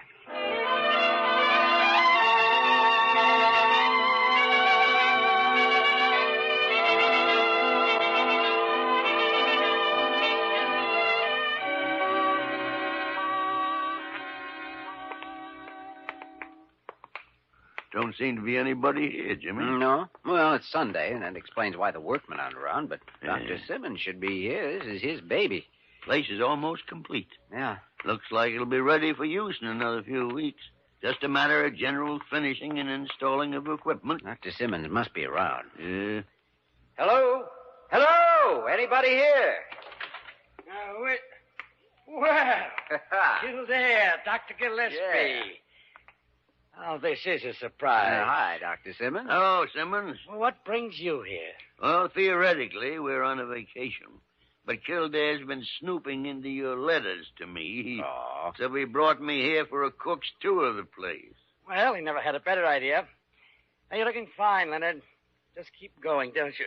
Like the old man of the sea.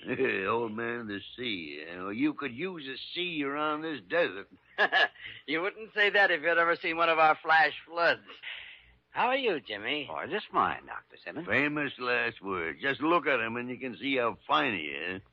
He's right, Jimmy. You don't look well. Now, don't you start to. I've been working hard, that's all. The trip has been exhausting. Now, were we going to talk about the state of my health, or are you going to show us what we drove 2,000 miles to see? Don't worry. You're going to see every inch of it. Good. Over and over again.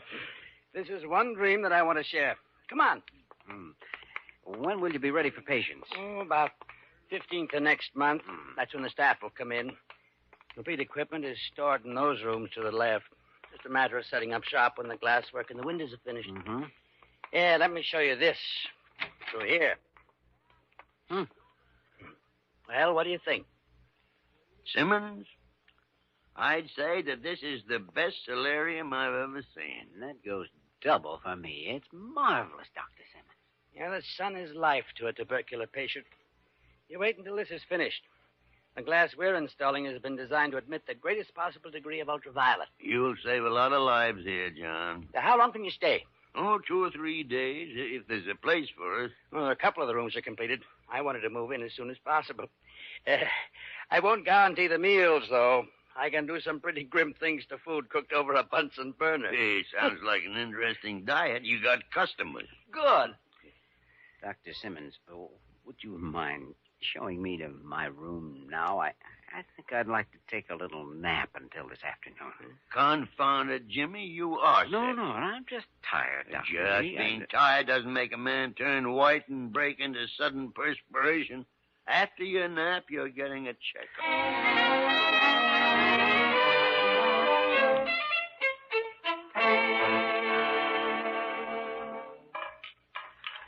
Dr. G, when you entered the medical profession, the world lost a great pearl diver. What are you talking about? If I remember my slang correctly, pearl diver means dishwasher. And you are doing very well. Well, I'd do better if you two would keep quiet and speed up the drying. I've got a patient I'm itching to get at. Oh, no, you haven't. I've had a little rest, and I feel fine. Hey, it does look a lot better at that, Leonard. You got a little color. Color. Half your patients you'll treat will have good color, too. That doesn't prove anything. The way I feel proves enough for me. I'm all right. I'm inclined to agree with him. Any man who can survive my recipe for Chilean beans must be in good condition. There you are, Dr. G, overruled. But I promise you that if I ever do need help, you'll get my business.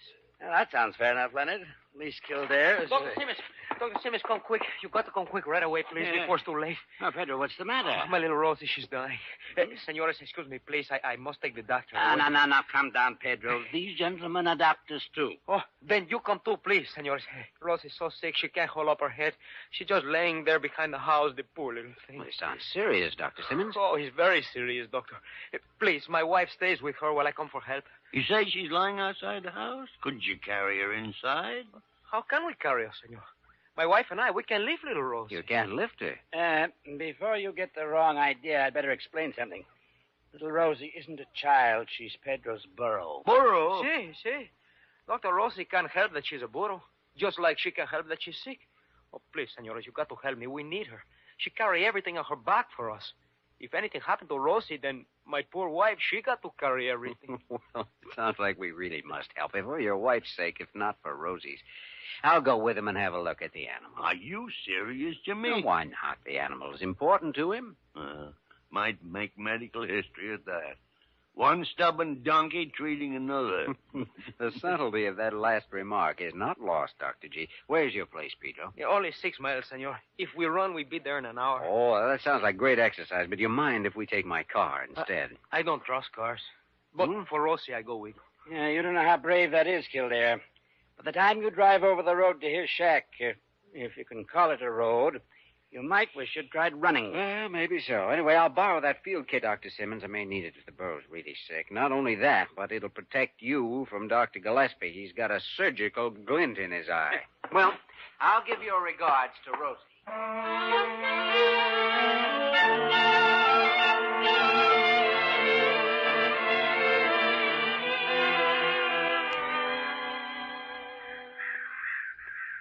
What's the matter with her, doctor? Why she don't get up? How old is this animal? Oh, she's only 20. She's young. Young? 20-year-old burro equals the age of a man of 80 or more. She's just tired of working. She was tired of working when she was 2 years old. She's even more tired than Pedro. Well, a shot of vitamin B might help, but this old girl's ready for pasture. I'll give her... Oh, doctor, what's wrong? Why your face gets so white? No. Here, doctor, please let me help you. Thank you, Pedro. Can you get me into your house? Easy. Quick, Maria. You take his all around. See. You got great pain, doctor. Here, please, you sit down. My stomach, I guess, that chili or something didn't go very well with the bumpy ride we had coming out here. Do you want some water, doctor? Please, I'll be able to drive back as soon as the pain goes away. It'll go in a few minutes.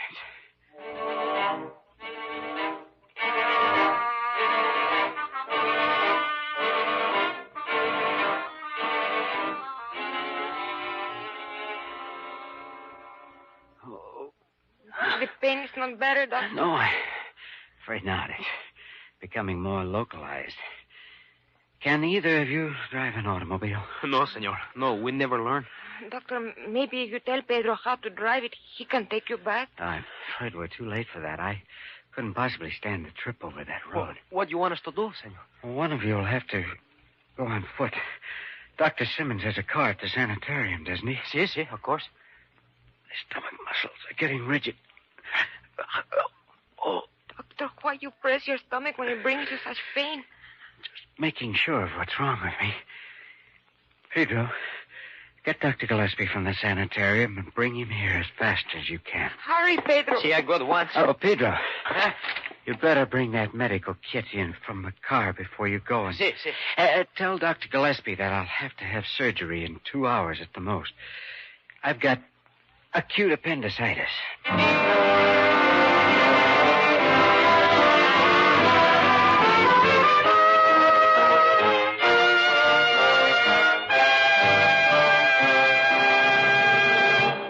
We return to the story of Dr. Kildare in just a moment.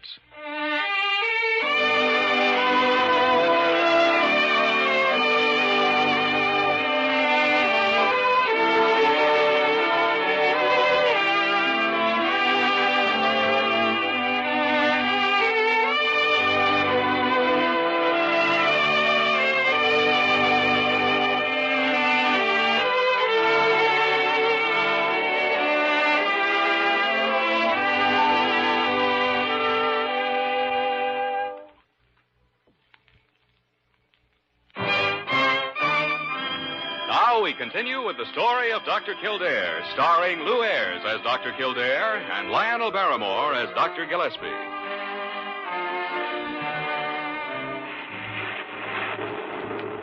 Dr. Simmons, Dr. Gillespie. Pedro, you're exhausted. I got to bring you. What's the matter? Why didn't you bring Dr. Kildare? The great pain in his stomach. He said for you to come right away to make the operation. Appendicitis? Si, senor. I knew I should have examined him, the young fool. He had all the symptoms. He couldn't even drive back, senor. I come on foot. Come on. I have my car. We can get to him in 20 minutes. We'll need equipment. The kit he took is complete. Everything we need will be there. Now, as soon as we get... Oh, senor. What's the matter? What are you stopping for? We have to stop, Leonard. Can't you hear that? You mean you want to wait for a rainstorm to pass when Kildare's appendix is liable to burst any minute? This isn't just a rainstorm. It's a flash flood. We can't possibly get through to him. Well, I'm going to get through to him. It's no use, Leonard. Open the door and look out there. Every hollow and gully will be a raging river in less than 2 minutes. Rain is rain. Grab him, Pedro. No, Doctor, please, no. Let me go. Leonard, stop. Look out there. Look. It's like a waterfall out there. There's absolutely nothing we can do about it. How long it'll last, John? Storm? Yeah. Probably less than 5 minutes. But after that, 8 or 10 hours before we could even start. Well, he might be all right for that long. No, senor. He said 2 hours at the most, and I leave him more than an hour ago.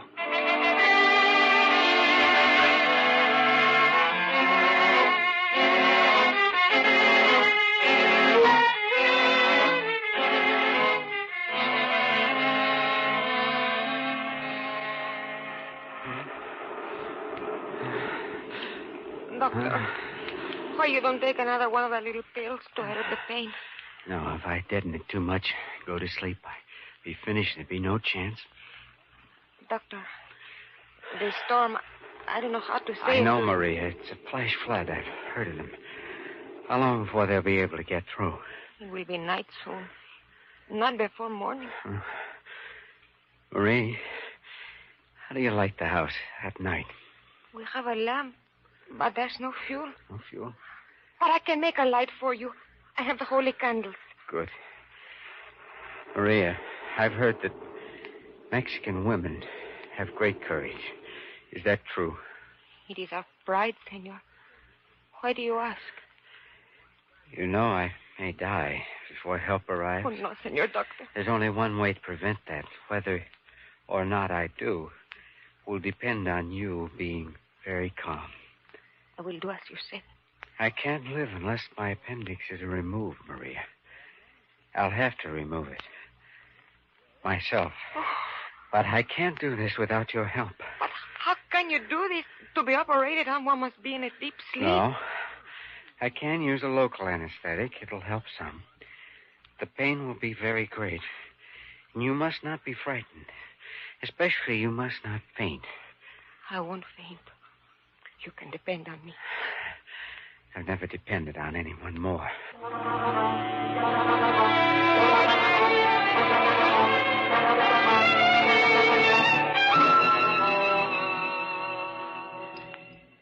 Help me with these gloves, Maria. And be careful, don't touch anything that hasn't been sterilized in the hot water. I almost forget. Now, spread the instruments and the clean towel there beside me. The pain you have seems to be better. Maybe you don't have to go on with it. No. It's the local anesthetic beginning to take hold. You remember the names of the instruments now? See. Scalpel and the forceps. Yes, and those when I call for sutures. See. I won't forget. What do you do now with that needle? I give myself an injection of penicillin to prevent infection. Now, I want you to look at this hypo needle. The one you saw me prepare before. When I start operating, after I make the incision, Maria, I'll be in great pain. Much worse than what I've had before. You understand that? Doctor. Now, my greatest danger will be fainting. And there's a better than even chance that I will faint. But if that happens, Senor Doctor, what can I do? That's what the needle is for, Maria. It's choramine, a heart stimulant. If I pass out, you must inject me with this needle. Doctor, I have never done anything like this before. I don't know how to I do know, it. but don't be afraid of it. Just jab it into my arm. Sink it in good. Push the plunger until it's empty. Oh, but I'm afraid I might hurt you. If I pass out and you don't do it, I will never regain consciousness. This is the one thing I must leave completely up to you, Maria. I will do my best. Good. I'll lie back. Tilt the mirror so I can see what I'm doing. All right. You can't see yet. Tilt it further. Like this? No, further. Here? There, that's it. Doctor, how long will it take? I don't know. I may finish in 15 minutes. I don't know. I may never finish. All right, Maria. Scalpel, please.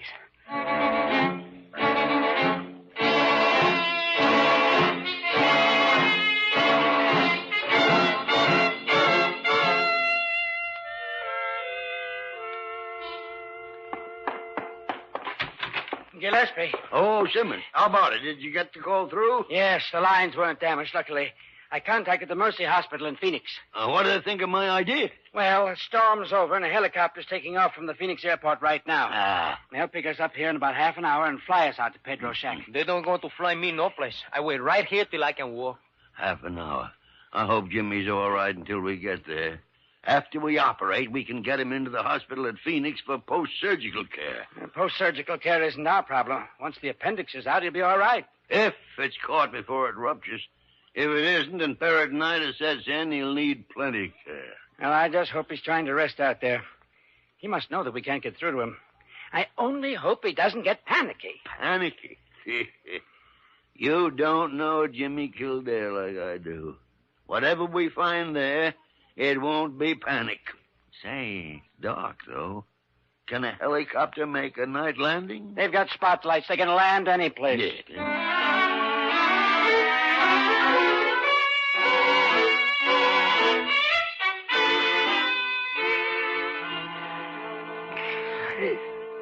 Keep wiping my forehead, please, Maria. All right, Doctor. You all right? I think so.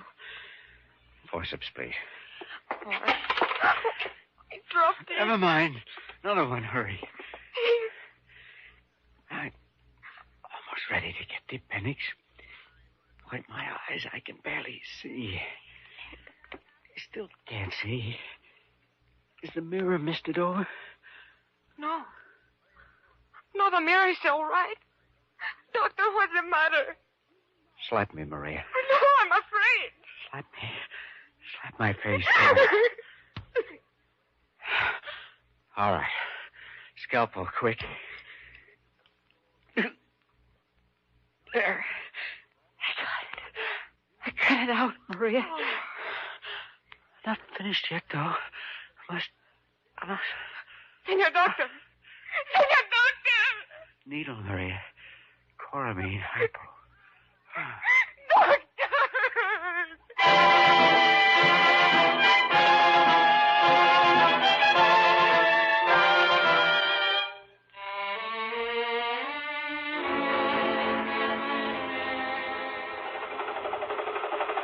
Lights just picked up a shack down there, sir. See it? Yes, that's the place, pilot. You can land all right. Cinch. Our altitude's only 200 feet, and it's all flat down there. Here we go.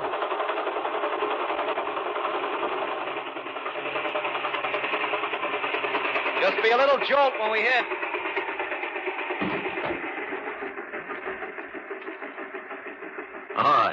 All right, we're down. Let us out. Just lift that latch, Doc. I'll cut the motor. There's Pedro's wife. Just open the shack door. Senores, you come like angels. How's Dr. Kildare? Where is he? Inside. Yeah. Jimmy, boy. Dr. G. Are you all right, Kildare? Fine. Fine, but only word he knows. Well, just hold tight till we're ready, Jimmy. We'll have that appendix out in a minute. Too late, Dr. G. It's already out. What? And that piece of gauze by the table. But you couldn't. It's impossible. Oh, I'm not the first. Doctors have done it before. Yeah, in an operating room under ideal conditions with help, but not alone in a place like this. I had no choice, Dr. Gillespie. And I had Maria's help. Well, he should have waited. It was an idiotic thing to try. I don't know if it was or not, Dr. Gillespie. Come take a look at this appendix. The great horn spoon. It's a good thing you did take it out, Jimmy.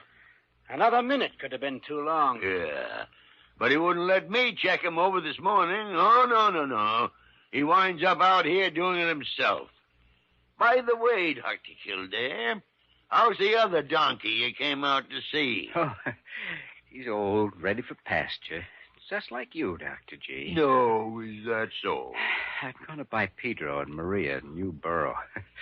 Maria made a mighty brave and efficient nurse when the chips were down. My arm's still sore where she gave me a coramine injection. Doctor, you say stick you hard. So when you faint, I close my eyes and I stick. I'd like to close my eyes and stick 'em, too. Oh, I'll bet you would. It'd make you happy. Happy? Jimmy, it'd make me feel like a kid again. A kid playing pin the tail on a donkey.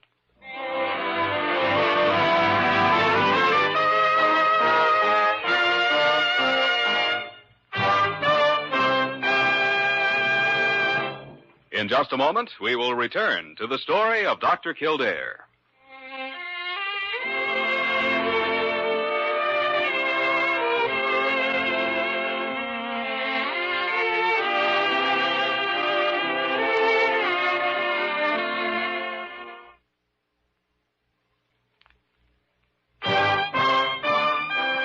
And now, once again, the story of Dr. Kildare, starring Lou Ayres as Dr. Kildare and Lionel Barrymore as Dr. Gillespie.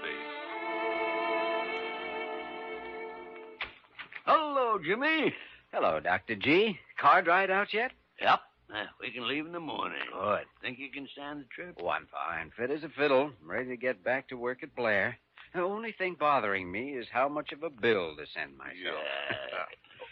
By the way, reports of your little operation kicked up quite a sensation, Jimmy. Huh? Oh, sure. Here's a wire from a news syndicate. They want you to write your own story. But that isn't enough to make you as cheerful as you seem to be. Yeah. Oh, whenever you chuckle like that, Dr. G, I know there's something pretty nasty coming up. Now, come on, what is it? Oh, nothing. Yes, there is. I was just talking to Simmons on the phone, Mm-hmm. and he said that Pedro and Maria Yes. were delighted with the new donkey. Yes, they were just delighted. You know what they're going to name him, Jimmy? No. They're calling him Dr. Kildare. Now, isn't that sweet? Oh, very sweet. but has likely created a family feud between Maria and Pedro. Well, what do you mean? Well, I heard you suggesting that name to Pedro, so I had a chat with Maria, and she's calling the borough Gillespie. You think you're smart, don't you?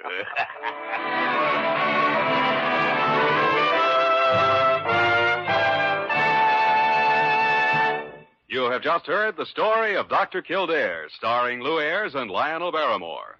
This program was written by Joel Murcott and directed by Joe Bigelow. Original music was composed and conducted by Walter Schumann. Supporting cast included Lillian Baeff, Anthony Barrett, and Wilms Herbert. Dick Joy speaking.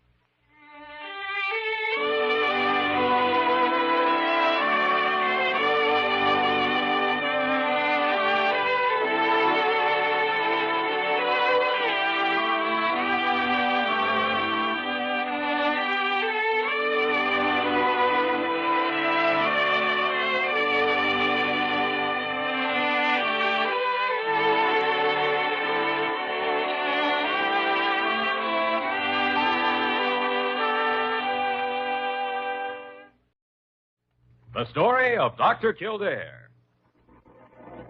Whatsoever house I enter, there will I go for the benefit of the sick. For whatsoever things I see or hear concerning the life of men, I will keep silence thereon, counting such things to be held as sacred trusts. I will exercise my art solely. The story of Dr. Kildare, starring Lou Ayres and Lionel Barrymore. Metro-Goldwyn-Mayer brought you those famous motion pictures. Now this exciting, heartwarming series is heard on radio. In just a moment, the story of Dr. Kildare. But first, your announcer.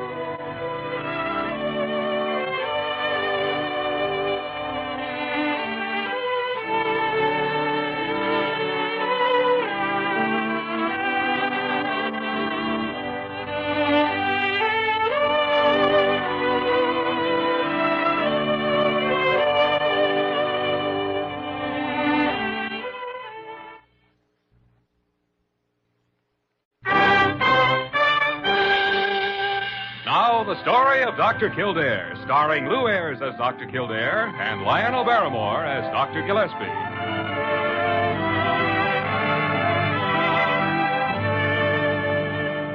Blair General Hospital, one of the great citadels of American medicine. Clump of gray-white buildings planted deep in the heart of New York, the nerve center of medical progress, where great minds and skilled hands wage man's everlasting battle against death and disease.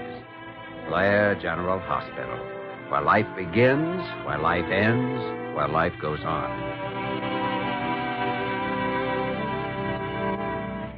Jimmy, I have been sitting here for the last half hour considering the matter from every possible angle. And I can see only one conclusion. Conclusion? Matter? What are you talking about? Oh, Jimmy, put that book down, please. Now, you have reached an age when you ought to start thinking about settling down. Oh, yes. Yes, so that's it. You ought to find some attractive young girl and get married. Well, let's see. It's 10:30 now. Who could I call up and ask? Oh, I don't mean tonight. Tomorrow, then? Oh, no, confound it. You know perfectly well what I mean. You ought to start thinking about it. All right, Dr. Gillespie. Huh? Well, what are you sitting there looking like a sick fish for? I'm thinking about it. Oh, stop. Look, you wouldn't have some particular person in mind, would you? Why, of course not. Well, I've never tried to run your life, have I, Jimmy? No. You lean over backward. Well, maybe, However, I have been noticing that little nurse on the 4th floor. Miss Verner, I believe her name is. Why, Doctor, at your age... No, I mean, I've been noticing her for you. Oh, for me? Well, confound it, Jimmy, now I'm serious. Dr. Gillespie, there's a madman downstairs. There's one up here, too. Oh, stop blowing your siren, Parker. What's the trouble? I just told you.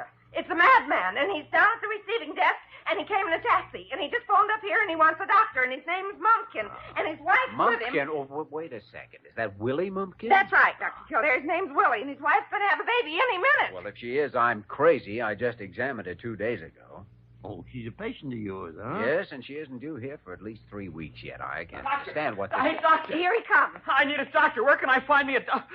Oh, there you are. Willie, what's all the No trouble? time to talk. Just grab a bag and come on, Doctor. They're taking her up in the elevator now. I haven't got a minute to lose. Why not? Why not? Well, you know why not. Because Betty Jane's going to have a baby. Next couple of weeks, maybe. I'm talking about tonight. That's what I mean, tonight. Any minute now. Maybe we're too late already.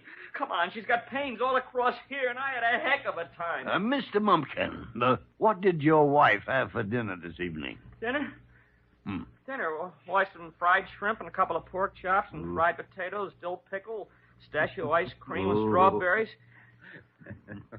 What are you laughing at? Willie, we think the only thing Betty Jane is going to have tonight is a case of indigestion. Come on, let's go have a look at her. But, Dr. Kildare, I thought she was... Well, when she... I mean, I don't know anything about these things. Parker, that boy ought to be married. Oh, yes, Dr. Gillespie. I think every young couple ought to... Huh? Oh, confound it. I'm talking about Kildare, you idiot.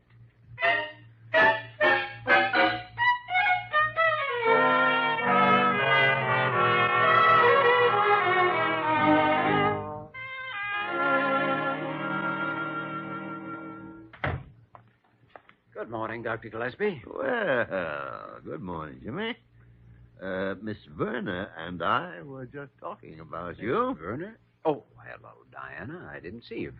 We were just talking about that young man who came rushing in here with his wife last night. Oh, they're quite a couple. Come from some little farm town in Indiana. Willie's father runs the local newspaper, and Willie's here taking a course in advertising or something. I've only been married about a year. Well, I think it's just darling.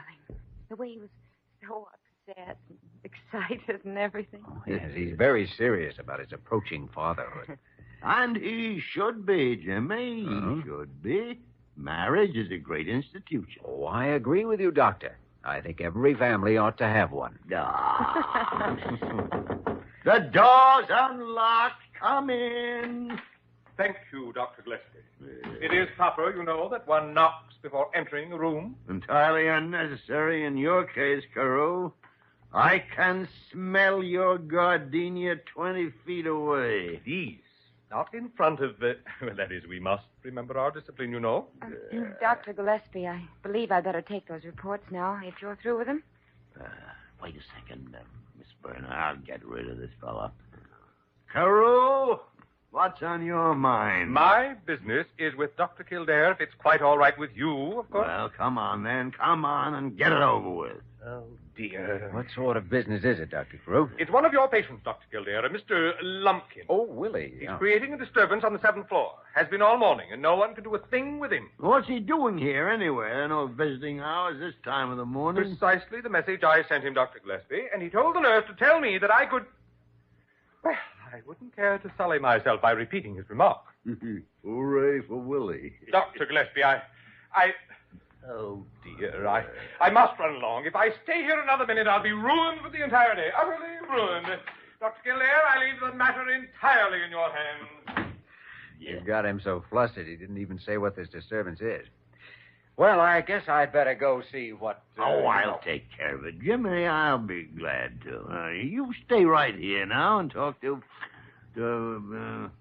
what in tarnation's happened to her? Oh, she left.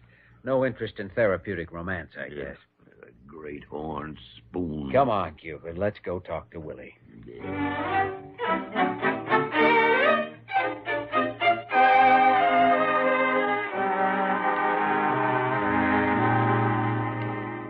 But doggone it, Dr. Kildare, we're not playing the 1812 overture on this record machine just to entertain ourselves. We've got a purpose. Purpose?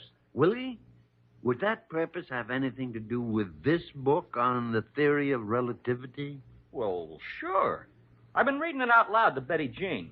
You see, we want him to have the right kind of a brain. Oh, prenatal influence, eh? Well, of course, I don't actually believe in it, Dr. Kildare, but, well, Willie figures there's no harm in trying. Oh, I guess there isn't. Only how about using a low-volume influence? The superintendent's complaining about the noise. Well, maybe it was a little loud. Oh, and another thing, Willie.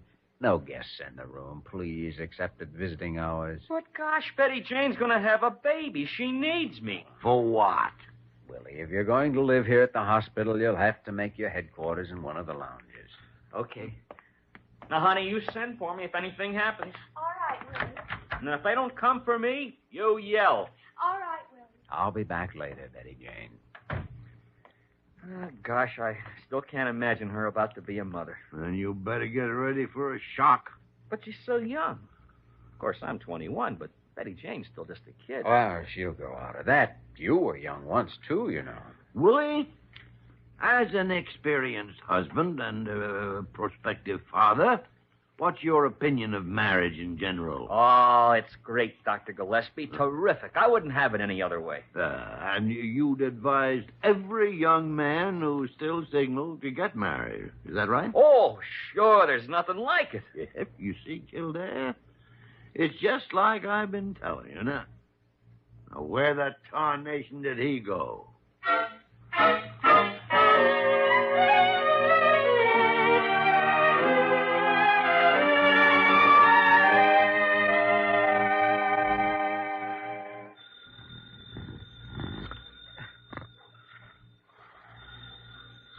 All right. Kildare speaking. Doctor, this is Willie Mumpkin. Oh, what is it, Willie? Doc, I gotta see you right away. Why, at 2 a.m.? What's the matter? It's something I just found out in a book, something we forgot about. Forgot? We haven't got a minute to spare. Maybe it's even too late already. Willie, what on earth are you talking about? It's the RH factor, Dr. Kildare. Oh. Maybe Betty and me are one of those rare couples that shouldn't have gotten married. Maybe our blood is incompatible. Maybe our son won't live. Willie, hold it a second, please. Look, I checked the RH factor when your wife first came to me 7 months ago. Oh, you did? Yes. Well, was it all right? Yes. Supposing it weren't, what would you do about it now? Well, I don't know, but I just read about it in one of these books. Where are you, anyway? Down in the lounge. I've been sleeping on a sofa. Well, go back to sleep, then. You've got plenty of time. Couple of days or so. Yeah. Well, I guess I'll just read some more of these books here. A great idea, Willie. You do that. Good night.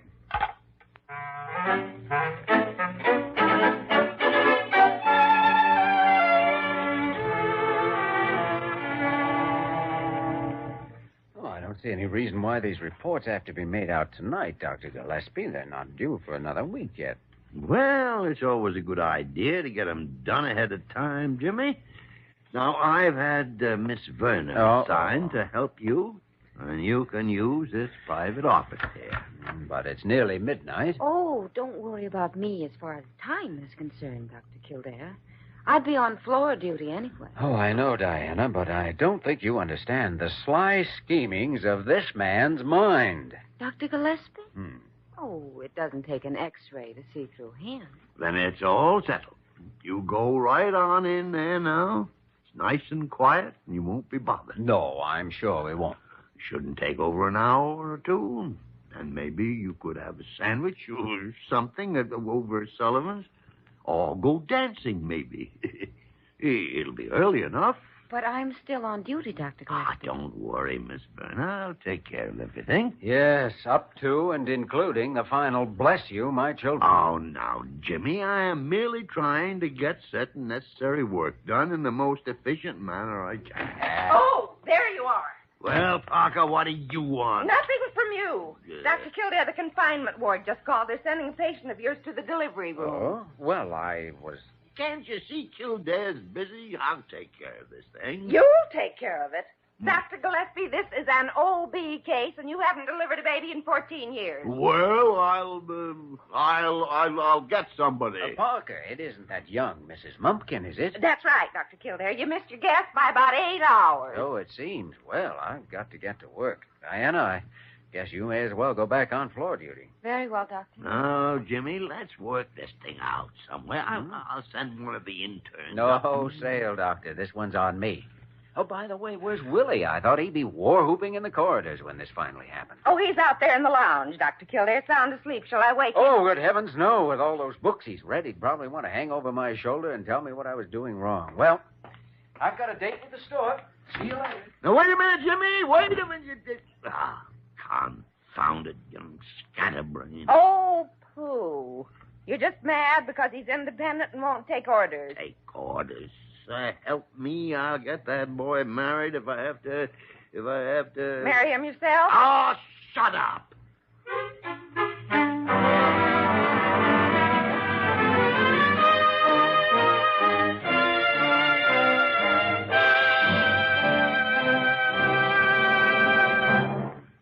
return to the story of Dr. Kildare in just a moment.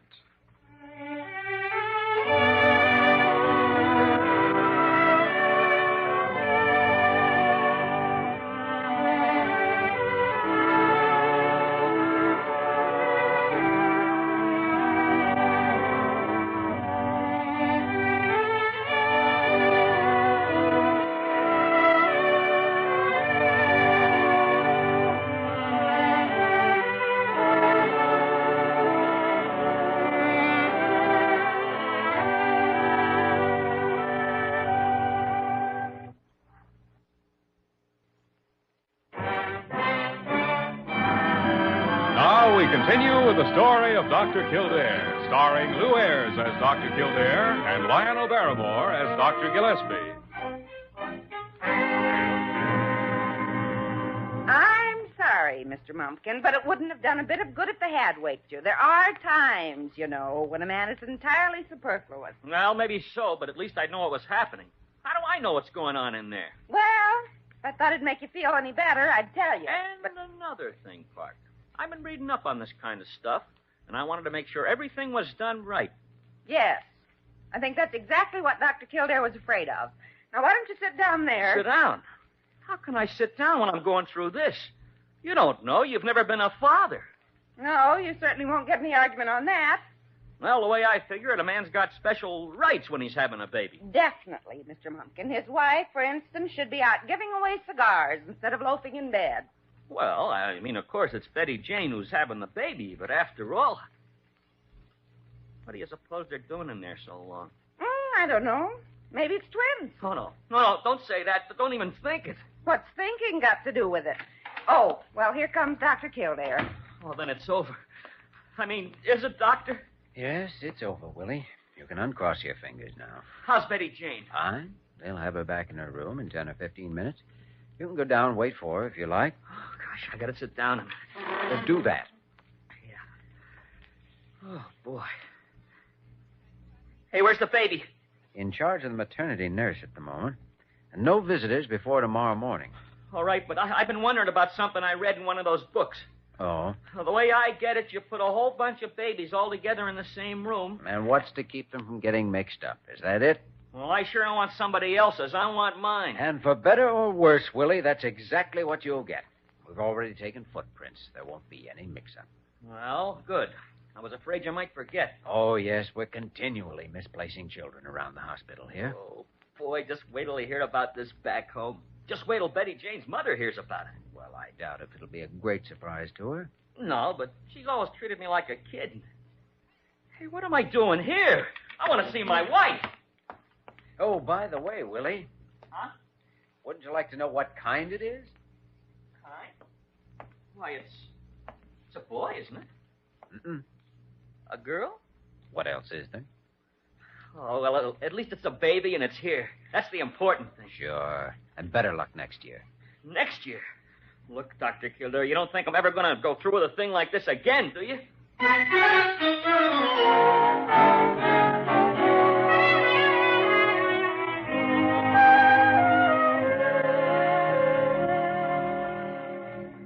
There's no question about it, Jimmy. The best time of day around a hospital is after 10 o'clock in the evening. Well, could be. No doubt of it. Just listen. Everything quiet and peaceful. It's a time for leaning back and taking stock of things. All right, Doctor. And for considering the past. For planning the future. And for getting ready to lead up to something. Well, I don't know what you're talking about. No, it's not anything. Just falling in with your mood. Jimmy, we are not getting any younger, you know. Yes, I can feel a certain profundity in that statement. And time seems to be slipping away from us. So it does. Maybe we'd better make out those reports before it's too late. Reports? Oh, well, yeah, I was coming to that. Yes, I thought you were. As a matter of fact, I thought you might want to get him out of the way tonight. Glad to. Yeah. There's someone here to help you. I just phoned a few minutes ago. Now, I wonder who that could be. As if I didn't know. Ah, confound it, Jimmy. She's a very attractive girl. I agree. And it's time you were settling down with a wife. Well, when I do, Dr. Gillespie, it won't be on your diagnosis or your prescription. Ah, Jimmy, now that hurts me. That really hurts me. Yes. Why, I wouldn't think of trying to run your life for you. I wouldn't think of trying to prescribe any particular kind of... Well, Doctor? Now, Jimmy, be nice to her. Don't jump to conclusions. Look her over. All right, sure. Come in, Miss Verna. Miss Verna? Hello, Willie. Come on in. I sure hate to bust in this time of night, and I guess you were expecting somebody else, but I got to talk to you about something pretty terrible. No, what's the trouble now? Well, it's the snapshot of the baby. I got a candid camera, you see, and I've been sneaking up to the nursery with it. Good picture. Yeah, but look at the face, Dr. Kildare. What do you mean? Well, she don't look like me, and she don't look like Betty Jane. In fact, she's a dead ringer for a great aunt of mine that's, well, daffy. I mean, she's not real crazy, but... Willie, all babies look that way for the first few weeks. Now, please, go to bed and stop worrying. Well, if you say so, Dr. Kildare.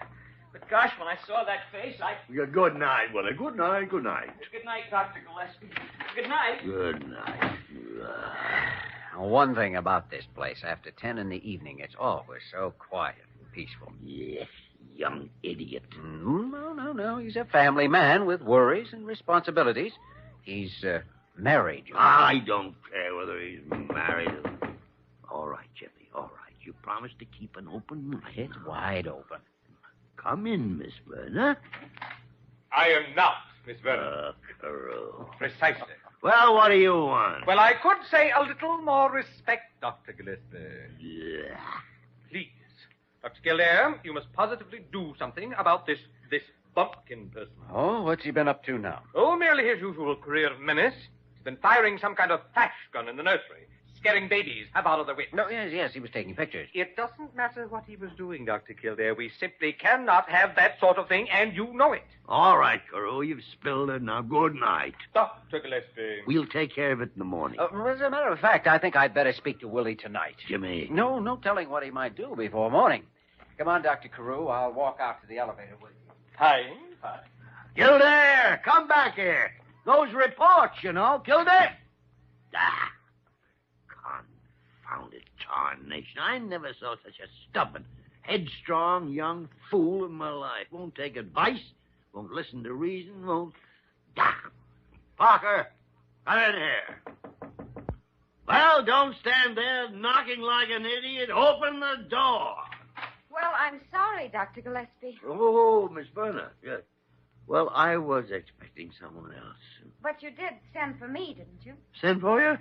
Well, Miss Verna, if I did, and at this point I am not quite certain, then you'd better just regard the whole thing as an unfortunate mistake.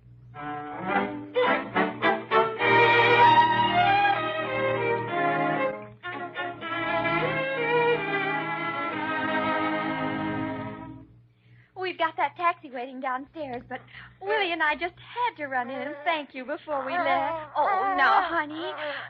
Oh, Dr. Gillespie, wouldn't you like to hold the baby for a minute? Oh, yes, surely, yes. Yes, you will. Yeah.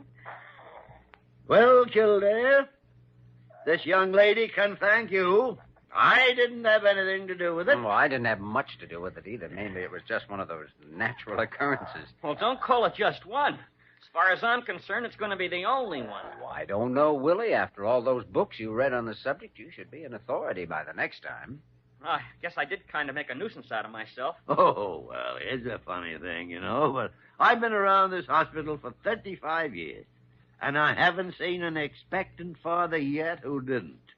Oh, Willie, we've got to run. I'm not supposed to stand up too much, you know. Okay, honey. Well, if either one of you ever get out in our part of Indiana, why, you drop in and see us. Sure thing. Surely, yes. Goodbye. Goodbye. Oh, my heavens, they forgot the baby. Hey, Willie! Yeah? Look. Oh, the baby! Oh, thanks very much for holding him, Dr. Gillespie. Goodbye, thank you. Goodbye. Well, now that young maniac has departed safely with his baby, it's just barely possible we can settle down to normal business again. And by normal business, I'll lay 5 to 1 that you mean those reports. Well, yes. I think we'd better get them out of the way, Jimmy. All right, I'll make them out now. Good, good. Now, of course, you'll need some help. Mm-hmm. So I'll ring Molly Bird and ask her to assign somebody to... Dr. Gillespie, you may as well hang up the phone. What? You're wasting your time, you know. Well, I don't know what you're talking about. Oh, I do. You see, Miss Berner left early this morning on a 2-week vacation.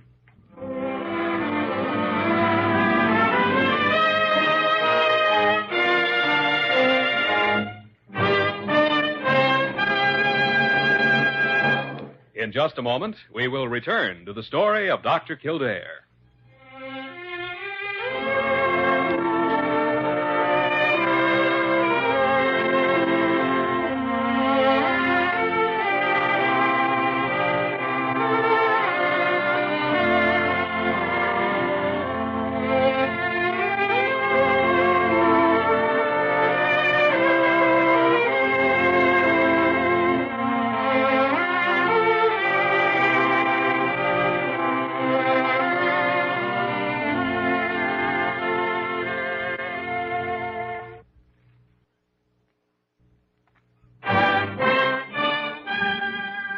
And now, once again, the story of Dr. Kildare, starring Lou Ayres as Dr. Kildare and Lionel Barrymore as Dr. Gillespie.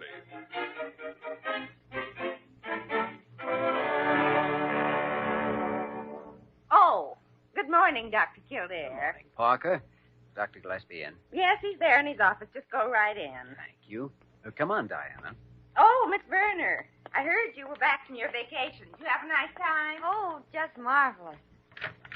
Is busy, Dr. Gillespie? No, Jimmy, no. Come in. I've got somebody with me.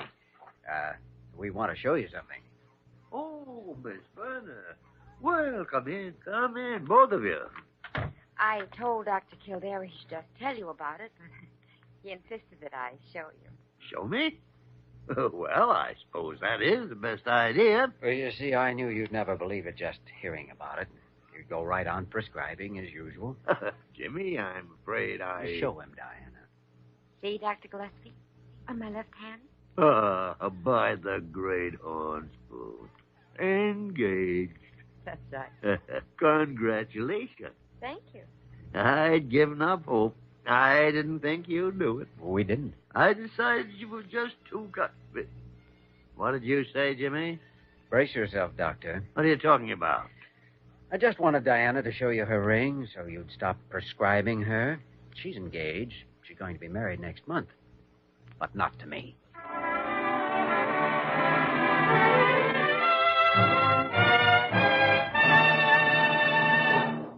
You have just heard the story of Dr. Kildare, starring Lou Ayres and Lionel Barrymore. This program was written by Les Crutchfield and directed by William P. Russo. Original music was composed and conducted by Walter Schumann.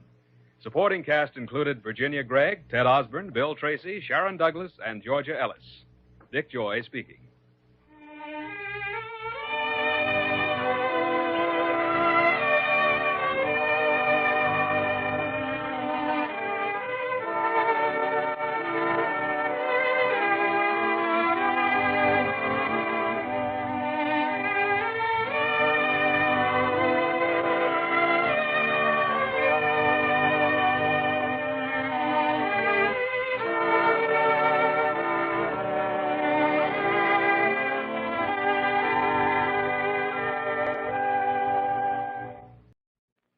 The story of Dr. Kildare.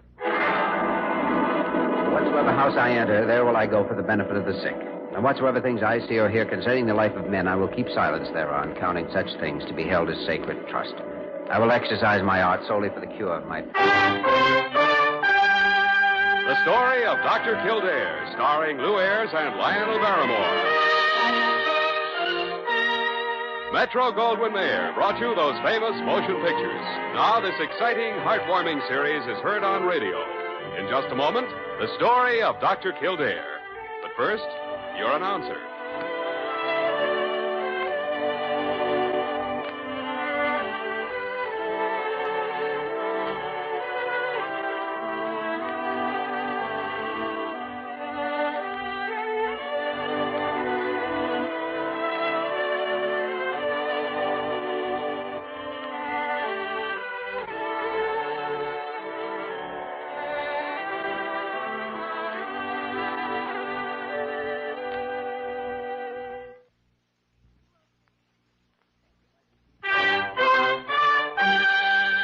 The Story of Dr. Kildare, starring Lou Ayres as Dr. Kildare and Lionel Barrymore as Dr. Gillespie.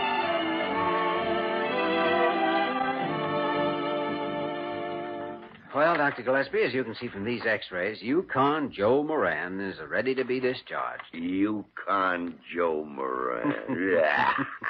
Now, don't tell me you're letting just one patient get you down.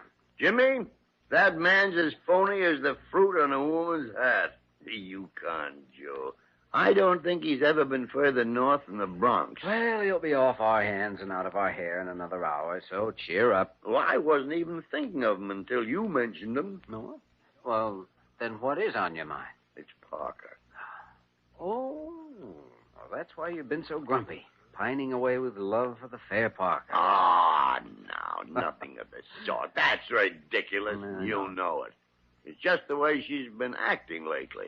Mark my words, Jimmy, she's up to something. I haven't noticed anything. Oh, I have. She's been leaving the hospital at odd hours and making mysterious phone Which calls. wouldn't by any chance be making you jealous. Oh, jealous. By the great horn spoon, Jimmy. My interest in Parker is purely professional. Mm-hmm. I'd be just as concerned about any nurse on the staff. Of course, Dr. G, of course. I understand perfectly. Hey, you know, I could ask Diana to look into it, living in the nurse's quarters with Parker. She might know what's going on. But since your interest is purely professional, I'm sure you wouldn't stoop to such tactics. I couldn't think of such a thing. Certainly not. I could ask Diana myself if I wanted to go snooping. I know. Of course, if you can't restrain your curiosity, I can't control what you do. Thank you, Dr. G. And if I get any information, you won't mind if I discuss it with you, will you? If you feel there's anything I should know for the good of the hospital, of course. Right. Oh, what do you say? Shall we go to lunch? Never mind lunch. Let's go up and toss Yukon Joe out on his igloo.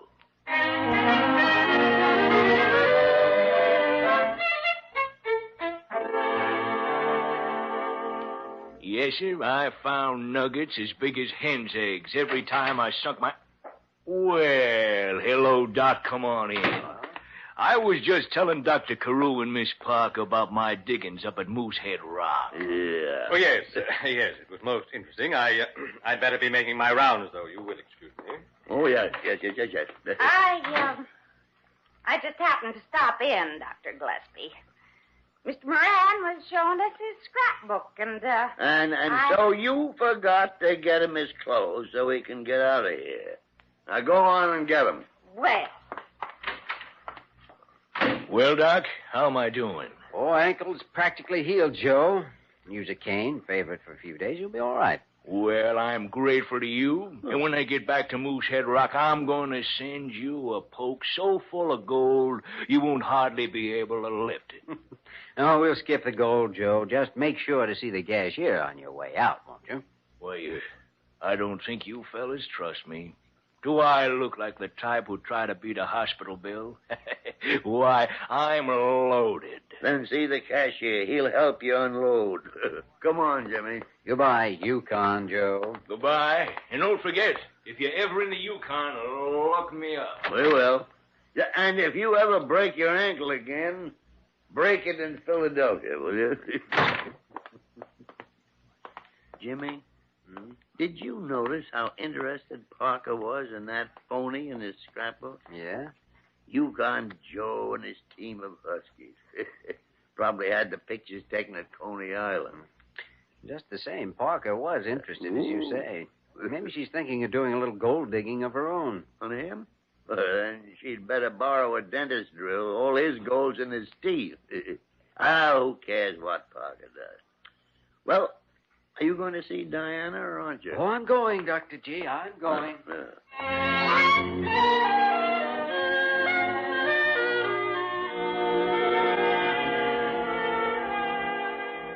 It's funny that you should ask about Parker just now, Jimmy. Why funny, Diana? Because there are a few things I've been wanting to tell you, Dr. Gillespie. Oh? You know that little house on Long Island? The one Parker inherited when her aunt died? Oh, sure. Parker's pride and joy. That's where she plans to live when she retires. Not anymore, Jimmy. She's selling it. Selling it? Why, she'd never do that. Diana, are you sure? Yes, Jimmy. And Dr. Gillespie's right. There is something wrong. Well, as long as I've told you this much, I might as well tell you the rest. Hmm? Parker withdrew her entire savings from the bank this morning. No. Jimmy, she must be in some kind of trouble. Oh, yes. Sounds like serious trouble selling her home, using up her life savings. But why, dear? I don't know. But she hasn't seemed unhappy. As a matter of fact, she's been singing. Singing? Parker? The same song Oh, over gotta and hear over that. again. Something about a pot of gold at the end of the rainbow. Pot of gold. Uh-huh. You look as though that might mean something, Jimmy. I diagnose that as the #1 symptom of Parker's ailment. You mean she's ill? One of the oldest diseases known to man, or woman. Gold fever.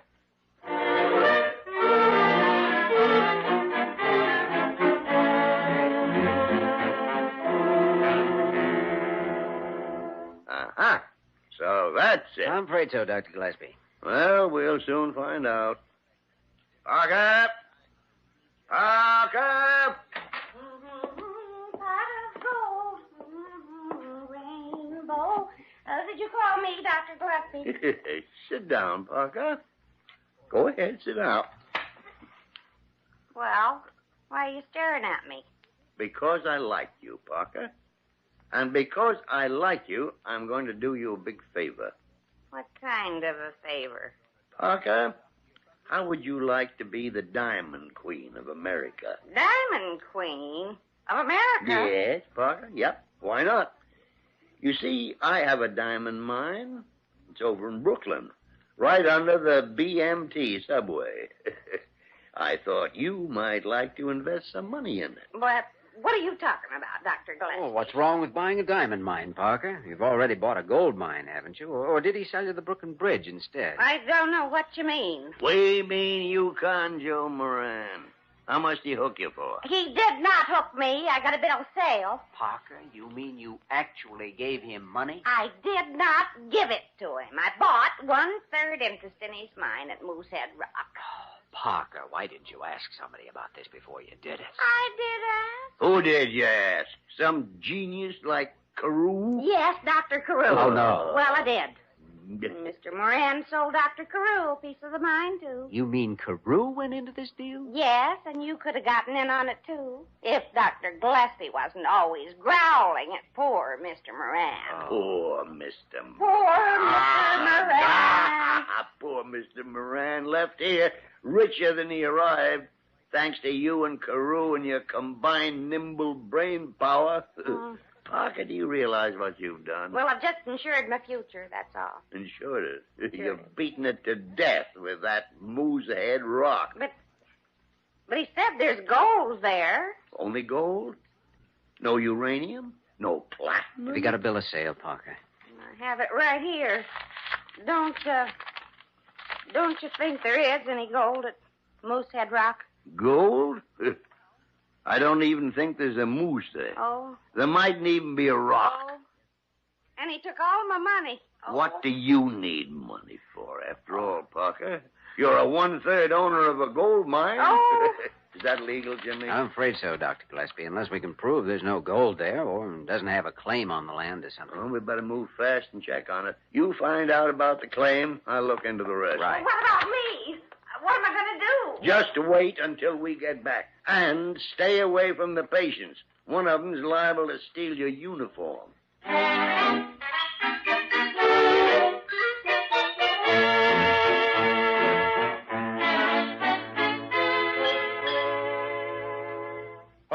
Dr. Gillespie, this is terrible, just terrible. And he had such an honest face. An honest face. Everybody who sells a gold mine has an honest face. Miss Parker, you talked me into this. I talked you into it. Yes? I asked you if it sounded all right. That's all I did. Ask an idiotic question of an idiot and you'll get an idiotic answer. Dr. Gillespie, how dare you speak to me like that? I've lost $1,000. I'm not a well man. I'm... Dr. Gillespie? Oh, I'm glad you're back, Jimmy. Dr. Kildare, have you... Quiet, you pigeons. What'd you find out, Jimmy? Well, Yukon Joe really owns the land, all right. He staked a claim years ago. Well. So, Dr. Gillespie, perhaps you'll have a little more respect for my judgment in the future. But we still don't know if there's any gold there, Dr. Carew. We'll know as soon as we get an answer to my wire from the Alaskan Territorial. Dr. Gillespie, this telegram just came in Oh, for you. give it here. Give it to me. That's just what I've been waiting for. Well, what does it say? Is there any gold at Moosehead Rock? Enough to make that bill of sale legal. So, you see? Oh! I said enough to make the bill of sale legal. Your gold mine ore assays about 60 cents a ton. Only 60 cents a ton? Yeah.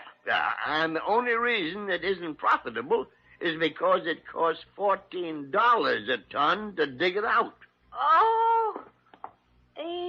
Steady, Parker. Oh, I'll help you, Jimmy. We'll just put her on the couch. She's fainted.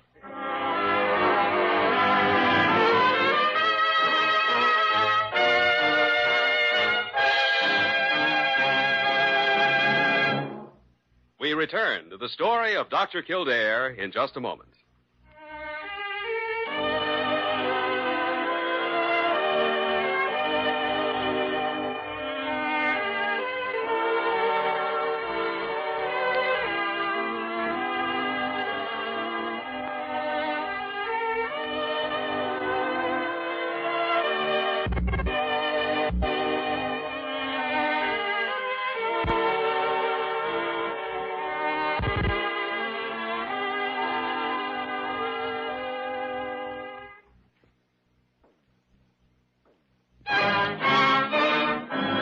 Now we continue with the story of Dr. Kildare, starring Lou Ayres as Dr. Kildare and Lionel Barrymore as Dr. Gillespie.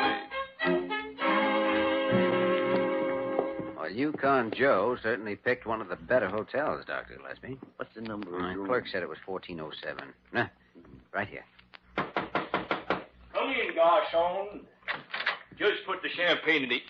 Oh, Dr. Kildare and old Dr. Gillespie. Old Dr. Gillespie. I was expecting the waiter with room service. We heard you. You always drink champagne for breakfast? Why, sure, Doc. Don't everybody? Ain't that a good one? Don't everybody? Hey, I thought you guys were doctors. You both look like a couple of embalmers. We've come to sell you a gold mine from Yukon Joe. Oh, I'm sorry, Doc. I ain't in the market. You better be in the market. Don't you realize you've swindled a poor woman out of the money she'll need to live on for the late years of her life? Now, just a minute, Doc. That's swindle. That's a pretty hard word. No, we know you're within the law, Joe, by a very slim margin, but we're appealing to your sense of decency. Well, then let me appeal to yours, too, Doc. I spent 10 years up in the north, freezing to death, eating dried fish, talking to nobody but myself, and an occasional wandering Eskimo. What are you driving at? Doc, did you ever hear the old saying, gold is where you find it? Yeah. So I finally found it at your hospital when Doc Carew and that nurse bought my mine. Besides, they can get even. Let them sell it now.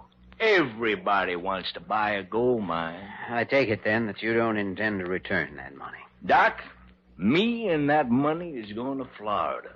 I figure it'll take me about 10 years before I feel warm again.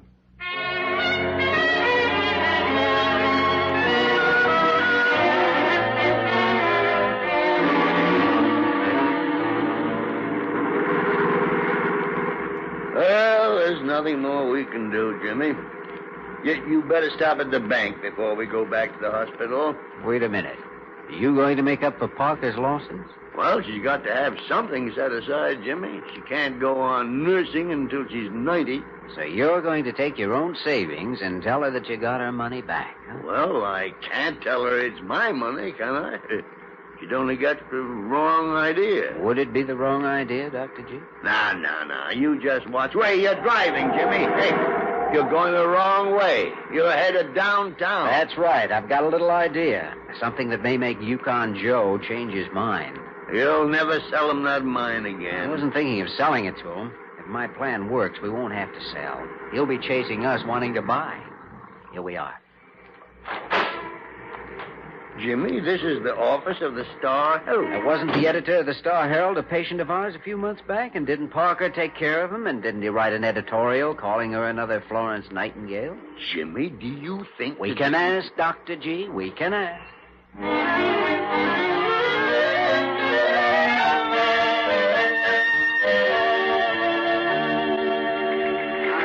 You just want one single copy of it, Dr. Kildare? Yeah, that's right. Well, it's not quite ethical. What he did to Nurse Parker wasn't quite ethical either. All right. I'll print one special issue. Oh, thanks. That's wonderful. Make it a red headline, will you? Big gold strike at Moosehead Rock. And then under that, say that the man who found the gold was too late. The claim is already registered to Yukon Joe Moran. Yukon Joe Moran. Yeah. I got it. Now, what'll I do with the copy when I get it printed? Well, just have a small boy slip it under the door of room 1407 at the Royal Plaza Hotel. After that, it's up to Yukon Joe.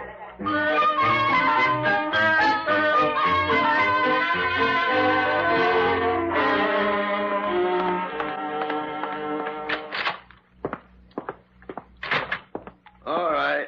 Just leave a message that he's wanted at the hospital immediately. Goodbye. Is that Carew's home you were calling? Yeah, he's not there either. Have you found any sign of him? No. Well, we better find him and get that bill of sale before Joe gets here. Parker! Parker! Yes, Dr. Gillespie. I told you to find Dr. Carew. Now, where is he? I murdered him and put his body in the laundry hamper. Well, get him and bring him up here before... Parker, are you trying to be funny? I've been looking all over for him. What else can I do? I won't answer that, Parker. I'm tempted to, but I won't answer. Parker, you better check around some more. We'll get your money back, but we'd like to get Dr. Carew's back, too. All right, Dr. Kildare. Diana's checking through the wards in the extension. He may be over there someplace. Better get that. Dr. Gillespie speaking. Oh, good. Thank you. Located, Carew? No, it's Yukon Joe. He's on his way up. Uh-oh. Well, we'll have to stall him. If he ever gets away from here and sees a regular edition of the Star Herald, Carew can kiss his money goodbye. Well, it's a seller's market, Jimmy. We can hold out until... It must be him. Come in. Well, my two favorite docs. If this ain't a nice surprise finding you here. Yes, isn't it? We usually spend most of our time at the zoo. I guess you're kind of surprised to see me, though, eh? Ain't you? Oh, yeah. Yes. Very surprised. You don't happen to have a late edition of the Star Herald around, do you? No, but the newsboy should be around with one in a few minutes. Why? Oh, nothing. Nothing, Doc. Your ankle bothering you again, Joe? No, Doc, it's my conscience. Oh, no, that's too bad, Jimmy. Really too bad. His conscience. Yeah. You see, I got to thinking about what I did, selling that mine. Doc, I come to do the right thing. I want to buy it back. Uh-huh. Well, it might not be so easy, Joe. You see, Nurse Parker's already sold her interest. To who? What crook is trying to pull a fast one? I bought Parker's share. You bought... Well, Doc, you can't do that. Remember what you said, Joe. Gold is where you find it. Well, that gave me a hunch, Joe. I figured that a man with a face as honest as yours wouldn't sell anything that wasn't worthwhile. Oh, but, Doc, you got me all wrong. Honest, I can't be trusted. You mean that mine isn't worth anything? Doc, it ain't worth a dime. Now, please let me buy it back. I don't know. You're acting as though it might be very valuable. What do you think, Dr. Gillespie? I think we should wait until we can confer with Dr. Carew. After all, he owns some of the stock, too. Now, look, Doc, I'm warning you. You better sell now before I change my mind. Have you got the money with you, Yukon Joe? Doc, my poke is loaded and I'm ready to buy. I'll give you, 50 cents on the dollar. 50 cents on the dollar? Now, don't get excited, Dr. Gillespie. We should consider Joe's offer. Oh, a newsboy's coming across the grounds now. Perhaps after we've read the headlines, had some all right. You talk me into it. Full price right now. I was figuring on a little profit. Oh, now, Doc, will you talk to him? He's murdering the deal. I think we'd better do business right now, Dr. Gillespie. Yeah. Here's your dough. And here's your bill of sale. And there's the door, Yukon Joe. Yes. I'll be mushing on. If you'd given me a little time, Jimmy, I'd have had his eye teeth. You old Missouri horse trader. Parker! Parker! Did you call me? Where's my money? Did you get it back? Jack. Will you keep quiet for a minute? Will I keep quiet? Now, let me tell you something. If it wasn't for you letting all kinds of patients get admitted to this hospital... Are you I wouldn't blaming No, me? both of you. There's no harm done. Except a nitwit Carew, where the devil can he Wherever be? he is, it's too late now. There's Yukon Joe down on the lawn with the newsboy buying up every copy of the Star Herald. Wait till he compares him with the copy he's got. Yeah, just wait.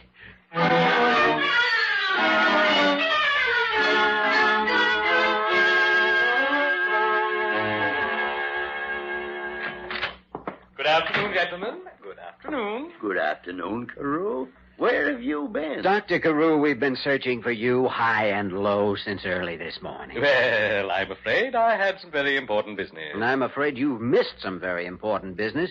We had Yukon Joe Moran here this morning. We could have gotten your money back. Oh, could you indeed? Yes. Well, it so happens that I saw Mr. Moran myself at his hotel, and I think I handled the entire affair rather nicely. Oh, you mean you got your money back, too? I did not. I made an additional investment with Mr. Moran. You what? Miss Parker, the interference of these men has cost you a small fortune. Mm-hmm. Carew, what have you done? I bought Miss Parker's share of the gold mine you so foolishly resold to Mr. Moran. Oh, no. Oh, yes. You mean that gold mine is really worth something? Worth something. It's the biggest gold strike in the history of the Yukon. Wow. Oh, and you made me sell it. Just a minute, Parker. Dr. Carew, what makes you think there's any gold up there? This, Dr. Kildare. The Star Herald. Look at that headline. Big gold strike at Moosehead Rock. Oh, for the love of Pete. Now, Dr. Gillespie, you see what you've done? Now, see? Shut up! Dr. Carew, where'd you get that paper? Where did I... Well, what earthly difference could that make? Now, Dr. Carew, I want to know... Well, now let me see. I went to Mr. Moran's hotel this morning. He left the door to his room wide open, and this was in there. And so, when he came back, you let him sell you Parker's share of the mine, too. I had quite a time persuading him, but I did. Now, what do you think of that? Parker, I think you'd better prepare a room for Dr. Carew. Prepare a room? But I'm not ill. You're going to be, Carew. You're going to be. Sit down, Dr. Carew. We've got something to tell you about the facts of life.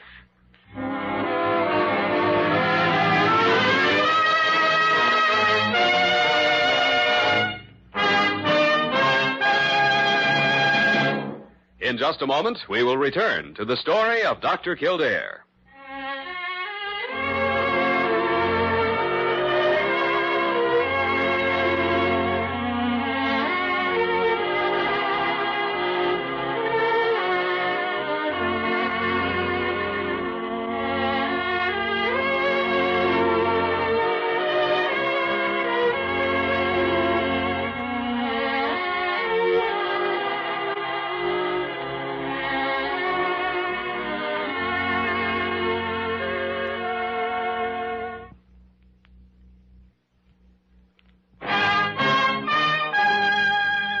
Once again, the story of Dr. Kildare, starring Lou Ayres as Dr. Kildare and Lionel Barrymore as Dr. Gillespie.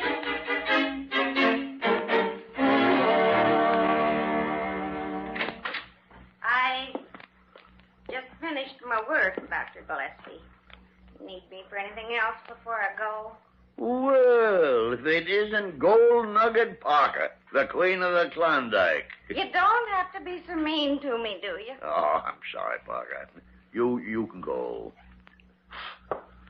Good night. Good night, Dr. Kildare. Good night, Parker. You know, money isn't everything, Dr. G. She could do with some cheering up. Maybe a movie or something. You and Diana going to a movie? We sort of planned on it. Well, then, why don't you ask me to come along? And Diana could ask Parker. In that way, we could all go together And Parker wouldn't get the wrong idea. Ah, splash. All right, Dr. G. As of this moment, you're Parker's blind date. Shall we make the girls pay for their own admission? Oh, well, that's not a very gentlemanly thing to do, Jimmy. Well, we don't want them getting the wrong idea, do we? Oh, Jimmy Kildare, you get out of here.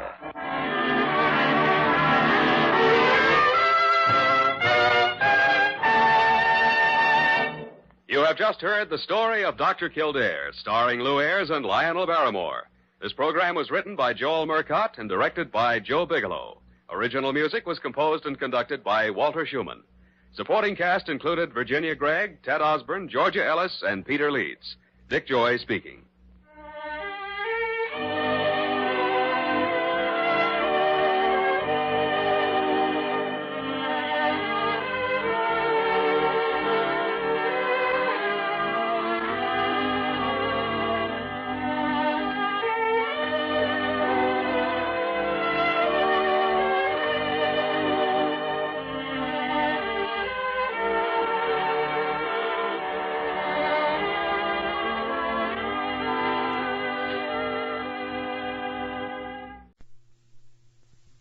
Of Dr. Kildare. Whatsoever house I enter, there will I go for the benefit of the sick. Whatsoever things I see or hear concerning the life of men, I will keep silence thereon, counting such things to be held as sacred trusts. I will exercise my art solely for the... The story of Dr. Kildare, starring Lou Ayres and Lionel Barrymore. Metro-Goldwyn-Mayer brought you those famous motion pictures. Now this exciting, heartwarming series is heard on radio. In just a moment, the story of Dr. Kildare. But first, your announcer.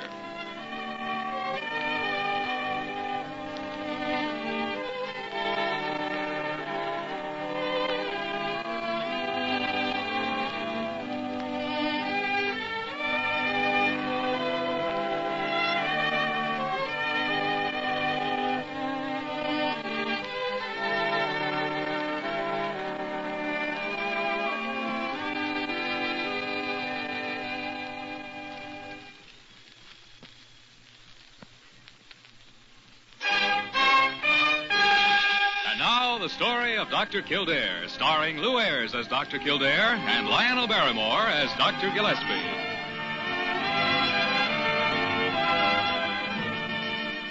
Blair General Hospital, one of the great citadels of American medicine. A clump of gray-white buildings planted deep in the heart of New York, the nerve center of medical progress, where great minds and skilled hands wage man's everlasting battle against death and disease. Blair General Hospital. Where life begins, where life ends, where life goes on.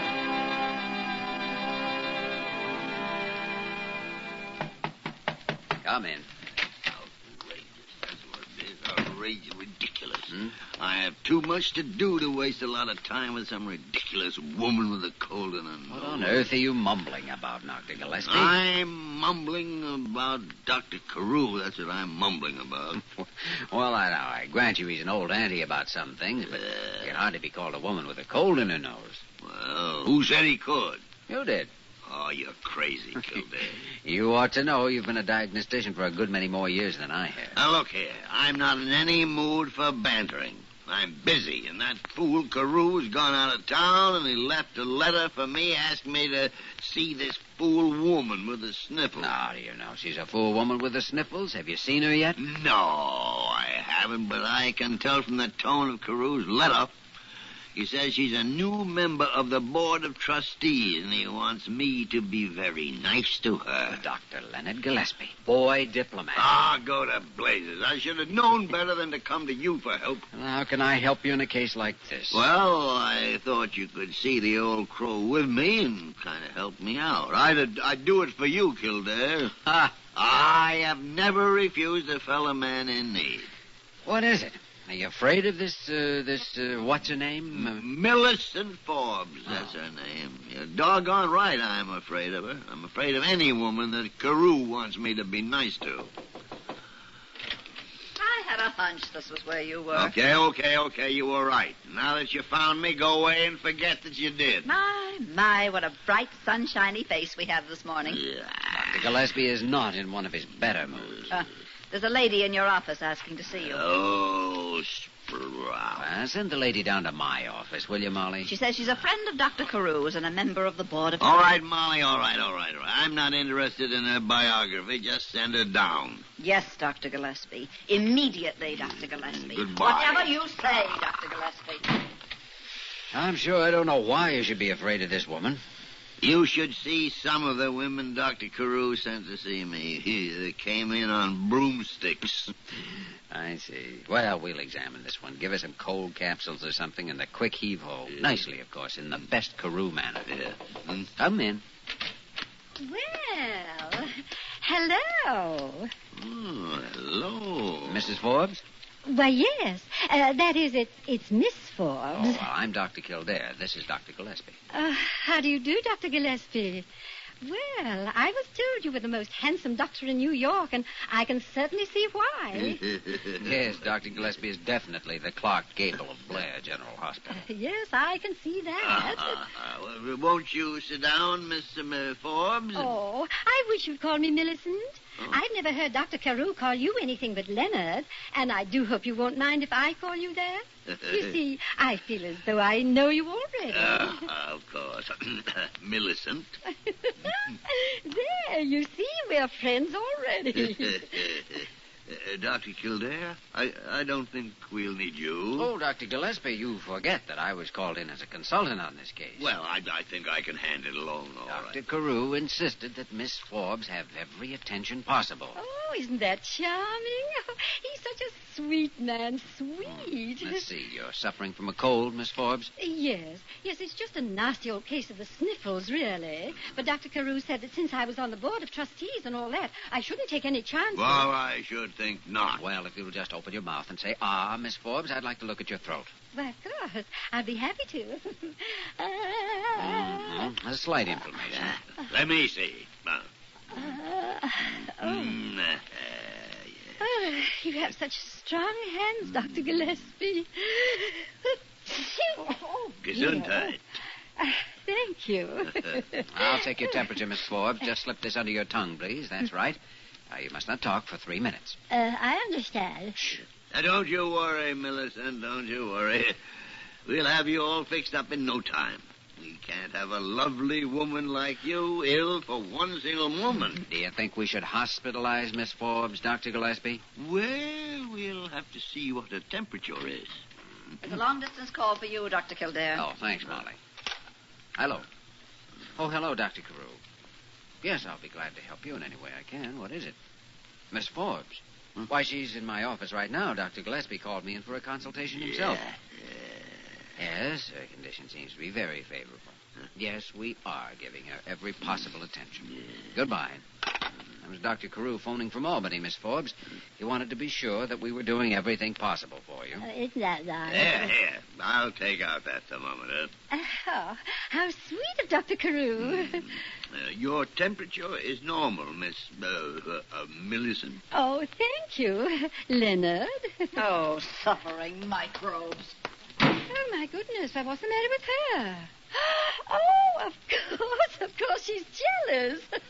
My, you see the effect you have on women, Dr. Gillespie? I don't think that Now, don't be modest, Leonard. Yes, he is modest. Why, anyone can look at him and see that he's just a big, shy schoolboy at heart.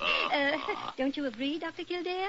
Well, perhaps I don't have your insight, Miss Forbes. Now, I'll tell you how I'm going to prescribe for you, if it meets with Dr. Gillespie's approval, of course. Yeah.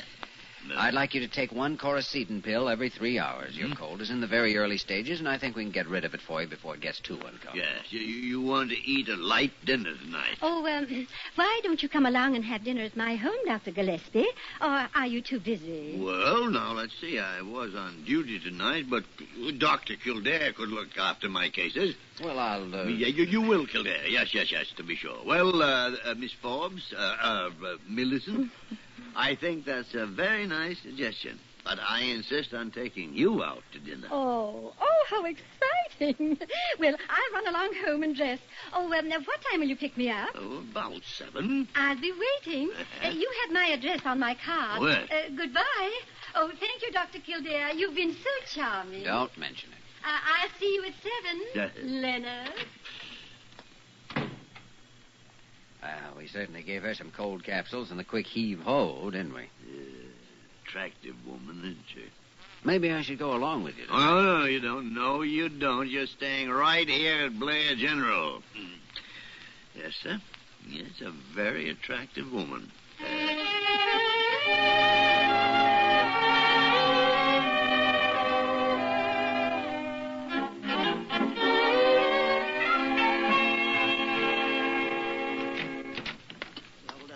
The bigger fools, they say. Oh, I just came down here to turn off your office light, Dr. Kildare. What are you doing up? Oh, I just thought I'd sit up and keep a candle burning in the window. They had dinner at the club Antime. How do you know? One of the ambulance drivers saw them going in. Then they went dancing at the walled-off roof. How do you know that? One of the trained nurses over there phoned me. She rode up in the elevator with them. I suppose he had lobster Newburg for dinner again. He did. Well, I'd better get out the bicarbonate of soda. Dr. Kildare, do you think she's so attractive? She's not nearly as attractive as you, Molly. Oh, you. Men never fall for women that act intelligent. And I never had time to learn to act dumb. That can get very tiresome. Yeah, but by the time a man finds it out, he's usually been married a few years. Now, don't you worry about Millicent Forbes. She hasn't got a brain in her head. Listen to me. The smarter they are, the dumber they act. Don't you kid yourself. I've been a woman long enough to know that. He'll probably marry her. Oh, I doubt if she's asked him yet. I always knew somebody'd get their hooks into him someday. Now, Molly, don't give up the ship. She'll probably make him very happy. She's probably just the sort of wife he should have. Look, they only went out to dinner. Just because they went out to dinner doesn't... That's the way these things start. Two people go out to dinner, and the next thing you know, they're getting married. Now, Molly, you have too much common sense to think that. I have plenty of common sense, but he hasn't any. No, it's all right. Let him marry her. I can take it. I've been expecting this for years. But he only met the woman today. I'm sure I hope they'll be very happy. Uh-oh. I think I hear Casanova's footsteps. Now, mop your eyes, Molly. You don't want him to see you crying, do you? Crying? My goodness, who's crying? Well, what's everybody doing up? Nothing. And if you think we're waiting up for you, you're crazy. Absolutely. Why, I never thought for a moment that you two... And I'm sure I hope you and Miss Forbes will be very happy. Good night. What's the matter with her? Have a nice evening? Very quiet. What did you do? Oh, we had a little dinner, quiet little dinner, you know, in a neighborhood restaurant. That was all. Mm-hmm. Where's the bicarbonate of soda? Right there on my desk. How's Miss Forbes? Oh, fine. I think I'll have her come into the hospital, though, for a few days tomorrow.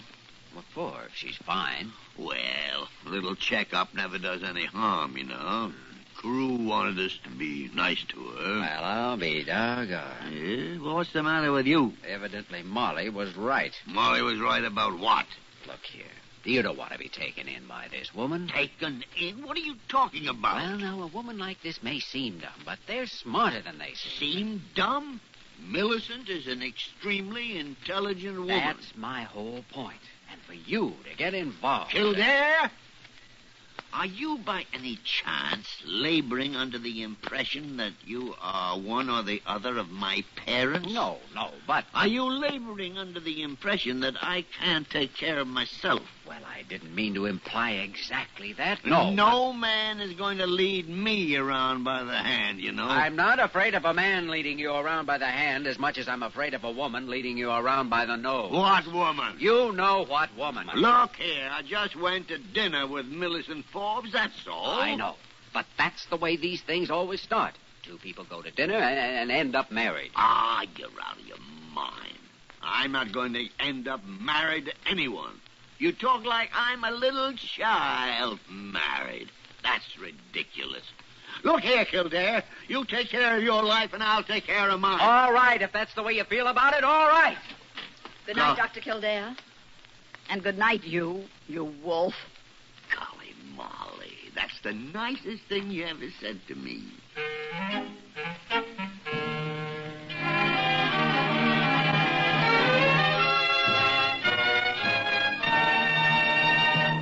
We return to the story of Dr. Kildare in just a moment.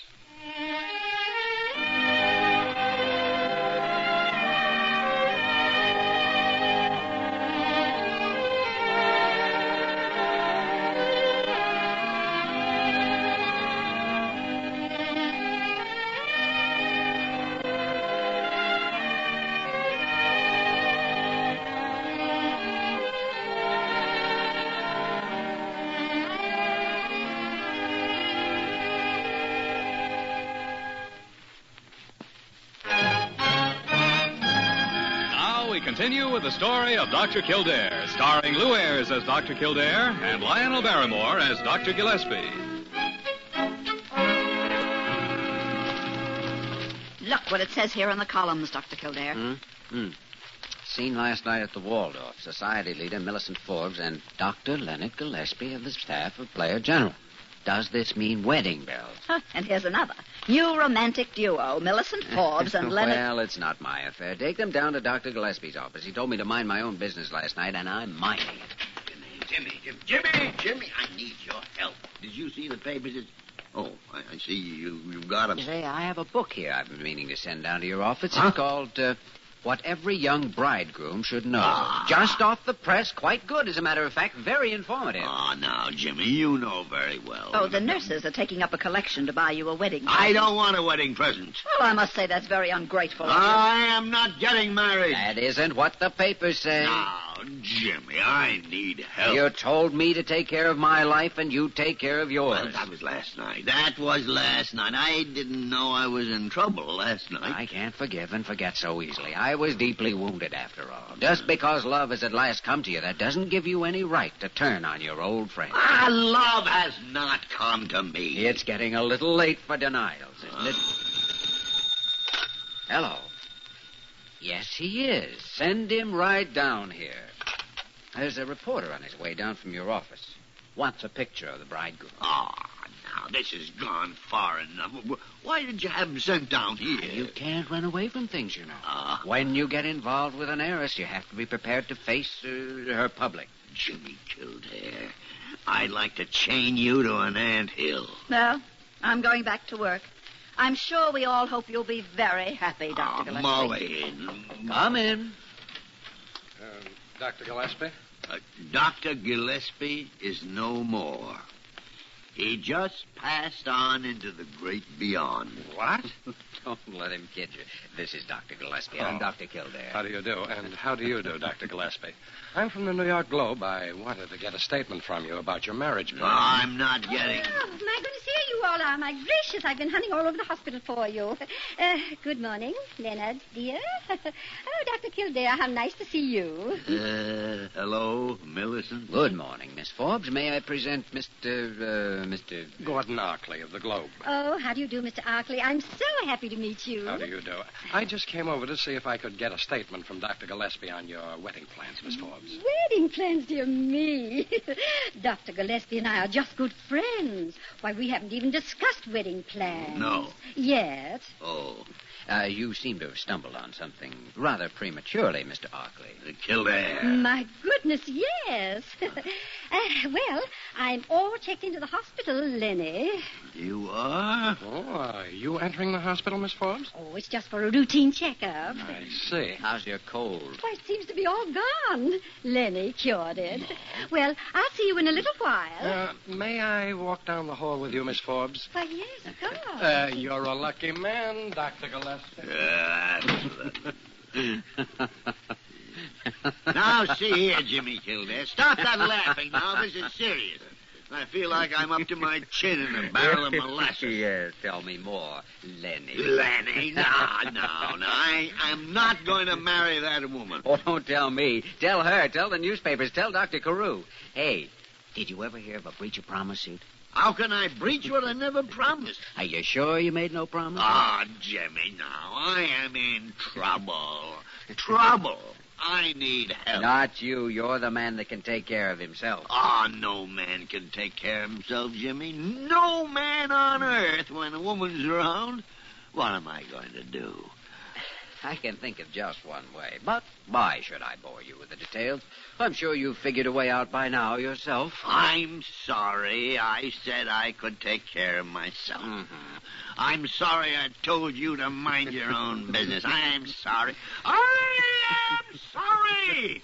What do you want? My arm or my head? My leg? Name it. You can have anything you want. It's yours. Only get me out of this. All right. As long as you're sorry, I'll try, Lenny. No. I'll try.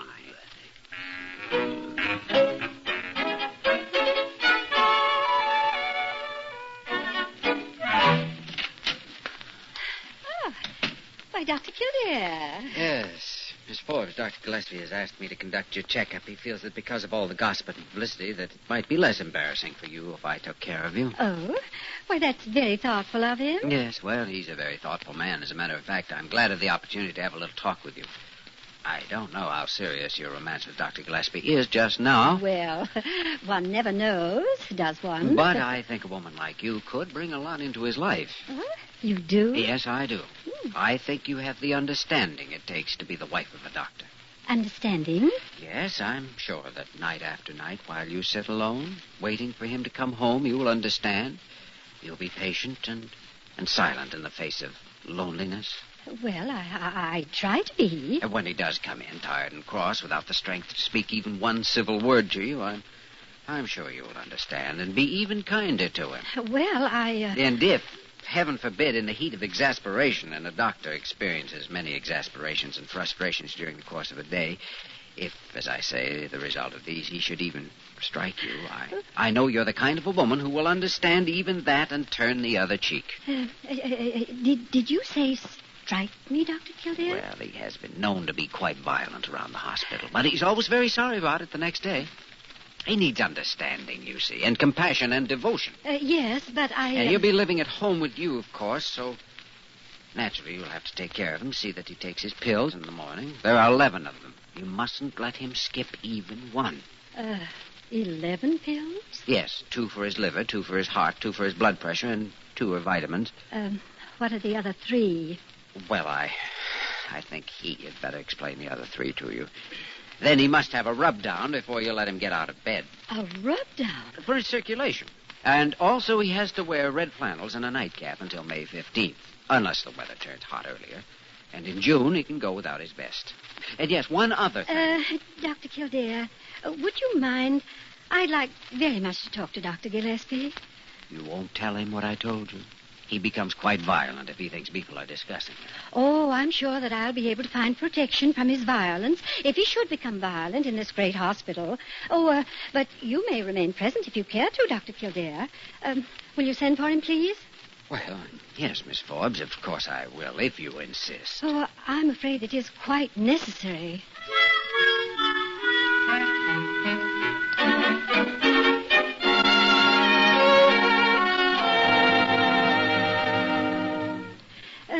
Dr. Gillespie, I am a woman and you are a man. Now, we can be frank with one another. Oh, yes, of course, Millicent. Well, there seems to have been some sort of misunderstanding afloat about us. People seem to have the ridiculous idea that we're engaged. Yes. There does seem to be some such idea around. Dr. Kildare has told me all about you. Oh, he has, huh? Yes, I told her that. Please, Dr. Kildare, I could put up with the 11 pills, the rub-downs, and even the times when you would strike me. One-eyed what? Well, you see, Dr. Gillespie, I explained that... Dr. Kildare, but I am afraid I could never feel romantically about a man who wore red flannels and a nightcap. Why, It's no use denying it, Dr. Gillespie. I have already told Millicent the truth. Oh, you have you? Oh, I must be honest with you. This has all been a mistake. One evening's delightful illusion gone with the coming of morning. But I do hope we'll always be friends, Dr. Gillespie. Yes, I hope we shall always be friends, too, Miss Forbes. You are a sweet, sweet man. Oh, dear, it's too bad. But c'est la vie. And now, if you don't mind, I'm rather tired, and I should like to rest. Yes, to be sure. Yes, of course. Come on, Jimmy. I'll be in to complete your checkup in the morning, Miss Forbes. Did you have to destroy all my glamour to save me? All your glamour? Well, I'll be hanged. A man doesn't like to lose all his glamour with a pretty woman, you know. I'd like to tell her that I don't... Be careful, Doctor. You'll be right back in the fire again, and I haven't got a prescription to save your life a second time. I accept your decision, Dr. Kildare. Glamour be hanged. Liberty is the important thing. Liberty.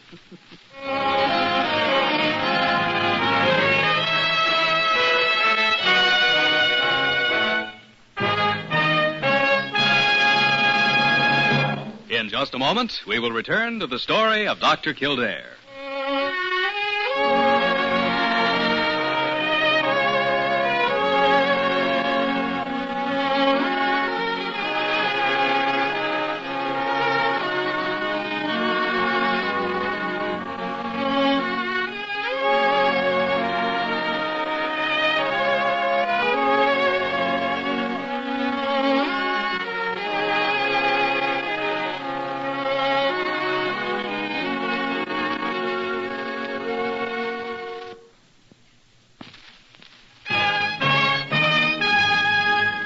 once again the story of Dr. Kildare, starring Lou Ayres as Dr. Kildare and Lionel Barrymore as Dr. Gillespie.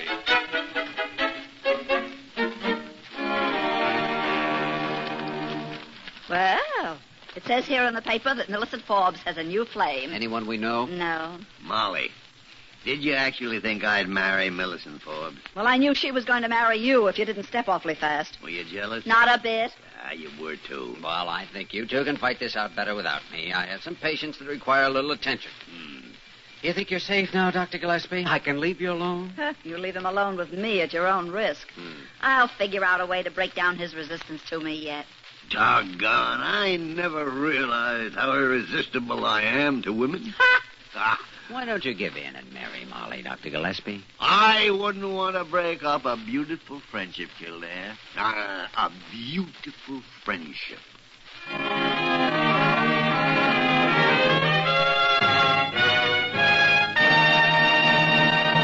You have just heard the story of Dr. Kildare, starring Lou Ayres and Lionel Barrymore. This program was written by Gene Holloway and directed by William P. Russo. Original music was composed and conducted by Walter Schumann.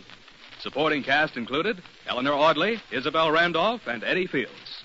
Dick Joy speaking.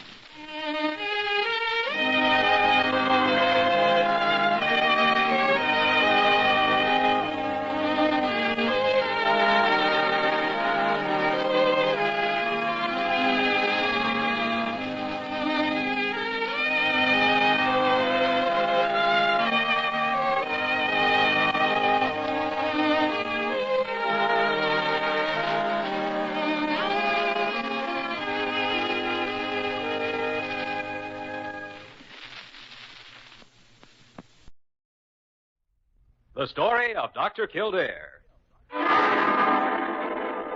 Whatsoever house I enter, there will I go for the benefit of the sick. Whatsoever things I see or hear concerning the life of men, I will keep silence thereon, counting such things to be held as sacred trust. I will exercise my art solely for the... The story of Dr. Kildare, starring Lou Ayres and Lionel Barrymore. Metro-Goldwyn-Mayer brought you those famous motion pictures. Now this exciting, heartwarming series is heard on radio. In just a moment, the story of Dr. Kildare. But first, your announcer.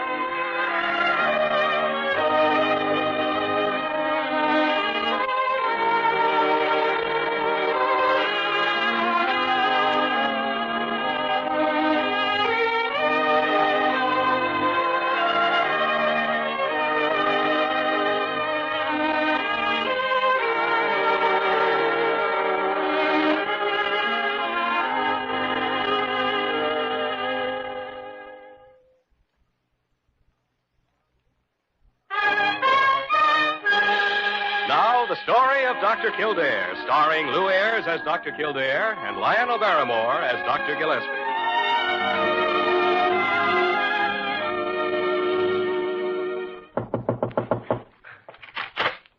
Oh, Diana, come in. Jimmy, I know you've been busy, but that Mrs. Morton is still waiting. Mrs. Oh, the lady with the baby. Yes, I told her your schedule was full, but she insisted. Well, I guess I'd better go see her then. All right. Can't imagine why she wouldn't settle for one of the pediatricians. Has the baby been a patient here before? No, I've checked the records. I was just going off duty, Jimmy, but if you need me... Oh, no, thanks, dear. If it was anything serious, you wouldn't have waited this long. All right, Jimmy. Goodbye. Bye.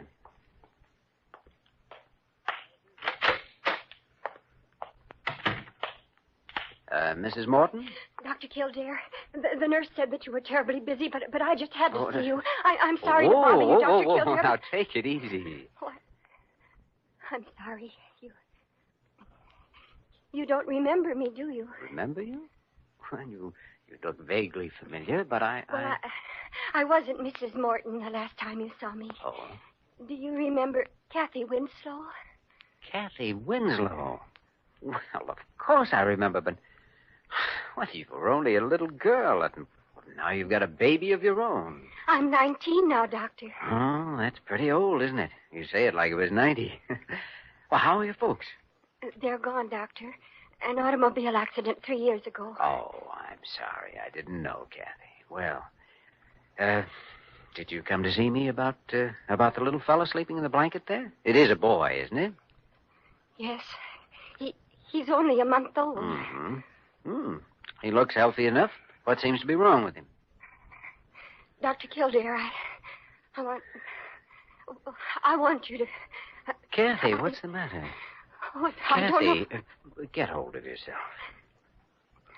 Sorry. Dr. Kildare, could you find a home for him? You mean you want to give your child out for adoption? Yes. I see. How does your husband feel about this? Oh, Dr. Kildare, Cathy, now, I've known you since you were a baby. Why, your mother used to pay me a nickel to push your carriage when I got home from school. There isn't anything you can't tell me. Oh, my husband doesn't even know about the baby. Oh, I see. Cathy, do you know what adoption means? Yes. You know, once you give him up, I'll be bound never to tell who has him, and you'll never see him again. Is that what you want, Cathy? Yes. Yes. That's what I want.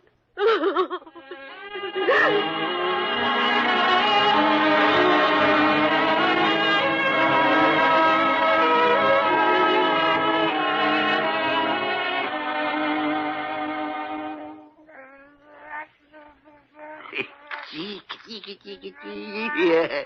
Ah, look at him, Jimmy. Little rascal's trying to raise his head. What kind of a woman can his mother be to want to walk out on him? Well, Dr. Gillespie, she's only 19. A little more than a child herself. Ah, if she's old enough to have a baby, she's old enough to keep it and take care of it.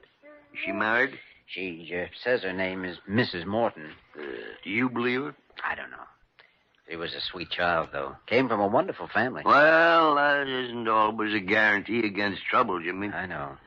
What time do you expect her to get here? She's due any minute. Told her to come back this morning at about 11. Diana will let us know when she arrives. When you see her, please try to be kind, will you? Jimmy, you can't be kind to everybody. This baby could use a little kindness, too. I know. I only meant... I know what you meant, Jimmy. I know. We're doctors. Other people in the world may throw stones, but we're supposed to stand by and heal the bruises. If we can. Something tells me Cathy's bruises go very deep.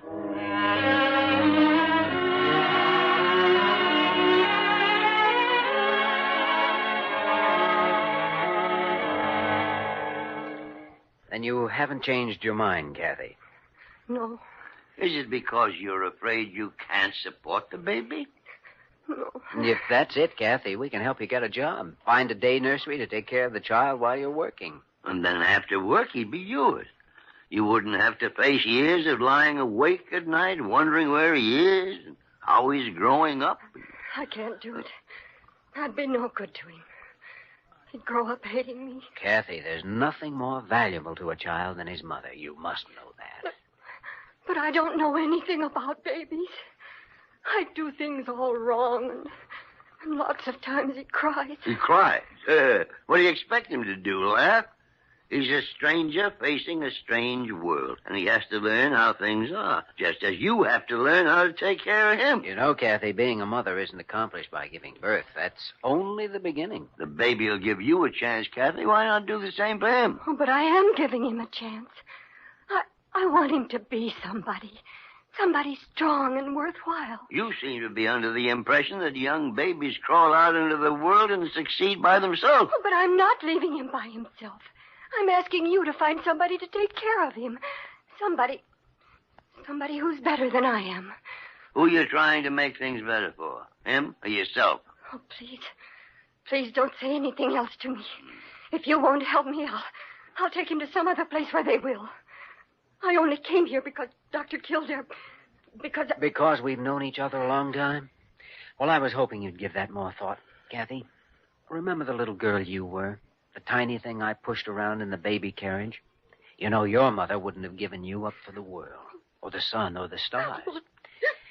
If she were living, I wonder how she'd feel, knowing that you were giving your child, her grandchild, into the hands of strangers. Oh, please.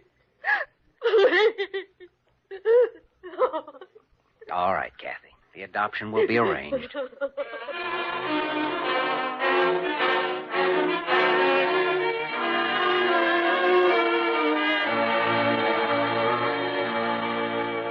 Parker! Parker! Did you call me, Dr. Gillespie? Did I call you, Parker?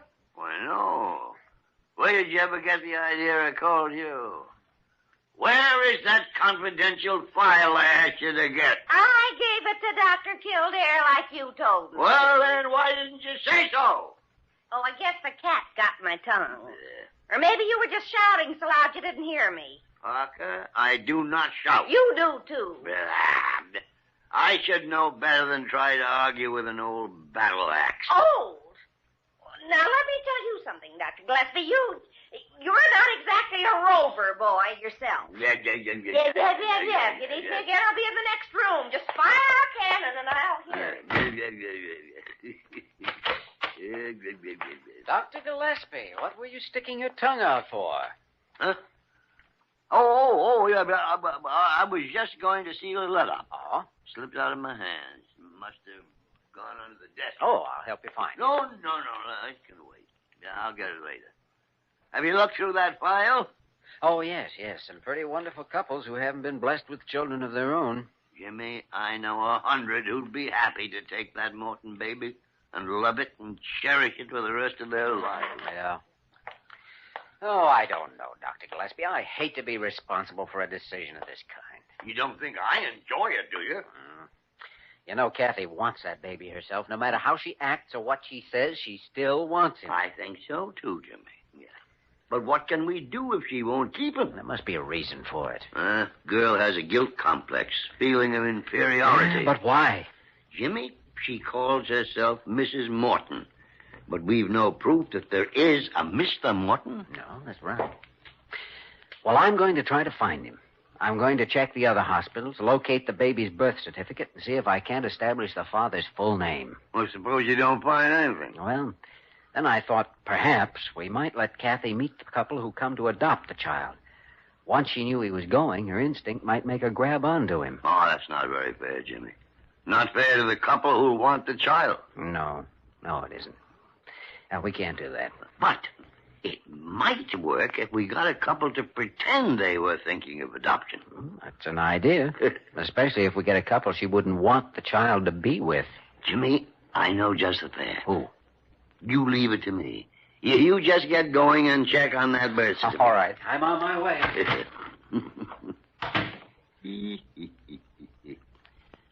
Parker? Oh, Parker? Yes, Dr. Gillespie. Sit down, Parker. Sit down.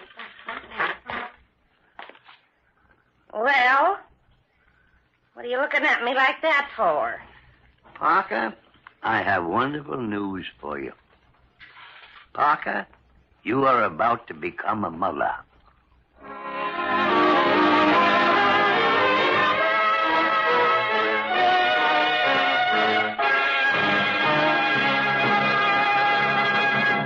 We return to the story of Dr. Kildare in just a moment.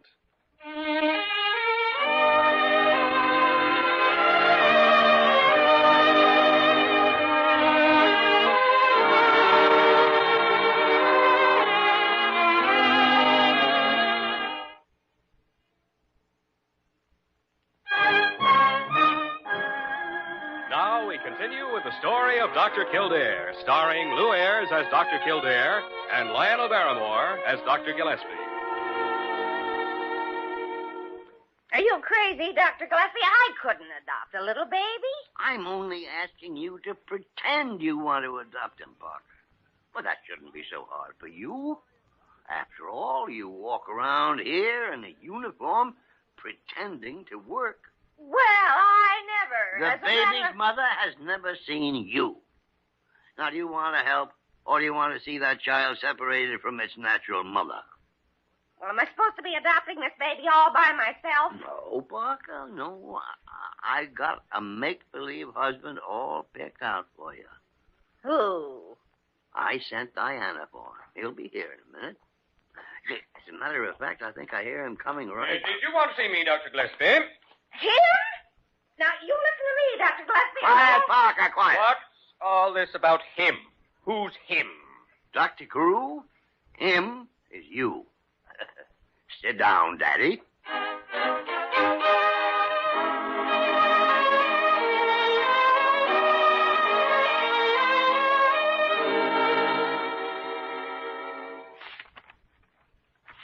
I remember the name of Morton, Dr. Kildare. I'm sure the baby was born here. Must have been last month.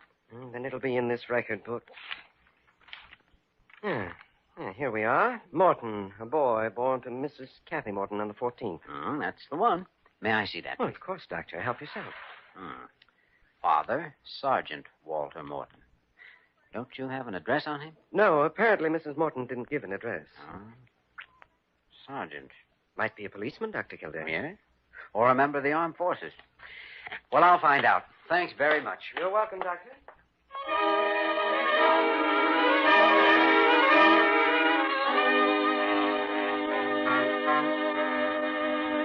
Dr. Gillespie, this is preposterous. Absolutely preposterous. It's also absolutely necessary. Now, let's go over it again. Where are you from? Australia. And what do you do in Australia, Dr. Or rather, Mr. Carew? We raise kangaroos. Sheep. You raise sheep. All right, Dr. Gillespie. Sheep. Now, why do you want to adopt a little boy? So we'll have somebody to take care of the sheep without having to pay wages. Dr. Gillespie, that young woman will think I am a monster. That's exactly what we wanted to think. Hello? Dr. Gillespie? Oh, Jimmy, yeah. What'd you find out? Kathy has a husband, all right. His name is Sergeant Walter Morton. Have you been able to locate him? Yes, at Fort Bixby. Well, get out there and bring him back with you. I just stopped a call on the way. How's your plan working?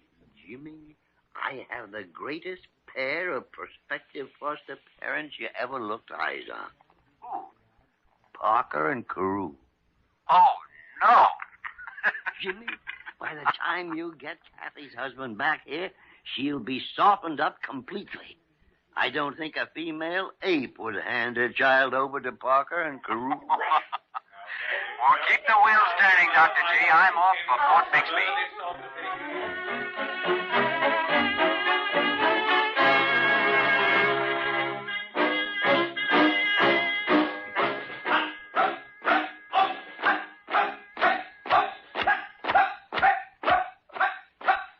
That's Sergeant Morton coming in with his squad now. What sort of a man is he, Captain? There isn't a better or tougher top sergeant in the Marine Corps. What? You can stand there at attention till you decide which foot is your left. Sergeant Morton. Yes, sir. At ease, Sergeant. This is Dr. Kildare. I'm giving you a 3-day pass so you can leave the post with the doctor. Yes, sir. Take over, Dr. Kildare. Doc, what's this all about? Where am I supposed to go with you? To see your wife, Cathy, if you'd like. Cathy? Where is she? Is she all right, Doc? I've been looking all over for her for months. She's all right, Sergeant. By the way, when did you see her last? Not since she walked out on me months ago. Look, you got to take me to her. I've been half crazy worrying about her. All right, Walter, I'll take you to her. But she's changed. What do you mean, changed? You said she was all right. She is, but there's another man in her life now. A pretty handsome young fella. Another man? Who is he? Where is he? Lead me to him. I'll punch him right in the nose. Oh, I don't think you will. He's pretty strong. Strong? I'll show him who's strong. Just wait till I get my hands on him. Just wait until he gets his hands on you.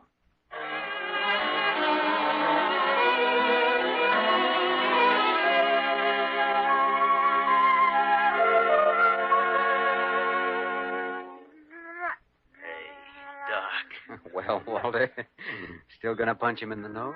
See, Doc, he is strong, isn't he? Look at the grip he's got on my finger. Got a pretty good grip on your heart, too, hasn't he? But why didn't Cathy tell me? Why did she run away? I'm afraid only you can answer that. Did you have any sort of an argument or anything before she left? Well, there wasn't an argument exactly. I was home from the post. She cooked a big dinner, but it was kind of burnt. I see. Well, then what happened? Well, Cathy's dinners were always kind of burnt. I guess I said something about it. Oh, what did you say, Walter? I said she ought to get on the ball with her cooking and housekeeping. And then I said it was a good thing we didn't have a kid because she'd never learn how to take care of it. Mm-hmm. Well, that was real bright, Walter. Tell me, was there something special about that dinner? You said it was big. Well, yeah. She'd baked a cake even. But, Doc, it was an awful cake, honest. I don't care how awful it was. That dinner must have meant something to her, because I've got a hunch that was the day she found out she was going to have the baby.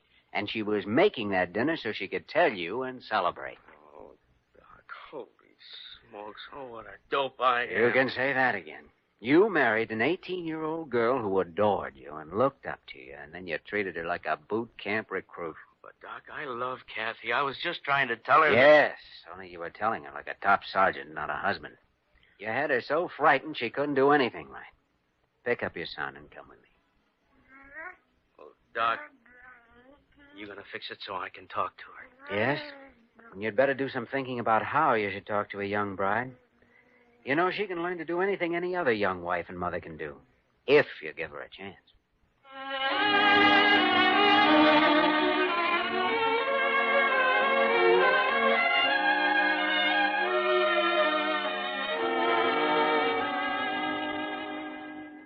So you don't want those people to have your baby then? Why, no. No, they were terrible people. Well, you've got to give them to somebody if you won't take care of them yourself. I've told you 100 times I can't take care of him. I don't know how to do anything. I can't cook. I can't keep house. I can't even make a bed right. Who said so? You were 16 years old when you lost your parents. What'd you do up till then? I went to school. And after that, you went to work, didn't you? Yes. So you never kept a home until you were married, did you? No. Did you expect to learn all the things a woman does in a lifetime in the course of a few short months? I don't know. Well, Cathy.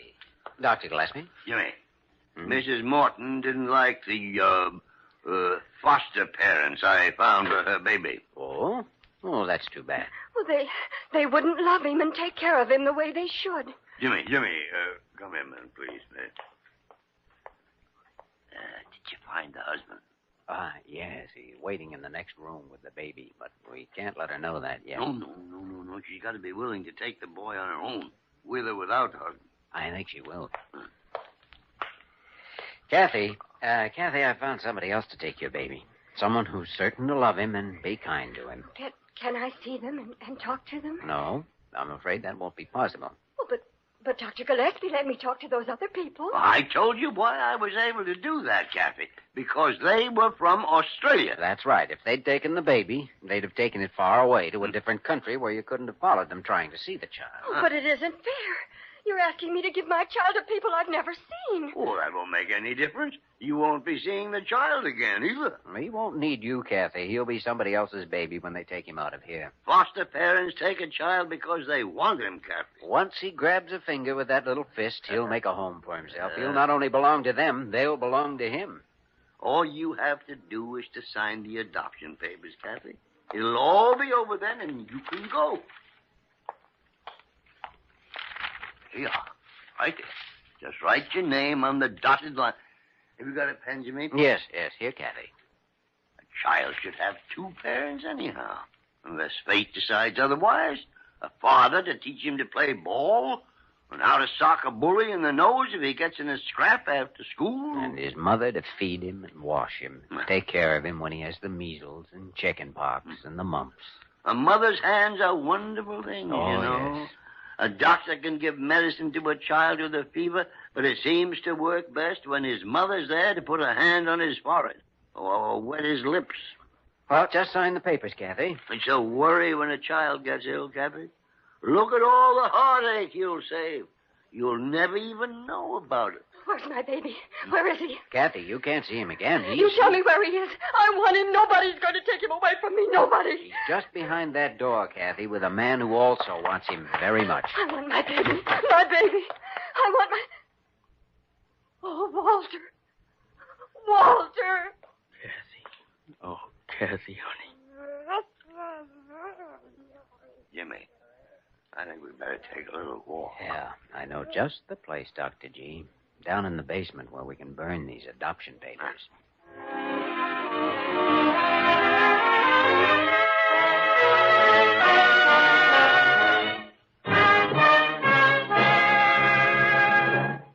In just a moment, we will return to the story of Dr. Kildare.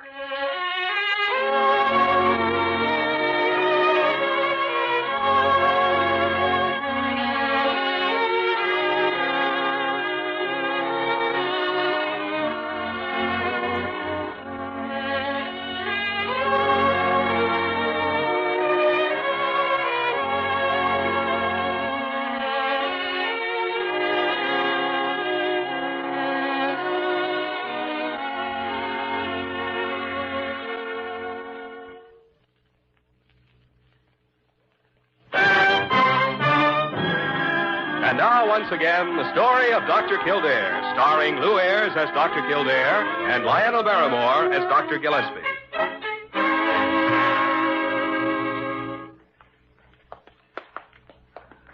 Well, Jimmy, a very sad day isn't so bad when it has a happy ending. Cathy and Walter and the baby. I think it's going to work out fine. But, well, Jimmy, look.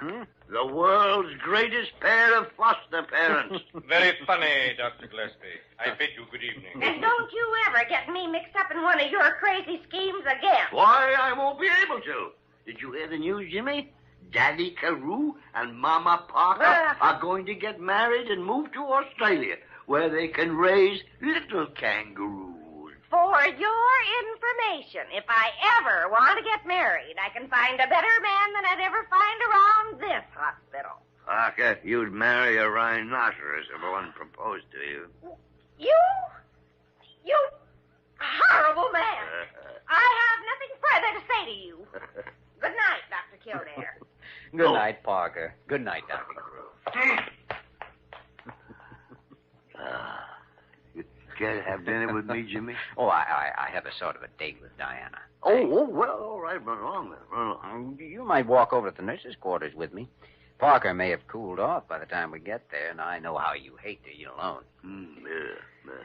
Well, I do hate eating alone. And Parker recovers quickly. I don't know, Jimmy. We better walk real slow.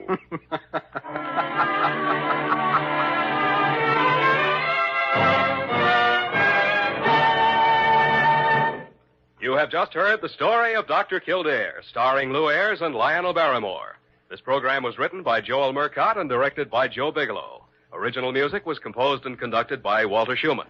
Supporting cast included Virginia Gregg, Ted Osborne, Georgia Ellis, Jack Crucian, Isabel Jewell, and Vic Perrin. Dick Joy speaking.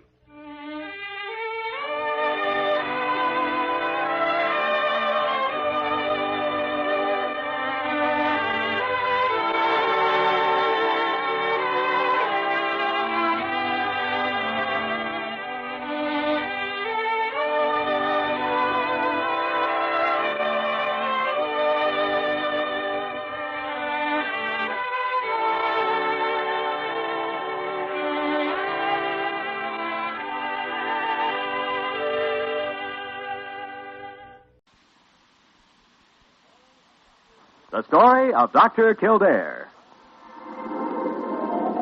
Whatsoever house I enter, there will I go for the benefit of the sick. And whatsoever things I see or hear concerning the life of men, I will keep silence thereon, counting such things to be held as sacred trusts. I will exercise my art solely for the cure of... The story of Dr. Kildare, starring Lou Ayres and Lionel Barrymore. Metro-Goldwyn-Mayer brought you those famous motion pictures. Now this exciting, heartwarming series is heard on radio. In just a moment, the story of Dr. Kildare. But first, your announcer.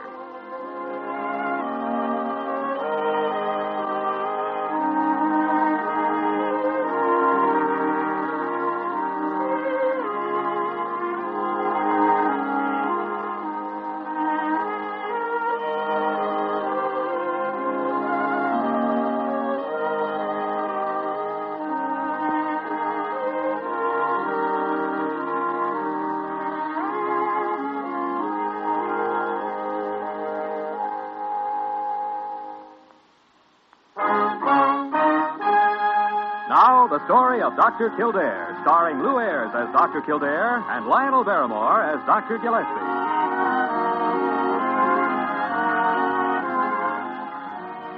Blair General Hospital, one of the great citadels of American medicine.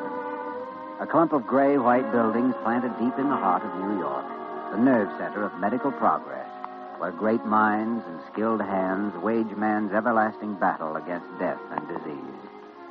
Blair General Hospital, where life begins, where life ends, where life goes on. Blair General Hospital, maternity ward? One moment, I'll connect you. Go ahead, please. Oh, come on, Sally. How about it, will you, huh? Joe Wayman, if I told you once... Yeah, I know, but maybe you could change your mind. Why, I'll buy you a hamburger if you'll go. A hamburger? Why, lots of men would be... Good evening. Can I help you? Help me? I don't know. Well, did you want to see somebody, miss? Somebody? I don't know. Hey, she looks like she needs a doctor. Look, honey, I'll call one of the doctors. Now, if you just give me your name. Name? Yes. I don't know.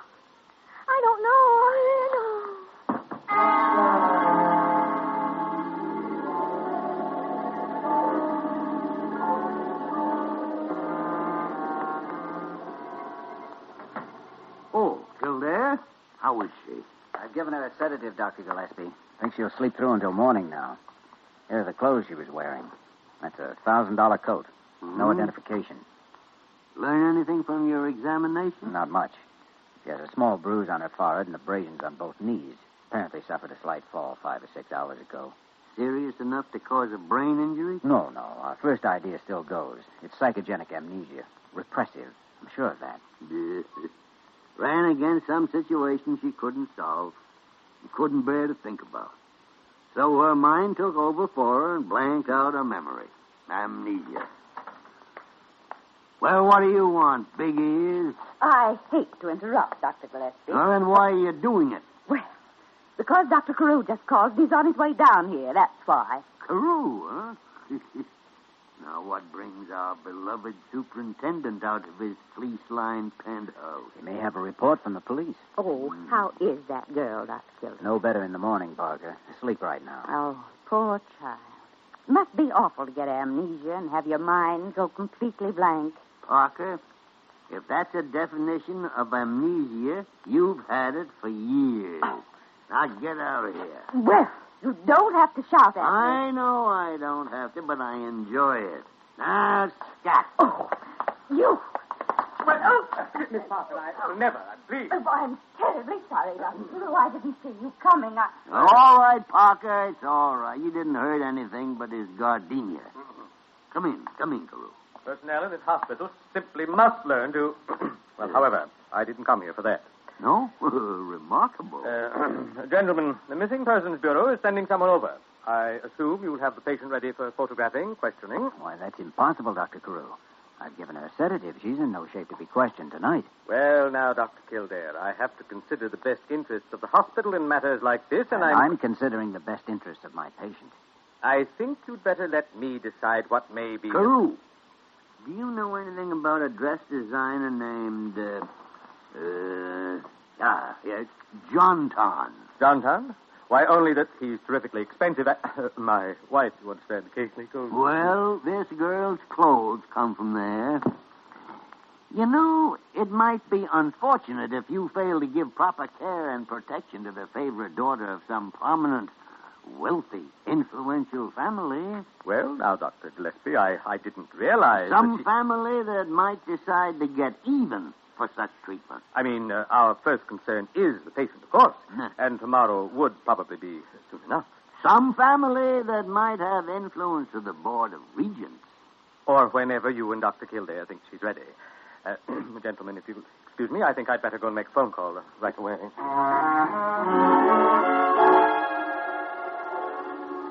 I tell you, I don't know. I can't remember. I want to try, I want to remember, but I can't. There, now. It's all right. Dr. Gillespie and I understand that you're trying, and we're trying to help. I really do want to remember. And sometimes I almost can. And then I start to get terribly frightened. And I can't remember anything.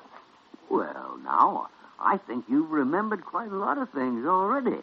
We're pretty sure that you've lived in New York most of your life. You know the city. You know something about literature, music. You speak a little French. Your parents are probably quite well-to-do. No, I have no parents. I'm quite sure of that. Why are you sure? How can I tell you when I don't remember? No, of course you can't. Well, suppose we try something else. Now, you close your eyes for a moment and try to imagine the scene I'm describing. All right. Now, you're standing just outside the main entrance of the hospital. You have your memory back, and everything is wonderful, and you want to go home. Yes. So you step over to the curb and get into a taxi. And the driver closed the door. And he says, "Where to, miss?" And you answer. And I say, I don't know. Oh, yes, you do. Yes, you do. But you don't answer because you've changed your mind. You don't want to go home. Instead, you want to go to see someone you care a great deal for. Yes. Uncle George. So, you have the driver take you to... I don't know. I just said that I don't know any Uncle George. Oh, sure you do. What did he call you when you were a little girl? What was it he used to call you? Why, it was... I don't have any name. I don't know. I can't remember. Oh, I want to remember, but I can't. Oh, please, can't you help me? Oh, please.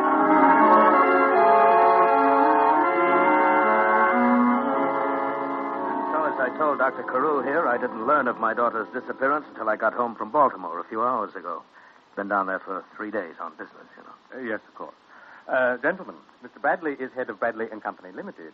Branches in all the principal cities. Yeah. And when you got home, then, the housekeeper told you your daughter was gone. Yes.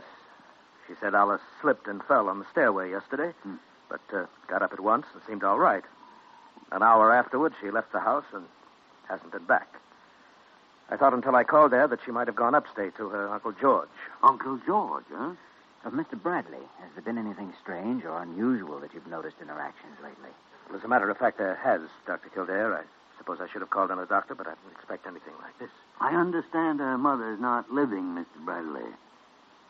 I lost my wife in an unfortunate accident many years ago. Well, it's possible, of course, that the girl here isn't your daughter. But everything does. Oh, from the photograph the police showed me, I'm positive she is. Couldn't I see her now to make sure? Well, I think so. Parker said she'd have her ready in 5 minutes. Let's go see. It's only a few doors down the corridor. If you'll step this way, Mr. Bradley. Thank you. Well, I think you should understand a few of the possibilities here, Mr. Bradley. She may not recognize you. Probably won't, in fact. Yes, I realize that, Dr. Kildare. Possible to predict what her reaction may be. I think I understand. Well, here we are, gentlemen. Better call the nurse, I imagine. Parker, is it all right to come in now? Yes, Dr. Gillespie. I was just coming to tell you. Yeah. All right, Mr. Bradley. Go ahead. Yes, thank you.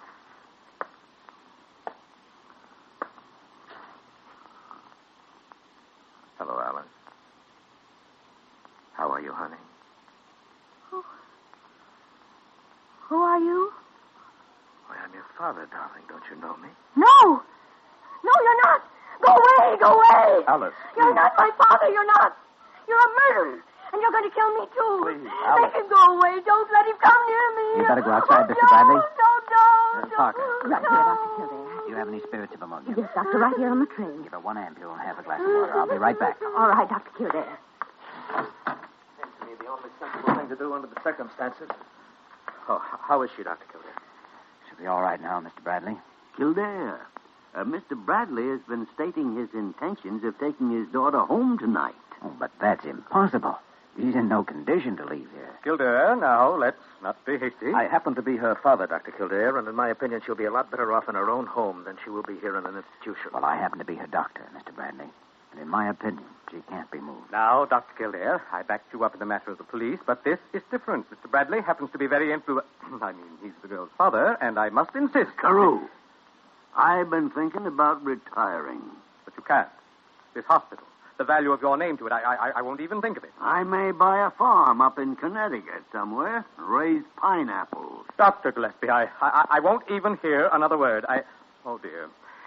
Mr. Bradley, I'm inclined to believe that consideration for the welfare of your daughter does necessitate her remaining with us for the present.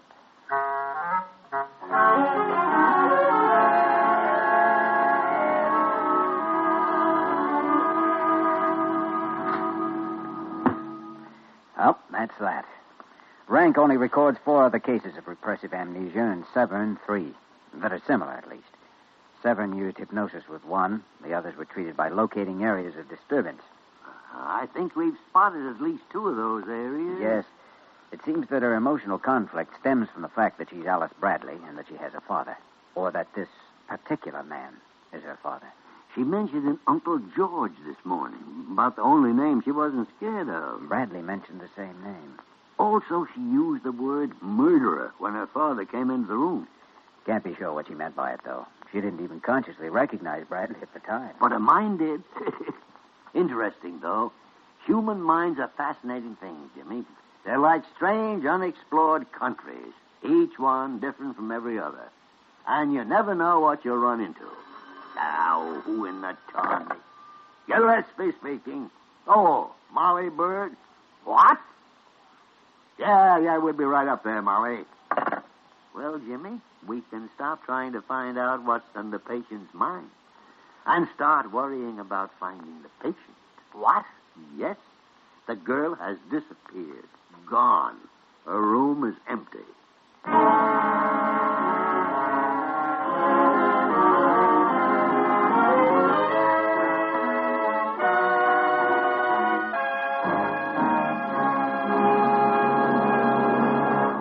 We return to the story of Dr. Kildare in just a moment.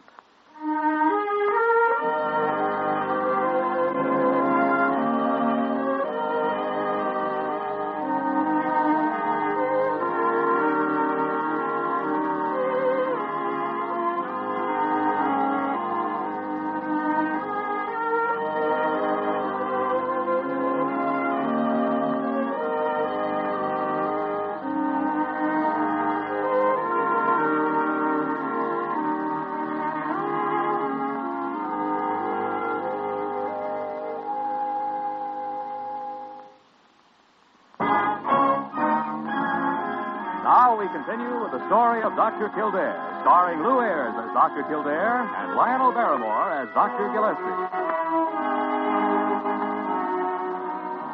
I just can't help it. I blame myself for the whole thing, Dr. Gillespie. I shouldn't have gone out and left her alone. She was sleeping so peacefully, or at least she seemed to be. And after all, no one told me to stay right with her. So Walker! Yes, Dr. Gillespie. You've been quacking for 10 minutes like an old mother duck. Well. So either shut up or lay an egg. Oh, horrible man. Kildare, any luck? Not much, Dr. Gillespie. Wayman's out in front with the cab driver. She apparently left the building, all right. Molly Bird rummaged through a wardrobe and put on a spare nurse's uniform.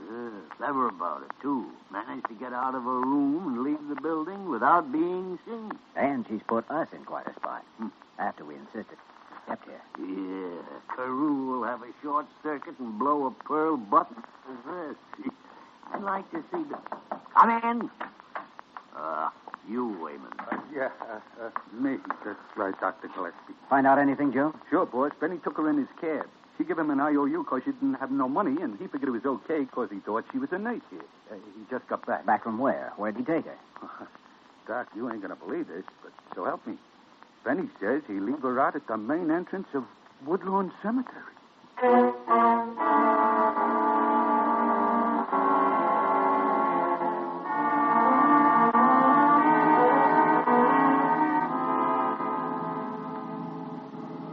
Slow down, Joe. Looks like something white over there through the bushes. Something white is the last thing I want to see in this place. Not if it's in a nurse's uniform. Flash the light over that way. Okay, boss. Hey, it's a dame, all right. Yeah, stop the ambulance. It's bound to be her. I was getting scared we'd missed her. It's okay? Yeah. Get a blanket out of the back and bring her with you. It's cold. All right. I'll be right with you. Miss Bradley. Oh, Dr. Kildare. You remember. oh. You brought a man and said he was... I don't have any father. I don't. Of course not. It was all a mistake. And everything's all right now. Here's the blanket to her. Thanks, Joe. Here, honey. Let's put this around you. Can't have you catching cold. There. I was cold, I guess. How did you happen to come here, Alice? Cemetery, this time of night. I don't know. I think I wanted to see someone. Oh? Who? It seemed like it was a beautiful lady who died a long time ago. Jeepers. Do you know what her name was? I can't remember. Where did she die? Was it in New York? No. I don't know. It was a long time ago. It was in Switzerland. Switzerland? It was on a lake. In a boat. An accident, they said. But it wasn't. I know it wasn't. Then what did happen? Happened? He did it. He murdered her. How do you know? Because she told me he did. Oh, gee, boss. I don't know. If he isn't alive, how could she tell you? It was a diary. I found her diary. And she said, Albert is taking me to Europe next week. I know he plans to kill me while we're there. Alice, do you know who Albert is? No, I don't remember. Is it the name of your... No, I can't remember. I don't know. All right, now. We're going to take you back now, back where you'll be safe. Come on, get up now. Oh, please take me back. Now, you start walking toward the ambulance, and I'll be with you in a moment. All right. Boss, you want us to give her a hand? Yeah. Oh, wait a second. I want to take a look at this headstone. Got a match, Joe? A match? Oh, sure. I'm going to stab one. Oh, yeah. There you are. Martha Bradley, beloved wife of Albert J. Bradley, born October 5th, 1909, died on June 20th, 1936. Who is she, Doc? The girl's mother. Come on, Joe. Let's get her back to the hospital.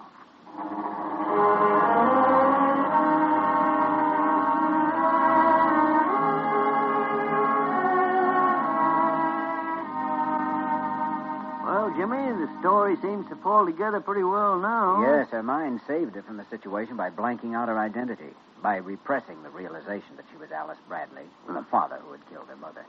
So we're sure of that much. But where do we go from there, Jimmy? I don't know. Of course, she's had a terrific emotional shock. It may be tough to bring her out of it. And suppose we do.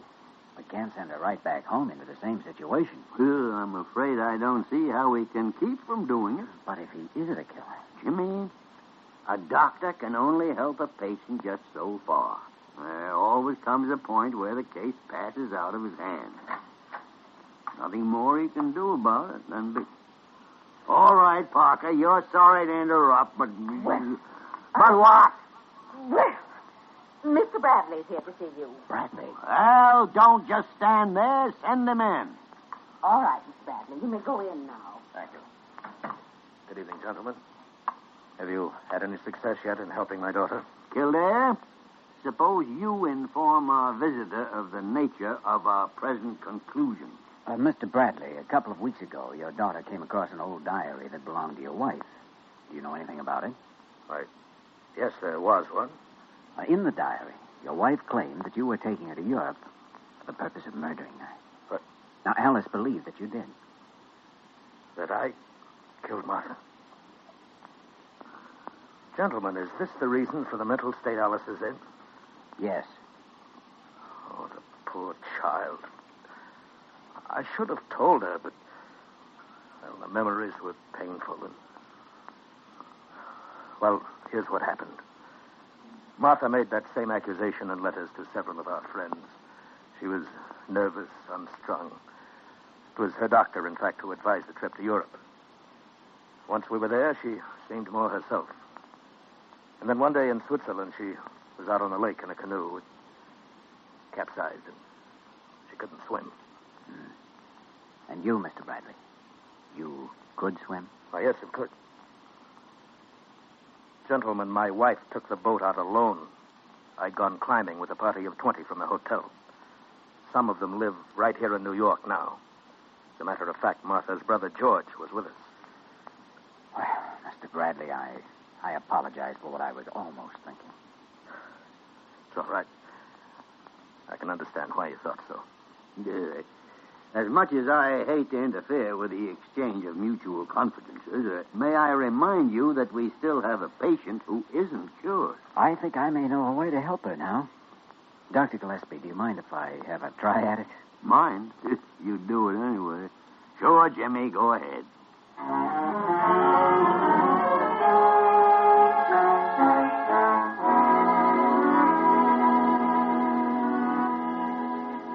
I want you to keep thinking that, honey, all the time. That you trust me, that I'm going to help you, and that everything's going to be all right. Yes, Dr. Kildare. And keep remembering Uncle George, too, because I'm going to read you a letter from him now. Remember all the time that Uncle George wrote these words. Yes. Now it says, Dear Albert, I am terribly upset to hear what's happened to Alice. How could she possibly believe such a thing of you, her own father? No. Now remember, it's Uncle George who wrote this. It goes on. As both of us know that Martha didn't mean what she wrote in that diary. Both of us know that she was alone in the boat, and that you were with me, that you couldn't possibly have killed her. If we could only tell Alice this. Oh, strange. I feel so strange. If Alice could only remember, so I could tell her that she had nothing to worry about, that everything is all right, that you, her father, are innocent, and that you love her very. Oh! Oh! Oh, yes! Yes! My father. Where's my father? Mr. Bradley, you may come in now.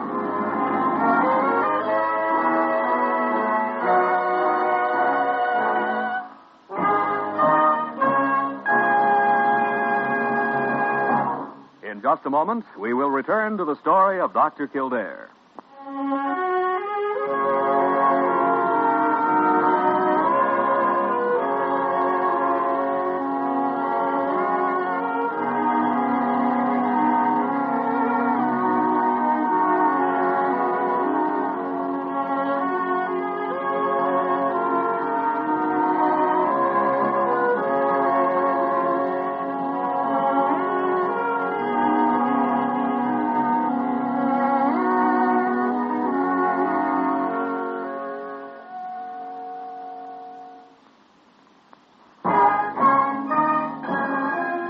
Once again, the story of Dr. Kildare, starring Lou Ayres as Dr. Kildare and Lionel Barrymore as Dr. Gillespie.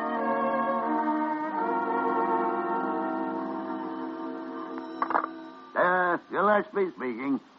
Oh, fine. Yes. Yeah, Kildare's here, too. Send her in. That was Molly. Says Alice Bradley has been discharged and wants to say goodbye before she leaves. Oh, good. She's quite a gal now that she's got her memory back.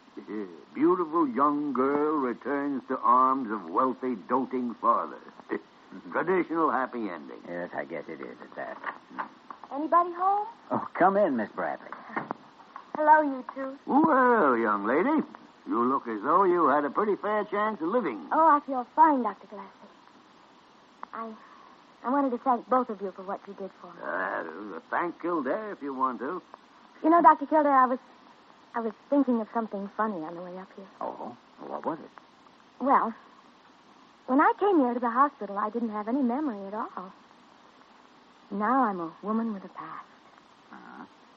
Dr. Kildare, you're responsible for the whole thing. Oh, well, Jimmy. Well, Goodbye, Dr. Kildare.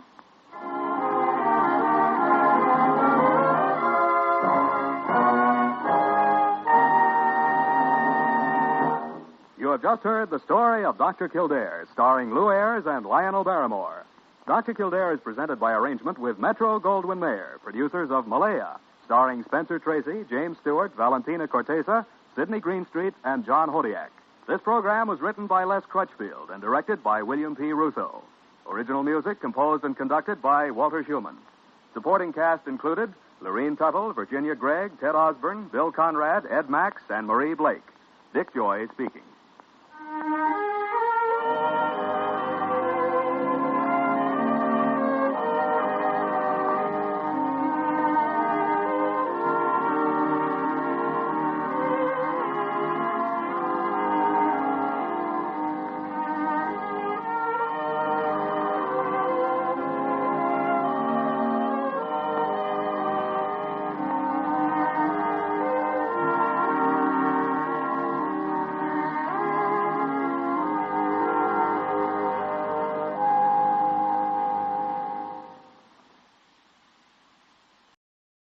The story of Dr. Kildare. Whatsoever house I enter, there will I go for the benefit of the sick. Now, whatsoever things I see or hear concerning the life of men, I will keep silence thereon, counting such things to be held as sacred trusts. I will exercise my art solely for the...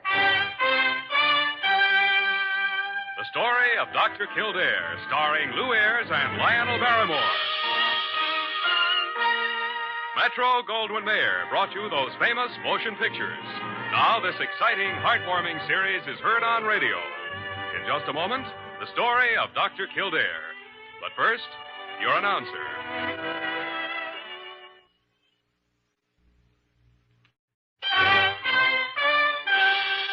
Now, the story of Dr. Kildare, starring Lou Ayres as Dr. Kildare and Lionel Barrymore as Dr. Gillespie.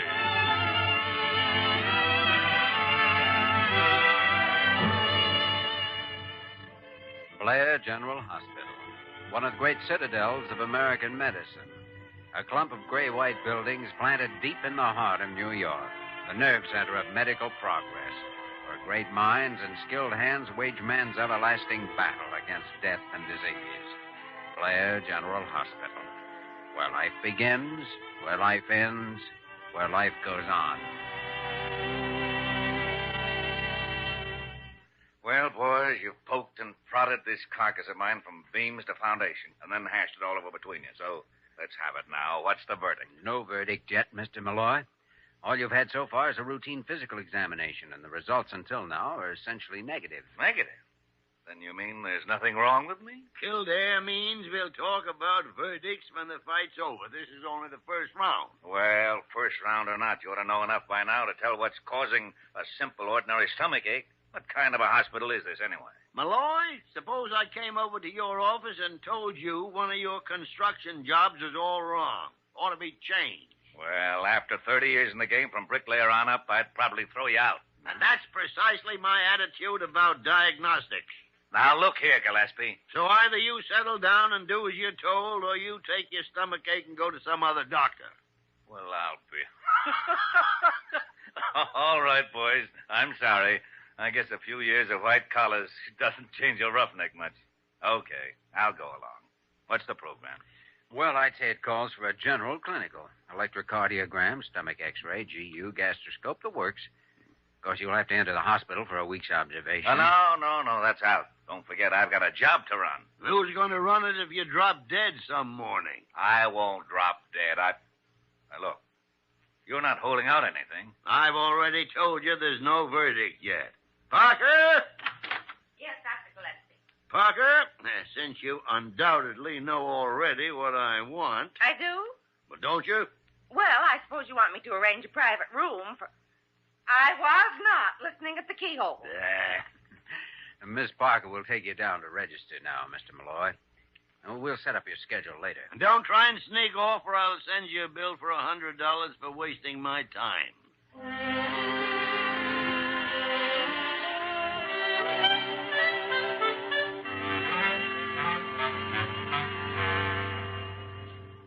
Parker, if you ever let that woman in here to see me again, I'll see to it personally that you're exiled to the Brooklyn Clinic. Well, after all, Dr. Gillespie, she's the wife of a patient, and I suppose she only wanted to ask about his condition.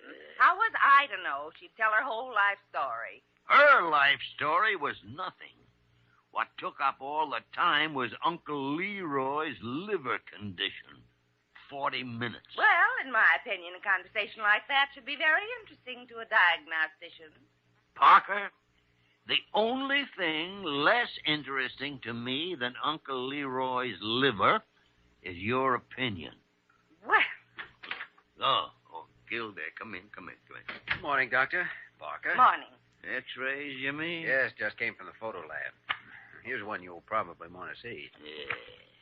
Oh, yeah, Dan Mallory, our patient with the stomachache. Notice the lower left-hand corner. Here, let me move the light. Well, now, one of the prettiest little peptic ulcers that ever walked into Blair Hospital. Yes, isn't it? The location and appearance is typical, and as far as I can see, it makes the diagnosis certain. Yeah. I wonder what caused it. He's in pretty fair physical condition. Well, I'd say everything points to a mental cause. Conflict of some kind. Psychosomatic, eh? And no word for an idea as old as Plato. The fact that the mind and the body influence each other. You don't disagree with the idea, do you? If I did, I'd have to go back and change all my diagnoses for the last 35 years. Confound it. If Malloy does have a mental conflict, it's probably that wife of his that's caused it. Oh, you've met her, then? Met her. She just presented me with 40 straight minutes of sheer boredom. She'd give anybody an ulcer. Well, whatever the trouble is, I'm going to see if I can get to the bottom of it. Jimmy, a doctor can carry his treatment just so far, and that doesn't include solving a patient's personal problem. Oh? You know something, Dr. Gillespie? I've heard you prescribe that idea at least 50 times, and I'm still waiting to see you follow your own prescription just once.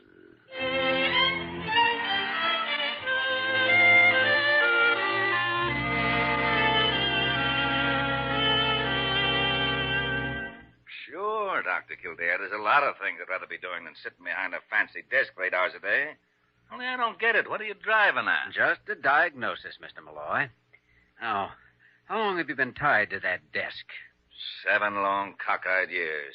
Ever since I bought out my partner and took over the whole shebang alone. You don't like it? Well, this may sound crazy, but I'd rather be back laying brick. Mr. Malloy, have you ever thought of selling out, retiring? You know, it's funny you brought that up, Dr. Kildare. I was just lying here in bed this morning remembering it. Remembering? Yeah. I got an idea like that once about 10 years ago. Bought a 160-acre lodge in the back country upstate. A place you probably never heard of, called Cranberry Lake. Cranberry Lake, eh? That's great fishing country. Hunting in the winter, miles of timberland. It's only 40 miles from the St. Lawrence River. Kind of place where a man could forget all this city stuff. Only you didn't move up there after you bought it, eh? Now, you know how it is. You put things off. It's on account of Mamie, you see, my wife. She's kind of got the social bug the last few years, and she won't hear of moving off to some wilderness, as she calls it. So, Now, come in. Mamie. Oh, good morning, Mrs. Malloy. Why, Dr. Kildare. Daniel, what have you been up to? Nothing, Mamie. You look just like a cat who's eaten a goldfish. Now, don't tell me you haven't been talking about something you shouldn't. No. We were just talking about the lodge up at Cranberry Lake. Oh, so that's it. Dr. Kildare, I certainly hope you told him how ridiculous that whole idea was. Oh, no. As a matter of fact, I'm in favor of it. Be good for both of you to start relaxing, enjoying life. Oh, no. After we've worked and slaved for years to get to be somebody, we're going to stay right here. Now, Mamie. I don't know, Mrs. Malloy. It seems like rather dubious satisfaction when you have to pay for it with a stomach ulcer. Oh, nonsense. It's just like I was telling Dr. Gillespie earlier this morning. About my Uncle Leroy, I mean. Now, Only, Mrs. of course, Malloy... in his case, it was a liver condition. But nevertheless, Mrs. Malloy, I'm afraid you'll have to excuse me now. I do have to look in on some other patients right away. Well, I suppose if you have to, you have to. Mr. Malloy, I think I understand your problem quite thoroughly now. But I'll be darned if I know what to do about it.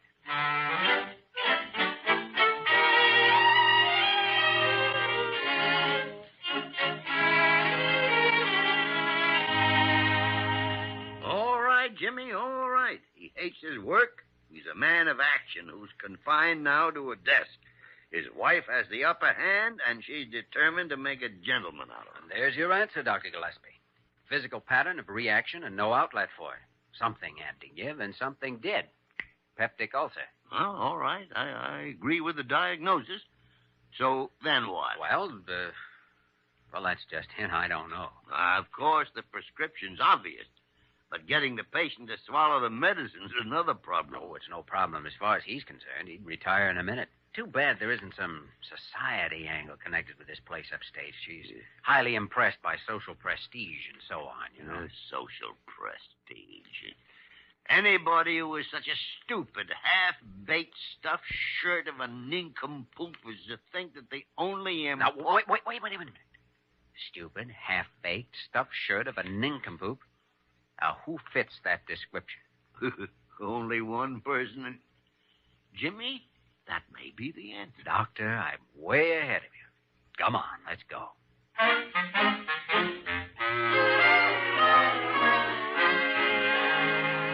So, naturally, Dr. Carew, when we realized that we needed a man of resourcefulness, with tact, social position, high intelligence, we immediately thought of you. Oh, dear.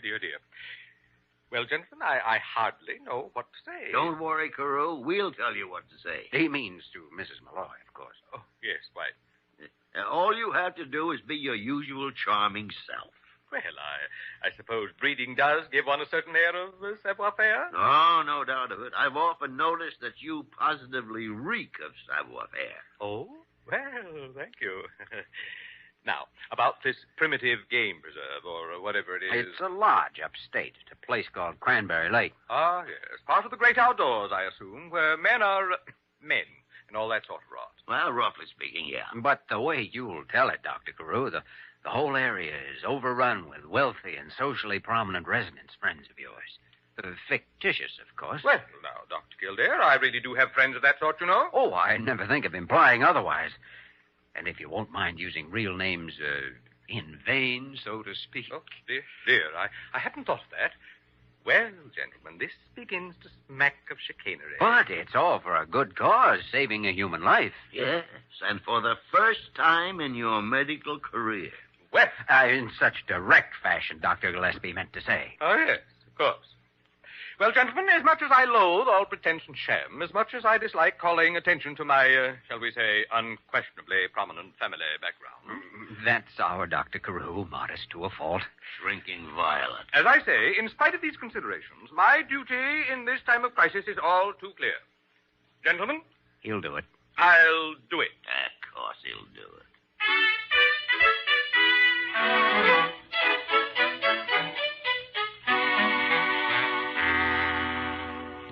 Why, Dr. Carew, I had no idea that part of the state was so well known.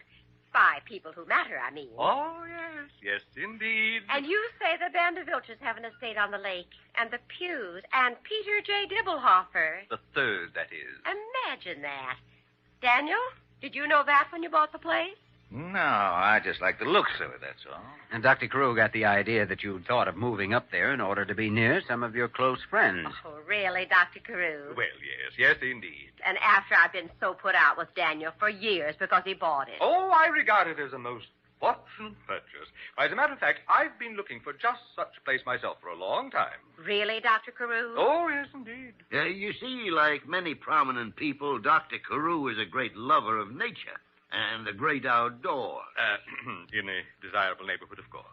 Daniel, I'm convinced. My mind is made up. Good. I knew you'd see the advantages of living up there. Oh, no, Dr. Kildare. Daniel and I are going to sell the place to Dr. Carew. What? But, Mrs. Malloy... Not another word now, Dr. Carew. It's what you've always dreamed of, and you're simply too well-bred to try to buy it. But... It's no earthly use to us, and so I've decided you're going to have it, and that's absolutely final. Dr. Kildare... I think I have a patient waiting in my office. Dr. Carew, But, Dr. Gillespie... Congratulations, nature boy.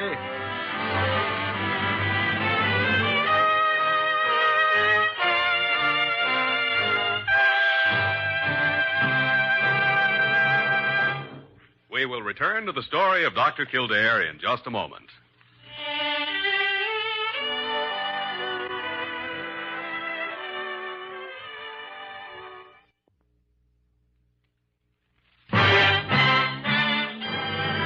Now we continue with the story of Dr. Kildare, starring Lou Ayres as Dr. Kildare and Lionel Barrymore as Dr. Gillespie.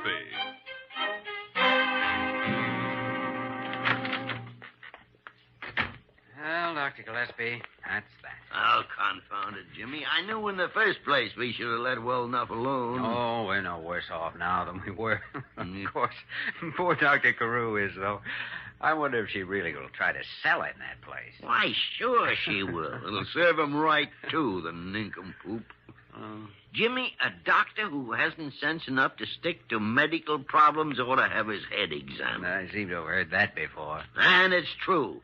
You can't operate a day nursery for adult human beings. They have to learn to stand on their own feet. Still, it's a shame to think of Mallory going back to a job he hates and doesn't even need while he eats his heart out for something he can't have. He eats his stomach out. It's more like it. And now you've just walked into my trap, because that makes it a medical problem. All right.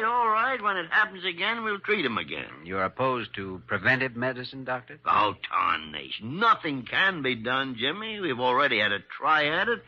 His stomach's being sacrificed to the glory of his wife's ambition. That's a bit flowery, but the idea behind it's not exactly unheard of. Of course it's not unheard of. It's happening all around us, every day. Modern burnt offerings on the altar of civilization. Stomachs, hearts, arteries, livers. And then they come around to us. Doctor, can't you do something to keep it going? I know I've abused it, but I want to be a vice president. Just patch it up any old way, Doctor. Jones is 2 blocks ahead, and I have to catch up. Confounded idiots. Now, take it easy. You've got arteries, too, you know. Yeah, I know. It's a good idea, though, to blow your top once in a while. Lets the pressure off. That's Malloy's trouble. He's lost the habit. I guess so. Of course, if he did regain it, it still wouldn't help anything. Unless... Unless what? You know, the one person he should dominate is the one person he never has. If you mean Mamie, I can understand But why. that's the problem right there. That'd take pretty strong provocation, but he might be goaded into it if we could only think of somebody. Don't look at me, Jimmy. Don't look at me. Carew is already a casualty. No, we'd need a brand new stooge. Not necessarily too bright, of course, but one who could... Well, Jimmy? Could be. Miss Parker. Yes, Dr. Kildare. Parker, have you ever been out in the woods? What? I mean to a summer camp or a lake resort, especially upstate, say, somewhere around the St. Lawrence River country. Oh, I guess, yes. As a matter of fact, I used to go up to Lake Winnebago every summer when I was a girl. What a memory. Winnebago. Let's see. Is that anywhere near Cranberry Lake? Oh, about 30 miles northeast, I think. Oh, I used to have such fun at good old Winnebago. Oh, you like the country up there. Oh, I love it. I love it, Dr. Kildare. When I remember some of those campfire things, the nature study, and the hay rides. Oh, yes. They were always at night, of course. Ah, yes. Well, that's not exactly what we had in mind, Parker, but nevertheless, I think you're our man. I'm our man. Well, what I mean is that I'll get it, Jimmy. I'll get it. Gillespie speaking. Dr. Gillespie, you've got to do something. Oh, what's wrong, Carew? That Mamie woman, she's coming back here right after dinner, and she's bringing that deed with her. Indeed. Somebody has to explain to her that I simply won't buy that property. I'm afraid there's no hope. If you've got the money, you won't have a chance. I'll barricade myself up here in my suite. A locked door will never stop Mamie. But, Dr. Gillespie, what can I do? As far as I can see, there's only one thing, Carew. Yes? When she breaks into your suite... Yes? Walk out onto the terrace. Yes? Look down at the street, 14 floors below. And then? Jump. Goodbye, Carew. That ought to wilt his gardenia for him. Parker, you are hereby assigned to Dr. Kildare for a mission which requires the utmost tact, discretion, and bravery beyond the call of duty. What are you talking about? Oh, it's really not too complicated, Parker. We just want you to convince a patient that he should retire to a lake up north. Oh, well, that doesn't sound like such... It's that Malloy family. No, you don't. Now, Parker. I heard what happened to Dr. Carew when he got mixed up with him, and I absolutely won't have anything to do Parker, with those... are you refusing an assignment? A nurse isn't responsible for the patient's personal affairs. When personal affairs affect the patient's health, they are always the concern of the medical profession. Well, this is an interesting new theory. This job is a part of your duty as a nurse. My duty? Why do I have to be the one? For a very simple reason, Parker. You are expendable. What? Now stand by for briefing. Dr. Kildare, carry on. Roger.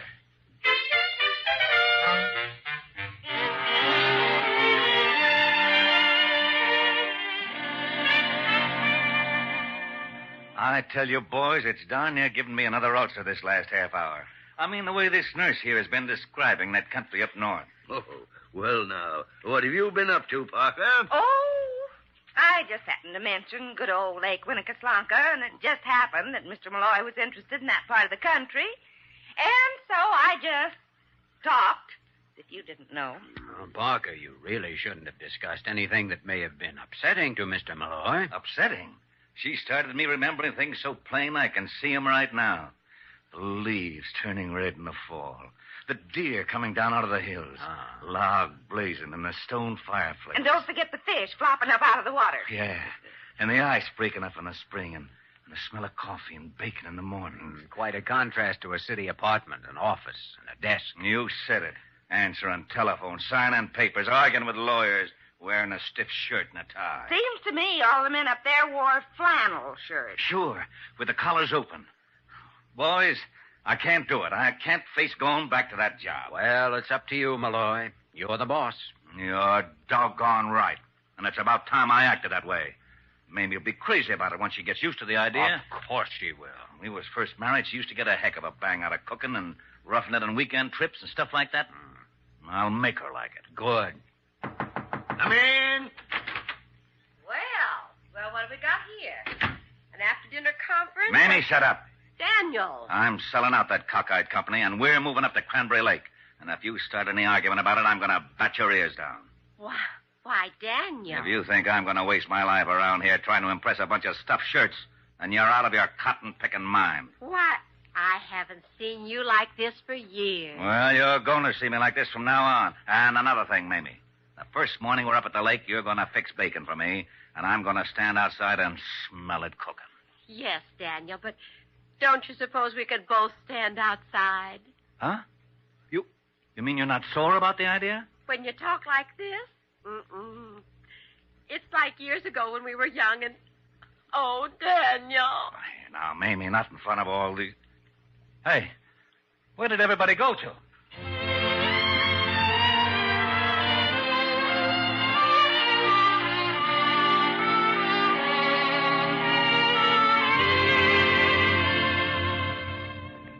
Well, Jimmy, I don't know. Call it the skin of our teeth, lucky break, outside chance. But anyhow, it worked. Mm-hmm. Yes, and Malloy was right about one thing. She will like it once she gets up there. Well, personally, I think the least you could do is to give me a little credit for the whole thing. We should, Parker. You were magnificent. You deserve the Order of the Silver Syringe with the tea leaf cluster. And I'll see you get it. Gentlemen, one moment, please. Well, what's wrong with Carew? Oh, dear. Pick up your feet, Carew. Your spats are dragging. Gentlemen, I want you to look at what you've done to me. Just look at this. Well, it's a dollar bill. Find it somewhere, Dr. Carew? I did not find it, Dr. Kildare. My wife just gave it to me. I have made a terrible mistake. Well, to err is human. You see, a few hours ago, in order to avoid difficulties with that Mamie woman, I transferred my entire bank account to my wife's name. Ah, light begins to dawn. Now she tells me that's what she's been waiting for years. I knew she must have hope of some compensation. From now on, gentlemen, I'm to have an allowance of only $1 a day. Only one, if you'll pardon the expression, lousy buck a day. Well, my only advice is to restrain yourself. Don't be foolish and spend it all in one place. Spread it round, Carew. Spread it round. $1 a day. You know, Dr. Gillespie, this might be rather serious at that. Frustrating problems such as Dr. Carew has here could give a man a peptic ulcer.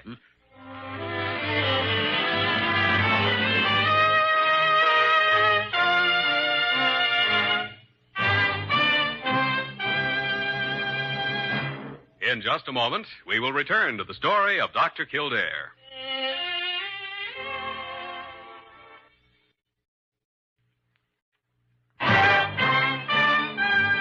Now, once again, the story of Dr. Kildare, starring Lou Ayres as Dr. Kildare and Lionel Barrymore as Dr. Gillespie.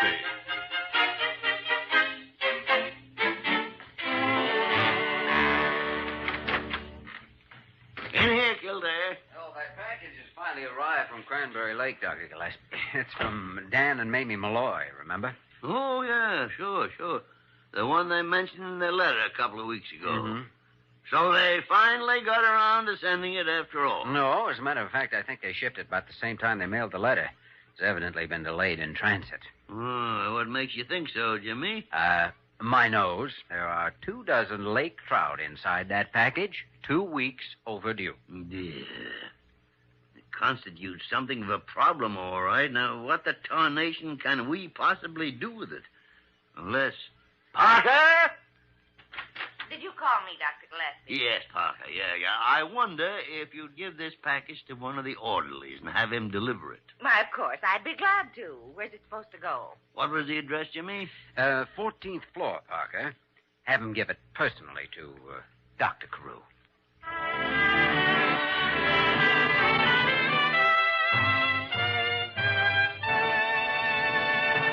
You have just heard the story of Dr. Kildare, starring Lou Ayres and Lionel Barrymore.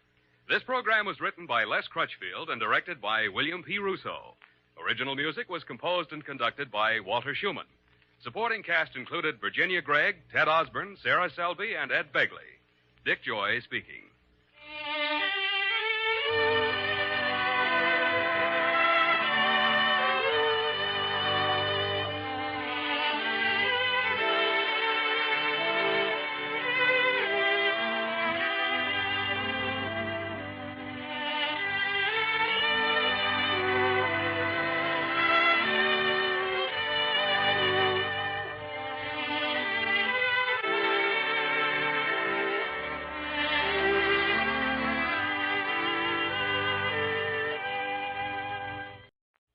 The story of Dr. Kildare. Whatsoever house I enter, there will I go for the benefit of the sick. And whatsoever things I see or hear concerning the life of men, I will keep silence thereon, counting such things to be held as sacred trust. I will exercise my art so... The story of Dr. Kildare, starring Lou Ayres and Lionel Barrymore. Metro Goldwyn Mayer brought you those famous motion pictures. Now this exciting, heartwarming series is heard on radio. In just a moment, the story of Dr. Kildare. But first, your announcer.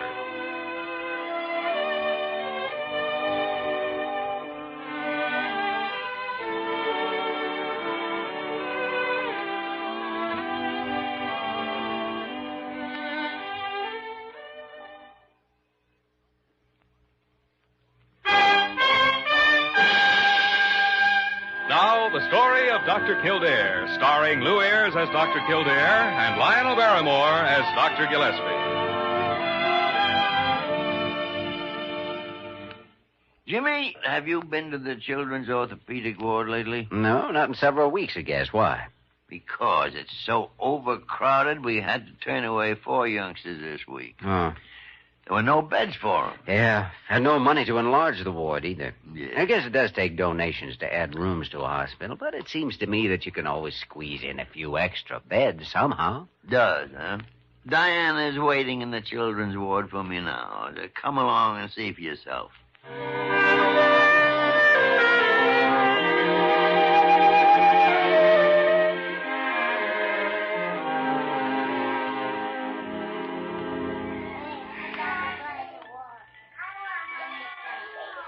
Well, Miss Verner, Dr. Kildare seems to think you can squeeze a few extra beds or cots in here somewhere. Well, what do you think now, Jimmy? Now that you're here. Diana, I'll admit it's so crowded you can hardly walk between the beds. We should take this up with Dr. Carew. Why get irritated talking to him?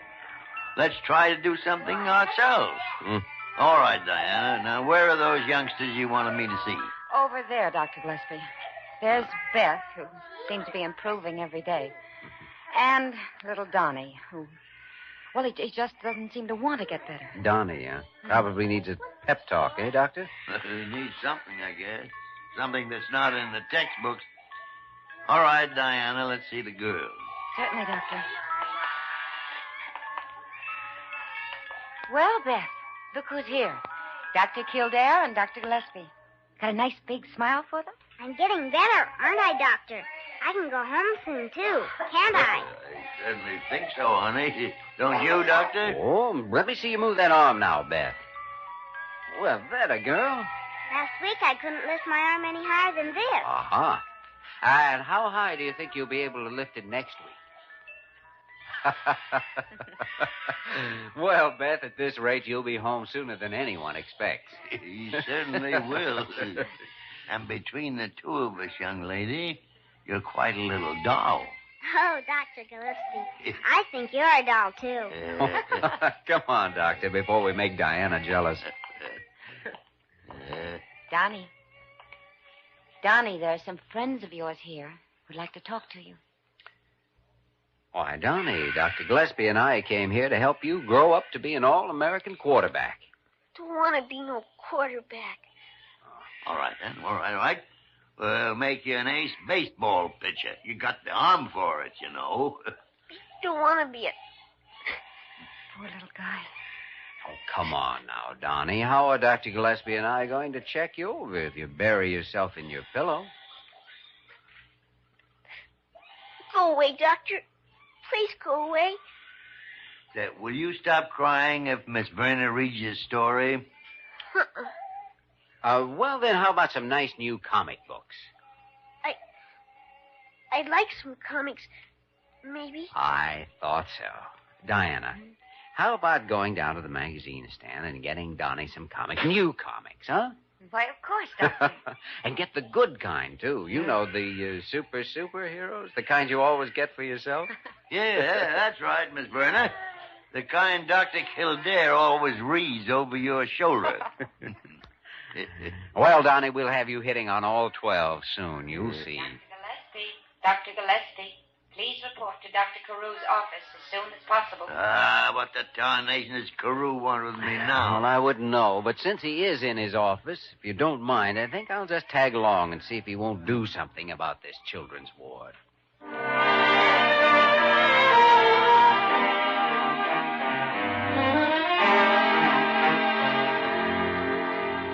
Dr. Carew, I came along with Dr. Gillespie because I'd like to discuss the conditions in the children's orthopedic ward. I am fully aware of them, Dr. Kildare, and I'm trying to find a solution.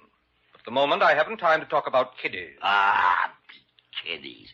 Why the tarnation do some people have to call them kiddies? Is there anything wrong with calling them children? Not at all, Dr. Gillespie, not at all. But I'm afraid I'll have to ask you to postpone this discussion. You see, we have a patient entering the hospital this morning who will require your complete attention as well as Dr. Kildare's. Ooh. And who is the millionaire that can afford that kind of attention? I am about to tell you his name, but in the very strictest of confidence. Yeah? He is a man I am sure you know as well as 150 million other Americans. Our patient, gentlemen, is none other than Buck Houston. Who? Houston, Doctor. Buck Houston. Well, with Carew involved, I knew there'd be a buck in it someplace. Oh, no, Dr. Gillespie. Buck Houston happens to be to the current generation what Dead-Eye Dick was to yours. Well, how old do you think I am? Well, let's say old enough to be getting mellow, Doctor. However, to bring you completely up to date, Buck Houston is the country's #1 cowboy actor. By the great horn spoon. A cowboy? Yes, indeed. Well, Dr. Carew, what about Buck Houston? He's here in New York to make personal appearances. And his physician, a former colleague of mine, just telephoned from Hollywood to tell me that Mr. Houston is entering Blair General Hospital on his recommendation. Well, what's wrong with this actor? Trying to wear a 10-gallon hat on a 5-gallon head? Not at all. From what I gather, he's suffering a severe back or leg injury. Oh, probably fell off a horse. I don't believe so, Dr. Kildare. However, he'll be here within the hour, and I'm expecting both you and Dr. Gillespie to examine him, and furthermore to remember that there is to be absolutely no publicity. Anytime you got a case in the hospital, Carew, where there's no publicity, I'll be there just out of sheer curiosity.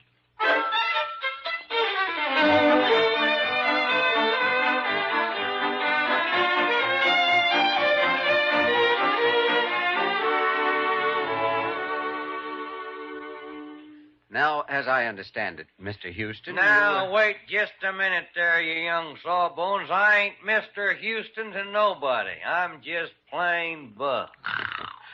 All right, then. Buck, now the pain you're complaining of seems to go from the sacroiliac joint in your back running down here into your thigh and all along your leg? Yeah, ouch! Yeah, it goes just about that away. Mm-hmm. Well, Dr. Gillespie? Well... this away or that away or any way you're figuring it out, it seems to be sciatic neuritis. Sciatic? What did you call that again, Doc? I didn't quite get that eared down. Sciatic neuritis, Buck. It's an irritation of the sciatic nerve brought about by, well, something we will now have to determine. Did you have a fall from your horse? From good old Storm Cloud? No, sirree. Why, Storm Cloud's the greatest partner a man ever had. Compadres, man and boy. Ever since he was a colt, me and Storm Cloud has been just like that. Uh-huh. Well, then, have you any idea what might have caused it? No, I ain't. But I'm telling you, this hurts so bad I'm about to throw a rubber-tail hissy fit. I don't even know whether I'm going to be able to ride in my show, and that would sure disappoint a heap of kiddies. Kitty. Why, Doc, now don't tell old Buck that you don't like young'un.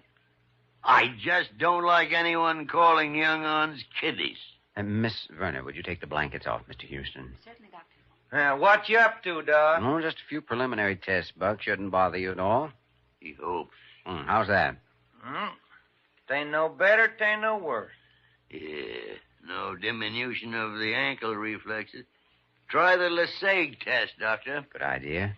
Here. Now, hold on there, Doc. Now, what you doing with my leg? Just moving it up towards your abdomen. That hurt? No, don't hurt none.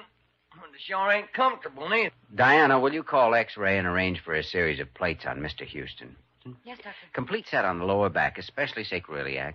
Yeah, and while you're at it, nurse, have them run a Pantapac myelogram for lesions. Well, goodness, Doc, that there sounds real serious. You know us old sawbones. Try to make everything sound serious. What we want to do, Buck, is not only relieve you of this pain, but stop your condition from becoming any more serious so you can get to your show. That's right. We wouldn't want you to disappoint them there kiddies.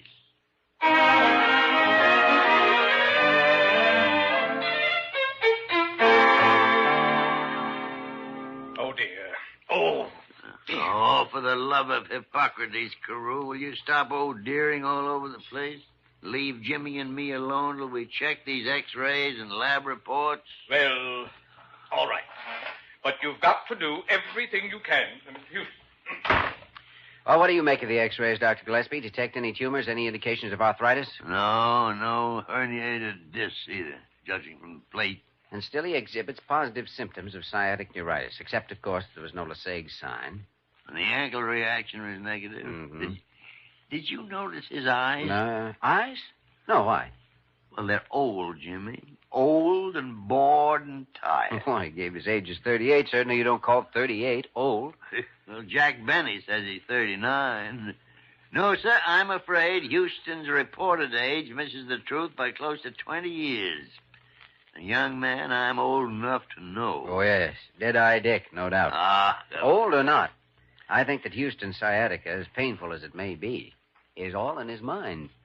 Psychosomatic. Great gilded glory, Jimmy. Is it psychosomatic when a man's middle-aged and worn out from those blasted kiddies he keeps talking about? I don't know about that, but either way, we've got to question him. If we can coax the truth out of him, we'll soon find out who's right. Well, before we question Buck Houston too much, my professional advice is you rope him to the bed with your stethoscope while I ride to get the posse at Eagle Pass.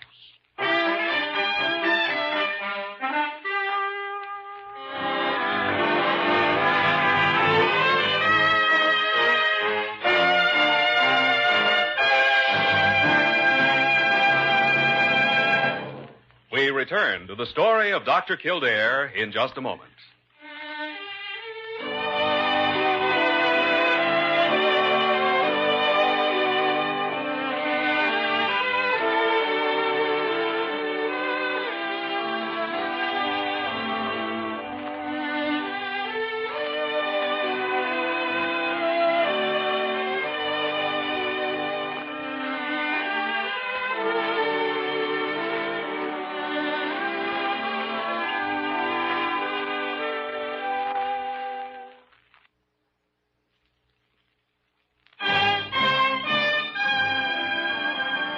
Now we continue with the story of Dr. Kildare, starring Lou Ayres as Dr. Kildare and Lionel Barrymore as Dr. Gillespie.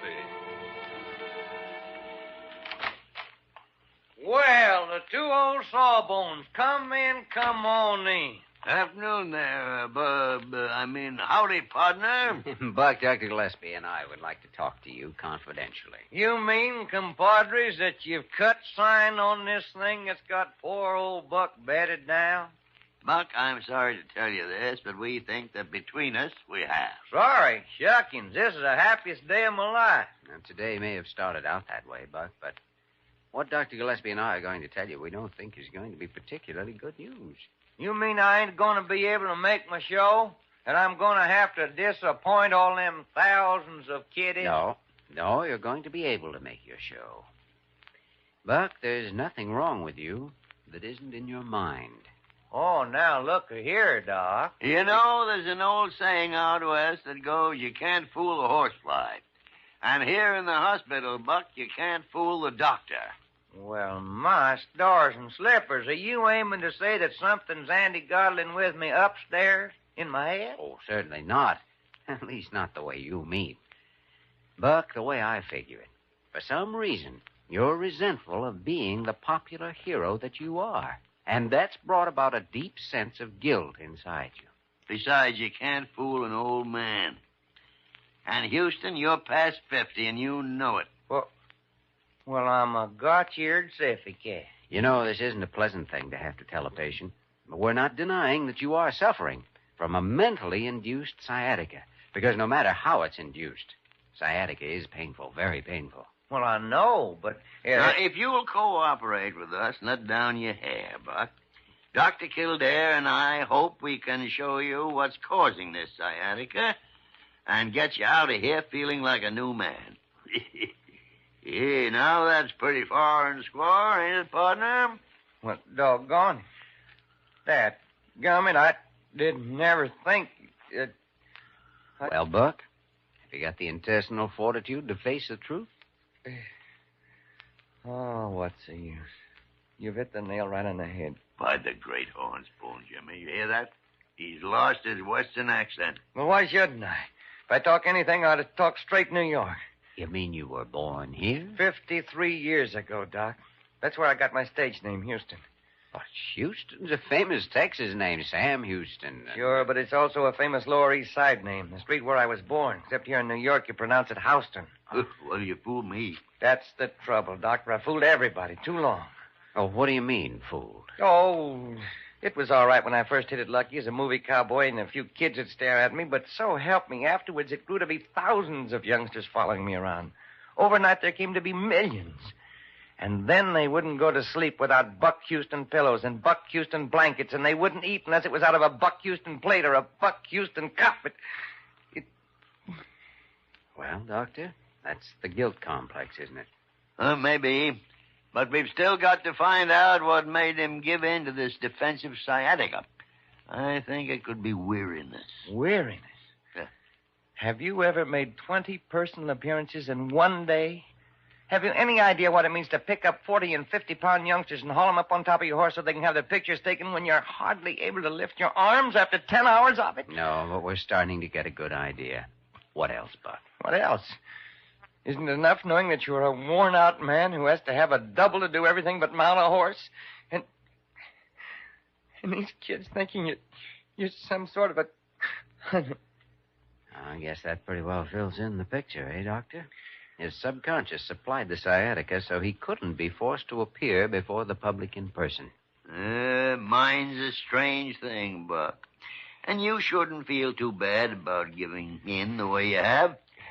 Why, after a few days' rest here, now that the real facts have come out, you'll be able to ride around town carrying 5 youngsters on your back. Oh, no, not me, Doc. No, not me. Don't you see? I'm through. Now that the truth's out, and I know it's the truth, I can't go on fooling him anymore. I just can't. Now, look, Buck, we'll give you some sedatives, 3 days of rest, a tonic to build you up. Will you just go away now? Go away. Go on away. You found out what you wanted to know, didn't you? Go on. Leave me alone. Buck Houston's all through. Oh, but look here, Buck. Come on, Jimmy. Come on, Jimmy. After 30 years of holding it all in, a 2-hour cry isn't going to do Buck a bit of harm.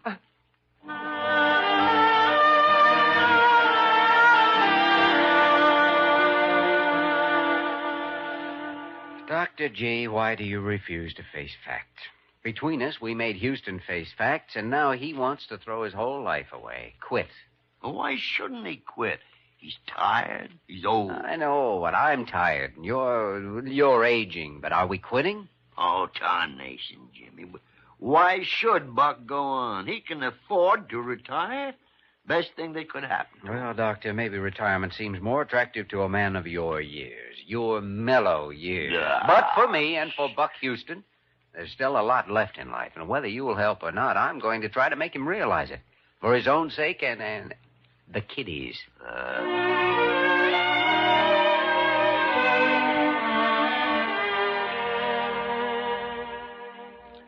Kildare, I'm telling you for the last time, I am not putting those cowboy clothes on again. But, Buck, you don't want this sciatica to come back, do you? We have a very strong feeling that if we can take an X-ray of you wearing those cowboy clothes and those high-heeled boots, it may show that the boots or something else cause a pressure on a nerve, which means the sciatica can come back again anytime as long as you live. No. Oh, come on, Buck. Slip into that cowboy regalia and walk down to the X-ray lab with me. But you told me the thing was all in my mind. I know we did, but now we think we may have made a mistake. And if we did, we want to correct it. Well, you already took X-rays, dozens of them. But not with your clothes on, don't you see? And we think that's where we made our mistake. Well, Buck? Okay, if you say so. After all, you're the doctor. That's the spirit. I'll get out while you're getting dressed, and then I'll take you down for your last trip to X-ray.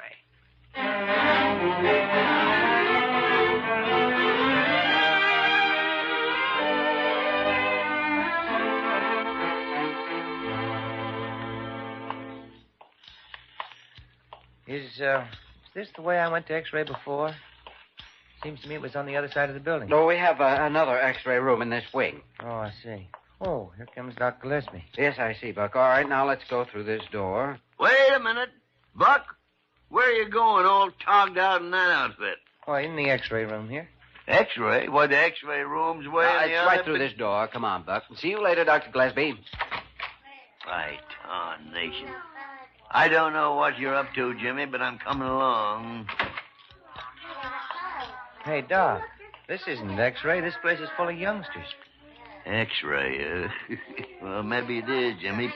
I can see clean through you now. Children, will you quiet down, please? Because Dr. Gillespie and I have a surprise for you.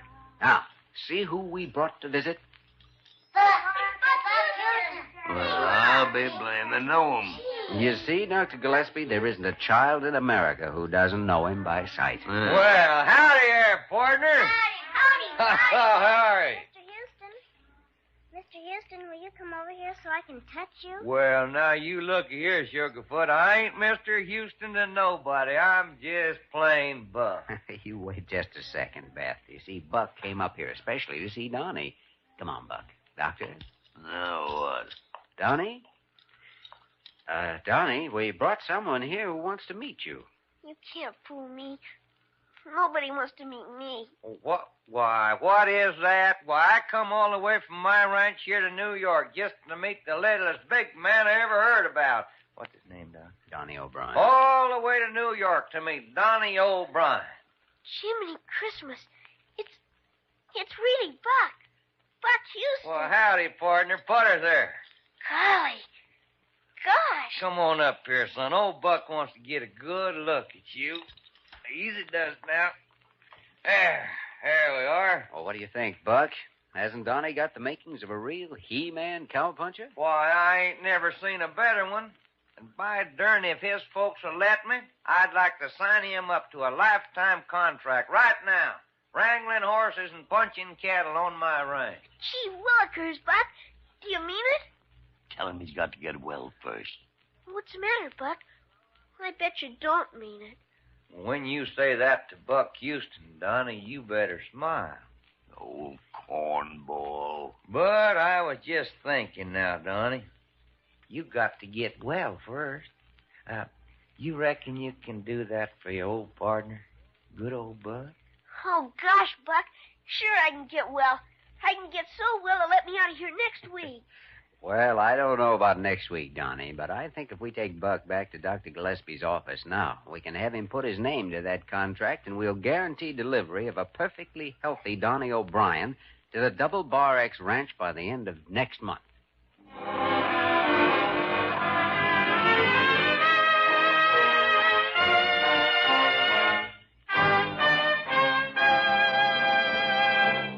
In just a moment, we will return to the story of Dr. Kildare. And now, once again, the story of Dr. Kildare, starring Lou Ayres as Dr. Kildare and Lionel Barrymore as Dr. Gillespie. Well, Buck, I can't tell you how much everyone at Blair Hospital appreciates this check for the addition to the children's ward. Oh, forget it, Doctor. Well, You earned it the way I earned it in the first place, by acting. You call him an actor? Well, I sure do, and a convincing one at that. The way he talked me into thinking I was going to X-ray. Well, when a man's got his mind made up where a thing's a fact, sometimes takes a little white lie to show him the real truth. Mm-hmm. Do you think that youngster, Donnie, is going to get well now? Oh, no question about it. Buck, not only did you give that youngster the desire to live, but you gave him something much more important. You gave him hope. You don't have to be young to have hope. But if you've got hope, you've got a mighty good chance of staying young. Yeah, and I'll say yes to that. Well, goodbye, Buck. And, don't forget those seats you promised us for your show. Oh, why, compadre's the last man that accused Buck Houston of forgetting a friend's buried now. Up on Boot Hill. Well, by tarnation, you've forgotten something. And I'm not signing your discharge from this hospital till I get it. Till you get it? Oh, what is it, Doc? You're not leaving here till I get a picture, personally autographed and reading. To the old sawbones, Doc Gillespie, and all the kiddies. Signed, your faithful compadre, Buck Houston.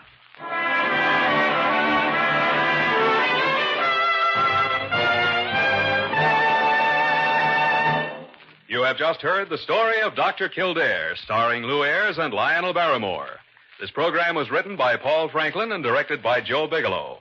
Original music was composed and conducted by Walter Schumann. Supporting cast included Ted Osborne, Georgia Ellis, Barton Yarborough, Johnny McGovern, and Mary McGovern. Dick Joy speaking.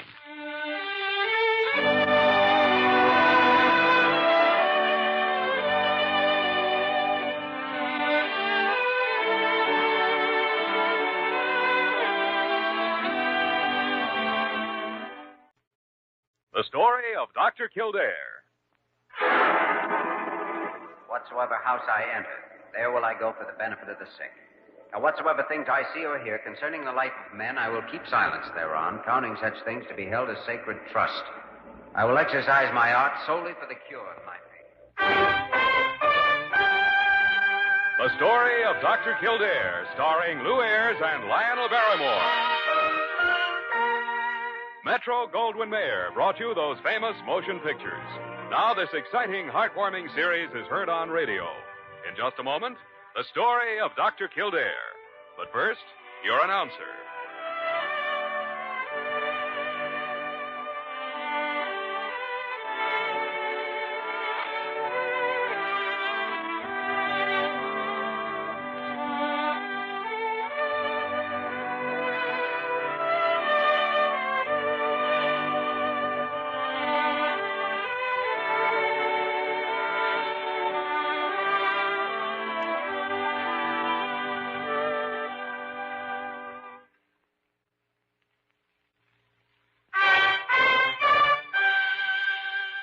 Now, the story of Dr. Kildare, starring Lou Ayres as Dr. Kildare and Lionel Barrymore as Dr. Gillespie.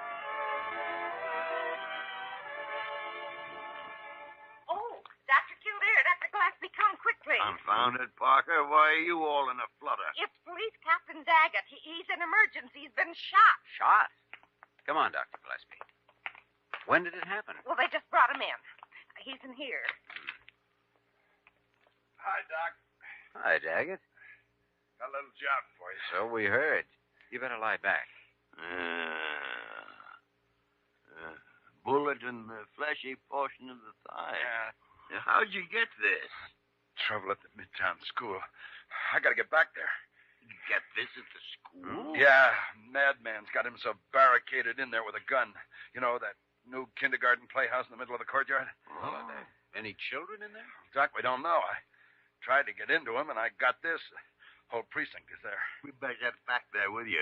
Parker, go get Kildare a probe.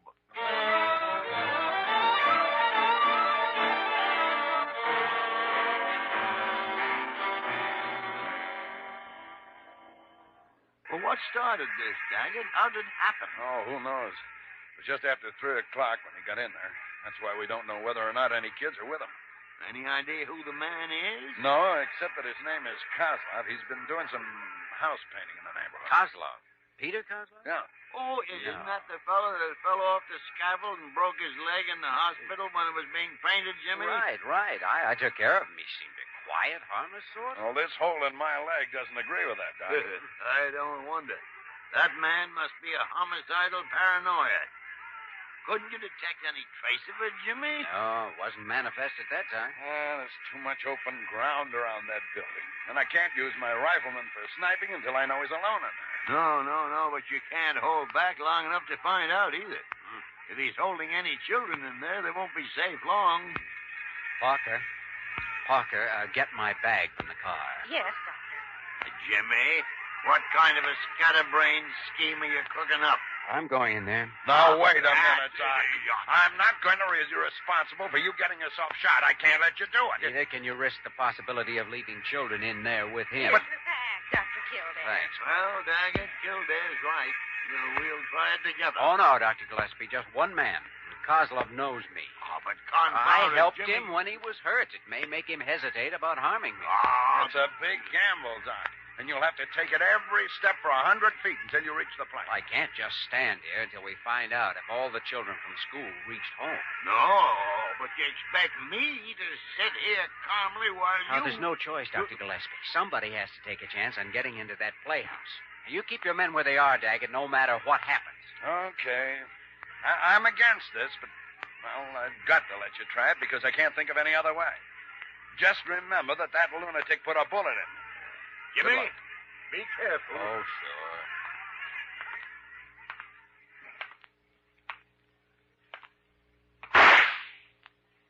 You ought to be more careful with that gun, Pete. You almost hit me.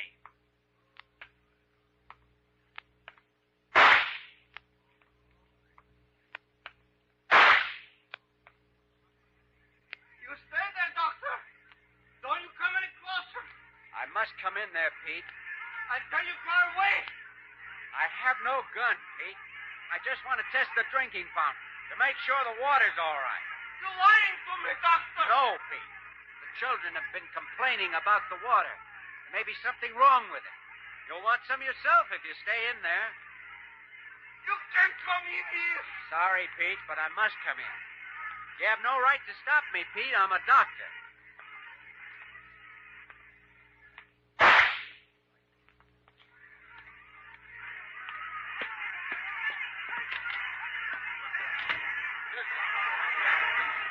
Good boy, Jimmy. Good boy. He made it, Doc. He made it. Well, he got in alive, if that's what you mean. But getting out alive may be a different proposition. Unless we can give him some help. Well, what can I do? I need one of your men. Have him go to Kozlov's home and see if he has a wife or a relative or even a friend who might have some influence with him. Okay, you gonna wait here? Wait for what? For Kildare to get shot? I gotta get back to the hospital. Well, what can you do there? Look up Kozlov's hospital record and try to diagnose a mental illness by reading reports about a broken leg.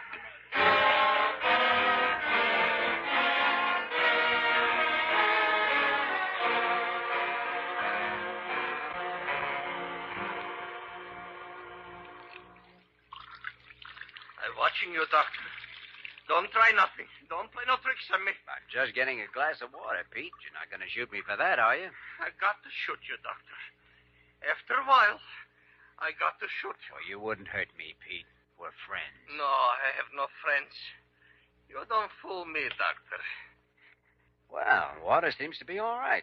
I better test it thoroughly, though. No, don't touch the bag, Doctor. Now, Pete, you know what's in there. Instruments, chemicals, medicine, that's all.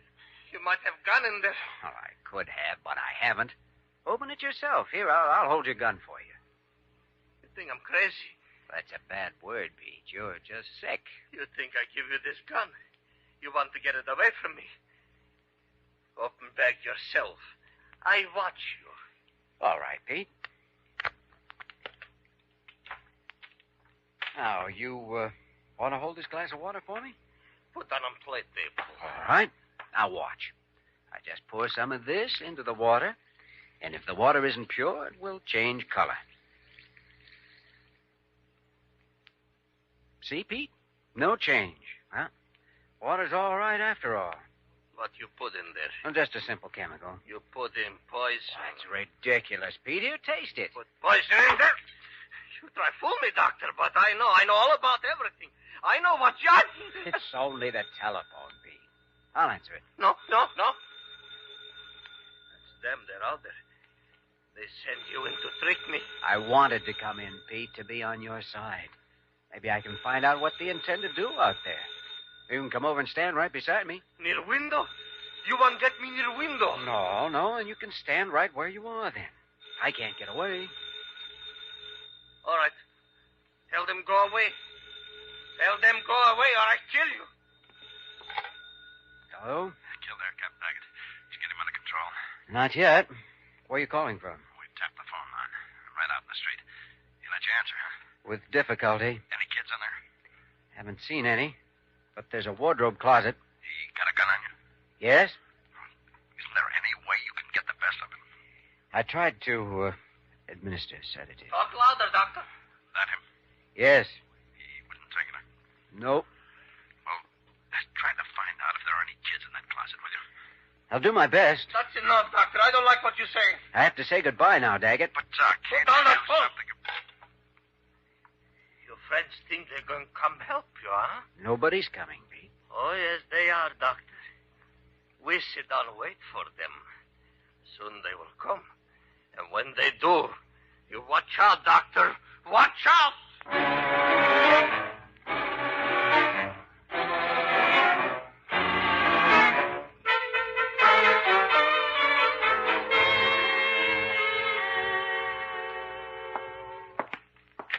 Parker! Yes, Dr. Gillespie. Did you call me? Did I call you? Parker, every hog in Arkansas is liable to be converging on this hospital as a result of my calling you. Now, where's the hospital record on that painter, Pete Kozlov? I told you to get it half an hour ago. It's been right there on your desk for the past 29 minutes. Oh, why didn't you tell me when you brought it in? Because you were in the other office talking to that detective the captain sent to Kozlov. What did he tell you? Why, would you like to hear it again? Huh? You were snooping outside the door listening. I was not listening. I just happened to overhear a few words. The man was an immigrant born in Poland, that's all. Well, that's all there was to hear. Man doesn't even have a friend. Kildare said he seemed like a nice, quiet sort. Look at these records of ours. They don't tell us any more about Kozlov than the police did. Well, after all, Doctor, the man only had a broken leg. Parker, I don't care what he had. I'm only interested in what he's got now. Tell the switchboard operator to get me the Department of Immigration in Washington. Washington. Washington, D.C.? Yeah, Washington, D.C. Unless you'd rather get me George Washington. Well, I just asked. Well, you've just been told. Now go.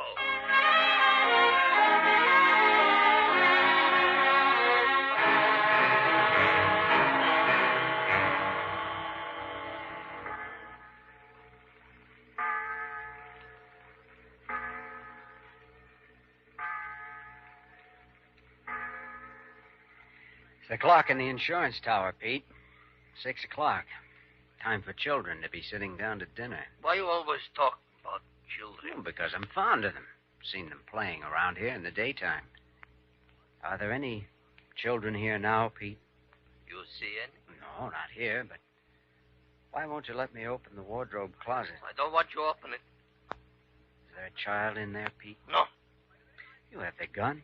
Couldn't do any harm to tell me. There is somebody in there, isn't there, Pete? Why? You want to get boy away from me, don't you? What you want, I kill you first. What boy are you talking about, Pete? No, boy. I don't say nothing about boy, I don't. Pete, if there is a child in there, why are you keeping him? Why is he so quiet? You know why, Doctor. You never get him, Doctor. You too late this time.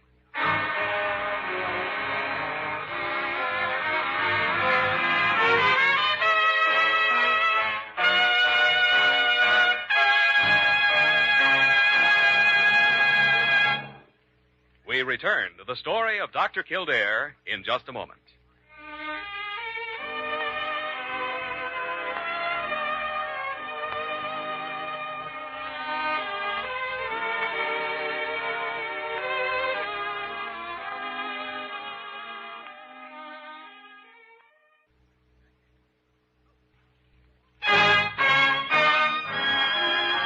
Now we continue with the story of Dr. Kildare, starring Lou Ayres as Dr. Kildare and Lionel Barrymore as Dr. Gillespie.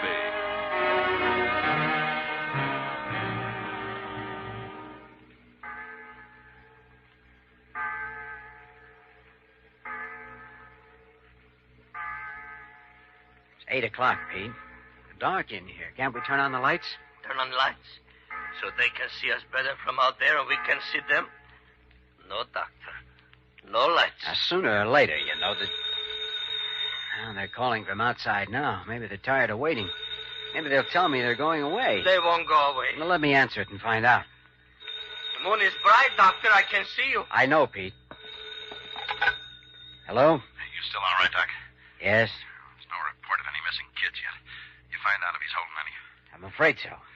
But I haven't heard a sound. You mean he has got a kid in the wardrobe closet? Is the kid alive? I said there was no sound. I don't know if he's alive. Watch what you say, Doctor. Is Kozlov close enough to hear me? No. Can you get a light on in there? No, I tried. May I speak to Dr. Gillespie for a moment? I'm sorry, Doc, but he isn't here. He left hours ago. Oh, I see. I'd better hang up now. Yeah.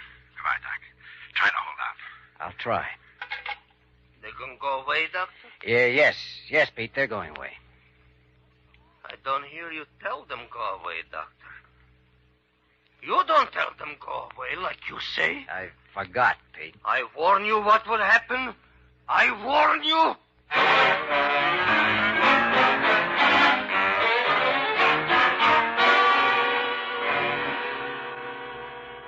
I've already checked with Washington and London, but I must be certain. Call me if you can reach the ambassador. I'm at Blair Hospital, New York City. Goodbye. Dr. Gillespie, I just come down the hall. I know you came down the hall or you wouldn't be here, Parker. There's no other way to get here. Now get to the point. It's Dr. Carew. I saw him. Oh, he's foaming. He's seething. Well, tell him to go and sit on Mount Vesuvius, and it'll never be noticed. How about that call I placed to AMG headquarters in Berlin? All right, Doctor, all right. Yeah. Can't do anything round here without... Dr. Gillespie! Dr. Gillespie! This makes my day perfect. Now, what's on your mind, Carew? What's on my mind? What can possibly be on yours? Phone calls, long-distance phone calls. More than $100 worth. All I can tell you is don't let your blood pressure go up with the amount. It's liable to hit 1,000. 1,000? But, Dr. Gillespie, you talked to Washington for hours, and then England. And next, Germany. I can't get away for a vacation, so I'm taking a trip around the world by phone. Dr. Gillespie! For your information, Dr. Carew, Kildare's in a school building with a homicidal maniac.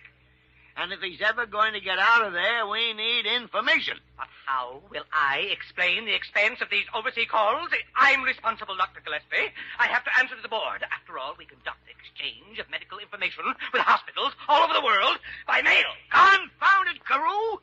Do you think that paranoia in there with Kildare is going to become his roommate while we write overseas? I only know what my responsibility is, Dr. Gillespie, and I can't see that... Dr. Carew, I'm trying to do several years of psychiatry on a man I've never seen.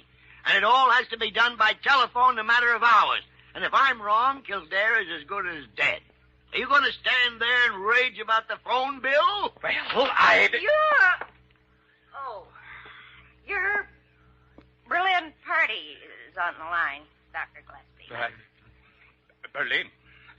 Who are you calling in Berlin? Adolf Hitler. Now get out of here. He doesn't want anybody to know he's still alive.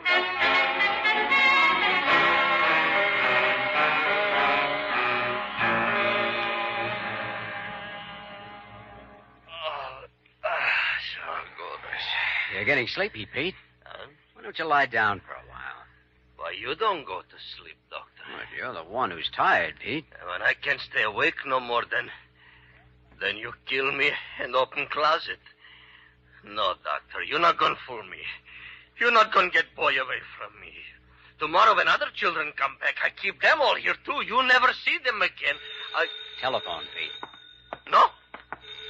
I talk to them, Doctor. This time I talk. Hello? You get to the kid yet, Kildare? No, he don't get it. So, Doctor, your friends out there, they send you get boy, huh? Pete, they only want to I know what they want, Doctor. Next time phone ring, that's when I kill you. Well, if I don't answer it next time, they'll know something's happened to me, Pete. Why, you know you'll need time. You have to find a way to get out of here. Time to get away.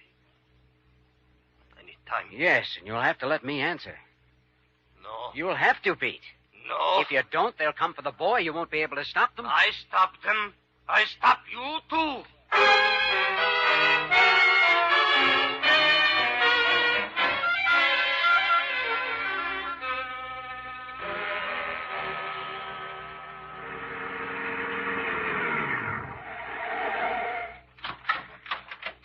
Is he still all right, Daggett? Oh, Doc, I don't know. Well, I got something that may help him. You still got that phone tapped? Yes, but Kozlov answered the last time. Something's wrong. I'm going to have to let my men move in soon. You do, and that man in there'll kill Jimmy. Let me try calling. Okay, Doctor. Hello, Captain Daggett again, operator. Ring that line you've been holding for me. All right, Doctor, it's ringing here. Why doesn't Kildare answer? Oh, Doc, I'm afraid we're going to have to move in on... Hello. Jimmy, you all right? To coin a phrase, I'm doing as well as can be expected. You got your answer, though. Yeah. It's the last time, I'm afraid. I need any help I can get. Quick. Jimmy, I can give you the keys to a tortured mind. Be careful now how you go about using them. I understand. Kozlov was a displaced person in Europe. Mm-hmm. He'd been in a concentration camp. Oh, so that's it. He had a bad time, Jimmy. His hometown suffered cruelly during the war. The thing that'll help you most isn't pleasant. Yeah. It concerns a school. That's what I need. Go ahead. The invaders took the children out of school and sent them away as a reprisal for resistance. Kozlov had a son in that school, Jimmy. Ben, I don't think there's really a child in here. No, neither do I, Jimmy. He's recreated his son in his imagination, and he's trying to protect him from imaginary enemies. Thank you, Dr. Gillespie. Jimmy. Now, that's a very sick man. I know. Go carefully with him. Once you start prying into his mind, that's when he'll be liable most to kill you.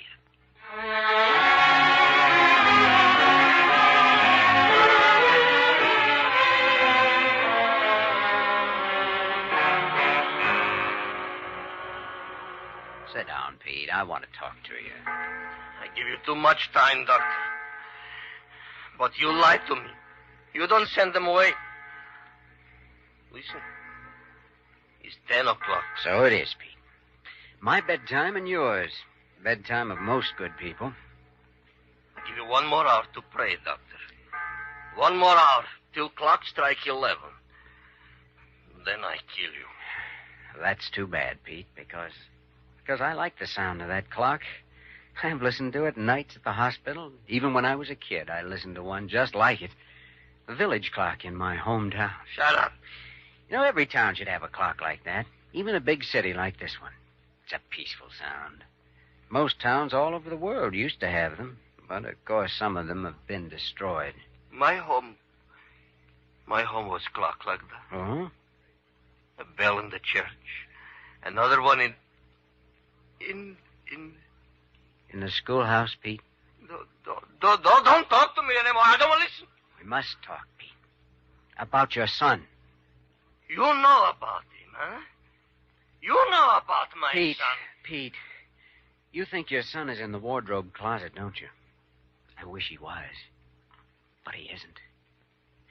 I'll show you. Look. No. Look, Pete. You've got to face the present. No, close that door. Close it, I'll shoot. Pete, listen carefully, because I'm your friend. You're sick. You've been sick for a long time, in your mind. All the horrible things you had to bury are coming out now. The past and the present are all mixed up. You know you're in America, don't you? Yeah, I come here to America. And you know why you came, don't you? Because it's a safe place, Pete. A peaceful place. A strong place. Just think, Pete. Do you know anything bad about it? Have you ever heard anything bad about it? I don't know. You're asking too many questions. You know it's wrong to kill a man, don't you, Pete? I don't want you. Make me you, and there's out there waiting. You don't have to protect your child, Pete. Huh? He's in good hands where no human can ever harm him. You mean with God? Yes. And you believe that. That's why you didn't kill me.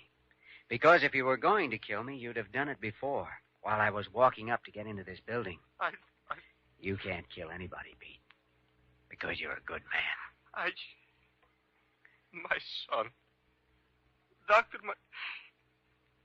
he was only 7 years old. Give me that gun, Pete. I'm going to take you someplace where we can make you well.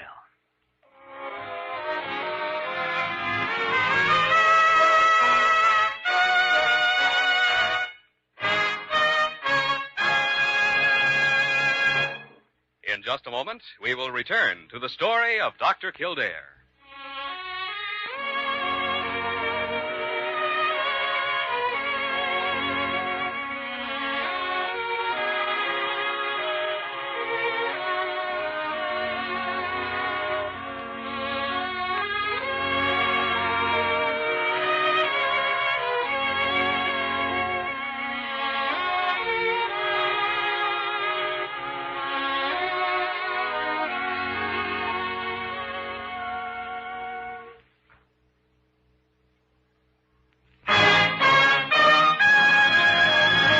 Once again, the story of Dr. Kildare, starring Lou Ayres as Dr. Kildare and Lionel Barrymore as Dr. Gillespie.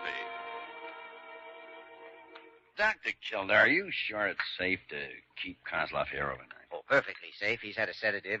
Sleep will help him. In the morning, I'll take him to the state hospital where he can get proper treatment. Well, that man will get well, Daggett. And when he does, he'll come back and live a good, normal life like any other decent citizen. You sound pretty sure of that, Doc. I am sure. Because, as Jimmy proved to us, Pete Kozlov is a good man at heart. And even his worst hallucinations couldn't make him be anything else. Listen. Listen to that. It's only the big clock striking midnight. I know, but it's such a wonderful sound. Jimmy, it's strange you'd think you'd never heard it before. Perhaps I never have, Dr. Gillespie. Never as clearly as I hear it tonight.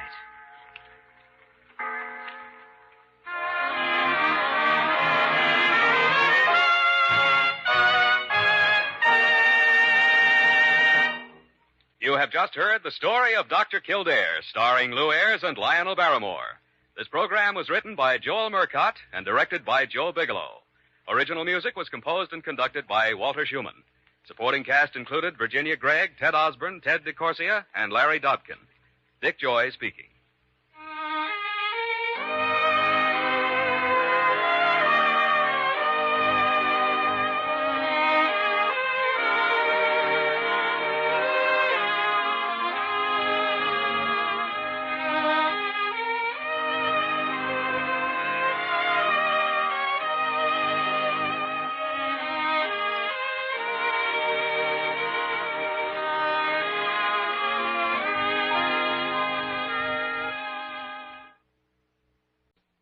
The story of Dr. Kildare.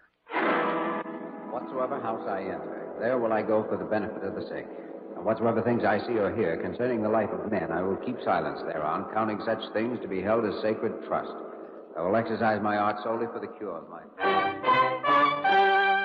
The story of Dr. Kildare, starring Lou Ayres and Lionel Barrymore. Metro-Goldwyn-Mayer brought you those famous motion pictures. Now, this exciting, heartwarming series is heard on radio. In just a moment, the story of Dr. Kildare. But first, your announcer.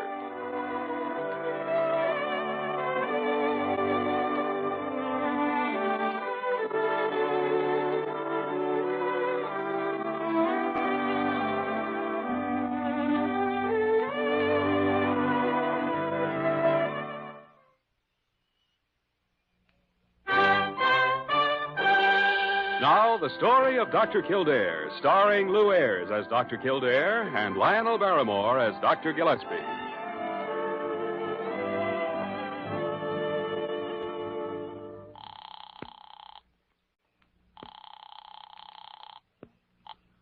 Dr. Gillespie's office, Miss Parker speaking. Speaking? Sleeping would probably be a better word for what you're doing. Dr. Gillespie, you're back from the medical convention in Montreal. I am not back, and neither is Kildare. And what's more, Parker, we're not coming back for a few more days. Why, what do you mean? I am calling you from upstate on the only phone in the Holiday Guest House. It's 20 miles this side of the Canadian border in a little town called what's the name of this place, Jimmy? Wentworth. Wentworth. Wentworth? I've never heard of it. Well, that's good. Apparently no one else has either. They haven't even bothered to put it on the map. Nah, don't tell me you two are going to sneak in a vacation. Nope. We are going to be open and above board about it, Parker. You can tell Carew that we've given up medicine for trout fishing. Oh, well, then I can get hold of you there in case anything comes up. The phone here is under the name of, Converse. Converse, yeah. Converse. He's the owner. But see that nothing does come up, Parker. Well, if you say so, Dr. Gillespie, but I still won't believe that you and Dr. Kildare have had a vacation until I see you walk in here with suntans and a beard. Well, we're working on that part of it right now, Parker. See you next week. Oh, say hello to Dr. Kildare for me. Right. Well, that takes care of that. Mm-hmm. And now for some of those speckled beauties. Right. Incidentally, Jimmy, did you ever hear about the time up in Michigan I caught a 14-pound muskie? Many times, Dr. G. And by the way, why is it that every time you tell that story, you change the size of the fish for each listener? well, I tell you, that's because I never tell a man more than I think he'll believe. I tell you what. You go and get our things up in the room, and I'll stroll down to the village and buy us some fishing tackle. I'm an expert on that sort of thing. Okay, Isaac Walton. I'll be right back. Good. Could I see you a minute? Mr. Converse, what's on your mind? Well, the nearest doctor around here is 20 miles away. And there's a young lady upstairs who needs looking after. And I heard you two mention you were doctors, and I Well, thought... we were just... I guess the fish can wait. I'd be glad to look at the young lady. What seems to be the trouble? Well, I don't know. She's just been here since yesterday, passing through like you. And just now she called and said she felt all feverish and asked for a doctor. She's on the second floor front. I'll get my bag and go right up.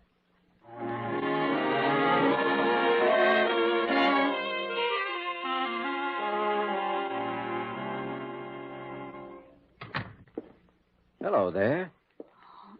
Are you the doctor? Yes, I'm Dr. Kildare. Oh, I'm glad you came.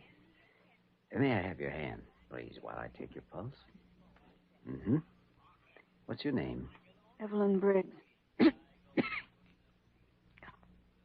Cough hurts. I've been so hot, I feel weak and dizzy when I try to get up. Here, put this thermometer in your mouth. I was going to leave here this morning, but last night... Don't try to talk, please. Just nod your head yes or no when I ask you a question. All right. You've been perspiring a great deal, Miss Briggs? Mm-hmm. All right, I'll take the thermometer now. What's wrong with me? What do you think it is? Can't tell just yet. Open your mouth, please. Wide. Now say ah. Ah. Once more. Ah. Uh-huh. What is it, Doctor? Something terrible? Oh, no. Your throat's somewhat inflamed. Just try to rest until I get back. What is it, Doc? What is it? Is she all right? Has Dr. Gillespie returned? I haven't seen him. It's nothing serious, is it, Doc? Very serious, Mr. Converse. Come on downstairs. I want to talk to you. Well, what is it? What's the matter with her? She has diphtheria. Diphtheria? Yes. She needs a lot of attention. Oh. Well, the nearest hospital's in Collingwood, the county seat. That's 40 miles, but I guess she'll have to be taken there. Oh, I don't think so, Mr. Converse. You see, we can't move her. She'll have to remain right here. Well, you're only going to be here for a day or two. Who's going to look after her? Dr. Gillespie and I will stay as long as necessary. Meanwhile, Mr. Converse, I'm afraid you'll have to quarantine the holiday guest house. Quarantine? Why, I can't. Well, I can't do that. What? That would mean no one could come in and no one could go out. Well, I can't do it. I can't do it. Well, we're all set, Jimmy. You can't do what, Mr. Converse? What can you do, Jimmy? Quarantine this place, Dr. Gillespie. There's a girl upstairs with diphtheria. Maybe you made a mistake. Maybe it's something else. Mr. Converse, if Dr. Kildare says it's diphtheria, it is diphtheria. And you'll have to quarantine this place right now. But I can't. There's no question you can't. The word is must. Now, are there any other people on the premises? Well, yes, there's one, a man named Powers. No. But what difference does that make? You can't close my place. You've got no authority. We are registered physicians in this state. How do I know that? Look, this is no time to argue, Converse. I've explained to you what has to be done and why. We can't let this spread. You'd better consider it quarantined as of now. I will not. It looks like we'll have to get an order from the local police. Come on, Dr. G.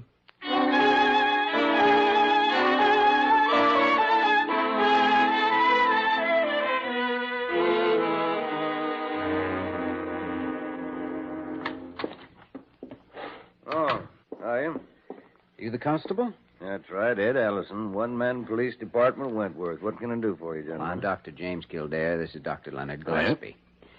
We're on vacation from Blair Hospital in New York City, staying at the Holiday Guest House. Well, that's fine. Charlie Converse taking good care of you? That's beside the point, Constable. There's a girl named Evelyn Briggs staying at the Holiday House. She has diphtheria. Diphtheria? Oh, say, now, that's too bad. It's very serious. Highly contagious. The place has to be quarantined. Oh, I'd think so. I had diphtheria when I was a kid, and I remember. It's pretty bad. Can you issue an order closing the place till the danger is over? Oh, you don't need an order. Just tell Charlie Converse. Mr. Converse wasn't very cooperative. That's why we came to you. Well, maybe we all better go over and have a talk with him.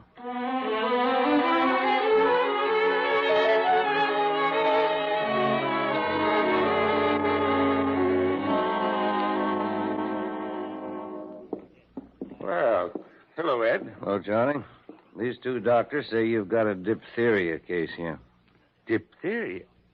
Is this some kind of a joke, Ed? This is no joke, Converse. This is deadly serious. Well, Charlie? Well, I don't want to question anybody's word, but there's no diphtheria case here, Ed. Converse, what are you talking about? You know I examined a girl named Evelyn Briggs in a room upstairs just a little while ago. She's seriously ill. I don't know what they're talking about, Ed. There's nobody named Evelyn Briggs stopping here, and there hasn't been. He's lying. Of course he's lying. How do you know? You weren't even here. Well, Converse, I don't know what this is all about, but I do know you're committing a criminal act. Charlie, you better talk up. Tell me what you know about all this. I'm telling you, Ed. Nothing. Look, how long have you known me? 35 years. And how long have you known these two doctors? If they are doctors. 10 minutes. Well, that should be your answer. I guess so, Charlie, but let's take a look at that room.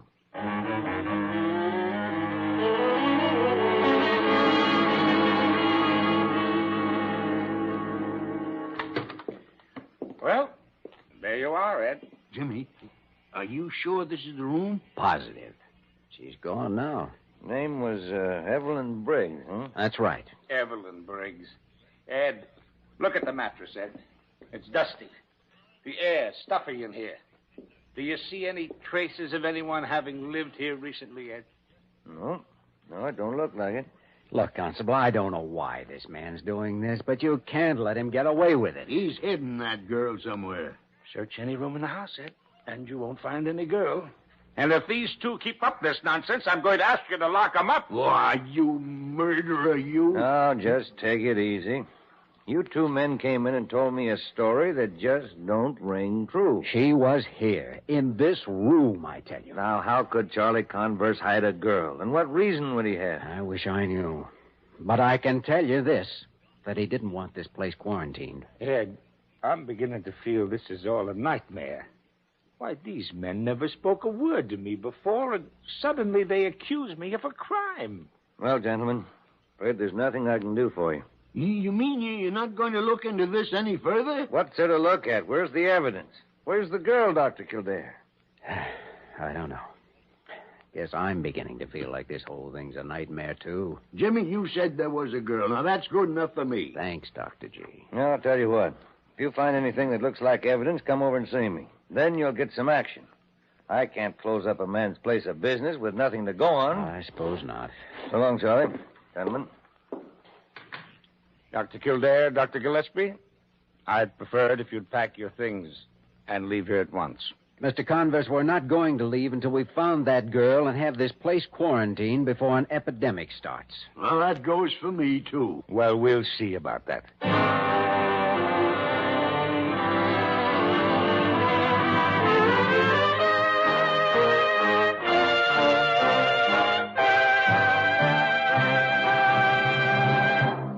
We return to the story of Dr. Kildare in just a moment.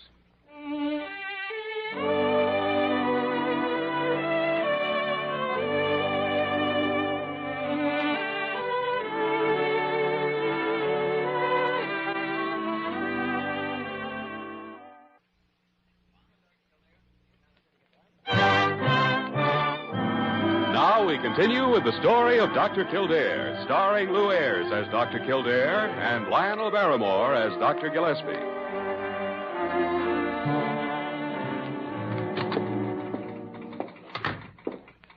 Jimmy, here I am. Did you get an answer from the county medical authority? Yes, here's the wire. Read it yourself. I've contacted Constable Allison Wentworth, who reports he cannot issue quarantine order without patient. This office powerless under conditions described, but will stand by pending further suspicious circumstances. Please advise. Lady. In all my years as a doctor and a human being, I never felt so helpless. Absolutely helpless. Dr. Gillespie, our only hope in getting that place quarantined and inoculating this area against an epidemic is to find the girl. Poor thing could be dead now. Yes. Well, let's go back to Converse's place and start looking from there. All right, Jimmy.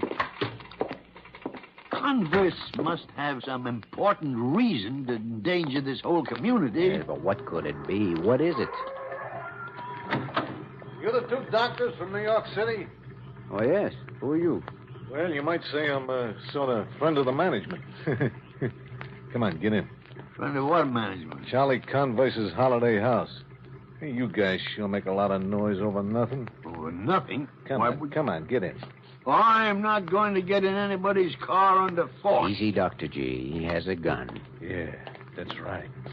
Play it smart, huh? Now, that's better. Okay, Converse, let's go. It's too bad you gentlemen didn't take my advice. Look, Jimmy, our suitcases. That's right. You've been officially checked out. Where are you taking us? Free ride to the station.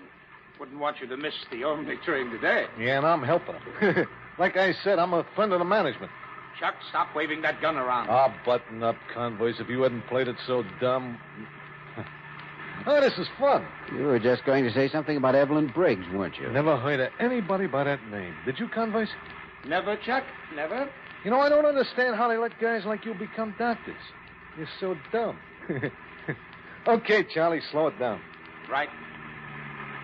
Cruise up to the head of the train there. It's pulling out in about 2 minutes. All right. Out, you two. Stop your pushing. Come on, hurry it up. Watch that gun, Chuck. Shut up. Come on, let's go. This'll do you no good. We know there's a sick girl back there, and we're going to treat her one way or the other. Oh, is that what they call ethics? What do you know about ethics? Well, I know they get in people's way sometimes. All right, this is your car. Get up there. Go on. You can't get away with this. Come on, Dr. G. Have a good trip, suckers.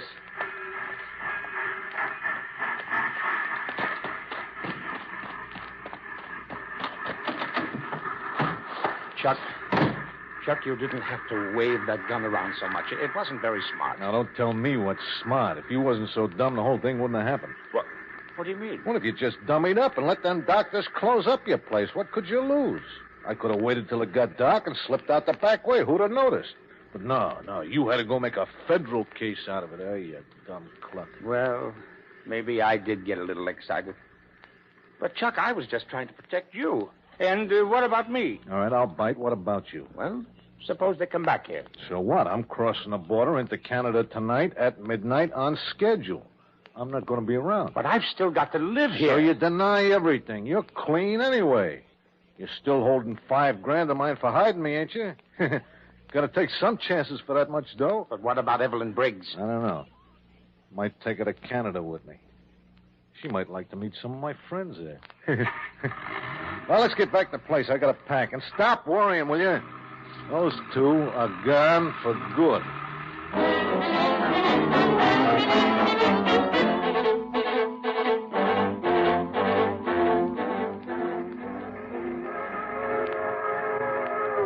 Jimmy, we just can't ride out of that town, leaving that poor, helpless girl there somewhere needing us. We aren't going to, Dr. Gillespie. Every minute we stay away from her, the more serious her physical condition becomes.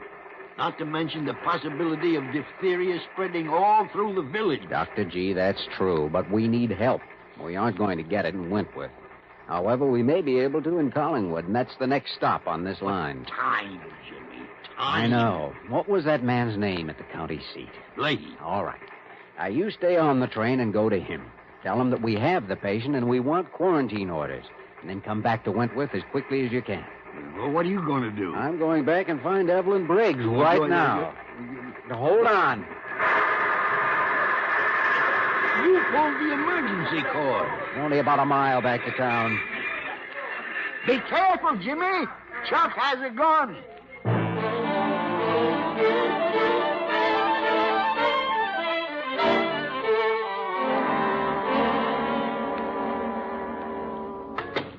Kildare. Yes, Converse, I'm back. Nobody's going to run me out again. Now, Dr. Kildare. And listen carefully.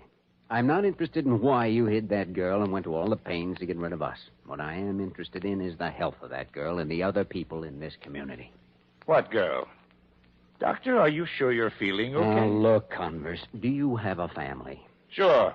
Sure, I've got a wife and 2 children. What about it? Do you realize they're very likely to be dead, along with many others in this area? That's a lie. It's not true. It is true. Diphtheria can spread quickly and be very deadly.